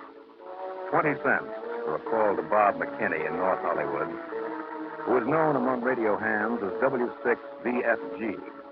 He not only used to handle the engineering end of my broadcast, but believe me, Bob knows his kilocycles like the back of his hand. Sure, it's possible, Johnny. All that a hold-up man needs is a little vest pocket receiver lashed up to get signals on that oddball frequency. And somebody along this street can send him info about when the coast is clear. Right. Okay, then, Bob. If you can bring a direction finder over here, we can track down the transmitter and nab at least one of the team. Better still, you'll know where the next robbery's going to be and get the boat. Yes, unless this last one was the last one. How soon can you get over here with that equipment? You sure the signal's being transmitted within that frequency range? Well, it has to be. And I'll do whatever rewiring is necessary here at home. And, how about first thing in the morning? I'll be waiting for you at the Marks Radio and Television Shop here on the main drag. I'll be there.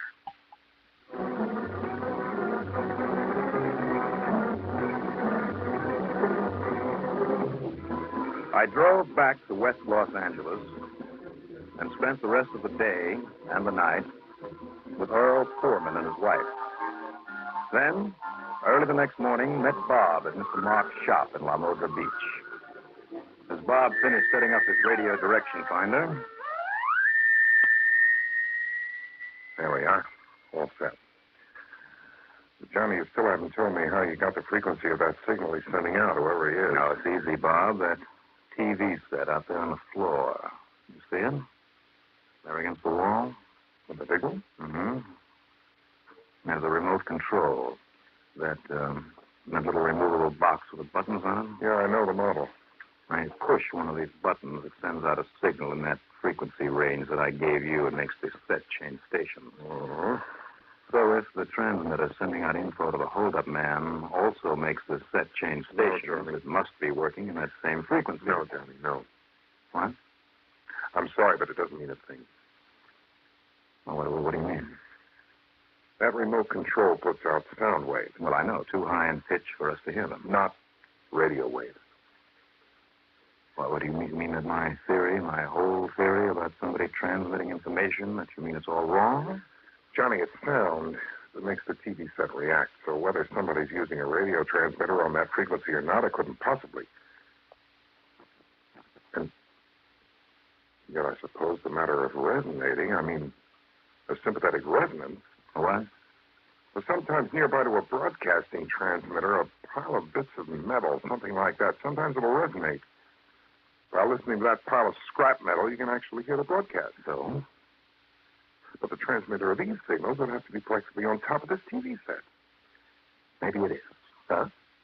Because whoever is tipping this guy off to when the coast is clear, to when some businessman is alone in his store, has to be somewhere right along this main street. Well, otherwise, he wouldn't be able to see when it's all clear.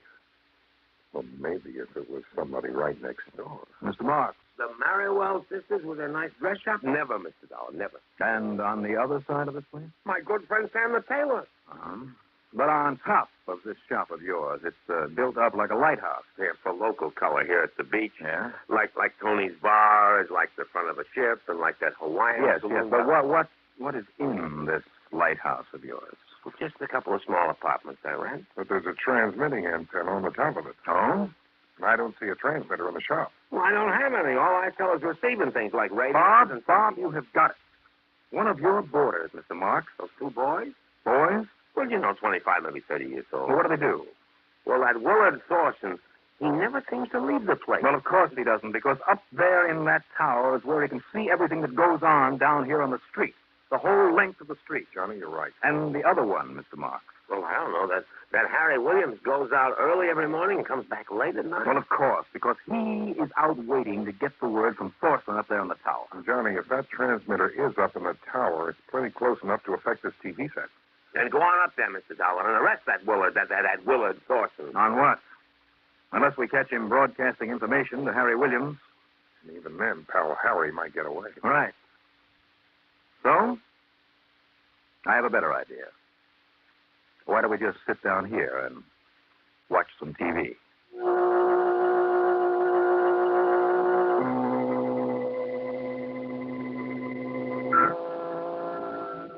So we did. For 3 solid days. Until suddenly the set began to change stations unexpectedly. When that happened, Bob turned on his direction finder. And yes, that signal was coming from straight up over our heads. And the voice that Mr. Marks identified as Willard Thorson told his pal Harry the coast was clear at Beckham the Jewelers. Yeah, right down the street, Mr. Dollar. Only 5 doors down the street. So while Bob McKinney went up in the tower to grab Willard Thorson, I hiked on down the back alley to Beckham the Jewelers with my .38 ready for action. And I got there just in time to find Harry Williams about to leave by the back door, loaded with Beckham's dough. You know, I didn't like his looks. I didn't like that .45 in his hand either. And he objected to my borrowing his getaway. He was really kind of nasty about it. But after a while, we kind of reached an understanding. And my knuckles are still sore from when he ran into my fist.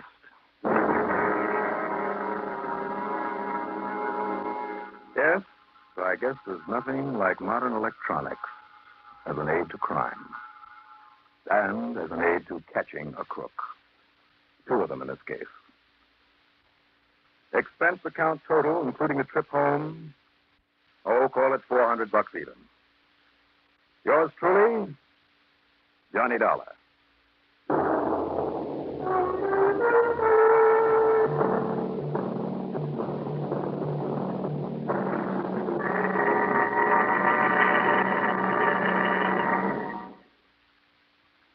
Now, here's our star to tell you about next week's story. Next week, a crook, a firebug, unwittingly solves the case for me and hands me a Christmas present to boot. Join us, won't you? Yours truly, Johnny Dollar.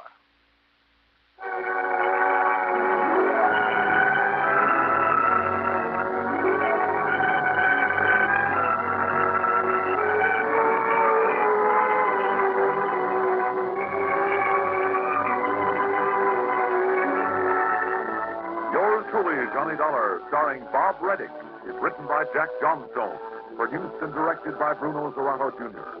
Heard in our cast, Leon Janney as Mr. Marks, Les Damon as Earl, Bill Sterling as Bob, and Athena Lord as Mrs. Webster.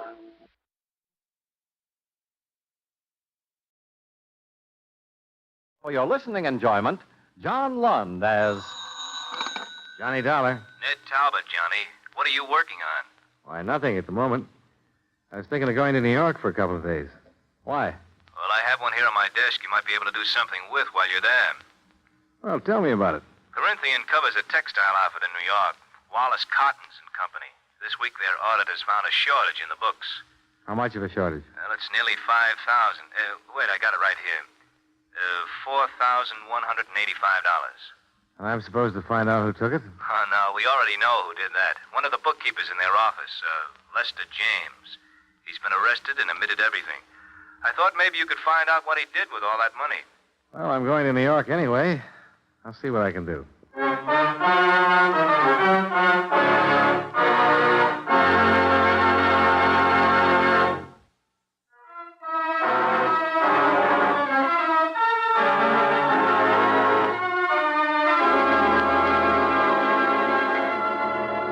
Expense account submitted by Special Investigator Johnny Dollar to the Continental Adjustment Bureau, 418 Elizabeth Avenue, Hartford, Connecticut. The following is an accounting of expenditures during my investigation of the Lester James matter. Expense account item 1, $32.56. Train fare and incidentals between Hartford and New York City. After receiving from Ned Talbot the necessary information concerning the indemnity claim of Wallace Cottons and Company, Incorporated.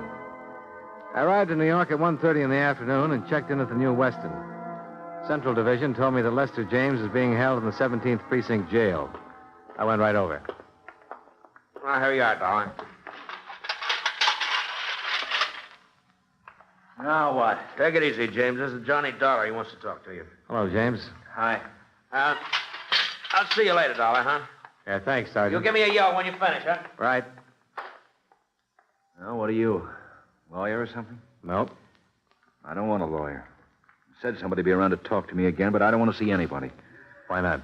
I just don't want to see anybody, that's all. Well, you'll have to be represented by counsel when you go into court. All right, let somebody represent me. Just a technicality anyhow. I know what'll happen in court. I've got my confession. Who are you, anyway? I'm an insurance investigator. Well, what are you doing here? It's a swell day outside. I'm trying to find out what you did with that $4,185 that you took from Wallace Cottons. Oh, that? Yeah, that. How about it, James? Isn't it enough that I'm in jail? It's enough for the police, but not for my insurance company. I don't have anything to say to you. Now, look, don't be foolish. A whole or a partial recovery will have a lot to do with what happens to you in court. I don't want to be foolish. It's just that I spent it all. Every dime of it. No way to pay it back. Spend it on what? Doesn't make any difference. Might make a lot of difference. I don't have anything to tell you. You've never been in trouble before, have you? No. They think of things like that when a man comes up for sentencing. Now, this is your first offense. I know. You trying to shield somebody, James? Why don't you go away? You been trying the market? Did you gamble with it? No, just leave me alone. I won't tell you anything, Mr. Dollar. If you bought something with it or gave it to somebody, if it can be recovered in some way. No, I tell you, go away, leave me alone. I'd like to, but you're a thief, James. And you're going to get what's coming to you. I can't leave you alone. Listen. Now, you listen to me. If I don't get the information I want from you, I'll get it elsewhere. I'm going to be real honest with you. Corinthian Liability wrote a blanket policy on Wallace Cottons and Company, promising to pay them in full for every loss caused by fire or theft on their premises. Now, no insurance company takes the word of some guy sitting in a jail cell where there's cash to be recovered. It's the same as stolen property. If you gave it to someone or spent it when it wasn't yours, it's still redeemable. Now, what do you have to say? Look, Mr. Dollar, this won't do you any good. I'm no low-forehead job who got caught crawling in a drugstore window. I'm a college graduate. I've been in the business world for 10 years or better. I know what I want to tell you and what I want to keep to myself. And I don't want to talk about this, do you understand? And there's no way or no person who can make me talk about it. I took the money, I admitted that. I did a bad job of it, I was caught, I've confessed, and you've got me. And that's the whole story. Okay. Have it your way, Lester. Go away. Just go away, please.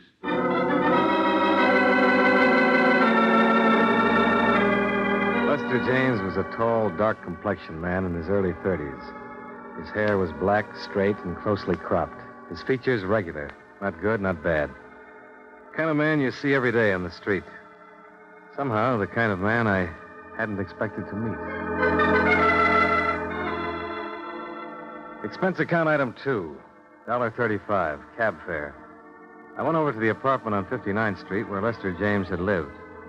According to the penciled note above the first door to the right of the entrance, Mrs. Anastasia Denovich was the manager.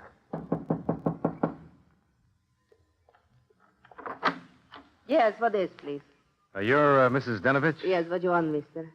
I understand that Mr. Lester James lived here. Is that right? Oh, yes. Bad. Bad. I hear he steals money, and that's bad. Yeah. I'm from the insurance company, Mrs. Denovich. We're trying to recover some of that money if we can. Wonder if you could help me. I fixed dinner now for my son. He's come home from work. What I do? Well, I want to know about Lester James. What is? The works, Mrs. Denovich. Did he drink? Gamble? Did he stay in nights or go out? Did he pay his rent? You're a policeman? Insurance investigator. Oh, please. Sometime else. Look, it's important now. I talked to Lester on phone. He said I don't have to answer any question. Well, you don't have to, but I'd appreciate it if you would. My son home soon. All right, mister. I know these things. You ask about men who live here. Well, look, how about his friends? Who visited them? I know. I cannot say. No visitor. Was he a good tenant? No trouble, like Mr. O'Sullivan on third floor, always drunk. Fine. Did you ever meet his girl? Girl? Well, sure, his girl. He has a girlfriend. No, I never see girlfriend. How long have you known him? 5, 6 years, maybe, ever since he moved in here, this place. You know how he spent his time? Work. He work hard. No, I mean besides working at the textile company. How else? No. He poor fellow, that one. How's that? He steal money through, but he poor fellow just same. For him, I feel. Yeah. Lester, he quiet and he think. I know he live up in that little room quiet. Think, he does all the time, he think. Oh, my son's dinner, please, you go now. Just a minute. I'd like to see his apartment, if I can. No matter. You bring key back, please. Thank you, Mrs. Denovich.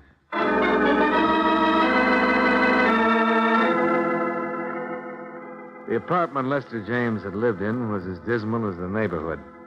A tiny closet kitchen, a bed that came out of the wall, and a pair of grimy windows that looked across the court into another pair of equally grimy windows. The furniture was early 30s and threadbare. Among his personal effects, I found nothing of value. The apartment yielded no more information than James had.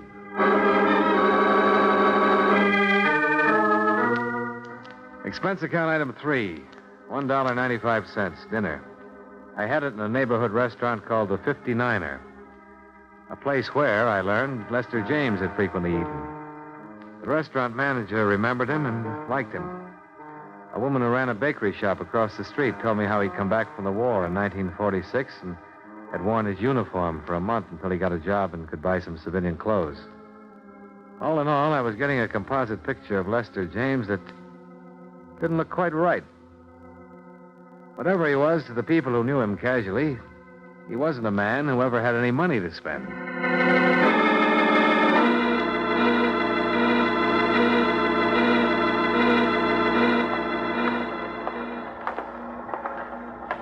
Well, hiya. Hi. No good, huh? Well, that's the way it goes. We had some action here today, no? Oh? Sit down. James' preliminary hearing was this afternoon. The man from the district attorney's office took about 15 minutes to lay out the evidence against James. Uh-huh. And the public defender took about 3 minutes trying to get James to answer one question. What did he do with the money? Did I miss anything? No, not a thing. Wouldn't open up at all. Just said that he'd spent it. Well, Public defender about threw up his hands. I'm about ready to throw up mine. When is the trial set for? Sometime next week. I'd like to talk to him again. He been moved yet? Didn't go to the sheriff's office. Somebody bail him? He bailed himself. $200 he had in war bond. Has he left yet? No. We'll get out till about 6. That's when the shift changes. Why, you still want to see him? Yeah, I'll wait.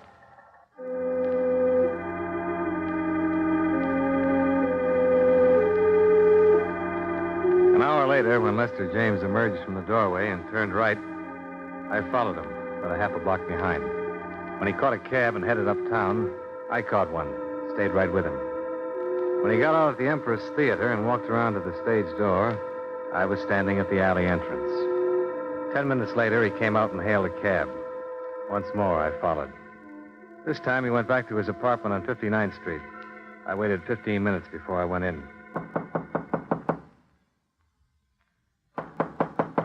James? James? James, it's me, Johnny Dollar. I got a couple of whiffs of it standing there in front of the door.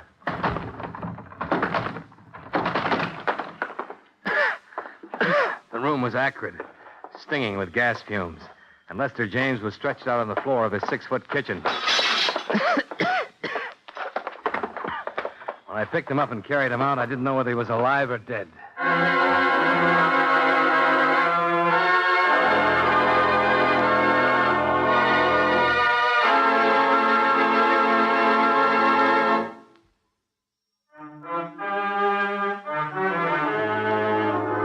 And now, with our star, John Lund, we bring you the second act of Yours Truly, Johnny Dollar.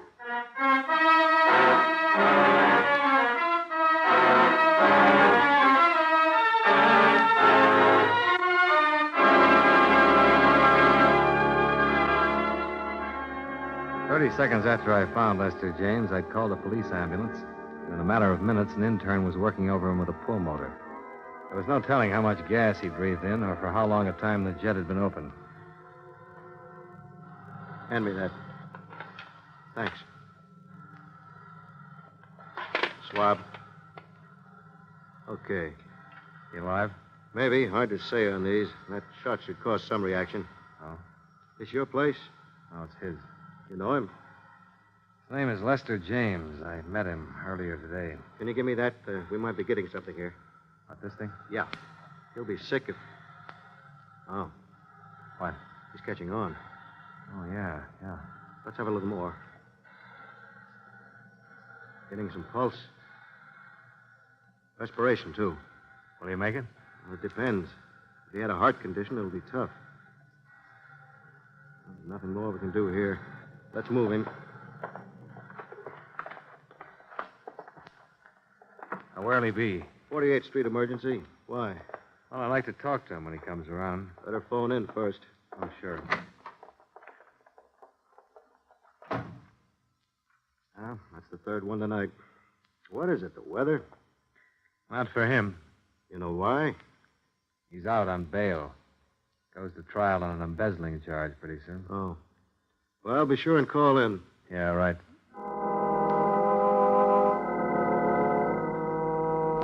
The investigating officers questioned me regarding the circumstances of Lester James's attempted suicide.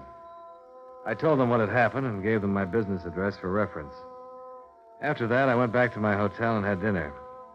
Then I went over to the Empress Theater. A musical show was playing there, and it had just finished. I didn't quite get that, mister. $1. Oh, Mr. Dollar, what can I do for you, sir? Between 6:30 and 7 o'clock tonight, a man came here to the stage entrance and talked to you. A lot of people talk to me here. What man? His name was Lester James. No, I don't remember no Lester James. Maybe he didn't give you his name. You come here to see somebody? Is that it? He might have, I don't know. He's about 5'11", weighs 175 or 80. Didn't have any hat on, raincoat, dark man. You remember him? Oh, yes, of course. Him, yes. You remember him? Oh, sure, yeah. He's been around a lot of times, Lester James. I didn't even recognize that name at first. Would you mind telling me what he was doing here? Well, he comes here to see Margie Cook. That his girlfriend? Oh, no, I don't think so. She never sees him when he asks. Who's Margie Cook? She sings here. You ever seen them together? Well, don't know. I've never seen them together. Is she still here? What's that? I'd like to talk to her. Is she still here? Oh, no, Margie left. She finishes in the second act. Could you tell me where she lives? Oh, no, I'm sorry. I can't tell you that. Well, where can I phone her? Well, I just can't tell you that either. Look, would you do me a favor? Well, if I can, what is it? Would you telephone her and tell her my business and ask her if she'd see me? Well, I suppose I can do that, all right, Mr. Dollar. Take a chair right there. I'll just see what I can do for you.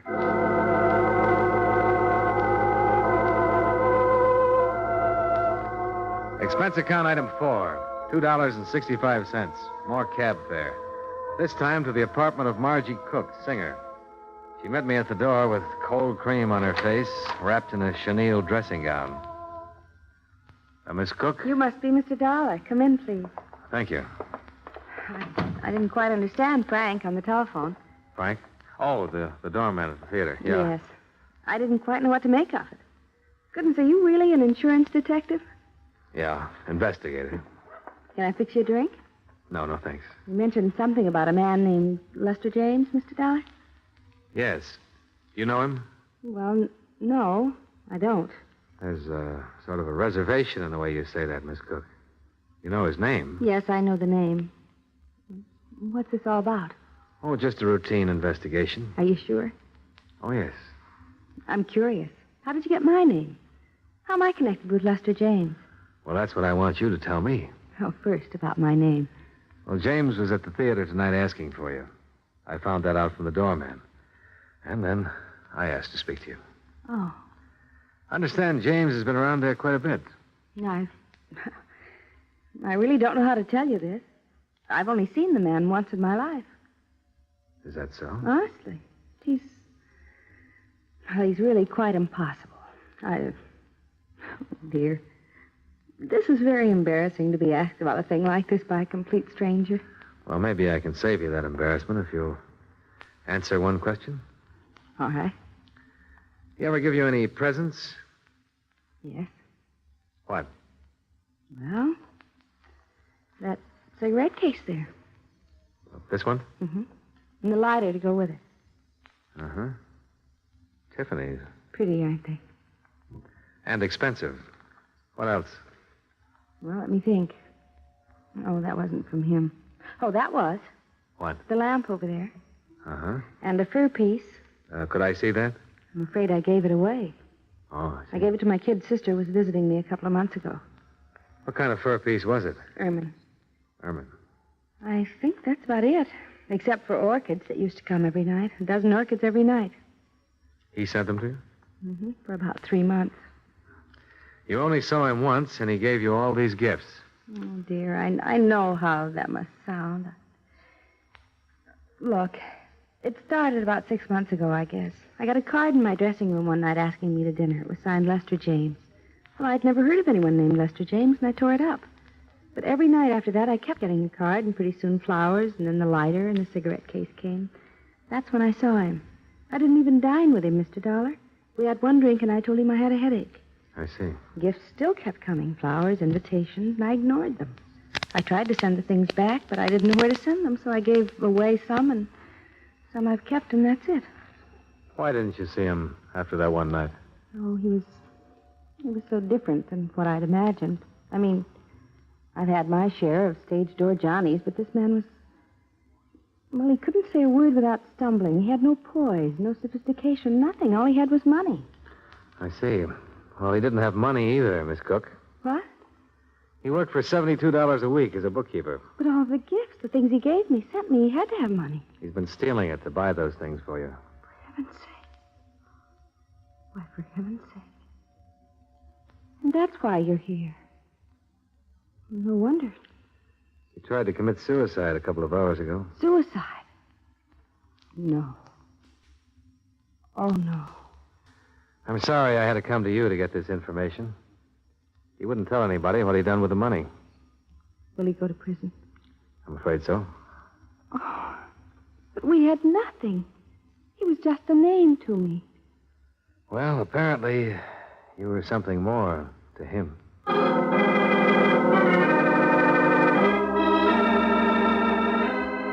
I spent the next 2 days tracking down the places from which the gifts had been purchased and ascertaining their retail values.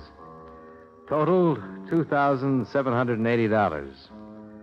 I also learned from Margie Cook that Lester James had made appointments to meet her at various times at different expensive restaurants around town. She had never once kept any of these appointments. A check with the Waldorf, 21, the Stork, and several other places revealed that James had always made elaborate arrangements to entertain her. His restaurant bills, which were paid, came to $835. The florist's bill, $680. Total, $4,295.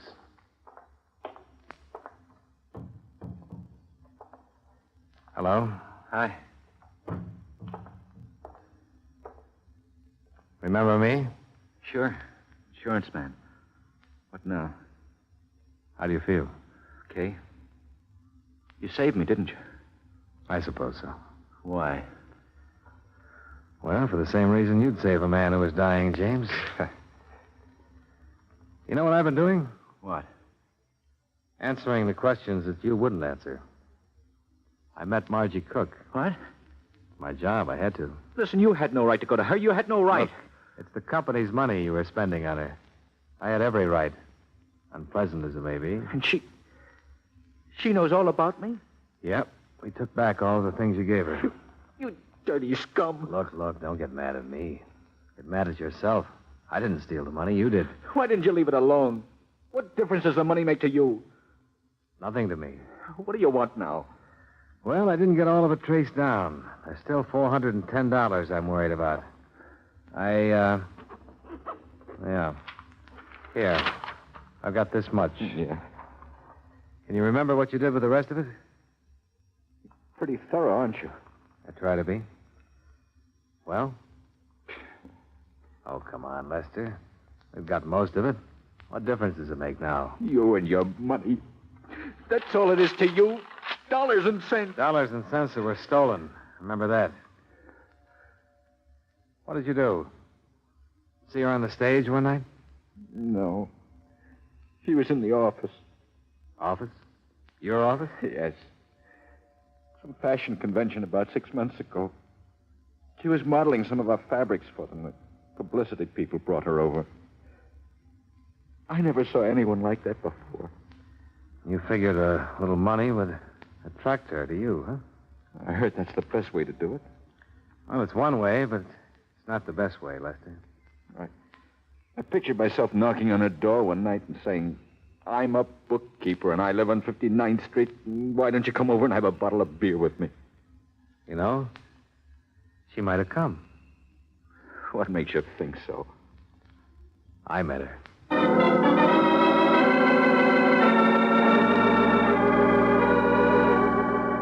Up until the time I talked with Lester James in the emergency hospital, I had my doubts about love at first sight. But after I talked to him, I was convinced that it could and did happen. To him. I was sorry that he didn't know quite how to handle it. I was also wondering if I'd been in his shoes, would I have done the same thing? Johnny Dollar. Oh, I was afraid you might have left town. I'm just packing up. Who's this? Margie Cook, remember me? Oh, yeah, sure. I haven't been able to sleep thinking about that man. Lester James? Yes. What'll happen to him? He'll go to prison. Even with all of the money returned? Only half of that stuff's redeemable. Take at least, $2,500 more. And then what? Well, then it would be up to the court. I want to pay it. What? I want to make it up, the whole thing. Look, Miss Cook, I know your motives are the best, but you're not responsible in any way for this man's actions. He just went... $50. He's the first man I've ever known who actually went out on a limb for the girl he loves. I'm the girl and he's the man. Are you serious? Poor dumbbell. He doesn't belong in any prison. He ought to get married to some nice girl. I want to help him. Are you still there? Yeah. What's the matter? Oh, nothing. Nothing at all.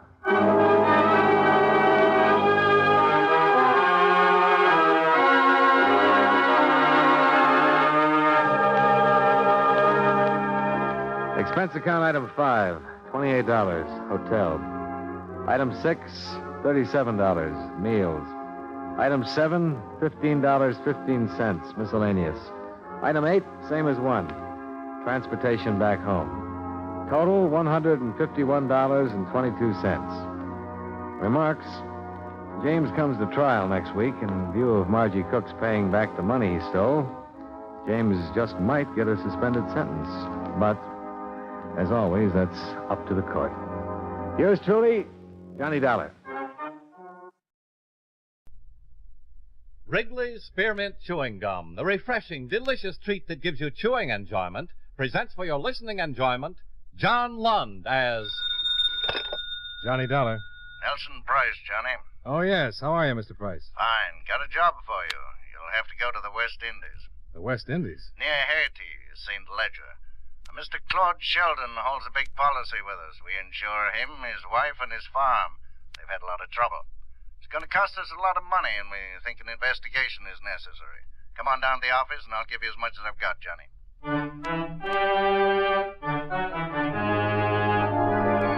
The makers of Wrigley's Spearmint Chewing Gum bring you John Lund in another adventure of the man with the action-packed expense account, America's fabulous freelance insurance investigator. Yours truly, Johnny Dollar.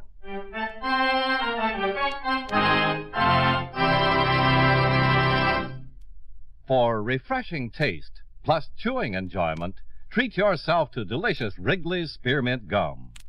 When your mouth and throat feel hot and dry, a stick of Wrigley's Spearmint gives you quick, long-lasting refreshment. The lively, full-bodied spearmint flavor cools your mouth and freshens your taste. The chewing itself helps keep your throat pleasantly moist. Best of all, you can chew and enjoy refreshing Wrigley's Spearmint Gum almost any time and any place. Keep a package handy right in your purse or pocket so you can chew a stick whenever you want it. For refreshing taste, plus chewing enjoyment, treat yourself to delicious Wrigley's Spearmint Gum. Millions enjoy it, and you will, too.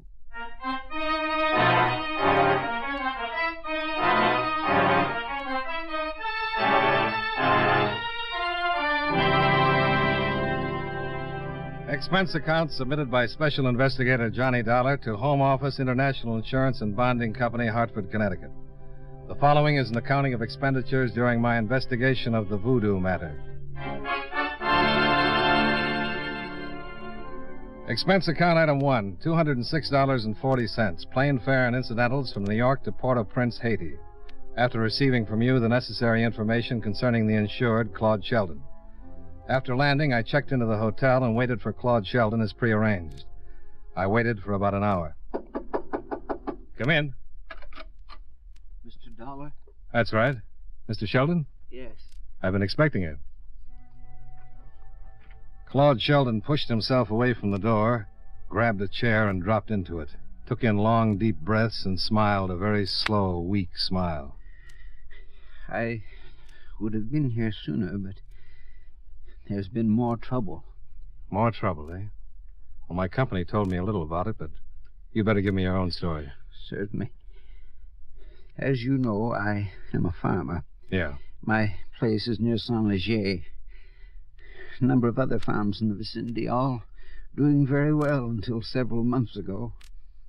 First it was fires. The cane fields burned. One by one, the cattle became sick. Then some of the farmers grew ill and died. Can I get you something? Please. Some water, please. Have you been to see a doctor? I'm afraid a doctor can't help. There you are. Thank you. Have you any idea what's wrong with you? Yes and no. My Christian religion fights it, but my life on Haiti has taught me deep respect for it. Respect for what, Mr. Sheldon? Voodoo, Mr. Dollar. Oh, I know just what you're thinking. But a doctor in Haiti has examined me and my wife and the others. He can find nothing wrong. Voodoo, Mr. Sheldon?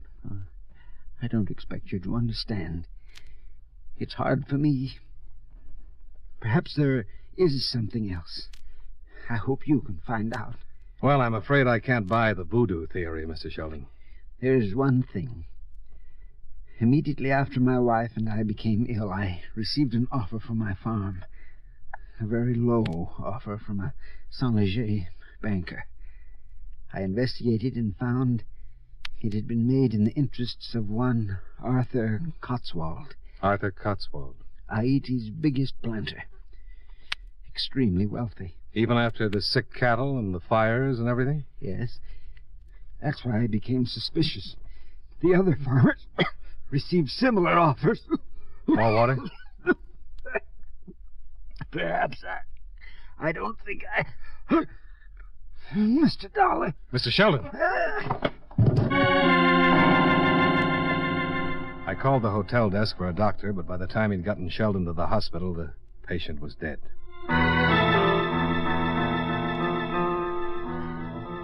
The authorities were called in, and I was questioned. A preliminary examination was made on the dead man, but the cause of death remained a mystery. So an autopsy was ordered. I told the chief of police to forward the report to me as Saint-Léger, and left for the Sheldon farm. Expense account item 2, $5 American for a beaten-up taxi to take me 10 miles into the country. A crowd of natives was standing in front of the Sheldon house as we drove up.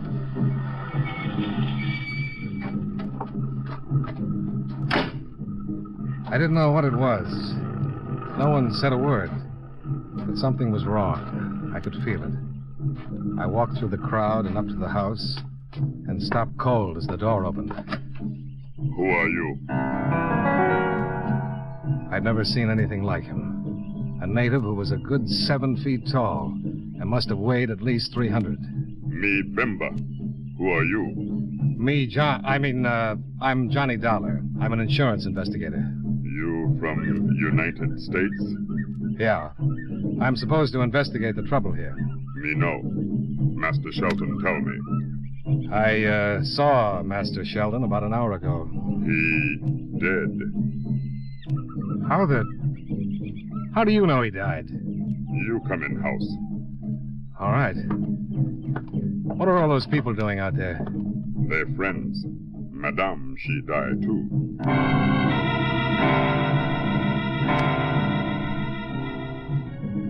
Bimba led the way into the bedroom, where Mrs. Sheldon lay on the bed, covered with a fresh white sheet, her eyes closed in death, her face drawn and tired. Bimba told me that she died about an hour before, and a cold chill ran up my back. I remembered her husband lying on the floor of my hotel room about an hour before. Bad voodoo. Is that why the cattle are sick and the fields burned? We, bad voodoo. Mr. Sheldon thought a man named Cotswold might have something to do with it. Mr. Cotswold, big man. Very powerful. What are those drums? For Madame and Master. The voodoo, good voodoo, give blessing for spirit for Madame and Master. I see.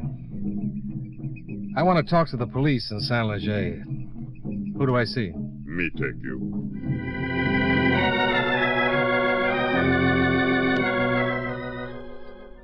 Right then, I inherited Bimba, and if there was going to be any trouble, the giant servant would certainly help to make up for any lack on my part. The first thing I wanted to do was to contact the authorities in Saint Leger, and Bimba told me my man was Inspector Georges. Bimba saddled up 2 horses from the barn, and together we rode back to Saint Leger. Bimba pointed out the inspector's office and waited in front while I went in. Oui, Monsieur Dollar. The Sheldons were a very fine family. I knew them very well. How did everybody know they were dead? On Haiti, things of such nature are never a secret. The natives know. Voodoo? Being a stranger to Haiti, Monsieur Dollar, I expect you to be a skeptic. But you're not?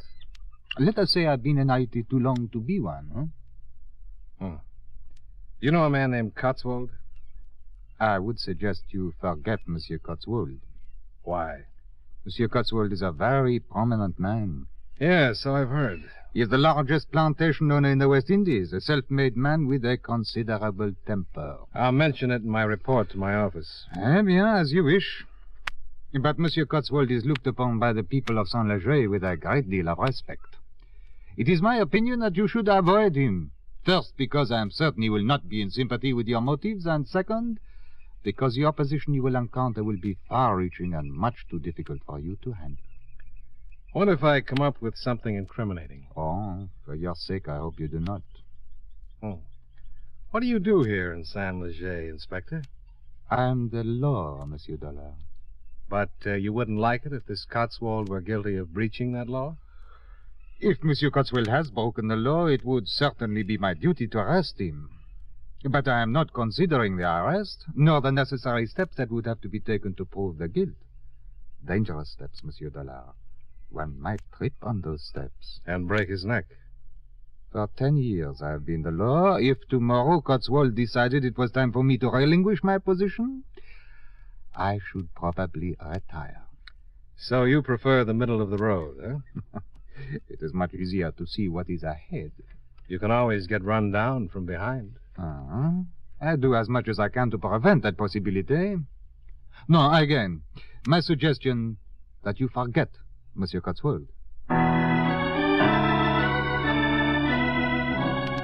I left the philosophical inspector and went back to Bimba, still sitting outside on his horse. Every time I looked at him, it was like a little kid spotting the Empire State Building for the first time. He smiled a mouthful of white teeth and leaned over to give me a hand up. He caught me by the wrist and lifted me into my saddle as though he was hoisting a small bundle of laundry. The inspector.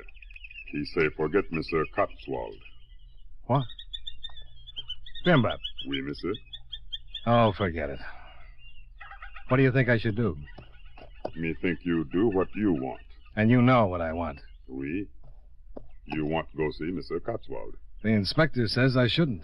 You go anyway. You think it's a mistake? If you afraid. But you're not. You're not strong like Bimba, but you're a good fighter. I don't like to fight, Bimba. Bimba know that. We go see Mr. Cotswold.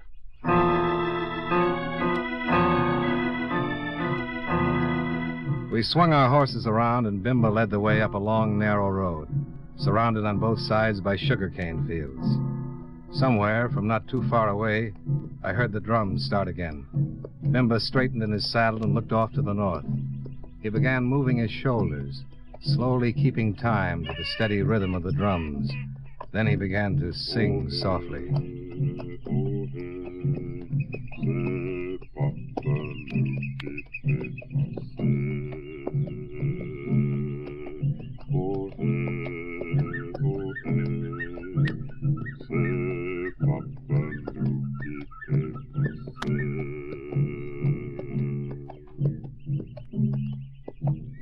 What does that mean, Bimba? It mean in your language, it is our Papa who passes. Papa? Papa Damballa, the great source. Voodoo. Oui. I later must leave you. Today, Wednesday, is the day of Papa Damballa. He turned back to the north and continued his little chant until we reached the beginning of a long, high fence running along next to the narrow road. Bimba leaned down and swung open a big gate. Then we rode up the path that led through the Cotswold property until we reached the house. Sitting back between two huge trees was the Cotswold mansion. Bimba stayed on his horse, and I climbed down and walked to the front door. Mr. Dollar, watch out for Mr. Jocelyn. He guards Mr. Cotswold. Thanks.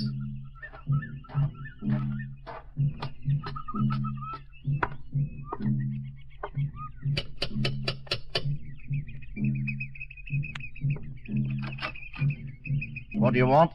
I'd like to see Mr. Cotswold. You do, huh? What are you doing here, Bimba? I wait for Monsieur. Found himself a new governor, huh? You must be that dollar fella. I must be. Well, come in. Mr. Cotswold's been expecting you. Jocelyn wasn't a very small man himself. Looked as though he was capable of handling just about any situation that might come up. He led the way into a large paneled study, and I met Arthur Cotswold. The drums had stopped. I know why you're here, Mr. Dollar. Well, then that should make it a lot easier for both of us. For some reason, the farmers are suspicious. Their fear is divided between me and Voodoo. Sheldon convinced some that I might be responsible. And of course you're not. Of course. Sheldon thought you might want to get control of the other farms in Saint-Leger. I simply tried to help them. With their cattle sick and their crops gone, I had my banker make them an offer. What would you want with sick cattle? I could use the land. You think the cattle will get better and the crops won't fail if you control the land? I intend to do away with the sick cattle. I have no use for the crops. Have any of your cattle been affected? None.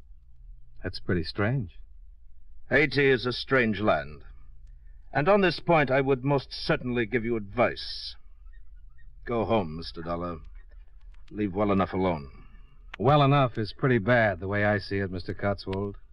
And I'll leave after I've gotten a few answers. Mr. Dollar, I am not a patient man. I've gone out of my way to give you some healthy advice. Heed it, for your sake. I won't forget it for a minute. You persist in this investigation? I get paid to persist, Mr. Cotswold.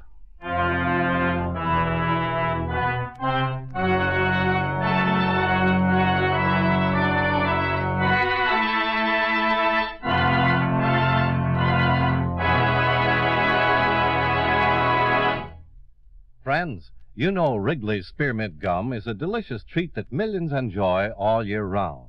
It's good to chew almost any time and any place. In warm weather, you'll enjoy especially the refreshment that Wrigley's Spearmint Gum gives you. When your mouth feels hot and dry, or when you're feeling warm and tired, chewing Wrigley's Spearmint gives you a pleasant little lift. It cools your mouth, moistens your throat, and refreshes your taste. Besides, chewing on a good, smooth piece of Wrigley's Spearmint Gum seems to add enjoyment to whatever else you're doing. So enjoy it at home, at work, wherever you are.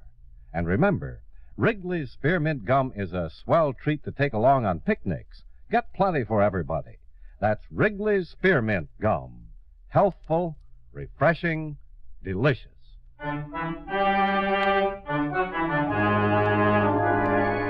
And now, with our star, John Lund, we bring you the second act of Yours Truly, Johnny Dollar.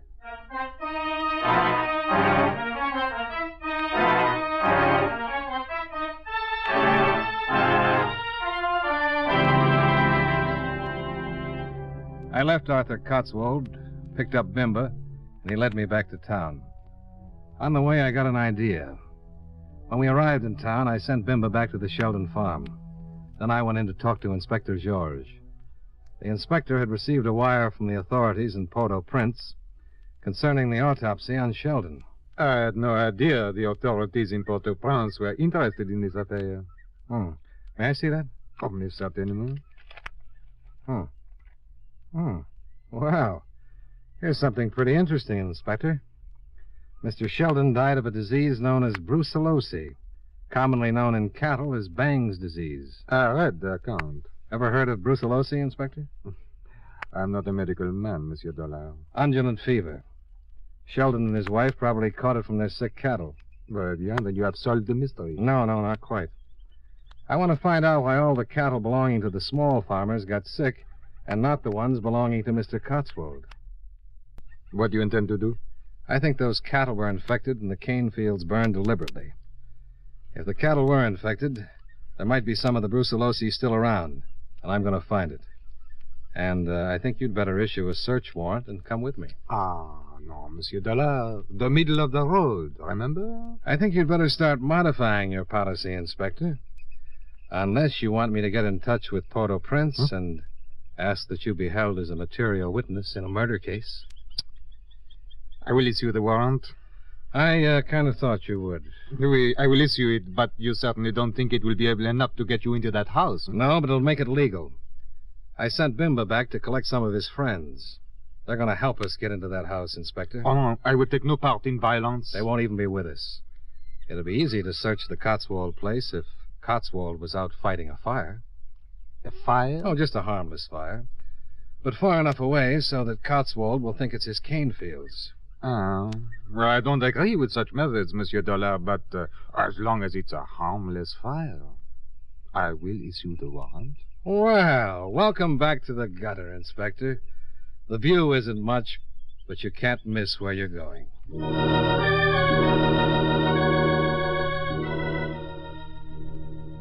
When we reached the Sheldon farm, we saw a crowd of natives standing out in front. Again, something was wrong. We piled out, pushed our way through the crowd, and inside the house we found what it was. Lying in the middle of the room was Bimba. He was almost dead when I knelt beside him. I talked to friends. They light fire for you. Thanks. Now I go to Baron Samter. Dambalo way to take me. He has been stabbed? Yeah. Got him from behind. Never would have faced him. You stay. You see, wait till Lena tete your mort.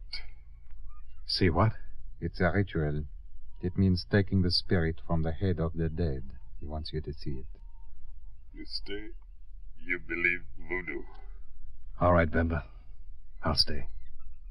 You see. Believe. Bimba. No. He is dead.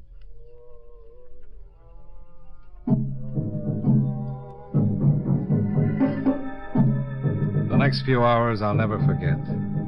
The natives came into the house and placed Bimba on a bench. Then the ceremony began. They carried live pigeons, olive oil, 30 pieces of fat pine wood, a pair of chickens, and some coarse cornmeal. They covered Bimba's body with a saddle blanket, killed the chickens, roasted the cornmeal, and put it in a large white plate. The pine wood slivers were lighted and held like candles. Then a man they called Donet took the white plate in one hand and the pot with the chicken in the other and approached the fire, chanting a strange dirge.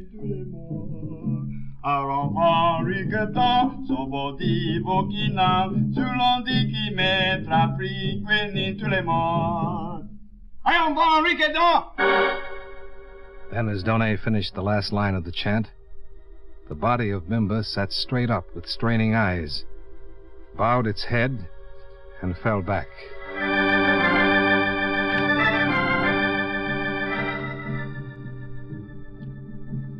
The inspector and I drove over to Cotswold's house and waited while the moon climbed up over the clouds and the drums in the distance tangled my nerves into knots.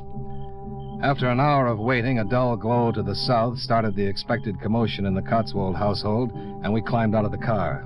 Fire, Mr. Cotswold! They're coming for you! Come on! Get the servants! Get every man out there to fight that fire! Hey! It worked. Yeah.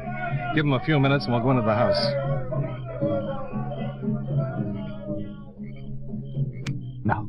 Now.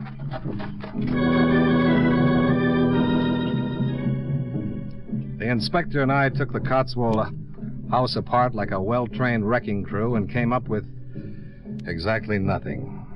Well, Monsieur Dollar? Isn't there a barn out back? Oui. Then let's go. The drums were louder now, and the dull glow of the fire had nearly vanished. The inspector took one end of the barn, and I took the other. We worked toward each other. And just about the time I was ready to give the whole thing up... Monsieur Dollar. You find something? This. Huh. A hypodermic for cattle.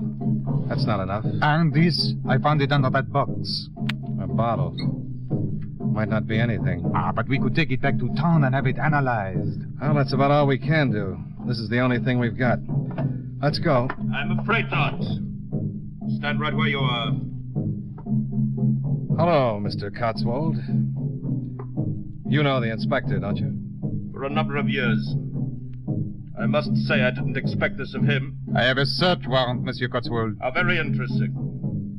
See if they have any weapons, Jocelyn. Right? I assure you we are well within our rights. This warrant is... Shut up and raise your hands. Better do as he says. A commendable suggestion, Mr. Dollar. But I'm afraid you've learned prudence a little too late. I never argue with a gun. They both got guns, Mr. Cotswold. You're making a serious mistake. I'm afraid the mistake is yours, and Mr. Dollar's, Inspector. Get the bottle and the hypodermic. Yes, sir. Is that the stuff you've been infecting the cattle with? It is. You see, you really should have taken my advice and returned to the States. And I'm surprised at you, Inspector. I really thought you were more sensible. Sometimes a man finds his pride and does the best thing. And this is the best thing. Perhaps it sounds foolish, but I think it is. You know, of course, that I cannot allow either of you to live. Tell me something. Who killed Bimba? I think Jocelyn can answer that. But enough conversation. I'll leave the details in your hands. Yes, sir. Goodbye, gentlemen. All right, start walking. Jocelyn, you won't... Shut up. Now do what I tell you and start walking.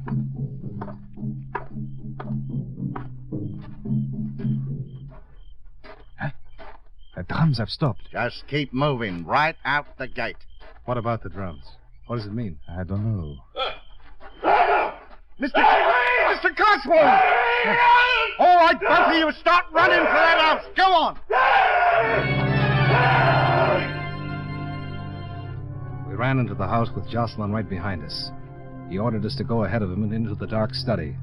And that's where we found Cotswold, stretched out on the floor, his dead eyes staring up at us, his mouth open in a soundless scream. His neck had been broken. Ah, mon Dieu. Huh? Who's here? Monsieur Dollar. Who is it? Who's in this room? No! No! Get away from me, you're dead! Yeah. You won't believe it, and to this day I'm still not sure. But there in the darkness was a huge man, and he looked exactly like Bimba. Jocelyn shot him 6 times, and he kept right on coming. Then he grabbed Jocelyn and crushed him like an eggshell. By the time we'd collected our wits, the giant had disappeared through the door and into the night. Monsieur Dollar. I think I'll sit down. Was it Bimba? I don't know. I don't want to know anything. I just want to get on the first plane back to the States and relax for a week in a tub of hot mud.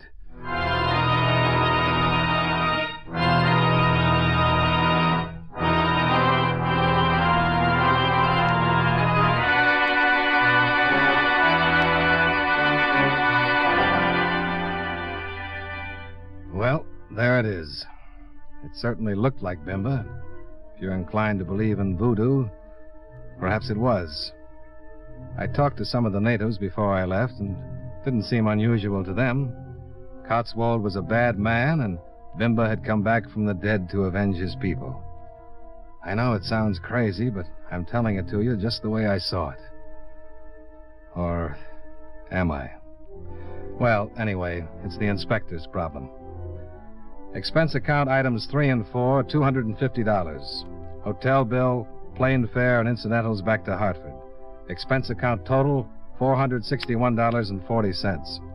If you want any more information, you can contact me at the Greenbrier Rest Home.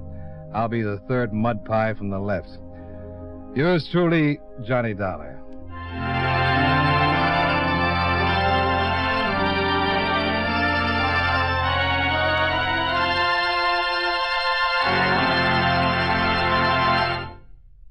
Remember, friends, for refreshing taste plus chewing enjoyment, treat yourself to delicious Wrigley's Spearmint Chewing Gum. The taste of fresh spearmint is cooling and delightful, and there's lots of it in every stick of Wrigley's Spearmint Gum. It freshens your mouth, helps keep your throat moist, and sweetens your breath besides. You'll enjoy the good chewing, too, because Wrigley's Spearmint is so smooth and pleasant to chew on. There's nothing else quite like it. Next time you're at the store, stop at your friendly merchant's display of chewing gum and get a few packages of good-tasting Wrigley's Spearmint Gum. Always keep some handy for refreshing taste plus chewing enjoyment. That's Wrigley's Spearmint Chewing Gum. Healthful, refreshing, delicious.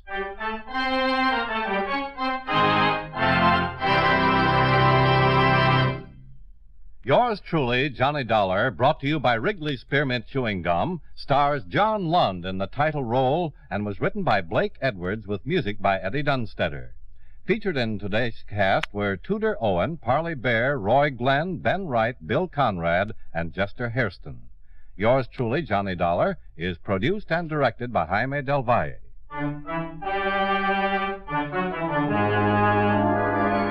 The makers of Wrigley's Spearmint Chewing Gum hope you enjoyed tonight's story of Johnny Dollar and that you're enjoying delicious Wrigley's Spearmint Gum every day. This is Charles Lyon, inviting you to join us again next week at this same time when, from Hollywood, John Lund returns as... Yours truly, Johnny Dollar.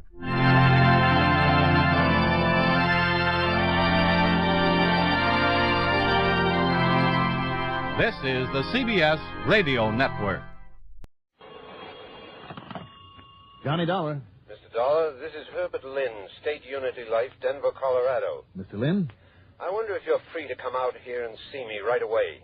Well, now, let me see. I hope so. What's more, I can promise you a handsome fee, in addition to your expense account, of course, whether my fears are justified or not.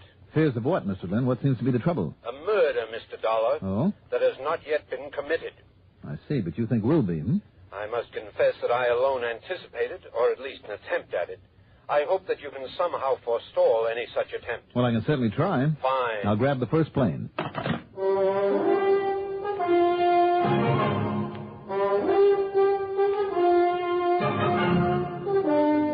The CBS Radio Network brings you Mandel Kramer and the exciting adventures of the man with the action-packed expense account, America's fabulous freelance insurance investigator. Yours truly, Johnny Dollar.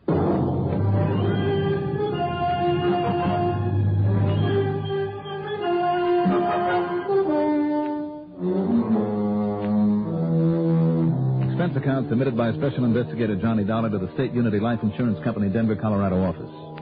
Following is an account of expenses incurred during my investigation of the old-fashioned murder matter.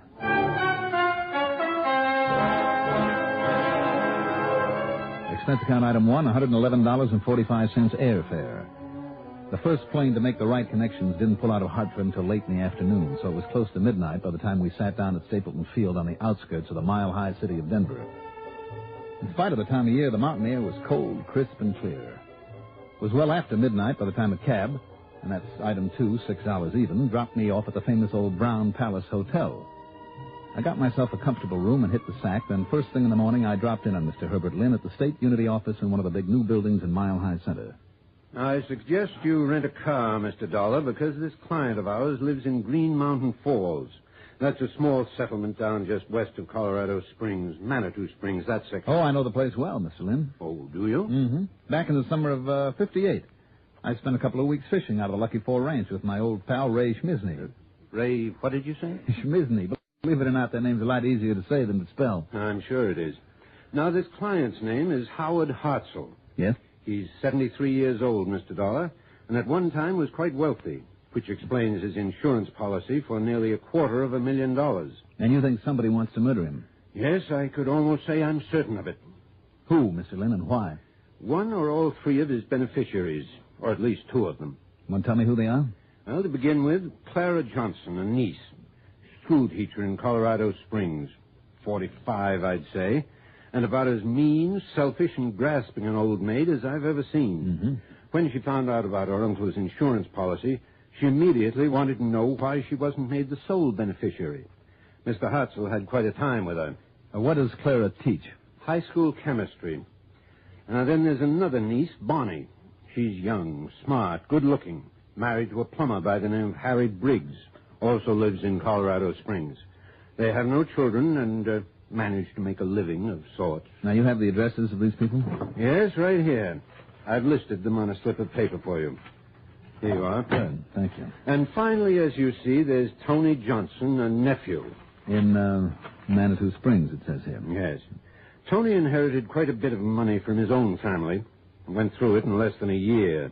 You know, big parties, expensive cars and girls and so on. And he's now working as a bartender in some cheap saloon there in Manitou Springs. Lazy, no-good wastrel, Dollar. In other words, if something does happen in your book, he'll be number one suspect. Yes, and I pride myself in having a sort of instinct in such matters. Which of the two girls, the nieces, would you put next? Well, if there were any reason to suspect anyone else, I should say Clara. I'm sure that when you see Bonnie and talk to her, you'll realize that she couldn't even think in terms of murder. What's that? Oh, excuse the chuckle. I suppose if all the stuff you read in detective stories means anything, then Bonnie is the one I should suspect. Didn't you hear me, sir? If only because she apparently is above suspicion. You'll see for yourself. But suspect of what? Has there been any actual attempt to murder Mr. Hartzell? Twice, Mr. Hartzell was narrowly missed by a car that bore down on him as he was crossing the highway in front of his place. Mr. Lynn, you're talking about Route 24 that cuts through Ute Pass there at Green Mountain Falls? I am. Good grief, as I remember the traffic on that main highway. Howard Hartzell is absolutely certain that each time the car tried to run down, and it was the same car each time. Well... Then, early one morning, a small caliber bullet plunged through the window of his living room, missed him by only a couple of feet. Might be a careless hunter. Then there was a mysterious fire at his home, in the middle of the night, Dollar. If a passing motorist hadn't seen it... Even so. And Mr. Hartzell was confined to his bed at the time. Well, he wouldn't have stood a chance. Incidentally, there's another thing. What's that, sir? His health recently. After all, I believe you did say he was 73. But up until recently, as healthy a specimen as you could... Why, if I'm in as good shape when I reach that age as he is, or rather was... What's been the trouble? I tell you, Dollar, that whatever's ailed him has been too all-fired mysterious. Hasn't he had a doctor? That's another thing. That ancient family doctor of his, Dr. Easterday. What about him? Well, if you ask me, his name ought to be Yesterday. He should have quit practice 20 years ago. But he's the only one that Hartzell will have. Matter of fact, Doc Easterday is living there with him now, to protect Hartzell, he says. Oh? Yes, and I suppose I must give the old pill pusher credit for that anyway. How do you mean? Well, I'm not the only one who feels that Hartzell's life is in danger, that those things that have happened weren't accidental. Now, that fire didn't come from any greasy rags. Is that what the fire department said? Yes, but I don't believe it. Tell me, is Mr. Hartzell sick right now? Well, right now he's on the mend from this last attack of, well, whatever it is. Liver ailment, says old East today. I think he was poisoned. Have these nieces and the nephew been to see him recently? Not since the doc moved in there, believe me. And that's been a couple of months now. He's allowed them absolutely no contact whatever with his uncle. Well, if they've had no contact with him, how could they poison him? That's what you've got to find out, Dollar. And find out which one and bring him to justice. Him, you say? Of course. It has to be that no-account nephew, Tony. But just because there's no reason to suspect her, I suppose you'll go to work on Bonnie. Mr. Lynn, I think you're making a couple of mountains or two out of a molehill. Oh, you do? But as long as I'm here, I'll look in on these folks you've mentioned. Now remember one thing, Dollar. If I'm right, and I'm sure I am... Well? Whoever would plan the murder of the uncle would be only too glad to get you out of the way.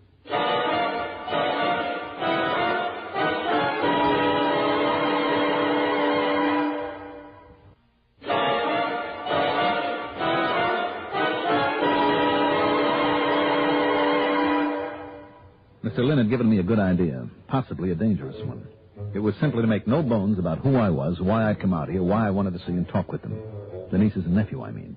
Then, if one of them did try to make a fast move, get me out of the picture, I'd be on guard. It was a pretty sure way of knowing who was up to something. Item 3, $1.95 worth of phone calls to tell the relatives and the old man that I was on my way to...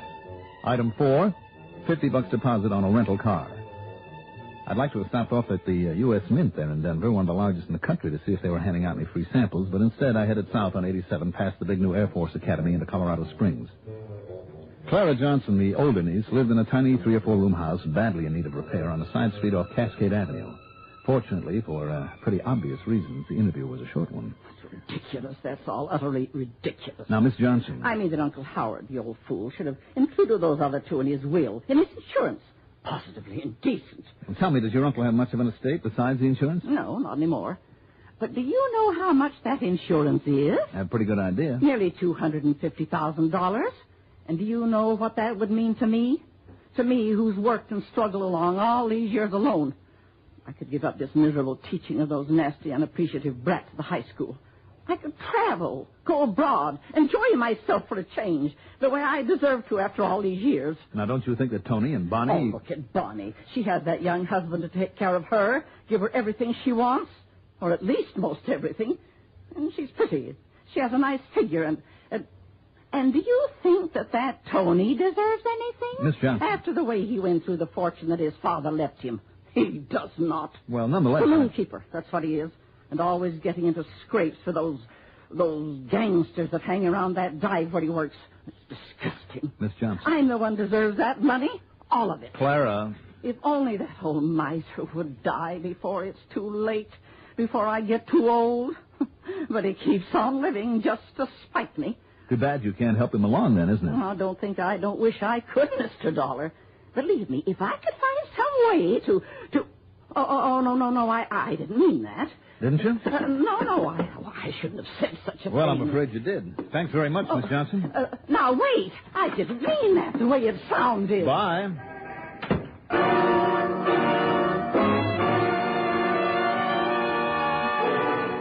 My next stop along the way was at Harry Briggs' plumbing shop. Bonnie was there holding down the store while her husband was out on the job, and she was pretty. Although it always kind of stops me a little when I see a girl working on her makeup over a business desk. And I was so glad when you phoned to say that you're here to kind of look out for Uncle Howard. Oh, I called Tony and told him you'd be seeing him, too. Here. I look better now? Oh, you look like a million. Well, thanks, Johnny. Gee, you're cute for a private eye. Oh, thank you, ma'am. No derby, no cigar in the corner of your mouth. Just a real good-looking guy. Only I shouldn't talk like that, should I? Well, I'm afraid flattery will get you nowhere. Oh, darn. Tell me, did you mean that you two have been worried about your uncle? Well, of course, after those cars that almost killed him and that fire at the posterior of his house and these sicknesses he's been having one after the other. Oh, I'm sure that Dr. Easterday is doing all he can for him, but Much as Harry needs me around here, business isn't too good these days, and I feel I ought to be out there taking care of Uncle Howard, nursing him. It isn't as if I didn't know how. Would he have you? No. No, he wouldn't, Johnny. I'm afraid he thinks that all Clara and Tony and I keep hoping is that he'll die and leave us that insurance. And isn't that true? Should I lie and say no? Of course, we'll be glad to get that money, all of us, at the proper time.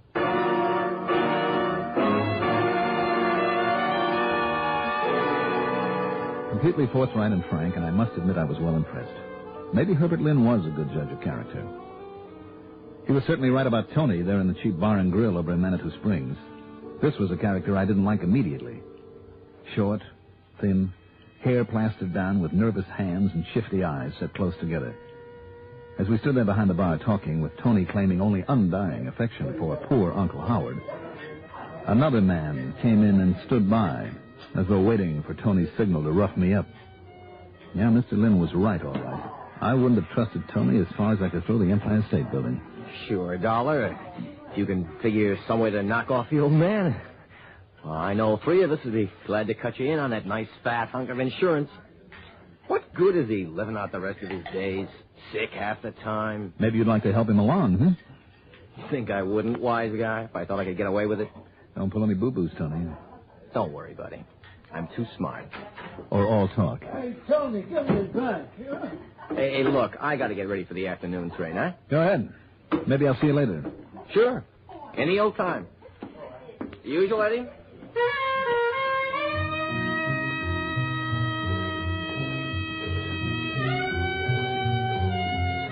The important thing now was to see Mr. Hartzell and the old family doctor at Green Mountain Falls. I walked around to the back of the saloon, got into my car, then turned on the ignition. But in that brief moment before the starter took hold, I heard a buzzing under the hood, a sound that I knew only too well. That car had been wired. I jumped out and ran, almost too late.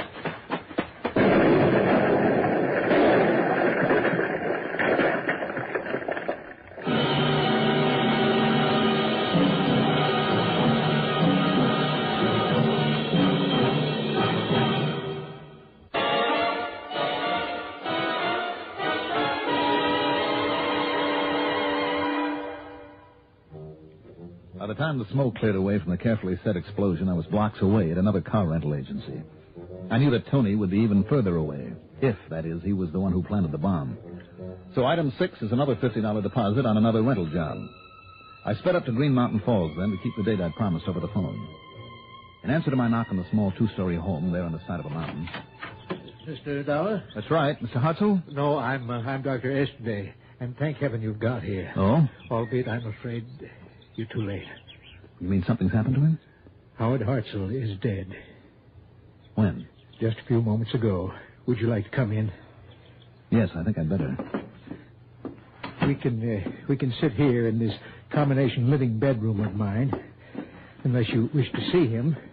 But there's really no point in it. How did he die, Doctor? It was a severe case of toxic jaundice. Oh, jaundice? Yes, this hemolytic jaundice. A liver condition has been bothering him for quite some time. Just one moment, Doctor. Yes. Well, Mr. Dollar. In spite of your rather fancy medical terms, something has just rung a bell. I can't quite tie it down. You're sure that jaundice is what killed him? Mr. Dollar, after all, I've been practicing medicine some 50 years. Well, maybe that's good, and maybe it's bad. I beg your pardon. When I was out here before on a vacation, I had an infected finger. Well, I failed to see what... Now, the doctor who treated me was a young fellow by the name of, Ed Wilson. Where's your phone?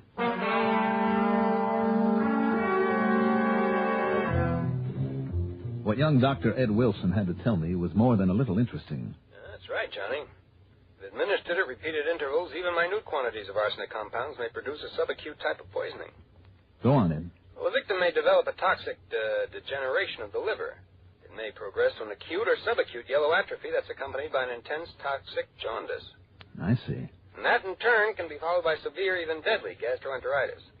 And is that sort of poisoning something that might fool an old-time doctor who hasn't kept up with modern developments in medicine? Johnny, I wouldn't want to go so far as to... what is all this, anyway? Thanks, Ed. Thanks a lot. do you mind telling me what that was all about, young man? Doctor, I want you to have an autopsy made immediately. But there was a physician in attendance at his death. I myself, it isn't necessary. Doctor, will you please order the autopsy? Well, very well, if you insist.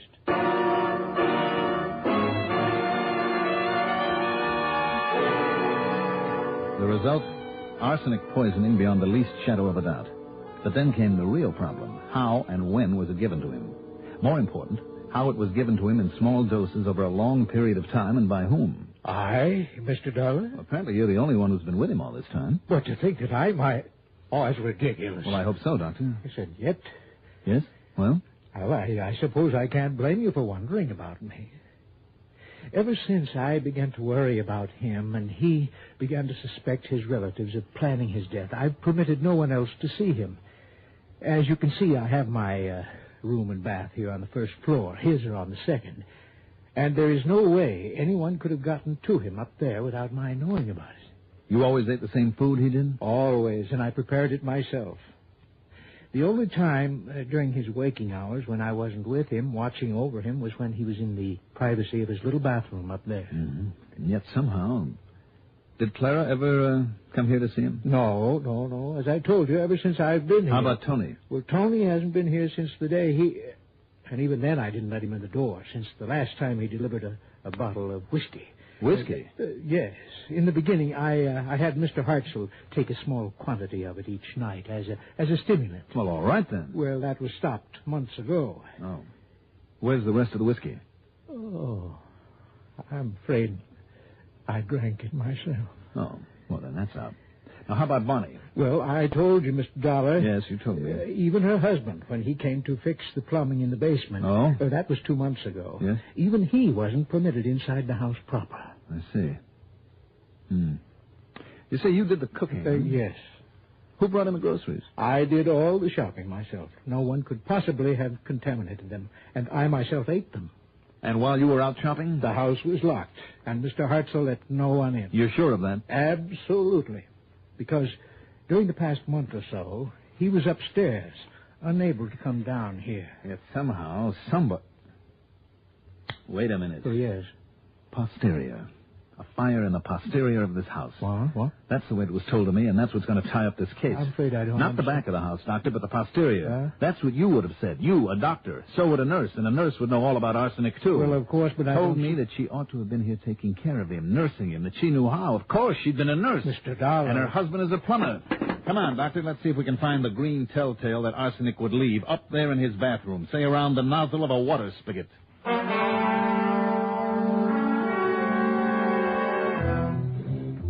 And that's exactly where we found it.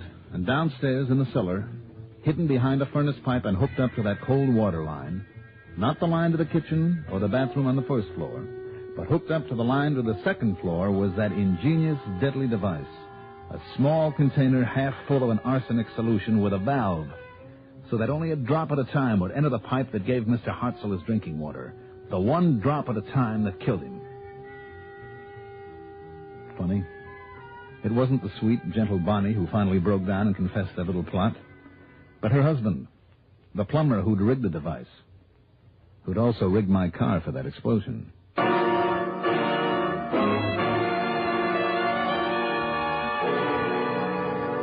So, once more, it's up to the courts.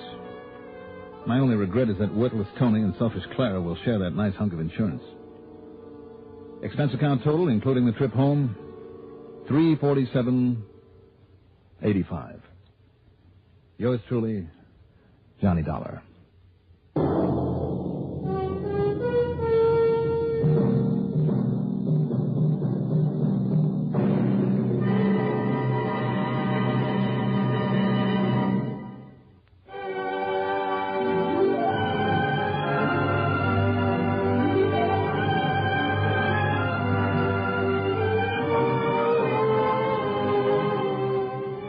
Truly, Johnny Dollar is written by Jack Johnstone, produced and directed by Bruno Zerato Jr., musical supervision by Ethel Huber.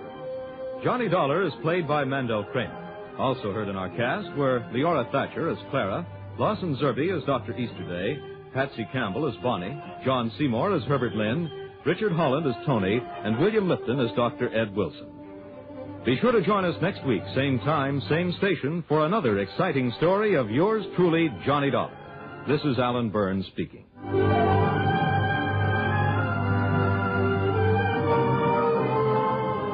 Johnny Dollar has come to you through the worldwide facilities of the United States Armed Forces Radio and Television Service.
This you can really call a fish story.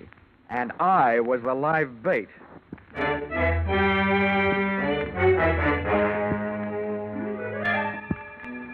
This is another in the adventures of America's fabulous freelance insurance investigator, Johnny Dollar. At insurance investigation, Johnny Dollar is only an expert. At making out his expense account, he's an absolute genius.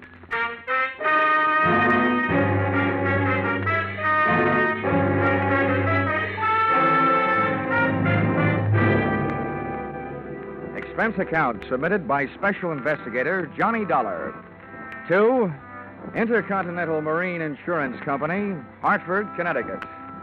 The following is an accounting of my expenditures during assignment in San Pedro, California, investigating the loss of 2 pieces of property insured by you. Or, the tuna were running and so was everybody else. Or, I caught a fishing boat, but you should have seen the one that got away. Expense account item 1, $176.87. Airfare from home base in Hartford to off base in California. Expense account item 2, $10. Cab fare, Los Angeles Municipal Airport to the waterfront office of the Pacific Deep Sea Canning Company in San Pedro. There was perfume in the air, channel number 5. Inside, the name on the door said Walton. That's who I wanted to see, so I walked in. Well, who are you? I'm here to follow up the claim you made to Intercontinental Marine Insurance Company. My name is Johnny Dollar. Oh, when you bring the money, I need boats. The tuna are running. No, Mr. Walton, I didn't bring any money. All I brought is a suspicious nature and an inquisitive mind. What the devil do you mean by that crap? Now, don't get your fish in a stew, Mr. Walton. This is standard procedure. No insurance company is going to shell out $400,000 without first taking a long, lingering look. Well, there's not much to look at. Yeah, so I understand. According to your claim, 2 of your boats, the Frank Walton and the Nancy Walton left port Monday afternoon and headed out on a southerly course. When you tried to establish radio contact Tuesday morning, you couldn't raise them. Pieces of wreckage and the bodies of 2 men were found Tuesday night, indicating that both boats were lost. That's the story. What made you so sure that both boats went down? Because of those 2 men whose bodies were found, one sailed in the Nancy Walton, the other sailed in the Frank Walton. What more do you people want? Just enough time to check everything thoroughly. You know, this wouldn't be the first time a shipwreck has been faked to collect insurance. I see what you mean. Yeah, I guess the faster I get you satisfied, the faster I'll collect my money. Sorry I lost my temper, Dollar. I'll do everything I can. Send Captain Carpo in. Carpo's my fleet captain, Dollar. He can give you all the details. But I'm telling you, there aren't any more. Well, one thing for sure, Mr. Walton. We can't blame it on the Pacific Ocean. According to my report, those boats sailed in fine weather. That's right.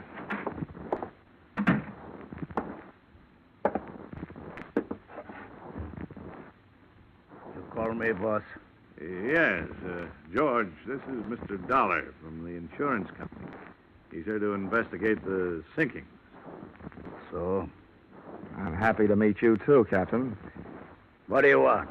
First, I want your theory as to what could have happened. I don't know. I wasn't there. Maybe they run into each other.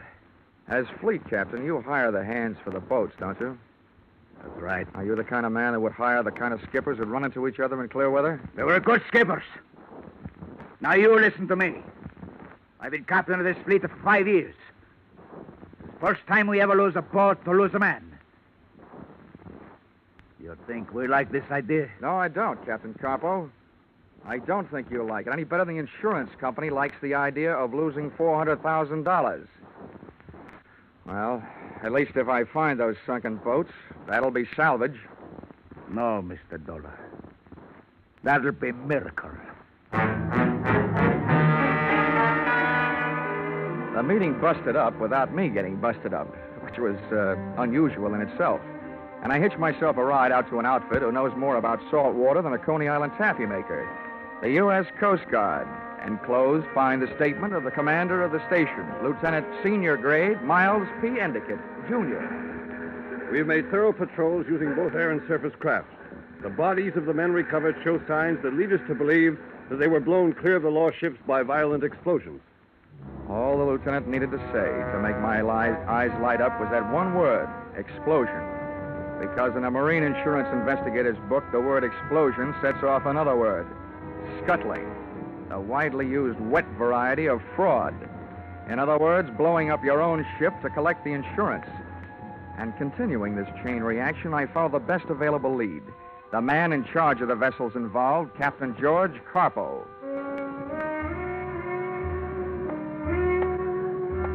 I found him at 11 that night at a combination restaurant and bar named after the oriental fishing bird, the cormorant.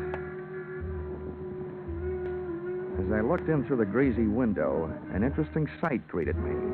Captain Carpo slipping into a booth already occupied by an olive-skinned brunette, who was good enough looking, but obviously less than a queen. Carpo stuck his face in hers, spat a few words at her that I couldn't hear, shook his sledgehammer fist at her, and stomped out through a back door. I gave the front door some business, and, trying to look like I belonged to the place, strolled to the bar, bought myself a blast, and walked it over to the ladies' booth. Well, who sent for you? Do you mind? I haven't got anything to lose if you haven't. What do you mean by that? If those are your own teeth, maybe you don't want to lose them. Oh, Carpo's a jealous type, huh? You don't believe in sharing the wealth. Are you Carpo's girl? Part time. Who are you? Well, if Captain Carpo comes back, he'll tell you anyway. So the name is Dollar, Johnny Dollar. I'm an insurance investigator. Investigating what? Marine life? Marine death. There was 2 sinkings in the Walton fleet. The company that sent me here insured the boats. Sounds to me like you got yourself a tough job. Why? Oh, I don't know. Who are you going to ask questions? They've been reported with all hands lost. Who knows? Maybe I'll bump into a talkative seagull. Or maybe, if I'm lucky, a talkative girl. What have you got that could make a girl talkative, mister? Well, discounting my natural beauty and charm, I have money. Not too much money, but money. Keep coming. I know enough not to talk before I give what I want. Well, that makes it a Mexican standoff. I know enough not to pay for something I haven't heard yet. Let's start out with an inexpensive question, like, what's your name? You can have that for free. Anita Vargas. How long you known Carpo? If you'll pardon the expression, on and off for the last 6 months. How's he for money? Has he turned into a big spender recently? Sure. Instead of 2 drinks a night, he's now buying me 4. Carpo will never be a big spender. Where does he live? 1423 Parade Street. How far is that from here? It's here. He lives upstairs. That called for a change of scene. I didn't know whether Anita Vargas really had anything to sell or not, but I didn't want what was left of our tete-a-tete to be interrupted by a violent rearrival of the mighty Captain Carpo. So, expense account item 3, $4, picking up our tabs. Item 4, 6 bits, picking up a taxi, which dropped us at another bar, slightly less oriental, but definitely more obnoxious. We grabbed ourselves a table with a view of the sawdust on the floor, and waited for a waiter. He didn't come, but somebody else did. The owner of the lost fishing boats, Mr. Roscoe Walton. What are you doing with this character, Anita? I met him in college, Roscoe. Now beat it. And since when have you been getting drunk? Don't tell me he's your boyfriend, too. Uh-huh, part-time. Maybe I'd better get lost. I'll call you later. Yeah, maybe you better get lost. And stay that way. Go ahead, Johnny. You better go. Well, happy hangover, Mr. Walton. You don't look like no college boy to me. I was no professor of mathematics either, but I could add this much up. If those tuna clippers had gone down by explosion, somebody had to buy some explosives. Maybe locally. That problem I took to the local police, who went to work looking up names in the dynamite register. And since those explosives would have been planted while the boats were under the care and supervision of Captain Carpo, that problem I decided to take to him. It was 1:30 in the morning when I got back to the front of the Cormorant restaurant and bar. The grease joint was dark, but a light was burning on the second and top floor. I got halfway up the front stairs to ask my leading suspect a few questions about explosions when I heard something.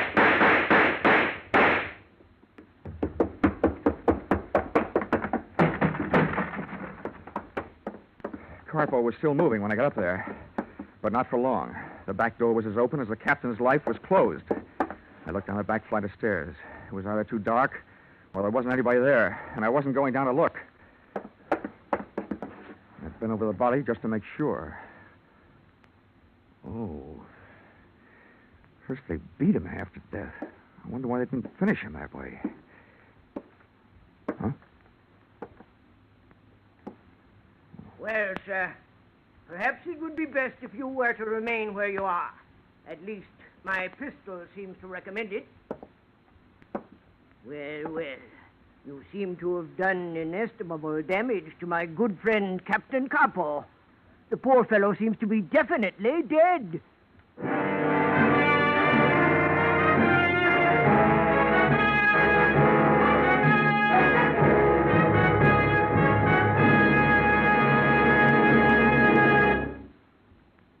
In just a moment, we will return to the second act of Johnny Dollar.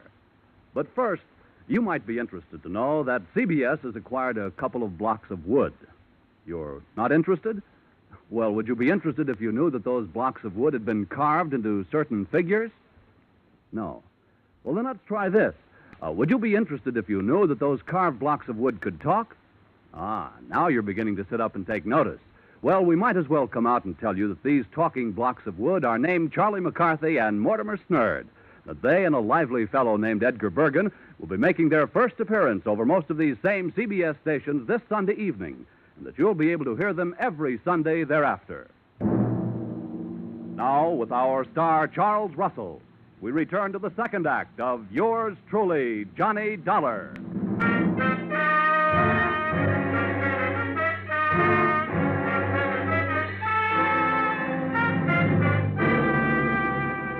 There I was again.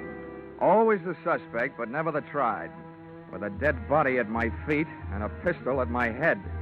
The man holding it was neither small nor large. Thomas Mitchell type. His frame was fighting the seams of a sloppy tweed suit, and his pouchy face was fighting the alcoholic content of his blood. Well, sir, what do you have to say for yourself? Oh, don't be ridiculous. I came to talk to this man. Killing him would hardly be the way to kick off a conversation. How about you? What are you doing here at 1:30 in the morning? Most amusing, most. Two accused men, each of them judging the other. Ha ha! With a dead man for a jury. All right, then. As for my testimony, my name is Cricket. I was on my way to discuss with the good Captain Carpo a matter of possible mutual profit. Naturally, when I heard the shots from the street, I hastened to his assistance. I won't ask you how you knew Carpo was getting shot instead of doing the shooting. My name is Dollar. I'm an insurance investigator from Hartford, Connecticut. I was sent out here to look into two sinkings in the captain's fleet. Oh, then you and I share a common interest. My business is ship salvage. It's obvious that I should put up this pistol and replace it with a shake of a hand. How do you do, sir? In my business, you never know. How do you do? This is indeed a most fortunate meeting. A pity that it should take place upon the very threshold of tragedy. Poor Capo. His face seems to have enjoyed the worst of an encounter with a monkey's fist. How's that? A monkey's fist. I mean, what's that? Well, a monkey's fist, sir, is a highly complicated knot woven about a slug of lead to lend weight. Ordinarily, it is intended for use at the end of a heaving line. However, it is sometimes used by seamen in the forecastle in the administering of torturous beatings. Now, what do you make of that? Well, if we can take the word of the centuries for it, torture suggests the violent seeking of information. That would indeed seem to be the case. From the looks of this room, a monkey's fist or any other kind of knot wouldn't be hard to lay your hands on. What's that one on the wall there? Oh, that is a miniature of a knotted ship's fender. Fender? It's a device for cushioning the shock between a ship and a wharf or another vessel. In modern sailing, this type has largely been replaced by the commercial cork variety. Oh, somebody evidently heard the shots and notified the police. Awkward. Look, Mr. Cricket. Yeah? I feel like talking, but not to the police. Splendid. Perhaps then you would be kind enough to join me in a nightcap at my quarters? Lead me to it.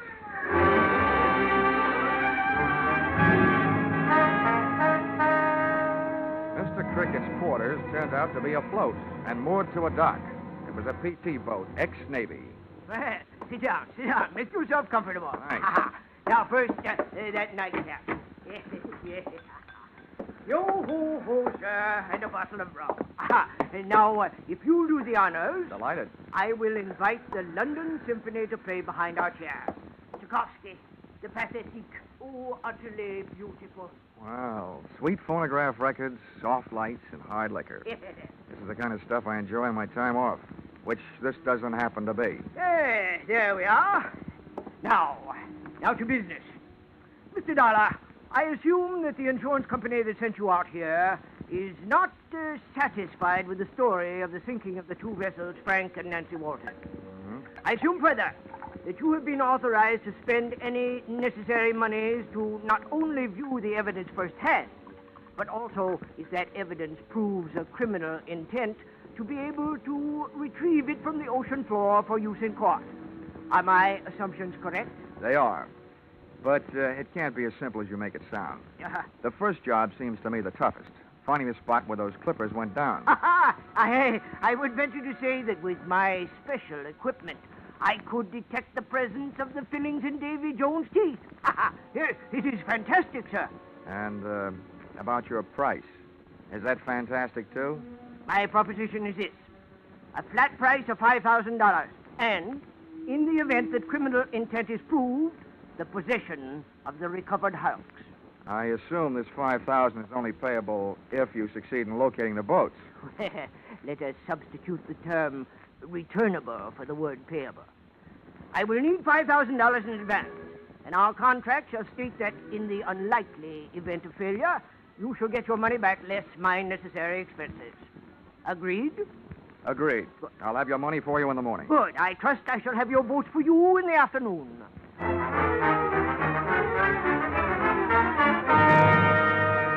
I couldn't tell yet about his fantastic sonic sounding device, but otherwise, Mr. Cricket was well equipped.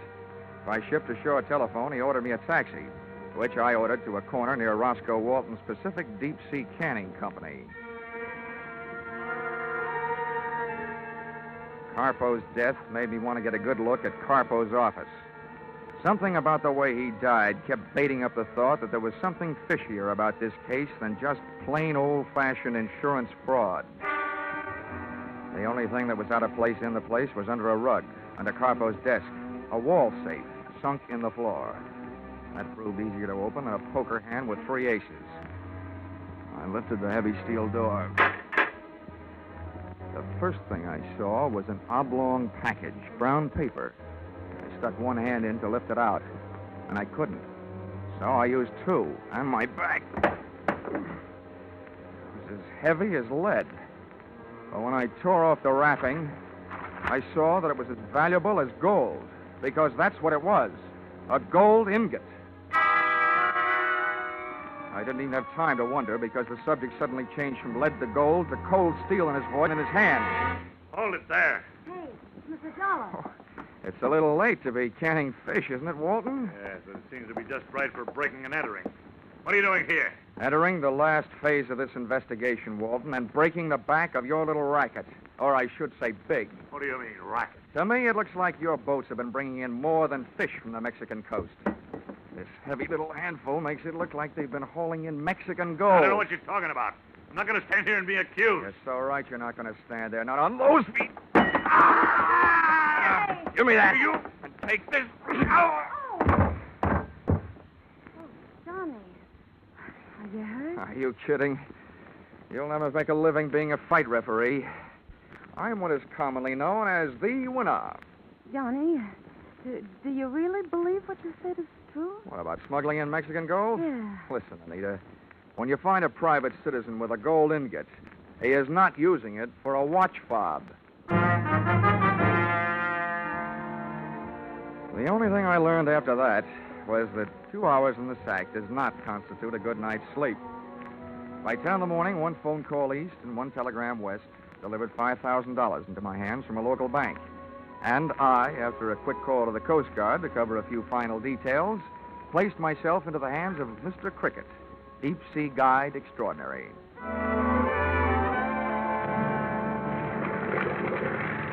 2 jolting hours later, our bucking bronco with a briny had us crashing to the swell somewhere off the island of San Clemente, which is somewhere some 60 miles off the coast of Southern California. Well, Dollar, my boy, enjoying the voyage? Yeah. Oh, come now. This isn't what a sailor would call rough weather, you understand? I understand. I only hope my breakfast does. Oh, this is nothing. Why, I recall one time off the Spanish coast. Mr. Cricket! Yes, my man? According to my reading, we're about there. Good. Reduce your RPM. Now, Dollar. Now, prepare to be amazed. Mr. Cricket had good reason to chirp about one thing. He sure knew his business. An hour later, the hulks had been located. We were riding on a mushroom anchor. A diver had been put over the side and was tug-of-war topside by a cable on a winch. All right, careful now. Okay, clear the rail. Easy does it. Far away. He's aboard. Give him slack. Quickly now, get his helmet off.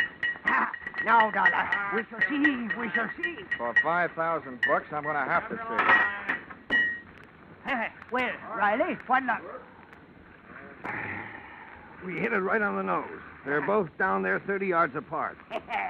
Well, Dollar, are you satisfied? Just about 90%, Mr. Cricket. Oh, and the 10%? Oh, look, it's this way, Mr. Cricket. If this case gets any place, I'll probably have to testify in court. So far, everything I've got is secondhand. That isn't worth much in court. I've got to see those boats. What? Why, good heavens, man. You mean you want to go over the side? I don't particularly want to, but it seems to be part of this job.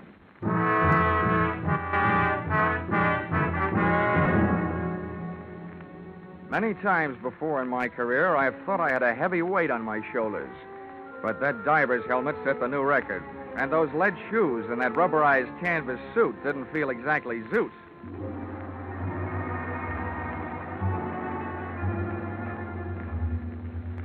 The temperature of the water outside felt much cooler than that forming on my brows. This was a steam bath, airtight. 8 days later, in my mind at least, my lead wedgies groped for a foothold on a slimy bottom, and I had arrived shipside. As I had no immediate way of determining the sex of a sunken ship, I couldn't tell from abaft abeam whether I was looking at the Frank or the Nancy Walton. About then, a passing current grabbed me and invited me out to dance along the ocean floor. I grabbed out for anything for support, and it turned out to be a rope hanging from the clipper's gunwale. Well, Dollar, When the drift passed on in a huff, all right? I had a chance to take a closer look at what I was hanging on to. The line was secured to a woven rope ship's fender, which Mr. Cricket had not so long before told me was fashioned about a buoyant core of cork. But this one felt heavy enough to be loaded with county cork. And as for buoyancy, this was about as buoyant as a lead balloon. Dollar, It was resting on the bottom, and heavy to lift. The next current that swept over me was mental. I clawed the shark knife out of the diving suit belt, started hacking at the woven rope, Come. then through a thin layer of canvas. And that's as far as I got. Dollar, is this phone system operating? Here now, Dollar. Are you there? This ain't the three little fishies. Oh, good. Have you seen the ships? Yeah, they're here all right. Are you satisfied that they were sunk by explosion? Yep, they're blasted in all directions. Then I have earned my $5,000, and I must bid you farewell. What? What are you talking about? Oh, you have been all but lost in a diving accident. Oh, yourself. What'll that get you? In disposing of you, sir, I am confident that as well as pocketing your $5,000, I will also do away with the meddling of the insurance company. You see, when my diver comes down to recover your unfortunate body, he will continue our search for the gold. Oh, well, I've got news for you, pal. You evidently didn't knock the hiding place out of Carpo before you killed him. But I was lucky. Not only have I already found that gold, I have stashed it. Here now, Dollar. You're bluffing. If you think so, turn off my air. So you do know about it. Dollar, tell me honestly, are you open to terms? Well, I'll think about it. Haul away!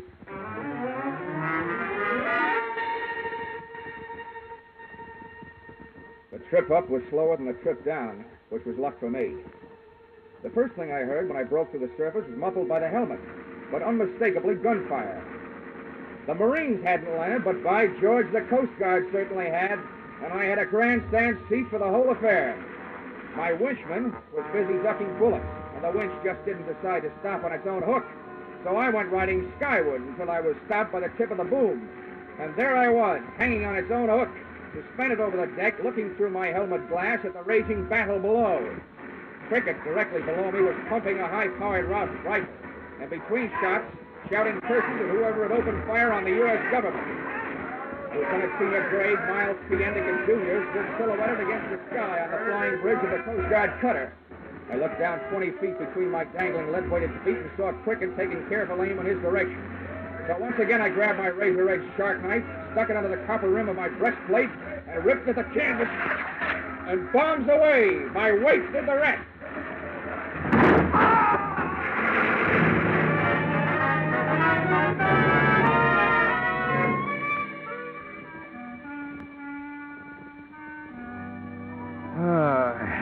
Expense account, item 5. Cab fare to the San Pedro Police Headquarters, where I made my statement and heard Mr. Crickett's. A badly damaged Mr. Cricket. Well, sir, during a short stay in Cleveland, it was brought to my attention that every city in the country was suffering an epidemic of small-time gold robberies. Dentist offices, pawn shops, and so forth. Such a condition piqued my curiosity. Yes. Well, there's my love for money. And I studied the situation more closely. To my amazement, I learned that the gold was being melted down, fashioned into ingots, and sent off somewhere to the Orient for use in the gold and gun smuggling traffic. It occurred to me that if I could intercept the gold immediately after its dispatch, under the guidance of Captain Carpo, to a larger ship, being met at sea by his tuna clippers, then I could realize for myself a tidy profit.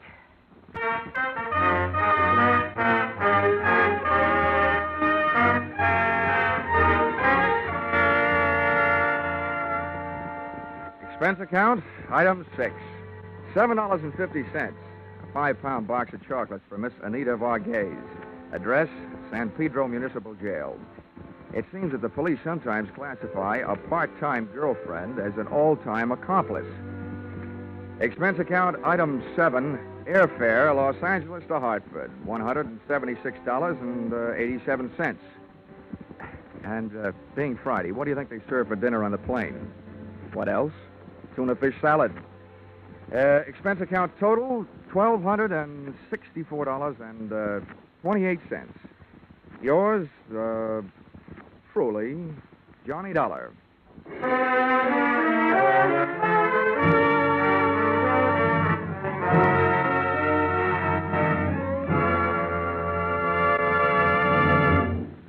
Yours truly, Johnny Dollar, is produced and directed by Gordon T. Hughes and stars Charles Russell.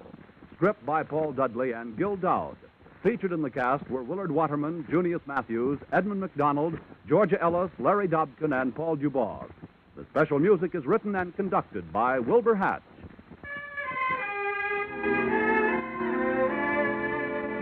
Be sure and be with us at this same time next week when another unusual expense account is handed in by yours truly, Johnny Dollar.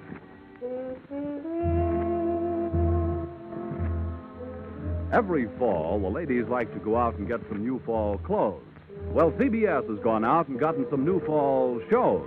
One of the gayest of these new programs is the Red Skelton Show, which makes its bow over most of these same CBS stations this Sunday night. There's no one quite like Red Skelton, as you'll find out when you tune in tomorrow. The Red Skelton Show is a part of the CBS Great Sunday Night Laugh lineup. Don't miss it. Now stay tuned for Vaughn Monroe, who follows immediately over most of these same CBS stations. Paul Masterson speaking. This is CBS, the Columbia Broadcasting System.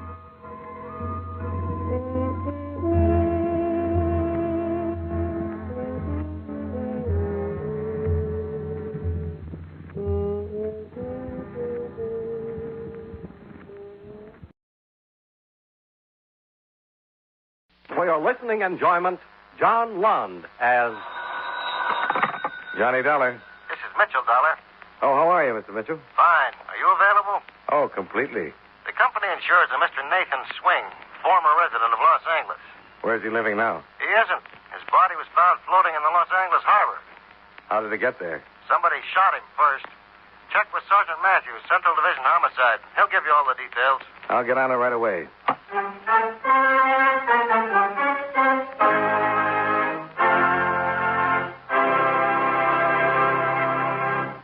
I'd like to borrow a few moments from our show to ask you a question. Suppose a little man with 3 arms and 5 eyes should skim past your ear in a flying saucer and ask you, what is the biggest business on earth?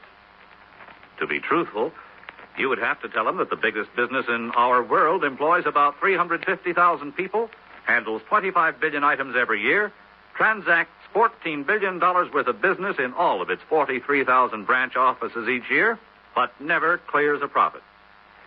Well, maybe such a business sounds out of this world to you, but it actually exists and functions.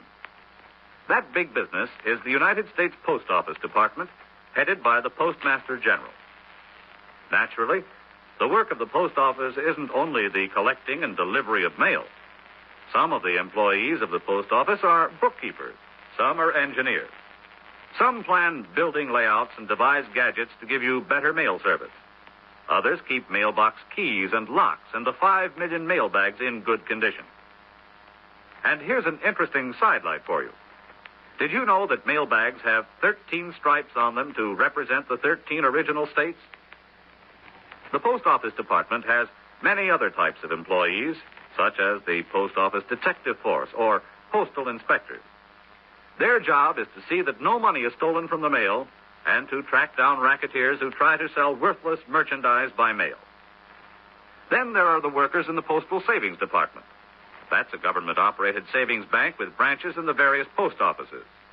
It comes under the supervision of not only the Postmaster General, but also the Attorney General and the Secretary of the Treasury.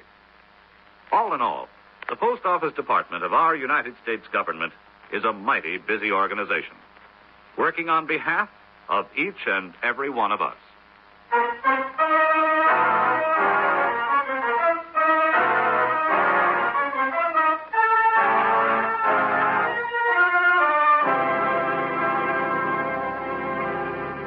Expense account submitted by Special Investigator Johnny Dollar to Home Office, Great Eastern Life Insurance Company, Hartford, Connecticut. The following is an accounting of expenditures during my investigation of the Nathan Swing matter. Expense account item 1, $198.35. Plane fare and incidentals from Hartford to Los Angeles. Approximately 7 hours and 15 minutes after leaving a cold and rainy New York airport, I stepped off the plane into a 75-degree California spring afternoon. I rented a car, drove to my hotel, registered, and called Sergeant Matthews at the City Hall. At 2 o'clock, I was sitting in the squad room of Central Division Homicide. Well, there's all we got on Swing. We knew him pretty well. Been picked up 4 or 5 times in minor charges. 1 conviction, bookmaking, June of 48. Mm-hmm. Shot once in the chest, once in the right shoulder. You got any leads? Well, nothing definite. You ever heard of Jimmy Durando? Yeah, big operator out here, isn't he? About the biggest. Stooley claims a couple of Durando's boys made contact with Swing. Of course, we can't prove it. As far as we know, Durando hasn't ever had too much to do with Swing. Swing used to book his bets, but they're never very friendly. Swing's small time, not the type that would particularly appeal to Durando. Then why have him killed? I don't know. But something's happened that involves Durando. It happened right after this killing. Daniel Fletcher, special investigator on a vice crusade, has been after Durando for a long time. And Durando is due to appear before the committee tomorrow. You seen the morning paper? Fletcher calls off Durando investigation. Huh. In his statement to the press, Fletcher said he felt there just wasn't enough evidence to warrant investigation. Well, what did he call the investigation for in the first place? Yeah. I know Fletcher pretty well. He'd never have gotten a subpoena for Durando unless he figured he had enough to convict him. Now he calls it off. The morning after, a small-time hood named Swing is pulled out of the bay. Well, there may not be any connection. May not. So far, that's all I've got. And I have to solve a killing. Fletcher is, an honest man? I've always thought so. Done a fine job so far. Well, I got a job, too. Going to see Fletcher? I thought I might. Any objections? Not to seeing Fletcher. But if you decide to pay Jimmy Durando a visit, tell me about it first, huh? That harbor at San Pedro is awful cold in the morning.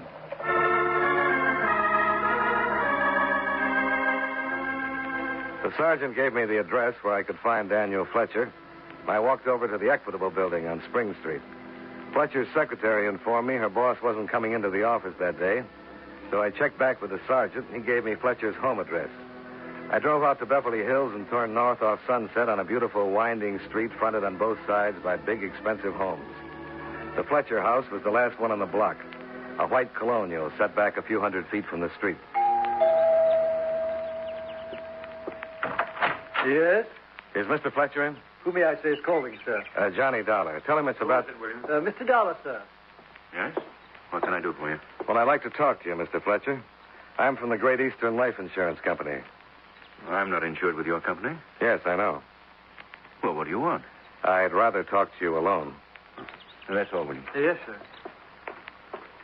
Couldn't we take this business up at my office, Mr. Dollar? I went to your office. It's about a killing, Mr. Fletcher. Killing? A murder. A man named Swing. Nathan Swing. Oh, what's this got to do with me? I don't know. Come in. Now, what about this Nathan Swing? Well, I thought maybe you could tell me. What would I know about him? Well, you know who he is. I'm in the habit of reading the morning papers, but I'm not in the habit of discussing matters like this in my home. I think we'll let the matter drop until tomorrow. You can call my office for an appointment. Okay. I'll see what Jimmy Durando has to say about it. Now, wait just a minute. What do you think you're doing? What's all this about? Well, I just said I was going to talk to Durando. If that makes you sore, I apologize. What's Durando got to do with this killing? I didn't say he had anything to do Now, with it. listen, Dollar. I'm an old hand at beating around the bush. Yeah, obviously. I mean dealing with people who beat around the bush. I don't like it. That makes us even. And I don't like guys who try to throw their weight around. Well, we agree on a lot of things. What's the matter with you? Don't you like your job? Oh, it's a living. Well, I suggest if you want to keep it, you'd better start doing things a little differently. I suggest you tell that to the people who pay me. I had that in mind. Well, suit yourself. I have to solve a killing. And until my company says lay off, I'm going right ahead. I told you, Dollar, I don't like people pushing their way into my home. Who pushed? You know, I think Sergeant Matthews had a pretty good hunch. Matthews? What's he got to do with it? Give him a call. He'll tell you all about it. Dollar, I'm going to give you a warning. Well, make it quick. I want to get out in the fresh air. Dad? Mary, what are you doing out of bed? I thought maybe... Sweetheart, get back up in bed. William, you shouldn't have come down, my dear. Who are you talking to? questions about Jimmy? It's nothing important now. Come on, honey. William! I feel so terrible. Now, dear, it's all right. Yes, Miss Fletcher? Take Miss Fletcher back up to her room. I don't want to sleep anymore. I keep dreaming. Dad, see? Come on now, dear. It's going to be all right. Go ahead. Yes, sir. Hello, miss. My daughter. I think you'd better leave now, Mr. Dollar.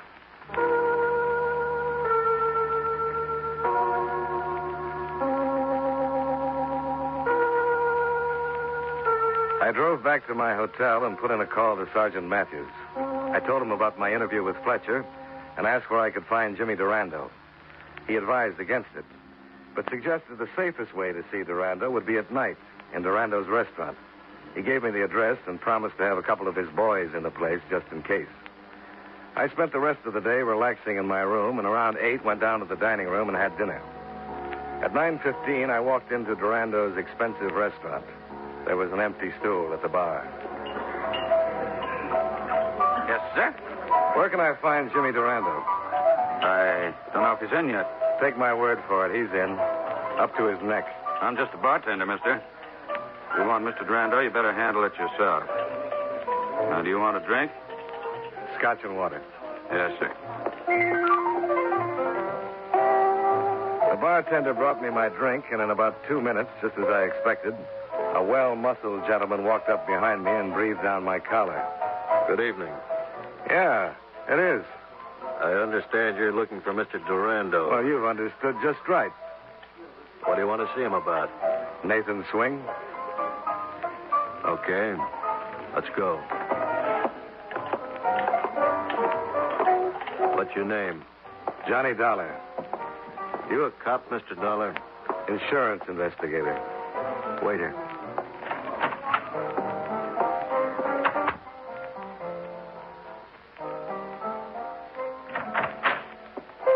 Okay.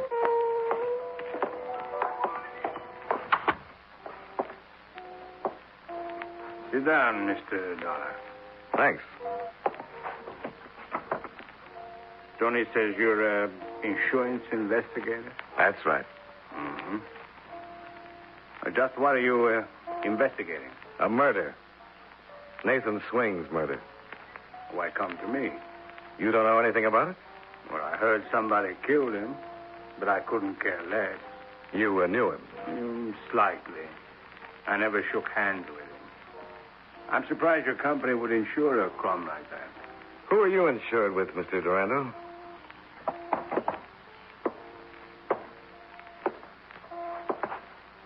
I carry my own insurance. You must pay pretty high rates. What do you mean? Well, one day it looks like you're going to be locked up for keeps. The next day, the whole thing's called off. You got a pretty good policy. I thought you came here to talk about Nathan Swing. I thought I was. I don't know what all this is about, Dollar, but I don't like you. You want some advice? Oh, by all means. Don't bother me anymore. It sounds a little bit like a threat, Mr. Durando. I'm glad you noticed. So am I. Well, see you around. Oh, now, Tony, you're not being very nice. How am I going to open the door with your big stomach in the way? You want him to open the door, Mr. Durando? You can open it for him. Thanks, Tony. My pleasure.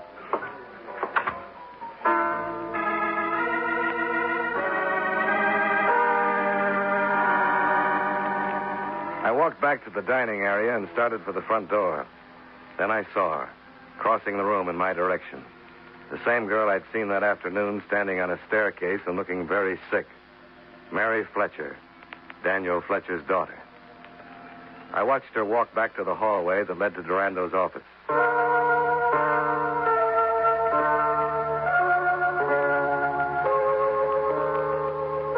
I waited in front of the cafe for 20 minutes, and finally she came out. She looked sicker than she had that afternoon. She climbed into her car and drove west. I followed. She drove to the beach and parked at the end of a deserted fishing pier. I got out of my car and walked through the darkness to the end of the pier. She was standing near the rail, looking down at the water. No, let me go. Come on, stop Let it. me go away. Take it easy. I'm sorry I had to hit you, but a high dive never solves anything. Come on. Let's go sit in your car. Come on.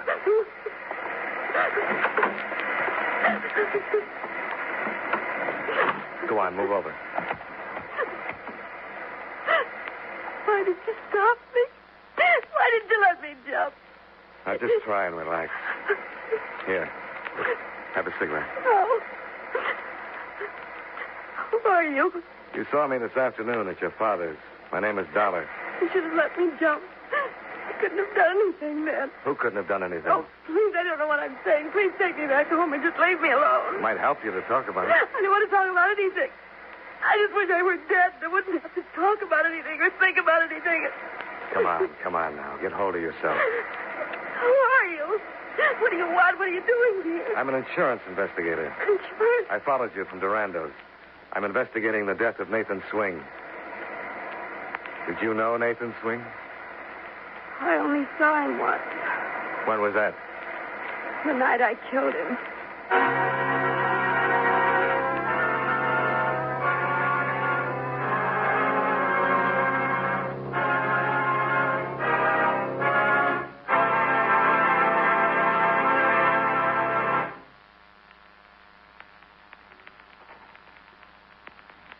You know, many great men have attained the highest office in our land, the presidency of the United States.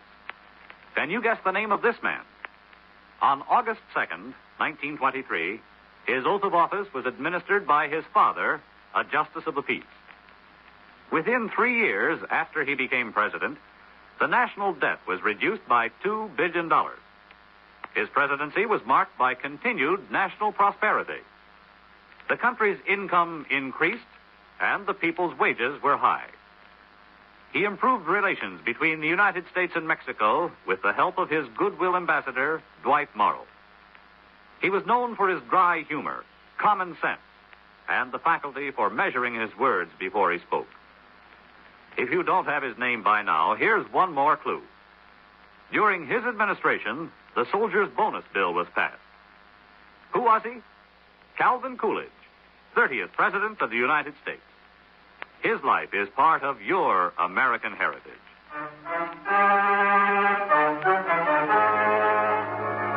And now, with our star, John Lund, we bring you the second act of Yours Truly, Johnny Dollar.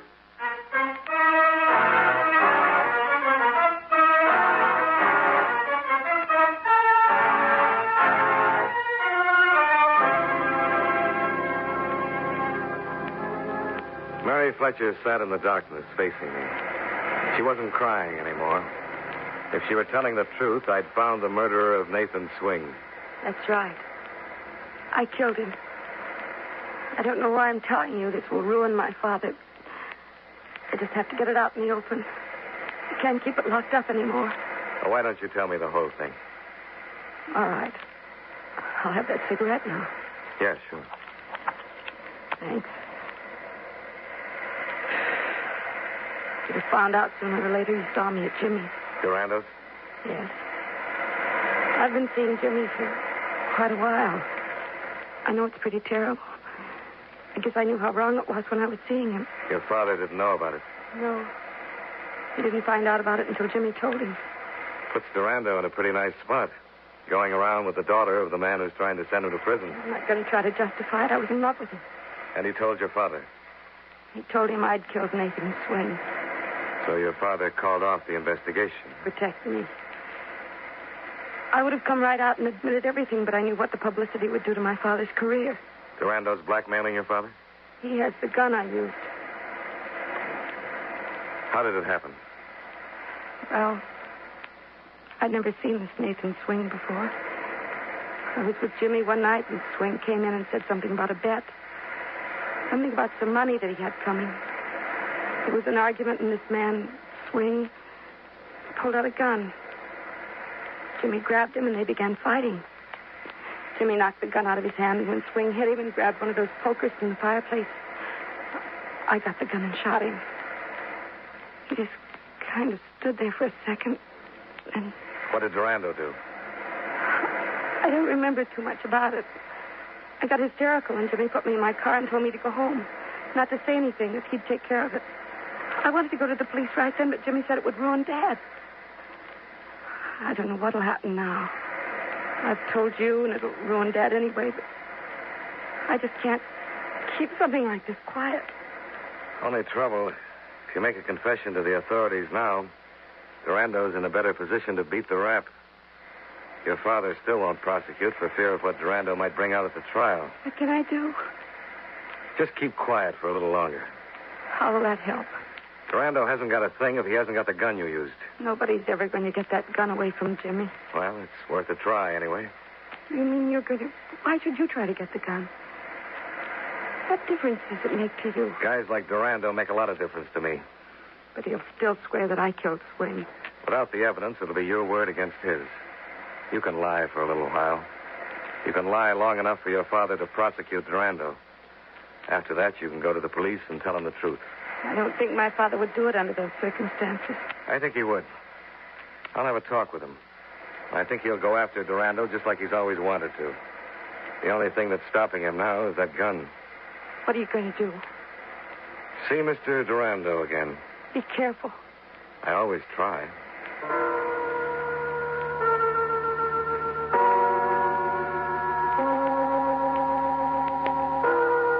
I watched her turn out on the Malibu highway and head back for town. Then I drove my rented convertible back to Durando's cafe.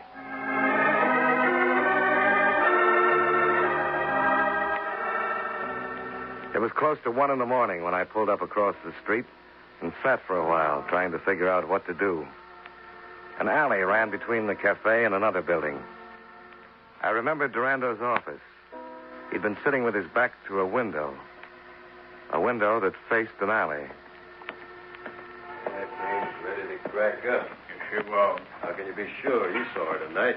You really think she can hold out long? Look, it's my neck. I got to do the work. I got a stake in this, too, remember. Wait a minute. What's the matter? I'm going to shut the window. Look, as long as you're worried, why don't you go?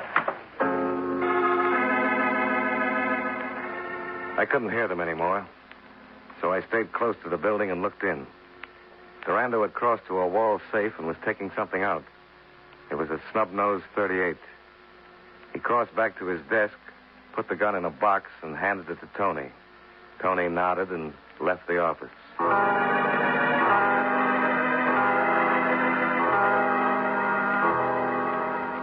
Tony wasn't hard to stay with. I picked him up in front of the cafe and tailed him east across town to the Union Station. He headed for a row of public lockers and stopped at one. What you got in the box, Tony? Huh? Let's have it. Running down the ramp to the passenger tunnel. At the end of the ramp, he stopped and drew his gun. After the shot, he turned into one of the tunnels and ran up to the loading platform.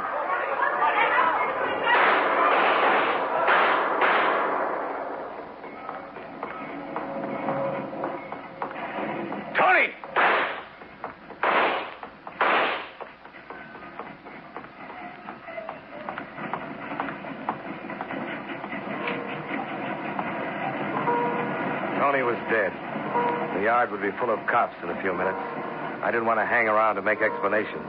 I took the box with the gun in it and cut across the yard.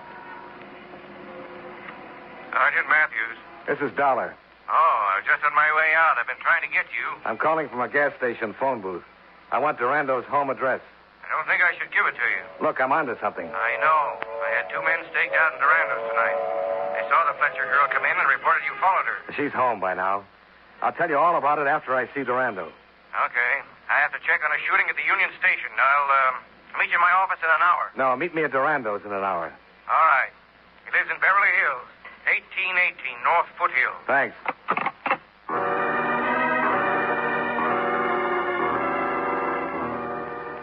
I couldn't tell Matthews about the shooting until I'd seen Durando alone. And when he found Tony in the train yard, he'd be over to Durando's soon enough anyway.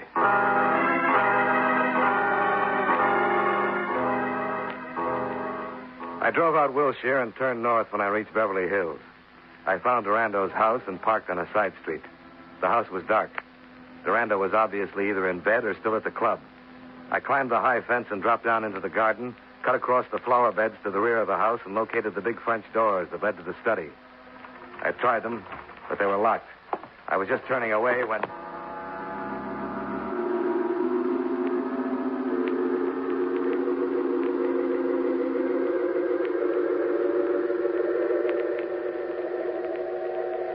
Oh. You're pretty clumsy, Dollar. Yeah. But you're not, Durando. Who hit you? You're kidding? No, not a bit. One of my guards found you lying on the terrace and brought you in here. You're lucky you were unconscious, or he would have shot you. Well, it looks like you're going to take care of that anyway. You're trespassing. It'll be very legal. Oh, that's a new wrinkle for you. Who hit you? Well, if you don't know, I certainly don't. Where's Tony? How do I know? I found the box lying next to you. Where's the gun? Well, if it's not in the box, I couldn't tell you. You killed Tony? Unless he's got 9 lives. How'd you find out about the gun? You got an alley in back of your cafe. You couldn't have heard much. You must have talked to Mary. Suit yourself. Okay, get up. Now tell me all about it, or I'll blow you apart right here. Maybe I'm lying. Maybe I do know where that gun is. I doubt it. I don't think you'll take a chance. I've been taking chances all my life, Dollar.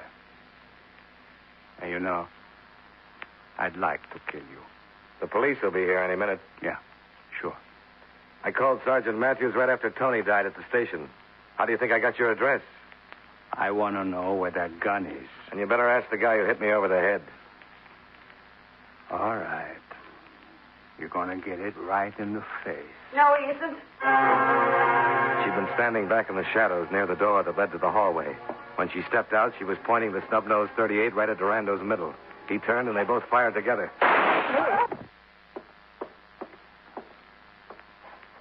Where did he hit you, Mary? He deserved it, didn't he? Where did he hit you? The side. Is Jimmy? Yeah, I think so. He did deserve it, didn't he? Yeah, he sure did. I'm sorry I hit you in the dark. I didn't know. It's all right. I went home. Started worrying about you. I went back to the cafe, and he wasn't there. So I came here. Saw you sneaking through the garden. Now, just take it easy. I found the gun in the box. Tell Dad I'm sorry about it. Mary. Mary.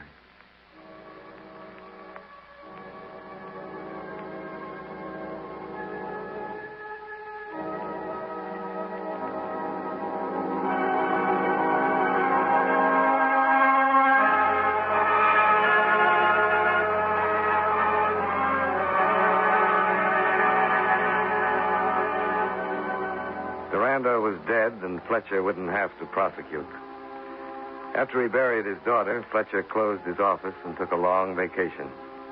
Maybe it helped some, but I doubt it.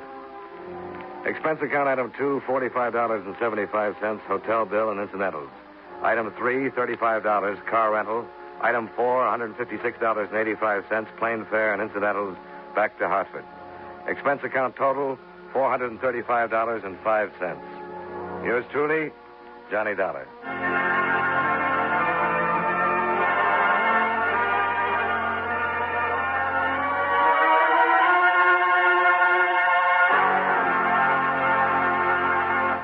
Yours truly, Johnny Dollar, stars John Lund in the title role and was written by Blake Edwards with music by Eddie Dunstedter. Featured in tonight's cast were Clayton Post, Tim Graham, Dick Ryan, William John Stone, Virginia Gregg, David Young, and Jay Novello. Yours truly, Johnny Dollar, is produced and directed by Jaime Del Valle. This is Charles Lyon, inviting you to join us again next week at this time when, from Hollywood, John Lund returns as... Yours truly, Johnny. Time now for Edmund O'Brien as... Johnny Dollar. Get out of bed and get your gumshoes on, Johnny. You're going to be busy. Who's this? Ed Bonner, and I'm calling you from Hartford. Heard you were in Boston this week. Get over to the Elwood Faber department store right away. Oh, call me later, Ed, would you? It's still 8 o'clock in Look, the we morning. got $300,000 worth of liability insurance on their fur department. Sure, later. Now they haven't got a fur department anymore. Just had 85 minks stolen. What?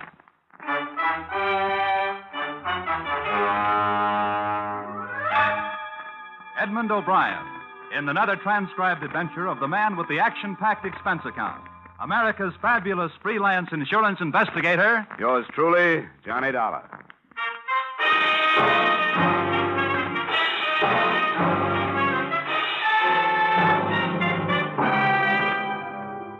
Expense account submitted by Special Investigator Johnny Dollar to Mr. Ed Bonner, Mutual Liability Company, Hartford, Connecticut. The following is an accounting of expenditures incurred during investigation of burglary affecting policy issued to Elwood Faber Department Store, Boston, Massachusetts, or the 85 Little Minks. Expense account. Item, $1.90. Taxi fare to Stewart Street entrance of Elwood Faber Department Store, where a police emergency ambulance was standing open. 2 police officers were helping a man in a white coat load a blanket-wrapped figure onto the ambulance litter. I got my first information from the intern. Ah, what's up? Oh, I didn't work the wagon. I pick up where everything else left off. This guy's name's Cronin. He's a night watchman here. Dead? Oh, about an inch away. We already gave him a transfusion upstairs. If the bullets don't kill him, the exposure will. What does that mean? Besides holes in his chest, he's also got frostbite. Somebody plugged him, let him lay in the cold storage vault where they keep the furs. How long ago? Oh, who knows? All right, Percy, wind it up. Let's get out of here.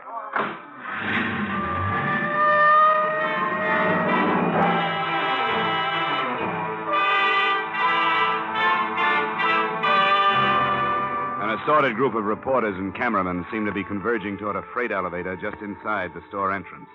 I converged with them, and we all rode up to the 5th floor, where 2 plainclothesmen from burglary detail stopped us.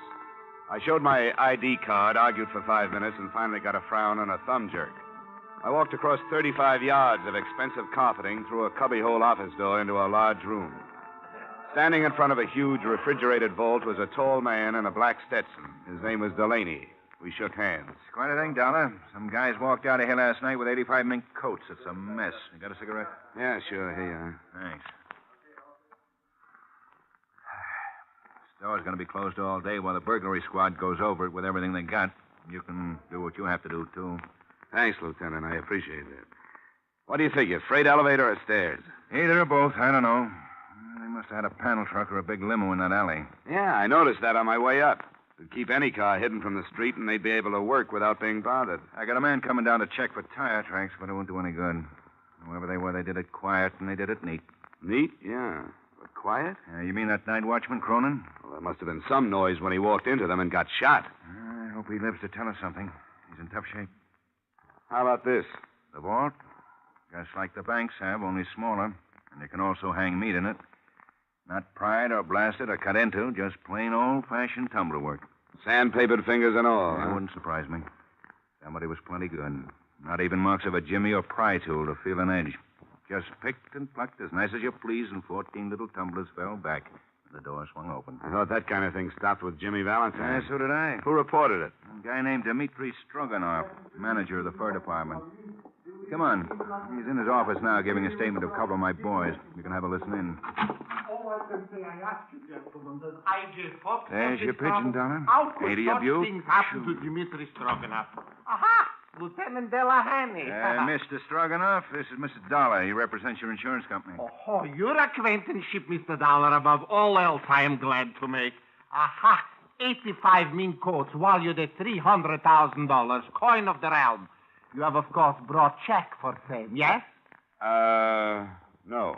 What? The adjuster will do that, Mr. Stroganoff. I'm an investigator, but don't worry. Week by week, month by month, 14 years, I get 2 wards from the insurance company.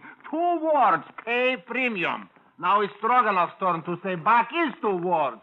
Pay Stroganoff. Believe me, Mr. Stroganoff, your money's waiting for you in a vault in a bank in Hartford where nobody can get it but you. Waltz, ba, ba, pa.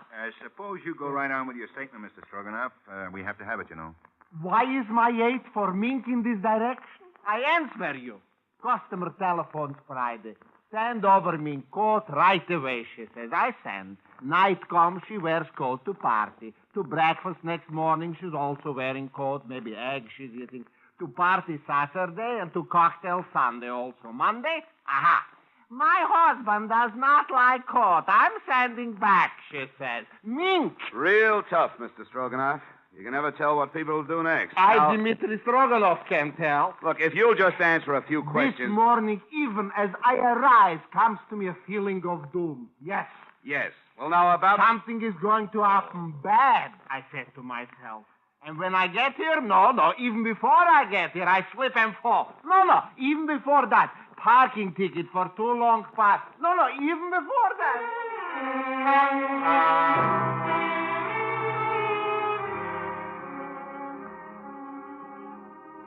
He went on like that for quite a while, and the police stenographer took down every word. His whole testimony typed up into 23 single-spaced pages. But only the following was of any use. Stroganoff arrived at the store at approximately 8:45, found the vault door open, and inside the wounded watchman Cronin. Also, the mink coats gone. Stroganoff notified insurance company. Stroganoff notified police, in that order. Expense account, item. $1.35 for 2 ham sandwiches, 2 bottles of beer, all of which I shared with Lieutenant Delaney in Stroganoff's office. All kinds of heists. Jewels, trucks, cars, banks. But this is the best so far. A real 14-carat double-breasted A-1 dilly. That's what it is, Dollar. How'd they get in that safe? They just opened it up and walked in the same way you walk in your own front door, Lieutenant. Yeah, but how? Who's that good? Who? Well, there's the creepy kid.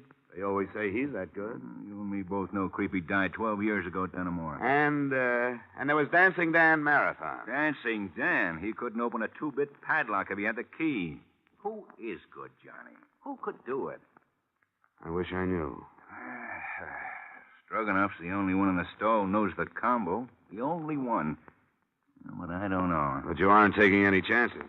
Didn't I see 2 of your men tail him out of here? You bet your life you did. And by the way, didn't you put in a call to your office and have him checked on?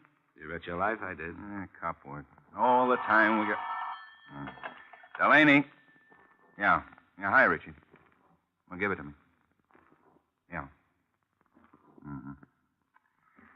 All right, thanks. Hospital, Dollar. The night watchman? Cronin died 10 minutes ago without saying a word. Mm-hmm. I was hoping he'd be able to fill in some gaps. Well, he does. At least one. Which one? The other watchman's story about playing the radio. Yeah. What other watchman? Al Reedy. Oh, I'm sorry, Dollar. Maybe you passed him on. Well, tell me about him. Was he shot, too? No. We questioned him first thing this morning. You see, Cronin made the rounds, and Reedy held down the office. Reedy didn't know nothing about anything last night. He was listening to his radio in his office downstairs. What gap does that fill? And Doc says Cronin got it with a .32. That'd fit. They don't make much noise, and a man leaning into a radio close. Reedy, huh? Well, where can I find him? Right here. He's waiting in the locker room. Why, do you want to talk to him? Yeah. Mind? Oh, help yourself, Dollar. Thanks. Oh, Dollar. Yeah? You're looking for $300,000 worth of mink coats. I'm looking for a killer. Don't be a wise guy when you do your poking around, huh? I'll try to keep my nose clean, Lieutenant.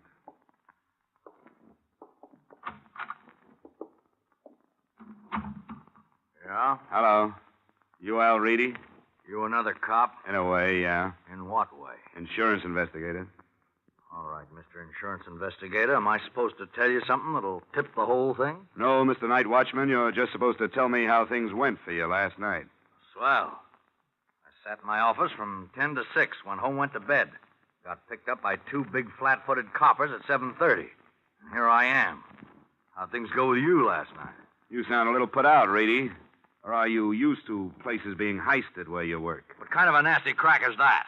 What'd you see in here last night while you were doing all your night watching? Nothing. No freight elevator moving? No. No sounds on the stairs? No. And you didn't hear the shots that plugged Cronin? No, I didn't. Why? Because I sit in my office and listen to disc jockeys. The radio's liable to smother a lot of noise. Wrong answer. Well, the cops like it. I don't. Give me a better one.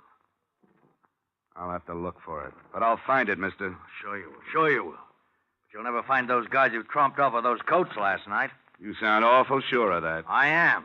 Because you'll spend all your time on someone like me trying to make something out of nothing just to show everybody how good you are. Reedy, if you're clean, you haven't got anything to worry about. Well, maybe, but answer me this. Who's going to say when a guy's clean? When he's right or wrong? A lot of filing cabinets in a building somewhere? Answer me, investigator. Who knows? Who's going to say? Let me alone. Just let me alone.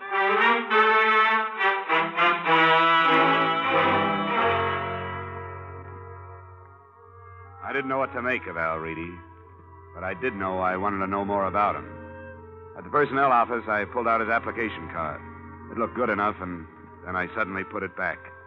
I had a hunch, and I headed for the Middleton Safe Company. The president and chief designer of the Middleton Safe Company was standing under a blue light in the center of a newly completed vault. He seemed lost in the huge room of shiny, gleaming metal all around him. Please excuse me for not receiving you in my office, Mr. Dollar. Inspection day? Something like that. Now, this is what I call the Big Haze. Beautiful, isn't she? Completed a fortnight ago for a firm of South American bankers. You work on the safes and vaults yourself, Mr. Middleton. Indeed, I do. The drama of it captured me as a youth. To compose and weld and conform metal into an impregnable stronghold. Oh, it's fascinating, huh? Yes, of course. Fine metal, case-hardened, perfectly alloyed Ohio steel. Strength, Mr. Dollar. Strength. But then I bore you, sir. And now then, why are we meeting? So you can tell me something about safes and vaults, Mr. Middleton? Oh, I dare say I could, sir. But I'm afraid you'll have to be more specific. All right. Tell me about the kind of vault you manufactured for the Elwood Favor department store. A vault for... Oh, yes, the fur vault. Oh, yes, of course. What precisely do you wish to know about that vault? How someone could open it without knowing the combination. Oh, an impossible occurrence. Have you read the morning papers? Papers? What about them? That particular vault was opened last night and all the furs taken. Yeah, well, what do you say? Looted? Well, that's impossible. It happened. That's why I'm here. This is quite a... Oh, dear me, Mr. Dollar. Of course, you'll want a thorough account from my organization. Of course. And I shall be glad to furnish you with any information that might be helpful. I'd like to know how the combination was set and who knows it. But I'd have to know the serial numbers on that particular vault. Yeah, try these. Oh, well, you're a very efficient man, Mr. Dollar. I see you've jotted them down. Well, let's go up to my office and look them up. Oh, no, sir. That won't be necessary. I recognize these serials. D4536. Oh, D. Oh, D stands for Dana. Mr. Dana set the final combination. Mr. Dana? My chief engineer for years. And who else besides him would know it? Myself and the person in proper authority at Elwood Faber, of course. Well, that would be Stroganoff. Anyone else here? No, sir. I'd like to talk to Mr. Dana, then. Well, I'm afraid that's quite impossible, sir. Oh? Albert Dana has been dead for 7 years. Up to and including that point, I had a whole lot of nothing to go on. But by the time I got back to Boylston Street, heading for my hotel, things began to happen. A police car pulled up at the curb, and a familiar Stetson on top of a familiar head leaned out of the window. Hey, Dollar, yo. Yeah, hello, Delaney. Hop in. Just come by to get you. I thought you might be interested in a guy. What guy? The one we found floating down the Charles River an hour ago. Who is he? I don't know. But it looked like he's got the same enemies as a night watchman named Cronin. Huh? Yeah. There were 232 slugs in him. We wouldn't have picked it so fast, only that's the second pair been through ballistics in one day. And they match? Like your two front teeth. The same gun killed the night watchman and the guy in the river.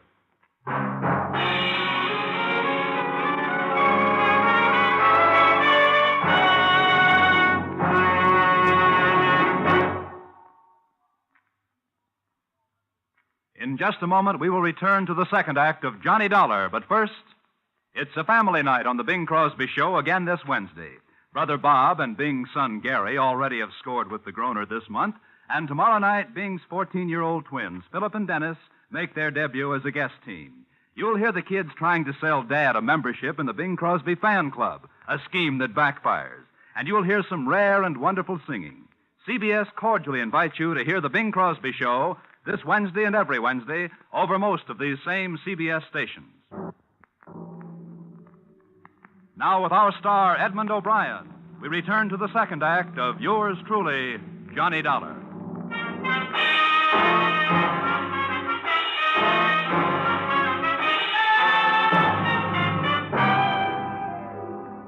I spent half the night at the city morgue and police headquarters with Lieutenant Delaney, examining the body they found in the Charles River and trying to identify him.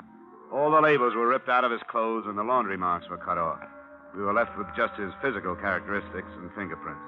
The mug file didn't duplicate him, and the prints didn't check with anything in town, so they sent them to the FBI in Washington. I got to my hotel at 4 a.m. to get some sleep, and I got it. 3 of the shortest hours worth I ever had.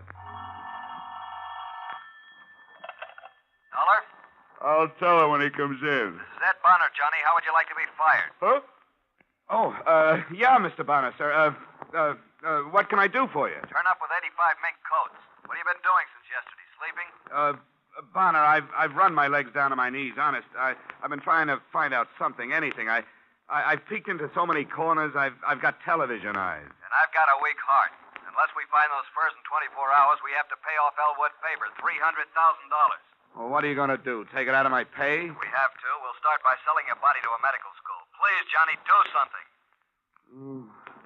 Bonner, what's Elwood Faber's financial position? AAA. Couldn't be better. They wouldn't steal him. How about the fur man, Stroganoff? He's always had money. Family. All right, Bonner, I'll keep after it. I'll call you when I get something. Johnny, don't take my shouting personally, but this is a big one. Give it everything you got. I forced myself to get out of bed, take a shower, and get my clothes on. I started for the door and had no idea where I was going Aha, Mr. Dollar. when somebody did my thinking for me. To see you personally, I, Stroganoff, maestro of the Elwood Faber Fur Department, am here. Do you have any news? News? Every paper in the country it should hit twice. Never in my 30 years of association with that foul little beast, the mink, has anything like this happened. What happened? You wouldn't believe me. Look, I'm pretty gullible. Well, it's incredible. I don't blame you for not believing me. Are we going to keep up this game, or do you tell me? Don't get huffy with Stroganoff. I will tell you. This morning, wrapped in dirty cardboard box, is arriving at the Fur Department. Guess what? A mink coat. Incredible? Incredible indeed. You mean one of the coats was returned by mail? Right. Well, that's encouraging. I am not overjoyed. You still owe me for 84 coats.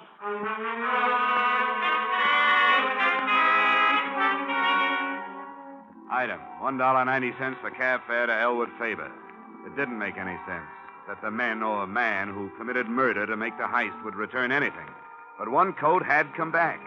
And in the pocket, I found a small piece of slick cardboard. It was only 1/3 of an inch long, but there were 3 words on it. Country Club Dance.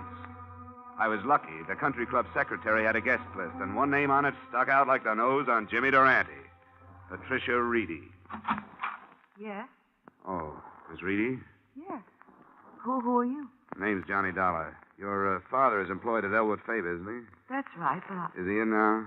he's probably in bed. May I help you? I don't know.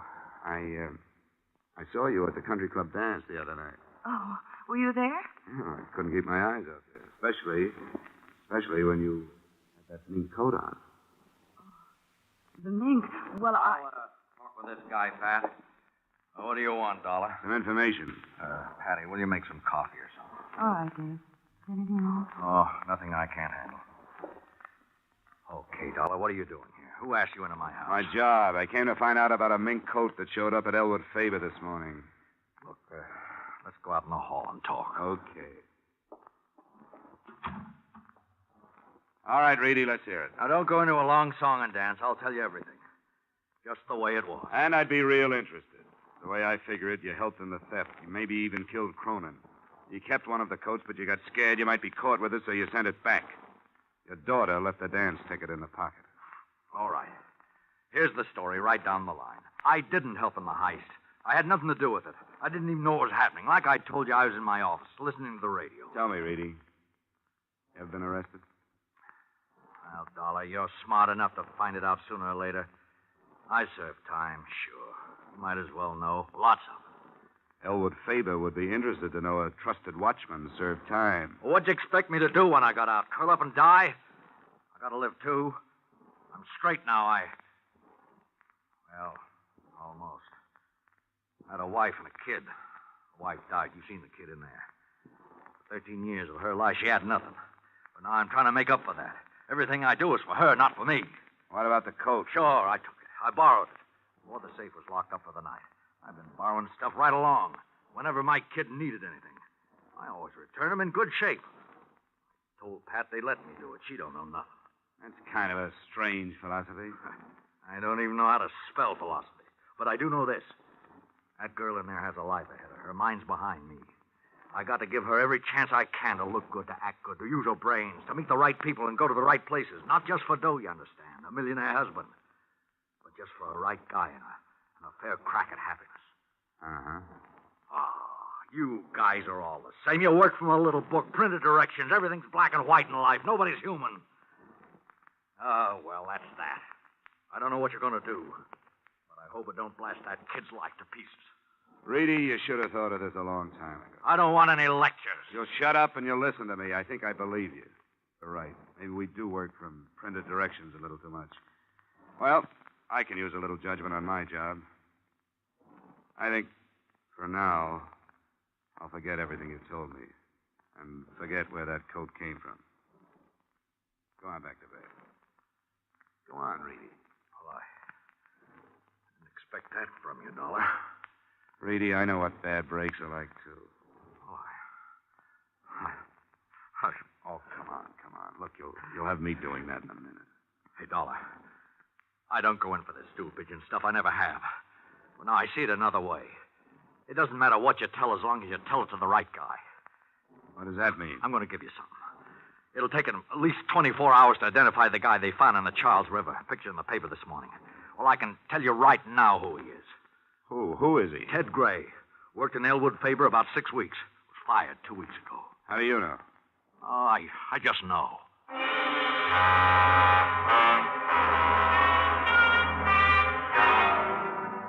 Personnel at Elwood Faber confirmed Ted Gray had worked there and was fired for insubordination. His address was 1432 Parkhurst Avenue, and I was over there in 15 minutes. It was an ordinary, undistinguished apartment house. No one answered when I knocked at apartment 12A. But the door was unlocked. Except for the furniture, the room had almost nothing to offer. I poked around for half an hour before I saw the phone numbers written on the wallpaper next to the phone. There were 14 numbers, and I started calling them right down the line. The first 7 produced such things as Ling Chi Chinese Hand Laundry, the Happy Hour Liquor Store, and several other things that didn't have the particular information I needed. On the 8th call, I got results. Hello? Hello. Is Harry there? Harry? Harry who? Harry Gordon. But I'm sorry. You must have the wrong number. Oh. Sorry. That's quite all right. Maybe he didn't know Harry, but I knew him. At least his voice. I called Lieutenant Delaney and told him where I was going. It was dark by the time I got to the Middleton Safe Factory. There was a single work light spreading a sickly yellow glow over the main floor of the loading platform. There wasn't a sound when I entered. That was too good to last. It went off somewhere in the darkness, and I dropped behind a medium-sized safe and waited for a gun flash. Dollar! Johnny Dollar! What are you doing here? Looking for 84 mink coats, Middleton. I thought that was you on the phone, Dollar. How much money do you make? Not much, but save your breath. You're going to need it to run. A man of your talents could do a lot in South America. With 100,000 and a business. I could never remember all those Spanish verbs. Thanks. Have you got anybody coming? Lots of people, Middleton. Lots. If I hit you, how'd I know you weren't a burglar? You know, I'll never give up. And you'll have to shoot better than that. You missed me 10 feet. Or my windage screw is off. Is that the 32 you used on Ted Gray? No, this time I have a Luger. For special work. That's a first time. Oh! Come on!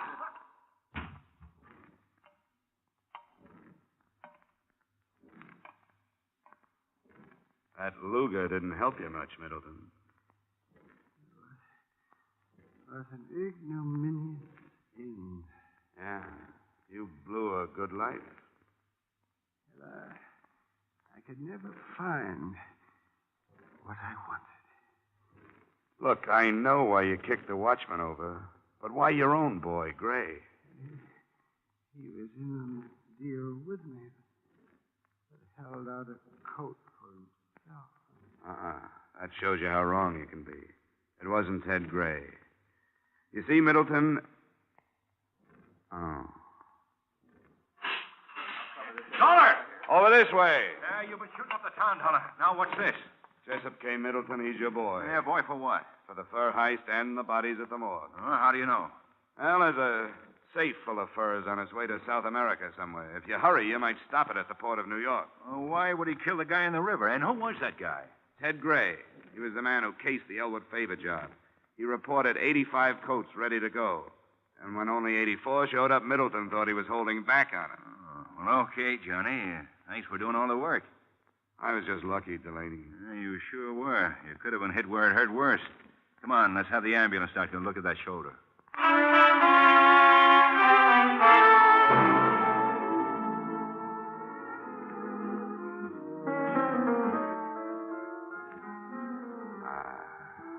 This is the only way to live. Miss Reedy, you... Make it Pat. You know, you're great on your feet. Well, what about you, Johnny?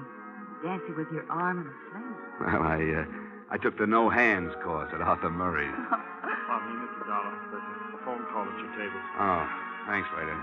Come on, Pat.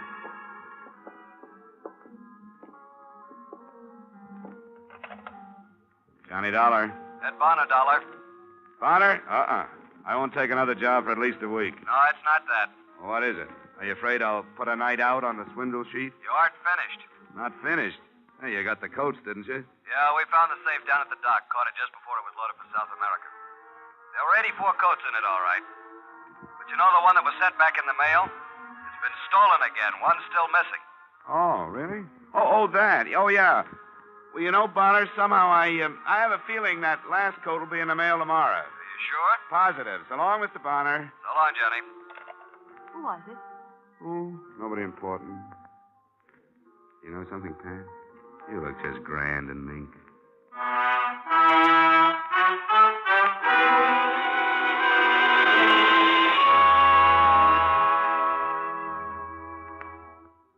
Well, the coat did show up the next day and in the mail. Maybe she'll have one of her own someday. Me? I stuck around Beantown for a few days to get a better look at the Bunker Hill Monument, Paul Revere's home, and her deep blue eyes, which began hinting at wedding bells. So, expense account item, $11.75 back home, but fast. Expense account total, $384.16. Yours, truly, Johnny Dollar.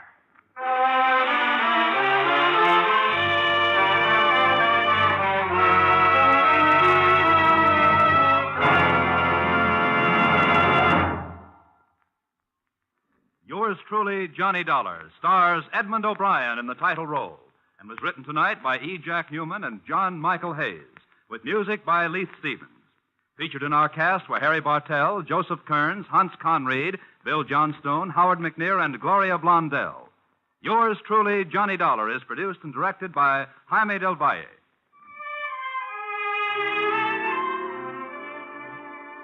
Join us next week when Edmund O'Brien returns in another transcribed adventure of...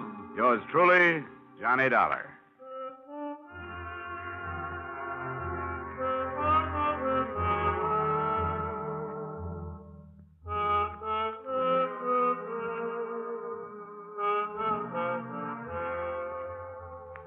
If you've got a piece of string handy, you better tie it around your fingers so you won't forget to file your income tax return. The deadline is March 15th, you know, and March 15th is right at hand. So So to avoid penalties, file your returns promptly, but don't be in such a hurry that you forget to sign your name or attach your withholding statement. Now stay tuned for the adventures of Philip Marlowe, which follows immediately over most of these same CBS stations. This is CBS, where you meet Gene Autry every Saturday night, the Columbia Broadcasting System.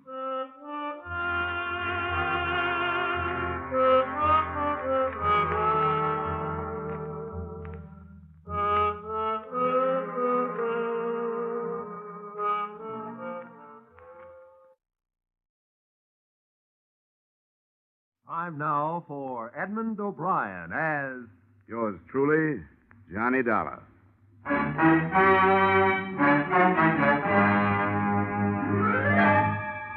Edmund O'Brien, starring in another adventure of America's fabulous freelance insurance investigator, Johnny Dollar.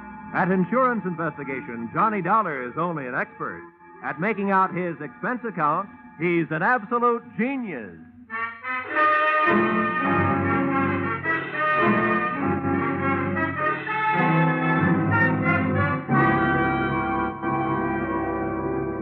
Expense account, submitted by Special Investigator Johnny Dollar to the Great Columbian Life Insurance Company. The following is an accounting of my expenditures during the investigation of the circumstances surrounding the murder of your policyholder, Loyal B. Martin, or how to take a vacation in Fairfield County. Expense account, item 1. $3.20 mileage from Hartford, Connecticut to the country estate of the deceased. I drove up a long cement driveway toward the mausoleum-type manor house. There were rolling green lawns liberally sprinkled with statuary. And the thought occurred to me that if he had spent much of his life here, the late Mr. Martin was most fortunate. He'd feel right at home in a cemetery.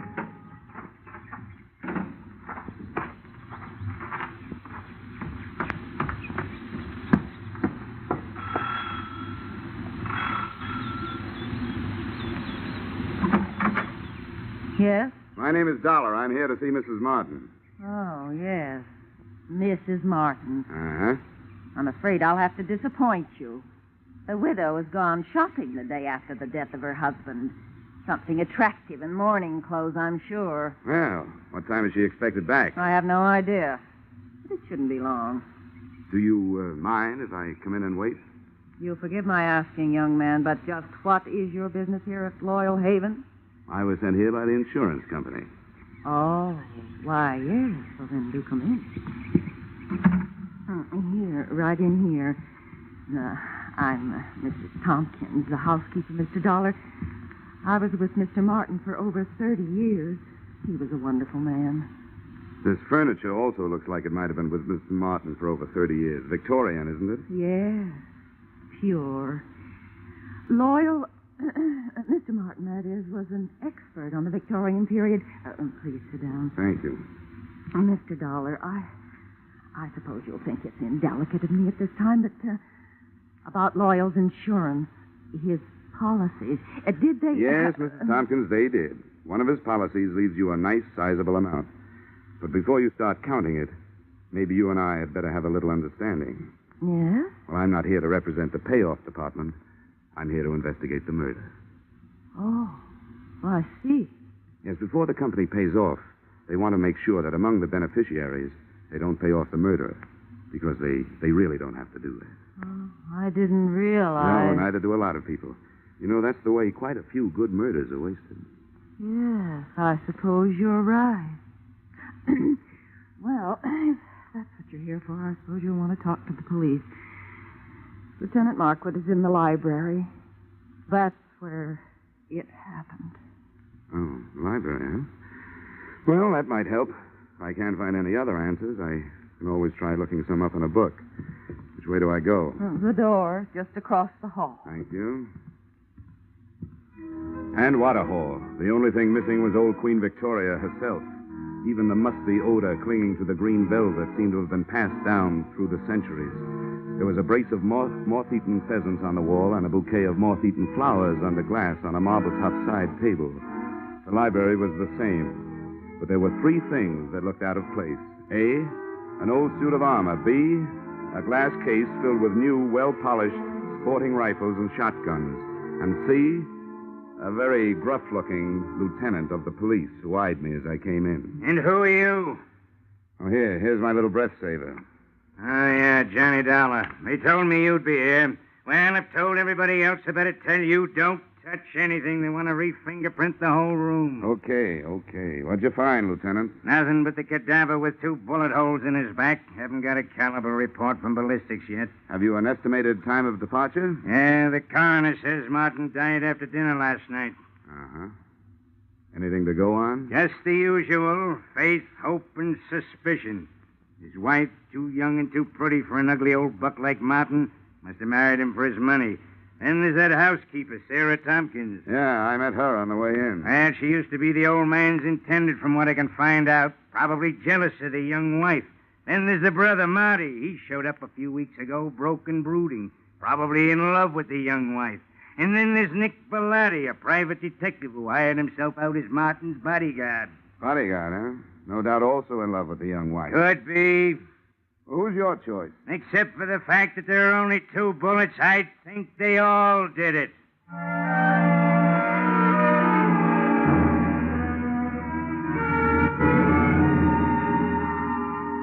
The nose through which Lieutenant Markwood talked was a long one, and in more ways than one, a horn of plenty, for out of it had poured enough motives and suspects to furnish a dozen murders. I started through this cast of characters and found that all of them had very little to say and didn't want to say it. The first I dug up was the bodyguard, my brother investigator, Nick Bellotti, as he returned from a horseback ride. Glad to have you on the case, Dollar. The police have tied my hands. They told me to stay out of it, but to stick around. Have you got any ideas? Everybody seems to think it was an inside job, that somebody in the household did it. I'm not so sure. The reason I was around was because old man Martin made too many dollars and too many enemies doing it. But that's only my opinion. Why don't you talk to the old boy's younger brother, Marty?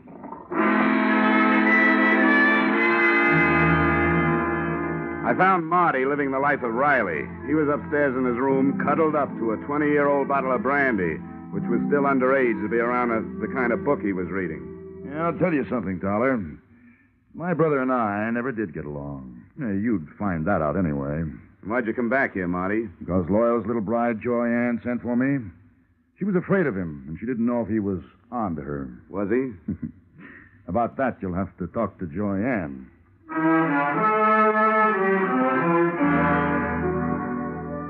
Joy Ann didn't get home until 3 o'clock in the afternoon. I caught up with her 20 minutes later as she came dripping out of the swimming pool. The suit she was wearing would have gotten her pinched on the Riviera. Oh, that was refreshing. Well, it certainly is. Toss me that towel, will you? Yeah, surely. Here, Mrs. Martin. Joyanne, I hate formality. Who are you? Well, I'm from the insurance company, here to find out whether you killed your husband or not. Good for you, Mr. Dollar. That's what I like. Men who get right down to the point. I was told you were here. Oh? Nobody told me about you. Oh, come on over and learn. I want to stretch out here in the sun. Here, you man the fly swatter. Okay. Come on, sit down. Here beside me. If it gets too warm, slip off your shirt. Oh, thank you. Well, suppose we start talking business. Marty tells me you sent for him to come here because you were afraid of your husband. How come? Well, I knew Marty before I knew Loyal. As a matter of fact, he's the one who introduced me to... What do you call a dead husband? You call him unlucky, I guess. Anyway, for the purposes of this conversation, I'll know who you mean if you just say husband. But you didn't answer my question. I meant, were you afraid of your spouse? And if so, why? Yes, I was afraid of him. Oh, I might as well tell you, Mr. Dollar. I want to be frank with you. The only thing Loyal didn't have to offer me was love. I seem to be a girl who needs just that. Frankly, I tried to make up the deficit. Mrs. Tompkins, the housekeeper, saw to it that my husband found out about it. From then on, it was like living with a madman. So endeth my confession. So beginneth my suspicions. What about this housekeeper? Well, until I came along, she always thought that Loyal would wind up marrying her. No, don't get me wrong. I realize that I'm still the best jury bait around. If you killed him, you might make some headway with a self-defense plea. Thanks. I'll remember that. In the meantime, just in case this thing gets messy for me, and it shows signs, I'm going to spend what's left of my free time enjoying myself. Well, that won't sound good to a jury, but it sounds good to me. If I spend too much time around here, I might wind up having to plead self-defense myself. Oh? From me? No, from that bathing suit.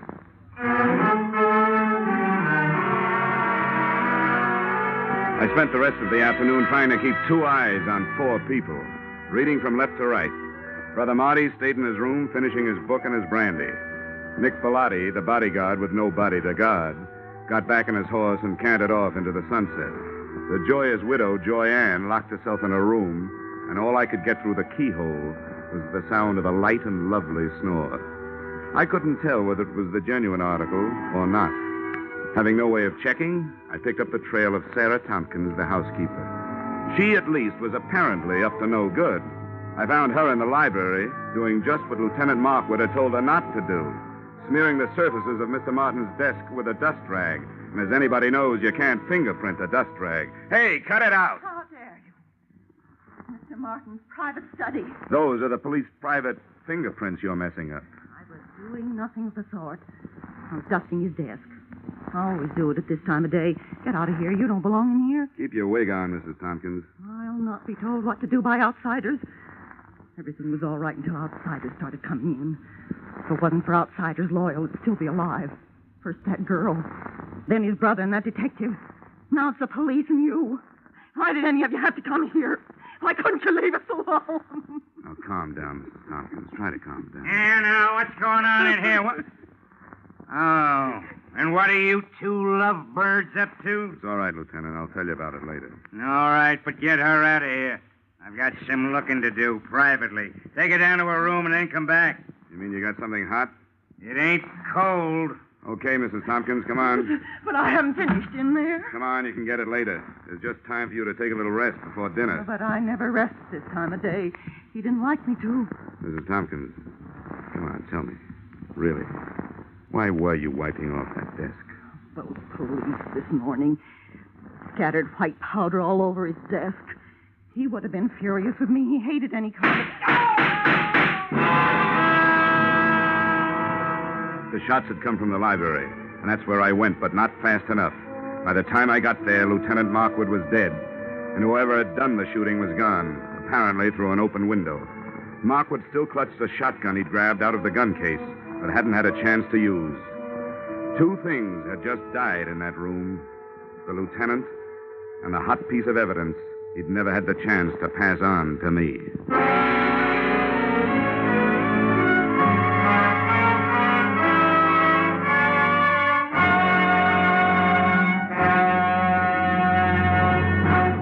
In just a moment, we return to the second act of Johnny Dollar. But first, the cream of the wit and the best of the music, which Arthur Godfrey brings you in the daytime on CBS, can now be heard on Godfrey's Digest, a new Saturday evening show heard on most of these same CBS stations.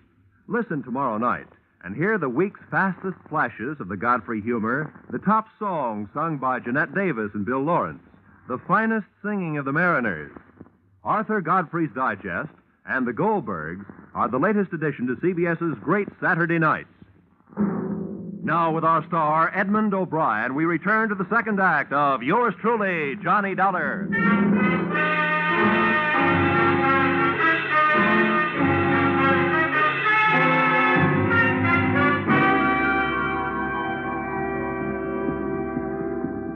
Hey, what happened? Oh, Markwood. Yeah, he's dead. Well, what are you doing, fella? I'm looking for what there seems to be a shortage of around here, Bellotti. Clues. You don't mind where you look, do you? Rule number 1, don't get caught frisking dead cops. Forget about it, Bellotti, will you? Maybe I can suffer from lapse of memory for you sometime. That's a deal. Got any idea what you're looking for? No. But whatever it was important enough to get him killed. I'd hoped maybe there'd be something in his notebook, for instance. Any luck? Well, very little. It's a brand new book, only one notation in it. Here it is. Check tattooing diameter. Recheck penetration. What do you make of that? It's too scientific for me. I'm a skip case and divorce type detective myself. All I know is you'd better put that book back in his pocket and leave it there. Yeah, I guess you're right. Nice timing, Bellotti, and remember, thanks for the loss of memory. Forget it. Say, what happened? What's going Oh, on good here? Lord. Lieutenant Markwood. Who did it? Dealer's choice. So far, the dealer's the only one who knows. First my brother, now Lieutenant Markwood. There'll be real trouble about this. Johnny, shall I call the police? Drop the innocent act, sister-in-law. I'll call them. No, maybe I better do it, Marty. If everybody will stop pleading not guilty by wanting to call the police, I'd like to get a word in. The police have already been called. Now, if you'll get out of here, I'd like to try earning my salary.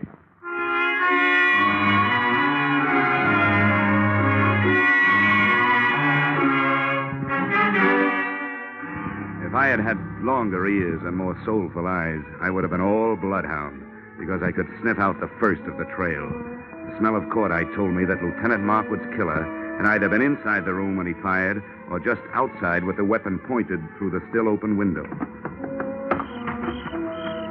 Outside, the grass formed a deep, wet rug right up to the house and smothered any immediate hopes I'd had of finding footsteps. But 10 feet away, I had better luck. A ray of light from inside spotlighted something that looked like it might be a star witness. It was a .32 caliber revolver. I scooped it up with my handkerchief and went back through the open window to look it over. Under the light, I checked 6 empty chambers and a crimson smear on the walnut grip. If somebody was feeding me a herring, it sure was red. But it wasn't blood. It was lipstick.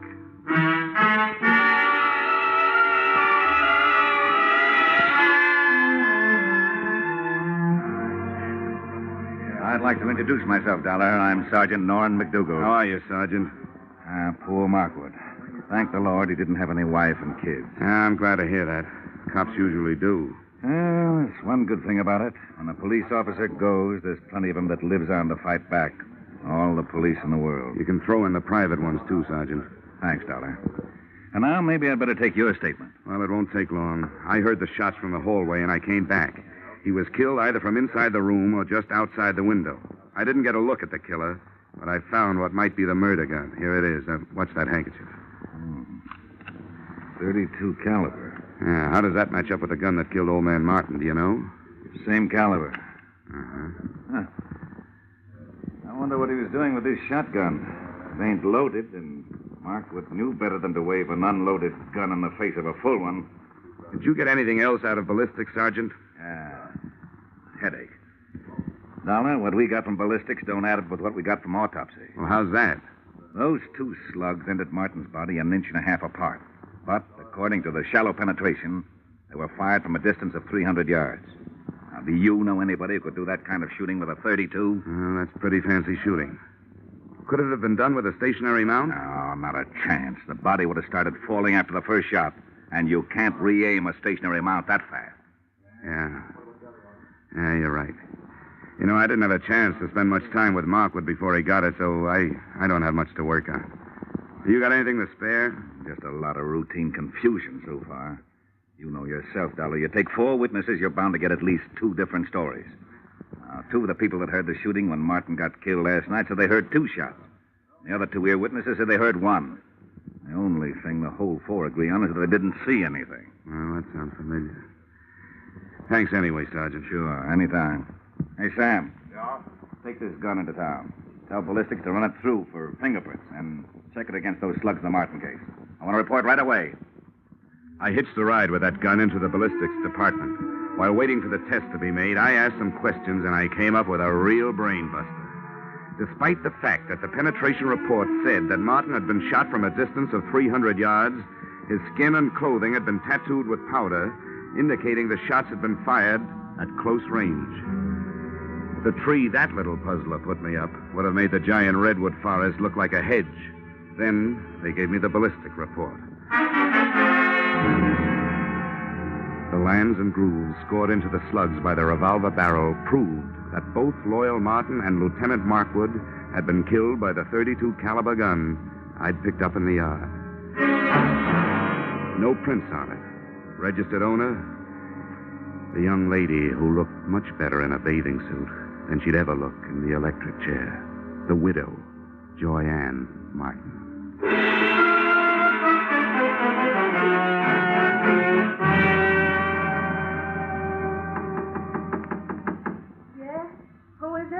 Hartford Hawkshaw. Dollar, I want to talk to you. Oh, I'll be with you in a second.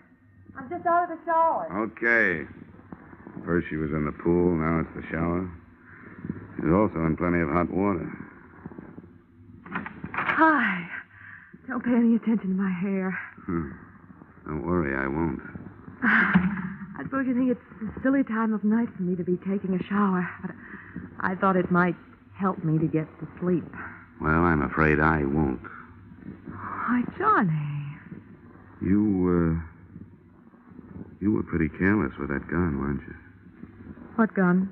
Oh, that handy little .32 caliber gun with a handy little registration number engraved on it that told the nasty old police that you bought it 6 weeks ago. Well, my gun's right here in the drawer. I bought it to protect myself from my husband. Here it is. Oh, Johnny. Johnny, it's gone. It's real gone. It's done gone and killed 2 men so far.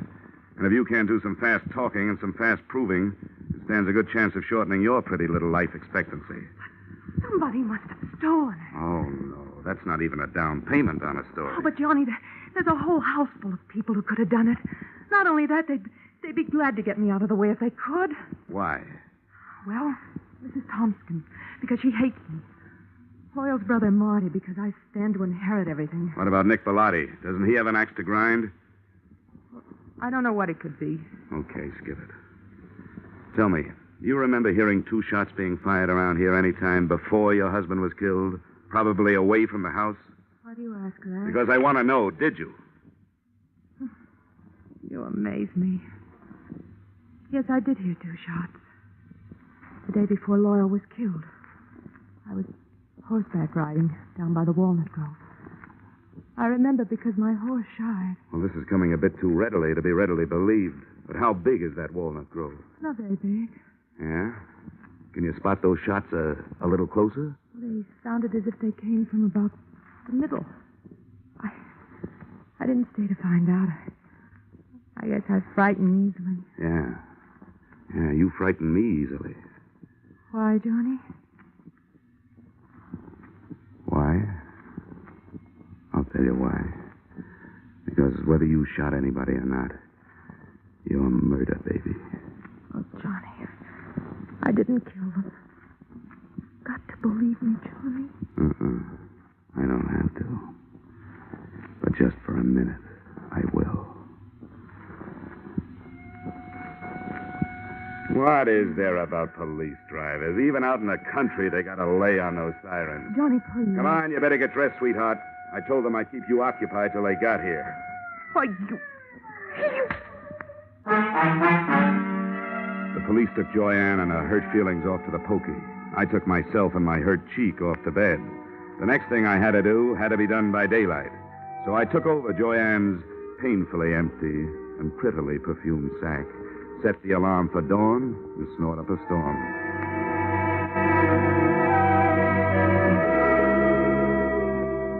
I never knew before how much went on in the country so early in the morning. On the way to the walnut grove, the damp air washed the cobwebs out of my head, and I started thinking.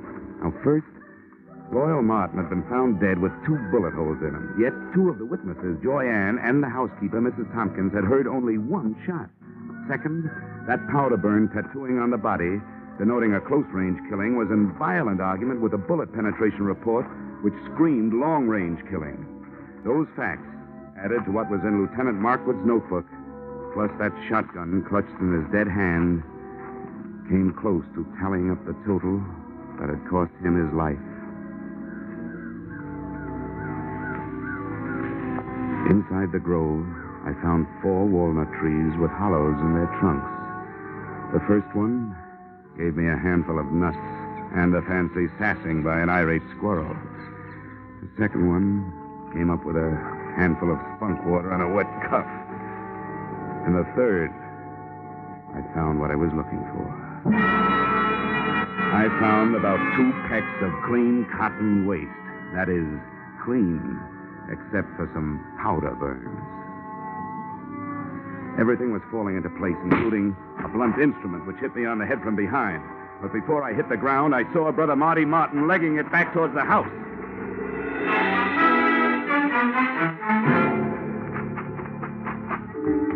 made it up the house and up the hill and onto the trail, and was just starting up the stairs when I heard another out-of-season 4th of July.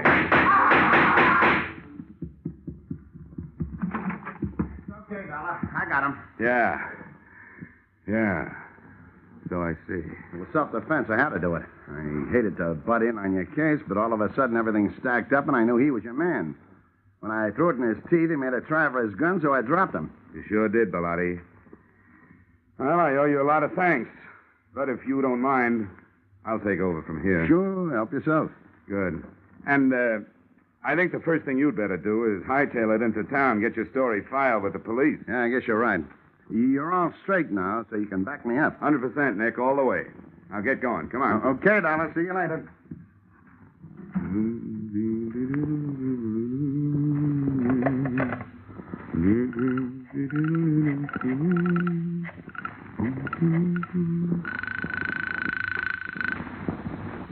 Sergeant Norman McDougal. Yes, sir. Sergeant McDougal. Johnny Dollar, Sergeant. Oh, yeah, Dollar. What's new? Well, just another corpse. And in just about 15 minutes, the guy who made it one and conspired on the other 2 killings is going to walk right into your arms through the station house door. What? Who is it? Nick Bellotti, New York private license. He just shot his partner in this thing, Marty Martin. You're crazy. What about this girl? It was her gun. That was their fondest hope, Sergeant, to pin it on her. They borrowed her gun, fired 2 slugs from it into some cotton waste, then took the slugs and stuck them in a shotgun shell. 1 shot, just like both ladies said they heard. The shotgun Lieutenant Markwood was looking at when he died was really the Martin murder weapon. Oh, that takes care of the powder burns and the shallow penetration, yeah. Well, thanks a lot, Dollar. I'll be waiting for him. Hey, wait a minute. What's he walking in here for under his own power? To tell you an early morning bedtime story, just before you go off duty. He'll give you a pitch about a self-defense killing. It's a lie. The victim wasn't carrying a gun. If he had been, he would have used it on me. But he didn't. He used a sap. The sap.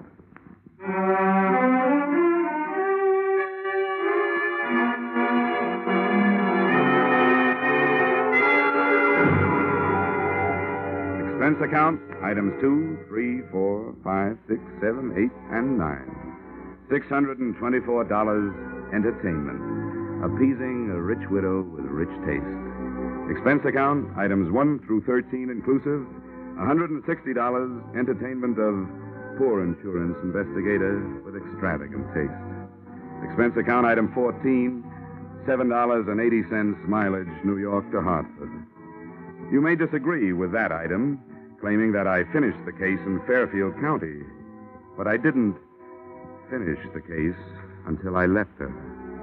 And New York City is where I left her. Expense account total, $823. Signed, yours, truly, Johnny Dollar.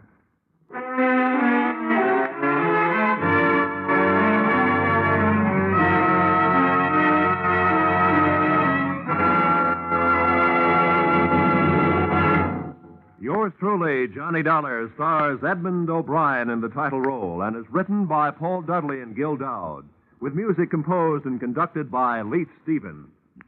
Edmund O'Brien can currently be seen starring in the Harry M. Popkin United Artists production, DOA.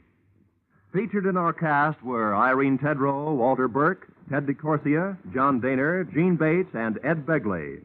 Yours truly, Johnny Dollar, is produced and directed by Jaime Del Valle.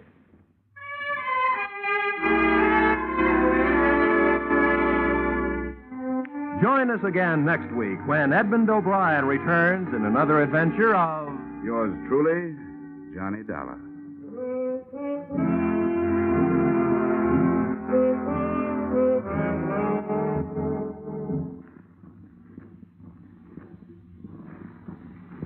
Ladies and gentlemen, CBS invites you to hear Senator Brian McMahon on the Capitol Cloakroom over most of these same Columbia stations tomorrow night. Senator McMahon is chairman of the Joint Congressional Committee on Atomic Energy. And when he's interviewed by CBS newsmen Eric Severide, Bill Shadell, and Griffin Bancroft, this will be the first detailed discussion of the hydrogen bomb and its implications. Remember the first discussion by a high government official since President Truman's historic announcement earlier this week. Remember that CBS's Capitol Cloakroom, tomorrow night at 10:30 p.m. over most of these same CBS stations. Be sure and be listening. This is CBS, where, incidentally, Arthur Godfrey's digestive wit and humor is also heard every Saturday night. The Columbia Broadcasting System. Johnny Dollar. Well, now, how are you, Johnny? This is Ripley Tita, Worldwide Mutual Insurance. Well, hi, Rip. How's dear old Memphis, Tennessee? Finest town on God's green earth, Johnny. Always was, always will be. Well, now, when did you join the Chamber of Commerce? What, sir? Say, isn't it just about time for your big annual celebration? Oh, you're too late, Johnny. The Cotton Carnival's all over and done with for this year. Now, you should have called me sooner. Well, now, why, Johnny? These fine people here in Memphis never give us any trouble. Well, what are you calling about? Trouble, Johnny. Real big trouble. I thought you just finished telling me. Yeah, I did, Johnny. This little problem I'm calling about happens to be over in the nearby town of Somerville. Well, now, make up your mind, Rip. What's it? Well, which is it, a little problem or big trouble? Well, now, I suppose that kind of depends on just how you look at it, Johnny. Look at what? Murder? Murder? Yes, sir. Murder.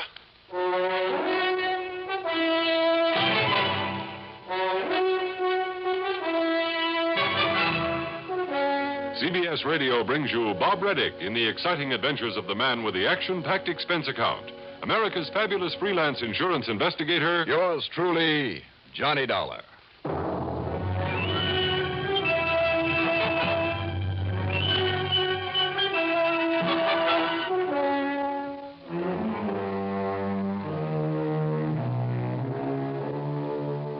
Expense account submitted by Special Investigator Johnny Dollar to the Worldwide Mutual Insurance Company, Memphis office.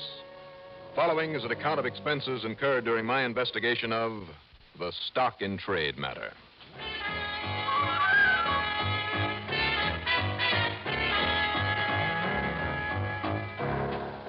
It was bright and early in the day. I was able to make an immediate plane reservation, so expense account item 1 is $72.75 airfare to Memphis, Tennessee. And by shortly afternoon, we started circling for a landing over the big industrial city there on the eastern bank of Ole Miss. Soon as I cleared my baggage at the airport, I spent item 2, $6.25, for a taxi into Ripley Tita's office on Union Street near 3rd. Taxi, Johnny. Now, why didn't you all just rent yourself a car at the airport? Well, sit down. Thanks. I'll have my secretary get one for you. Yes, sir? Maribel, honey, have one of those nice rental cars brought around front for Mr. Dollar, huh? What time? Right away. Thank you, honey. You mentioned something about a town called Somerville. Yeah, about 45 miles sort of east of him. What happened over there? Well, like I told you on the telephone, Johnny, murder. And the deceased is a client of ours named Volney Beauregard Exum. That's a mouthful. That's 3 mighty fine old family names, Johnny. That figures. Yes, sir. Anyhow, early this morning, his housekeeper found him laying over his desk with his head bashed in. Have the police over there any theories, anything to go on? No, sir, not a thing. No fingerprints on that heavy iron that was used on him. No clues of any kind, nothing. So that's why I think maybe you ought to go over there and take a look around. How big a town is Somerville? Oh, less than a couple of thousand, I guess. I see. Now, that used to be the heart of some real important plantation country. That's where the Exum money came from, Johnny, from cotton. But by the time it got down to Volney Beauregard, well, he was still living in the old plantation house, but most of the property around all been sold off. In other words, old Exum wasn't worth very much money. And I'm afraid that's true, Johnny. But he somehow managed to keep up the payments on his insurance. How much? Well, face value, $35,000. Mm-hmm. I don't rightly know just where he got his living income from. Of course, after the war, when some of these fine old Southern families had to sell off their land, they made some investments and things. You mean the Civil War, Rip? I said the war, didn't I? Go on. Well, anyhow, I don't really know where he got his living money, except maybe from his kinfolk. Well, that brings up the question of beneficiary. Those very same kinfolk, Johnny, the only ones he got left. Who are they? Well, no wife or young uns of his own, so let's see here on his policy. Just a niece and a couple of nephews, Johnny. Now, let's see, there's Clarabelle Otway Exum. You have her address there? Let's see. Well, just let me use this scratch pad. I'll copy the policy. Yeah, go right ahead. And like you see, she lives right here in town. Works in a 5 and dime, I understand.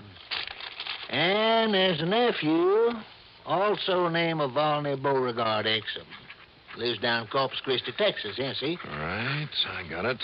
Then there's other nephew named Culpepper Van Buren Oglethorpe right there in Somerville. Works at a real estate office. Although it beats me how he makes a living at it. Yeah, that's all, Johnny. Just those 3. Okay. In other words, they're the only ones who will benefit by Exum's death, huh? Well, now, that's right, Johnny, but surely you don't think one of them could have killed him? Why not? Fine old Southern family like that? Did he have any enemies that you know about? Fine old man like Volney Beauregard Exum? Did he have many friends? Well, no. No, I guess he didn't, really. Kind of just kept to himself, living out his days there on the plantation house. All alone with just his pride, just living out his days. You mentioned a housekeeper. Yeah, well, Miss Dollar Cato just did some day work for him. And don't you go suspecting her, Johnny. Why, she couldn't hurt a fly. Well, you are a lot of help. Well, maybe I better not suspect anybody, huh? That's right. Well, no. What I mean to say now, is... 35,000, 3 beneficiaries. Yes, sir. Equal? Yes, sir. So maybe 11, 12,000 apiece. That's not very much. Well, now, I understand they'll share the rest of the estate, too. Oh, what do you think that plantation's worth? That old rundown house and a little bitty piece of land where it sits, maybe 10,000's all. No idea what kind of money old Exum had to live on, where it came from? No, bank accounts or nothing, Johnny. Even paid cash premiums on his insurance. I guess he didn't like banks and such. Well, you sure don't give me much to go on. One more question. Did the killer ransack the house? Well, no, not that I know of. So maybe you better take a look, huh? Yeah, Rip, I think I'd better.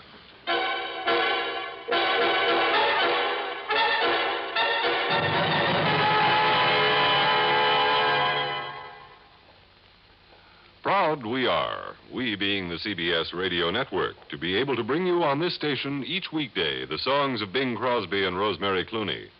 In addition to the sparkling Bing Crosby, Rosemary Clooney show, we're equally delighted to present at the same time each weekday the assorted talents of Art Linkletter, the house party man, Gary Moore and Durward Kirby, and the rousing Arthur Godfrey Time. There's no business like show business, and nowhere else such a fine sampling of same than on this blockbuster CBS Radio Network Entertainment Fest.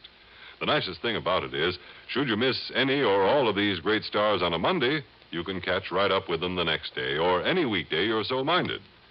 Remember, nowhere else can you enjoy each and every weekday the Bing Crosby Rosemary Clooney show, the conversational gifts of Gary Moore and his perfect foil Durward Kirby, the kids, comedy, and cut-ups of Art Linkletter's House Party, and the air of glee with gusto that's a specialty of Arthur Godfrey Time.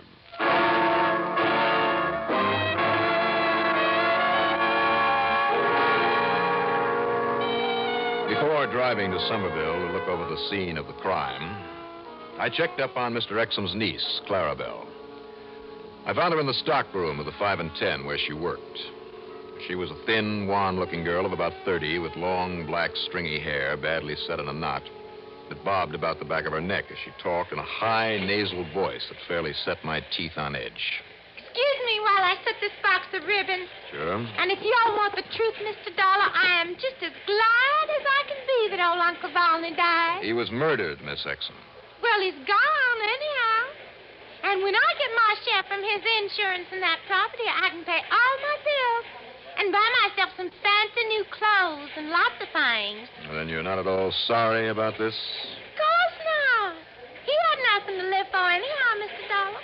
All alone out there in that house by himself, nobody to talk to except poor Miss Cato 2-3 times a week when she come to clean. Poor Mrs. Cato. How poor, Clarabelle? Oh, well, actually, she probably has more money than Uncle Volney ever had. Kind of some of her kinfolks dying and leaving all that big property over to Whiteville.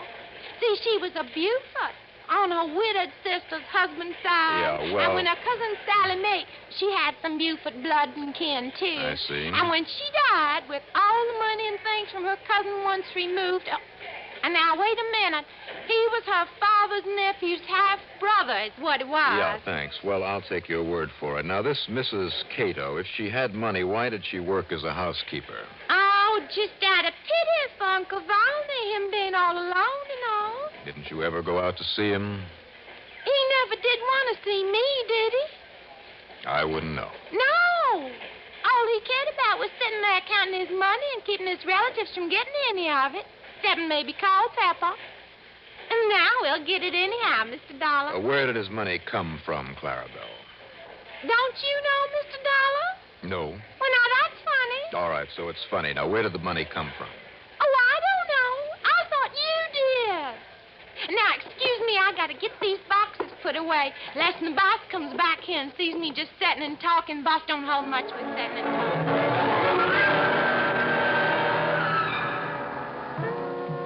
More questions, more useless answers. Little old Clarabelle simply didn't know anything that might be helpful to me, and didn't care. Except, that is, for whatever money might be coming to her. Maybe the Exum family was smart and prosperous once. But if she was any criterion, they'd done mighty poorly in the last couple of generations. I knew this. If she'd had anything to do with her uncle's death, she'd probably have left signs all over the place. So I drove on over to Somerville to the Exum home. Or rather, what was left of it. 100 years ago, it might have been a mansion. But now, it was just a wreck. 2 of the 8 big columns on the front had fallen and simply left there to rot away in the sun and rain. Windows were broken and stuffed with newspapers to keep out the draft. There hadn't been a paint job in 20 years, at least. What little was left was cracked and peeling. The yard was nothing but weeds and moss, and a thick matting of leaves that never had been raked from under the big trees that were hung heavily with Spanish moss. At the door, I was met by a Sergeant Aiken of the local police. Real glad to see you, Mr. Johnny. That Mr. Teeter from the insurance company phoned you'd be here. Come on in, sir. Thank you, Sergeant. I'd like to see just where and how Mr. Exum was murdered. Yes, sir. Right in here in the library. Only I guess the old man must have sold off all his books a long time ago. Now, here, sir. You see, here, he was kind of sprawled across the desk there. What's left of it. With that tin box by him pried open. Where is the body now? It's in town for the autopsy, him being all alone when he was murdered. His housekeeper wasn't here? She's the one come in early this morning to do her work and found him laying here dead. I see. Go on. Well, it's all pretty obvious, Mr. Johnny. Somebody just come in here, found him sitting here with this little tin box in front of him. What was in it? May I touch it? Oh, yeah, as well. We couldn't find a single fingerprint on it. Not even Mr. Exum. No prints at all? No, sir, no prints at all. Chief, he knows about them things. He went around with a kit for prints, dust and everything. Yeah, whoever did this must have worn gloves and also wiped off everything he touched, just to be absolutely sure. Yeah, must have been real careful. I see. Even this heavy andiron he used to kill him with. Chief even checked the doorknobs, everything else for prints. Any idea, then, how the killer might have got in? Chief and I have been through the place with a fine-tooth comb, Mr. Johnny. You ask me, the old man must have let him in. When? Doc says he's killed sometime late last night. Late? Yes, that's right. Well, then, from what I've heard about Mr. Exum, it had to be somebody that he knew pretty well. Yes, sir. But trying to find anybody he knew that well, this old recluse. Anybody he'd let in at night, well, yeah, the chief had a couple of the boys working on to her, but I don't see how they're going to come up with anybody. Any idea what might have been in this old tin box? Well, probably whatever money the old man had on hand. Where'd he get his money, Sergeant? No, that's a good question, Miss Johnny. No, he never had any bank accounts, but he would cash a check now and then. Well, if he had no account, I can't. He never sold any real estate for the last 25 years. Didn't have any to sell except this old place here. Well, his box certainly couldn't hold enough to keep him going for... Oh, wait a minute. What's this? Looks like a couple pieces of paper stuck there in the hinge. There's a corner of something torn off. Let's see if I can get it out without more tearing. Them corners weren't tore off of any money, that's for sure. No. No, this looks like a sort of parchment paper that's used for an insurance policy. Or maybe that's where his money came from. What you thinking of, Mr. Johnny? Two possibilities, Sergeant. One, the obvious one, that he had a lot of money hidden away in some secret place around this house. Well, now, we thought of that. On the other hand, if these torn-off corners, freshly torn, too, I believe, if they mean what I... Now, listen, there's a nephew living right here in Somerville, isn't there? Yes, sir. Yes, sir, there is. Big enough to have wielded this heavy andiron so effectively? What, sir? Well, certainly Clarabelle couldn't have done it. Mr. Johnny, you talking about his own kinfolk. Besides, she's too stupid to have covered her tracks. Well, now, if you're talking about stupid... Yeah? Well, that nephew on his mother's side, that Culpepper Oglethorpe living here in town, yeah? I mean the one supposed to be working at real estate, but he ain't. He ain't doing anything. All he ever got was from his uncle. Go on, Sergeant. Well, he's so stupid that maybe he would kill one of his own kin. Where is he? Of course, I suppose so. Most anybody kills for money, though. Where will I find him? And you know, none of them three had any use for old Exum. And only one of the boys could have used this heavy andiron. Sergeant. And with Culpepper, the only one of the boys near enough to do it, you know. All right, where is he? Oh. What? All I said was, oh. Come on, Sergeant. No, sir, Mr. Johnny.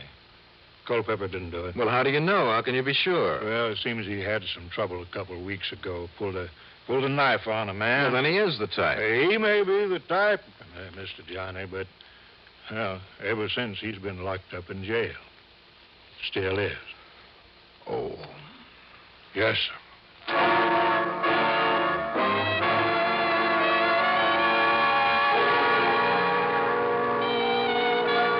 Frustrating case, this one. There was nothing I could really put my finger on. The Somerville police were doing just as much as I was and were accomplishing just as much. Nothing.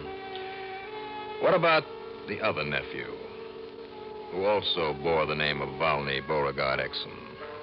Rip had mentioned that he lived in Corpus Christi, down in Texas. Yes, sir, Mr. Johnny. 5, 6 years, I'd say. What does he do down there, Sergeant? Well, I don't know that, sir. All I know is he had a fight with his uncle once.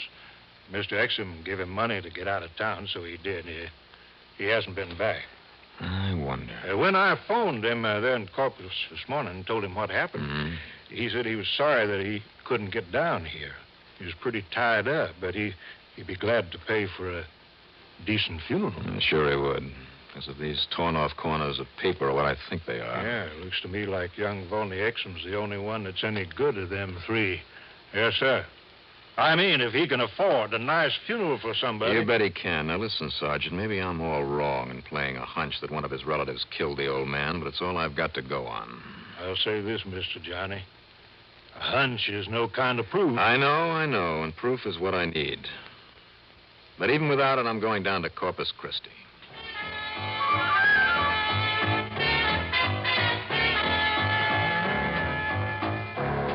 And then, well, believe me, I'll be the first to admit it. To admit that luck, sheer luck, is what helped me to solve this one. It came by way of a pile of letters just inside the mail slot by the front door. On top was an envelope with a familiar company name across the upper left-hand corner. Intrastate Telephone Company. Before the sergeant could stop me, I tore it open. And sure enough, a dividend check for $250. With Intrastate Telephone paying 50 cents a share, and I know because I own some of that stock myself, here was a dividend on some 500 shares, over $40,000 worth. All right, Expense account item 3, after a mad drive back to Memphis, $51.50, plane fare to Corpus Christi. It was late by then. So item 4 is $22 even, and that includes a cab into the Robert Driscoll Hotel, cocktails, and dinner, and my room bill for the night. First thing in the morning, at a brokerage office on Lawrence Street, I was talking to my old friend Wayne Stockser. Well, to answer them in order, Johnny, I'm fine, thank you. And I do think ours is the biggest stockbroker's office here in town. And yes, we do have a client by the unlikely name of Volney Beauregard Exum. But it's a very small account, though. Is he a young fellow, Wayne? Oh, I'd say somewhere in his 30s. He's been my customer about 5 years now. Does he own much in stocks? Well, now, John... Now, Wayne, I have got to know, does he buy or sell in lots of 100, 500 shares at a time, maybe? Exum?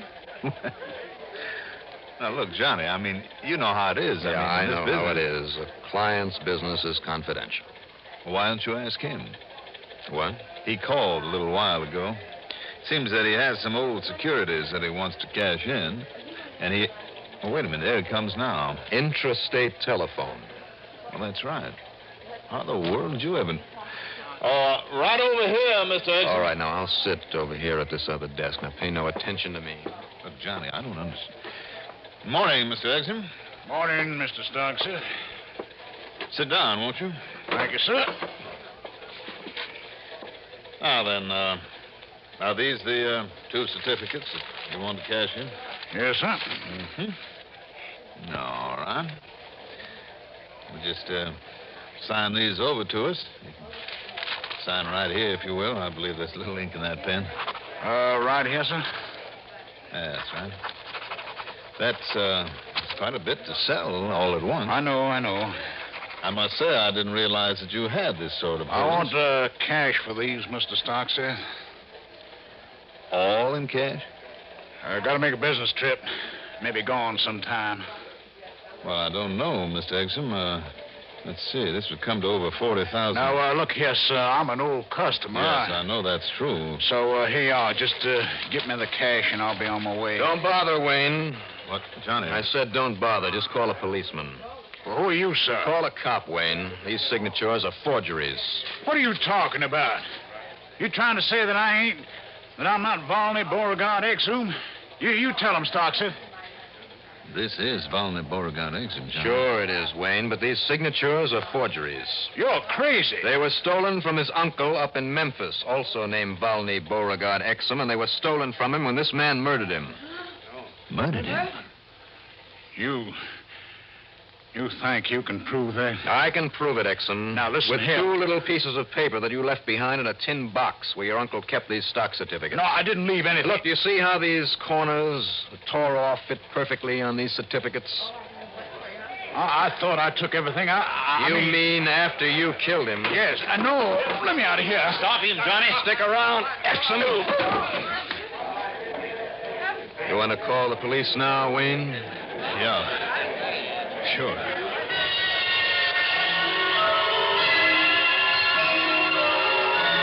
What Exum didn't know, of course, was that Wayne would have done a lot of investigating before handing over all that money.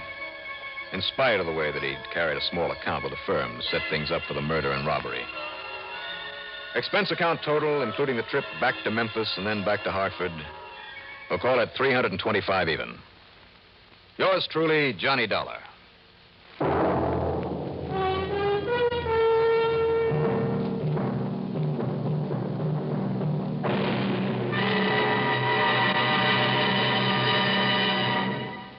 Now, here is our star to tell you about next week's story. Next week, one of the cleverest rackets in jewelry that I ever saw. Over $1 million worth. Join us, won't you? Yours truly, Johnny Dollar.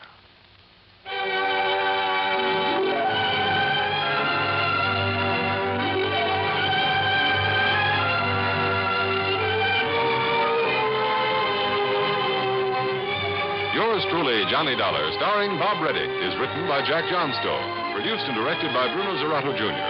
Musical supervision by Ethel Huber. Heard in our cast were Wendell Holmes as the police sergeant, Joan Loring as Clara Bell, Robert Dryden as Ripley Teeter, Mandel Kramer as Wayne Stockseth, and Ralph Dell as Volney Beauregard Exum. Be sure to join us next week, same time, same station, for another exciting story of yours truly, Johnny Dollar. Art Hanna speaks. Wrigley's Spearmint Chewing Gum, the refreshing, delicious treat that gives you chewing enjoyment, presents for your listening enjoyment Edmund O'Brien as Johnny Dollar. George Parker, Johnny, Corinthian Ulrich. Sure, George. How are you? In need of an investigator. Can you take a case for us? I've been sitting here waiting for one. You've got it. Big policyholder on Cape Cod, Mrs. Thomas Harwell. She died from poison. That's rare these days. I'll be over in about 30 minutes. Listen to the rest of it.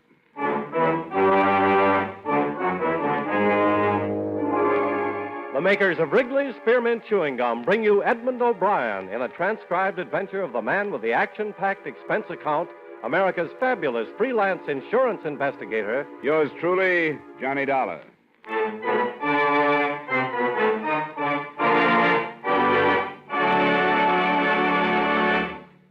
Wrigley's Spearmint Chewing Gum refreshes you. Wrigley's Spearmint Chewing Gum gives you real chewing enjoyment.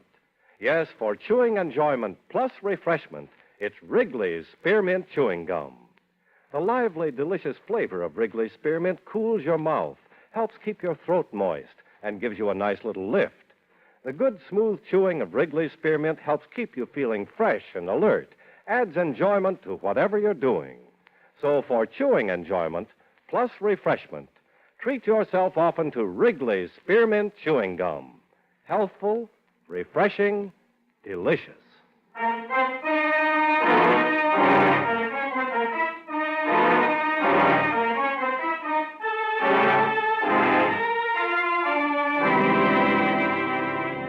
Expense account submitted by Special Investigator Johnny Dollar to Home Office, Corinthian All Risk Insurance Company, Hartford, Connecticut. The following is an accounting of expenditures during my investigation of the Amelia Harwell matter. Expense account item 1, $250, cab fare from my apartment to the Corinthian building and the office of George Parker. Well, first, do you know the Harwell name? Are they the textile people? That's right. Strange sort of family. Fortune was built by the deceased father. She was his only child. He naturally had wanted a son to carry on the name and the business. So he trained her, Amelia. She took the man's place all her life. How old was she? Something over 70. And did she still head up the business at that age? She took a very active part. What about the poison? I haven't gotten any of the details on that. That'll be up to you. Anything on the surviving family? Yes.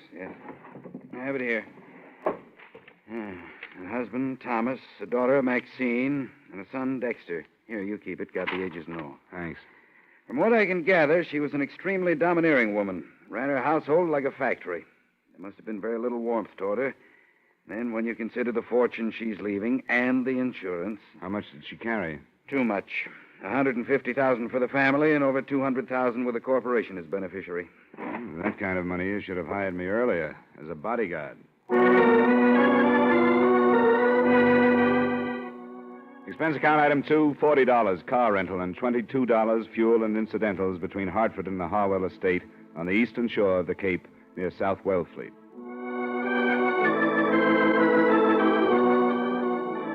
The mansion was as solid as the family's Dun and Bradstreet rating. Heavy brick construction with turrets, shuttered windows, and massive double doors that opened into a coldly formal entry hall. The widower, Thomas, as might have been expected, was the rabbit type. Pinch glasses, high-stuffed collar with string tie and sparse hair. I was announced to him in the library where, from the wall, a life-size portrait of Mrs. Harwell seemed to be keeping an eye on the proceedings. Well, how do you do, Mr. Dollar? It's nice of you to see me, Mr. Harwell. That will be all, Bryden. Yes, sir. Close the door, Bryden. Yes, sir. Please sit down, Mr. Dollar. Thank you. Well, these things are always hard to start, Mr. Harwell. I'm accustomed to bluntness, Mr. Dollar. Besides, I've talked about Mrs. Harwell for almost 50 years. I see no reason to hesitate now, because she's dead. She was poisoned, you know. Yes, I'd heard. But I don't think she minded. You don't think she minded? Mrs. Harwell was an invalid. She had a very short time to live. I didn't know that. Well, very few people did. She hardly admitted it to herself. Mrs. Harwell was a very strong woman, one who despised weakness, yet made everyone around her weak. Neither of these points have been released to the papers, the illness or the poison? No. Due to a friendly gesture by the police, she's been spared notoriety. She wouldn't like it to be known, so it isn't. Was she in pain, Mr. Harwell? She never told me. Do you think she could have taken the poison herself? I hardly think so. That would have been an admission of defeat. I see. Do you have any idea how she could have gotten the poison, then? You're asking me if I suspect the children, and you're finding it difficult to do so. Is that correct? It's hardly a pleasant thing to bring up. The time for delicacy is past. I'm afraid I don't approve of my daughter or my son at all. Oh? They're the worst sort of rich men's children. Or rich woman's, I should say. I was never allowed to be their father. All they've had is a mother. They have no gumption, no ambition. They've been overly educated and have developed nothing but insatiable lusts for their mother's money. And it's too late to change them. Without it, they could not exist. I understand they live here. They do. I shall have Bryden call them to the drawing room if you wish. That won't be necessary right now. What about the servants? Well, there are 8. Mrs. Harwell settled a small amount on each, but unfortunately they are above suspicion. They're common people, and as a result, good. Did Mrs. Harwell have a nurse?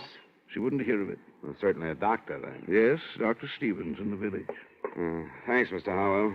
I won't take up any more of your time. You're welcome any time, Mr. Dollar. Please give Dr. Stevens my regards.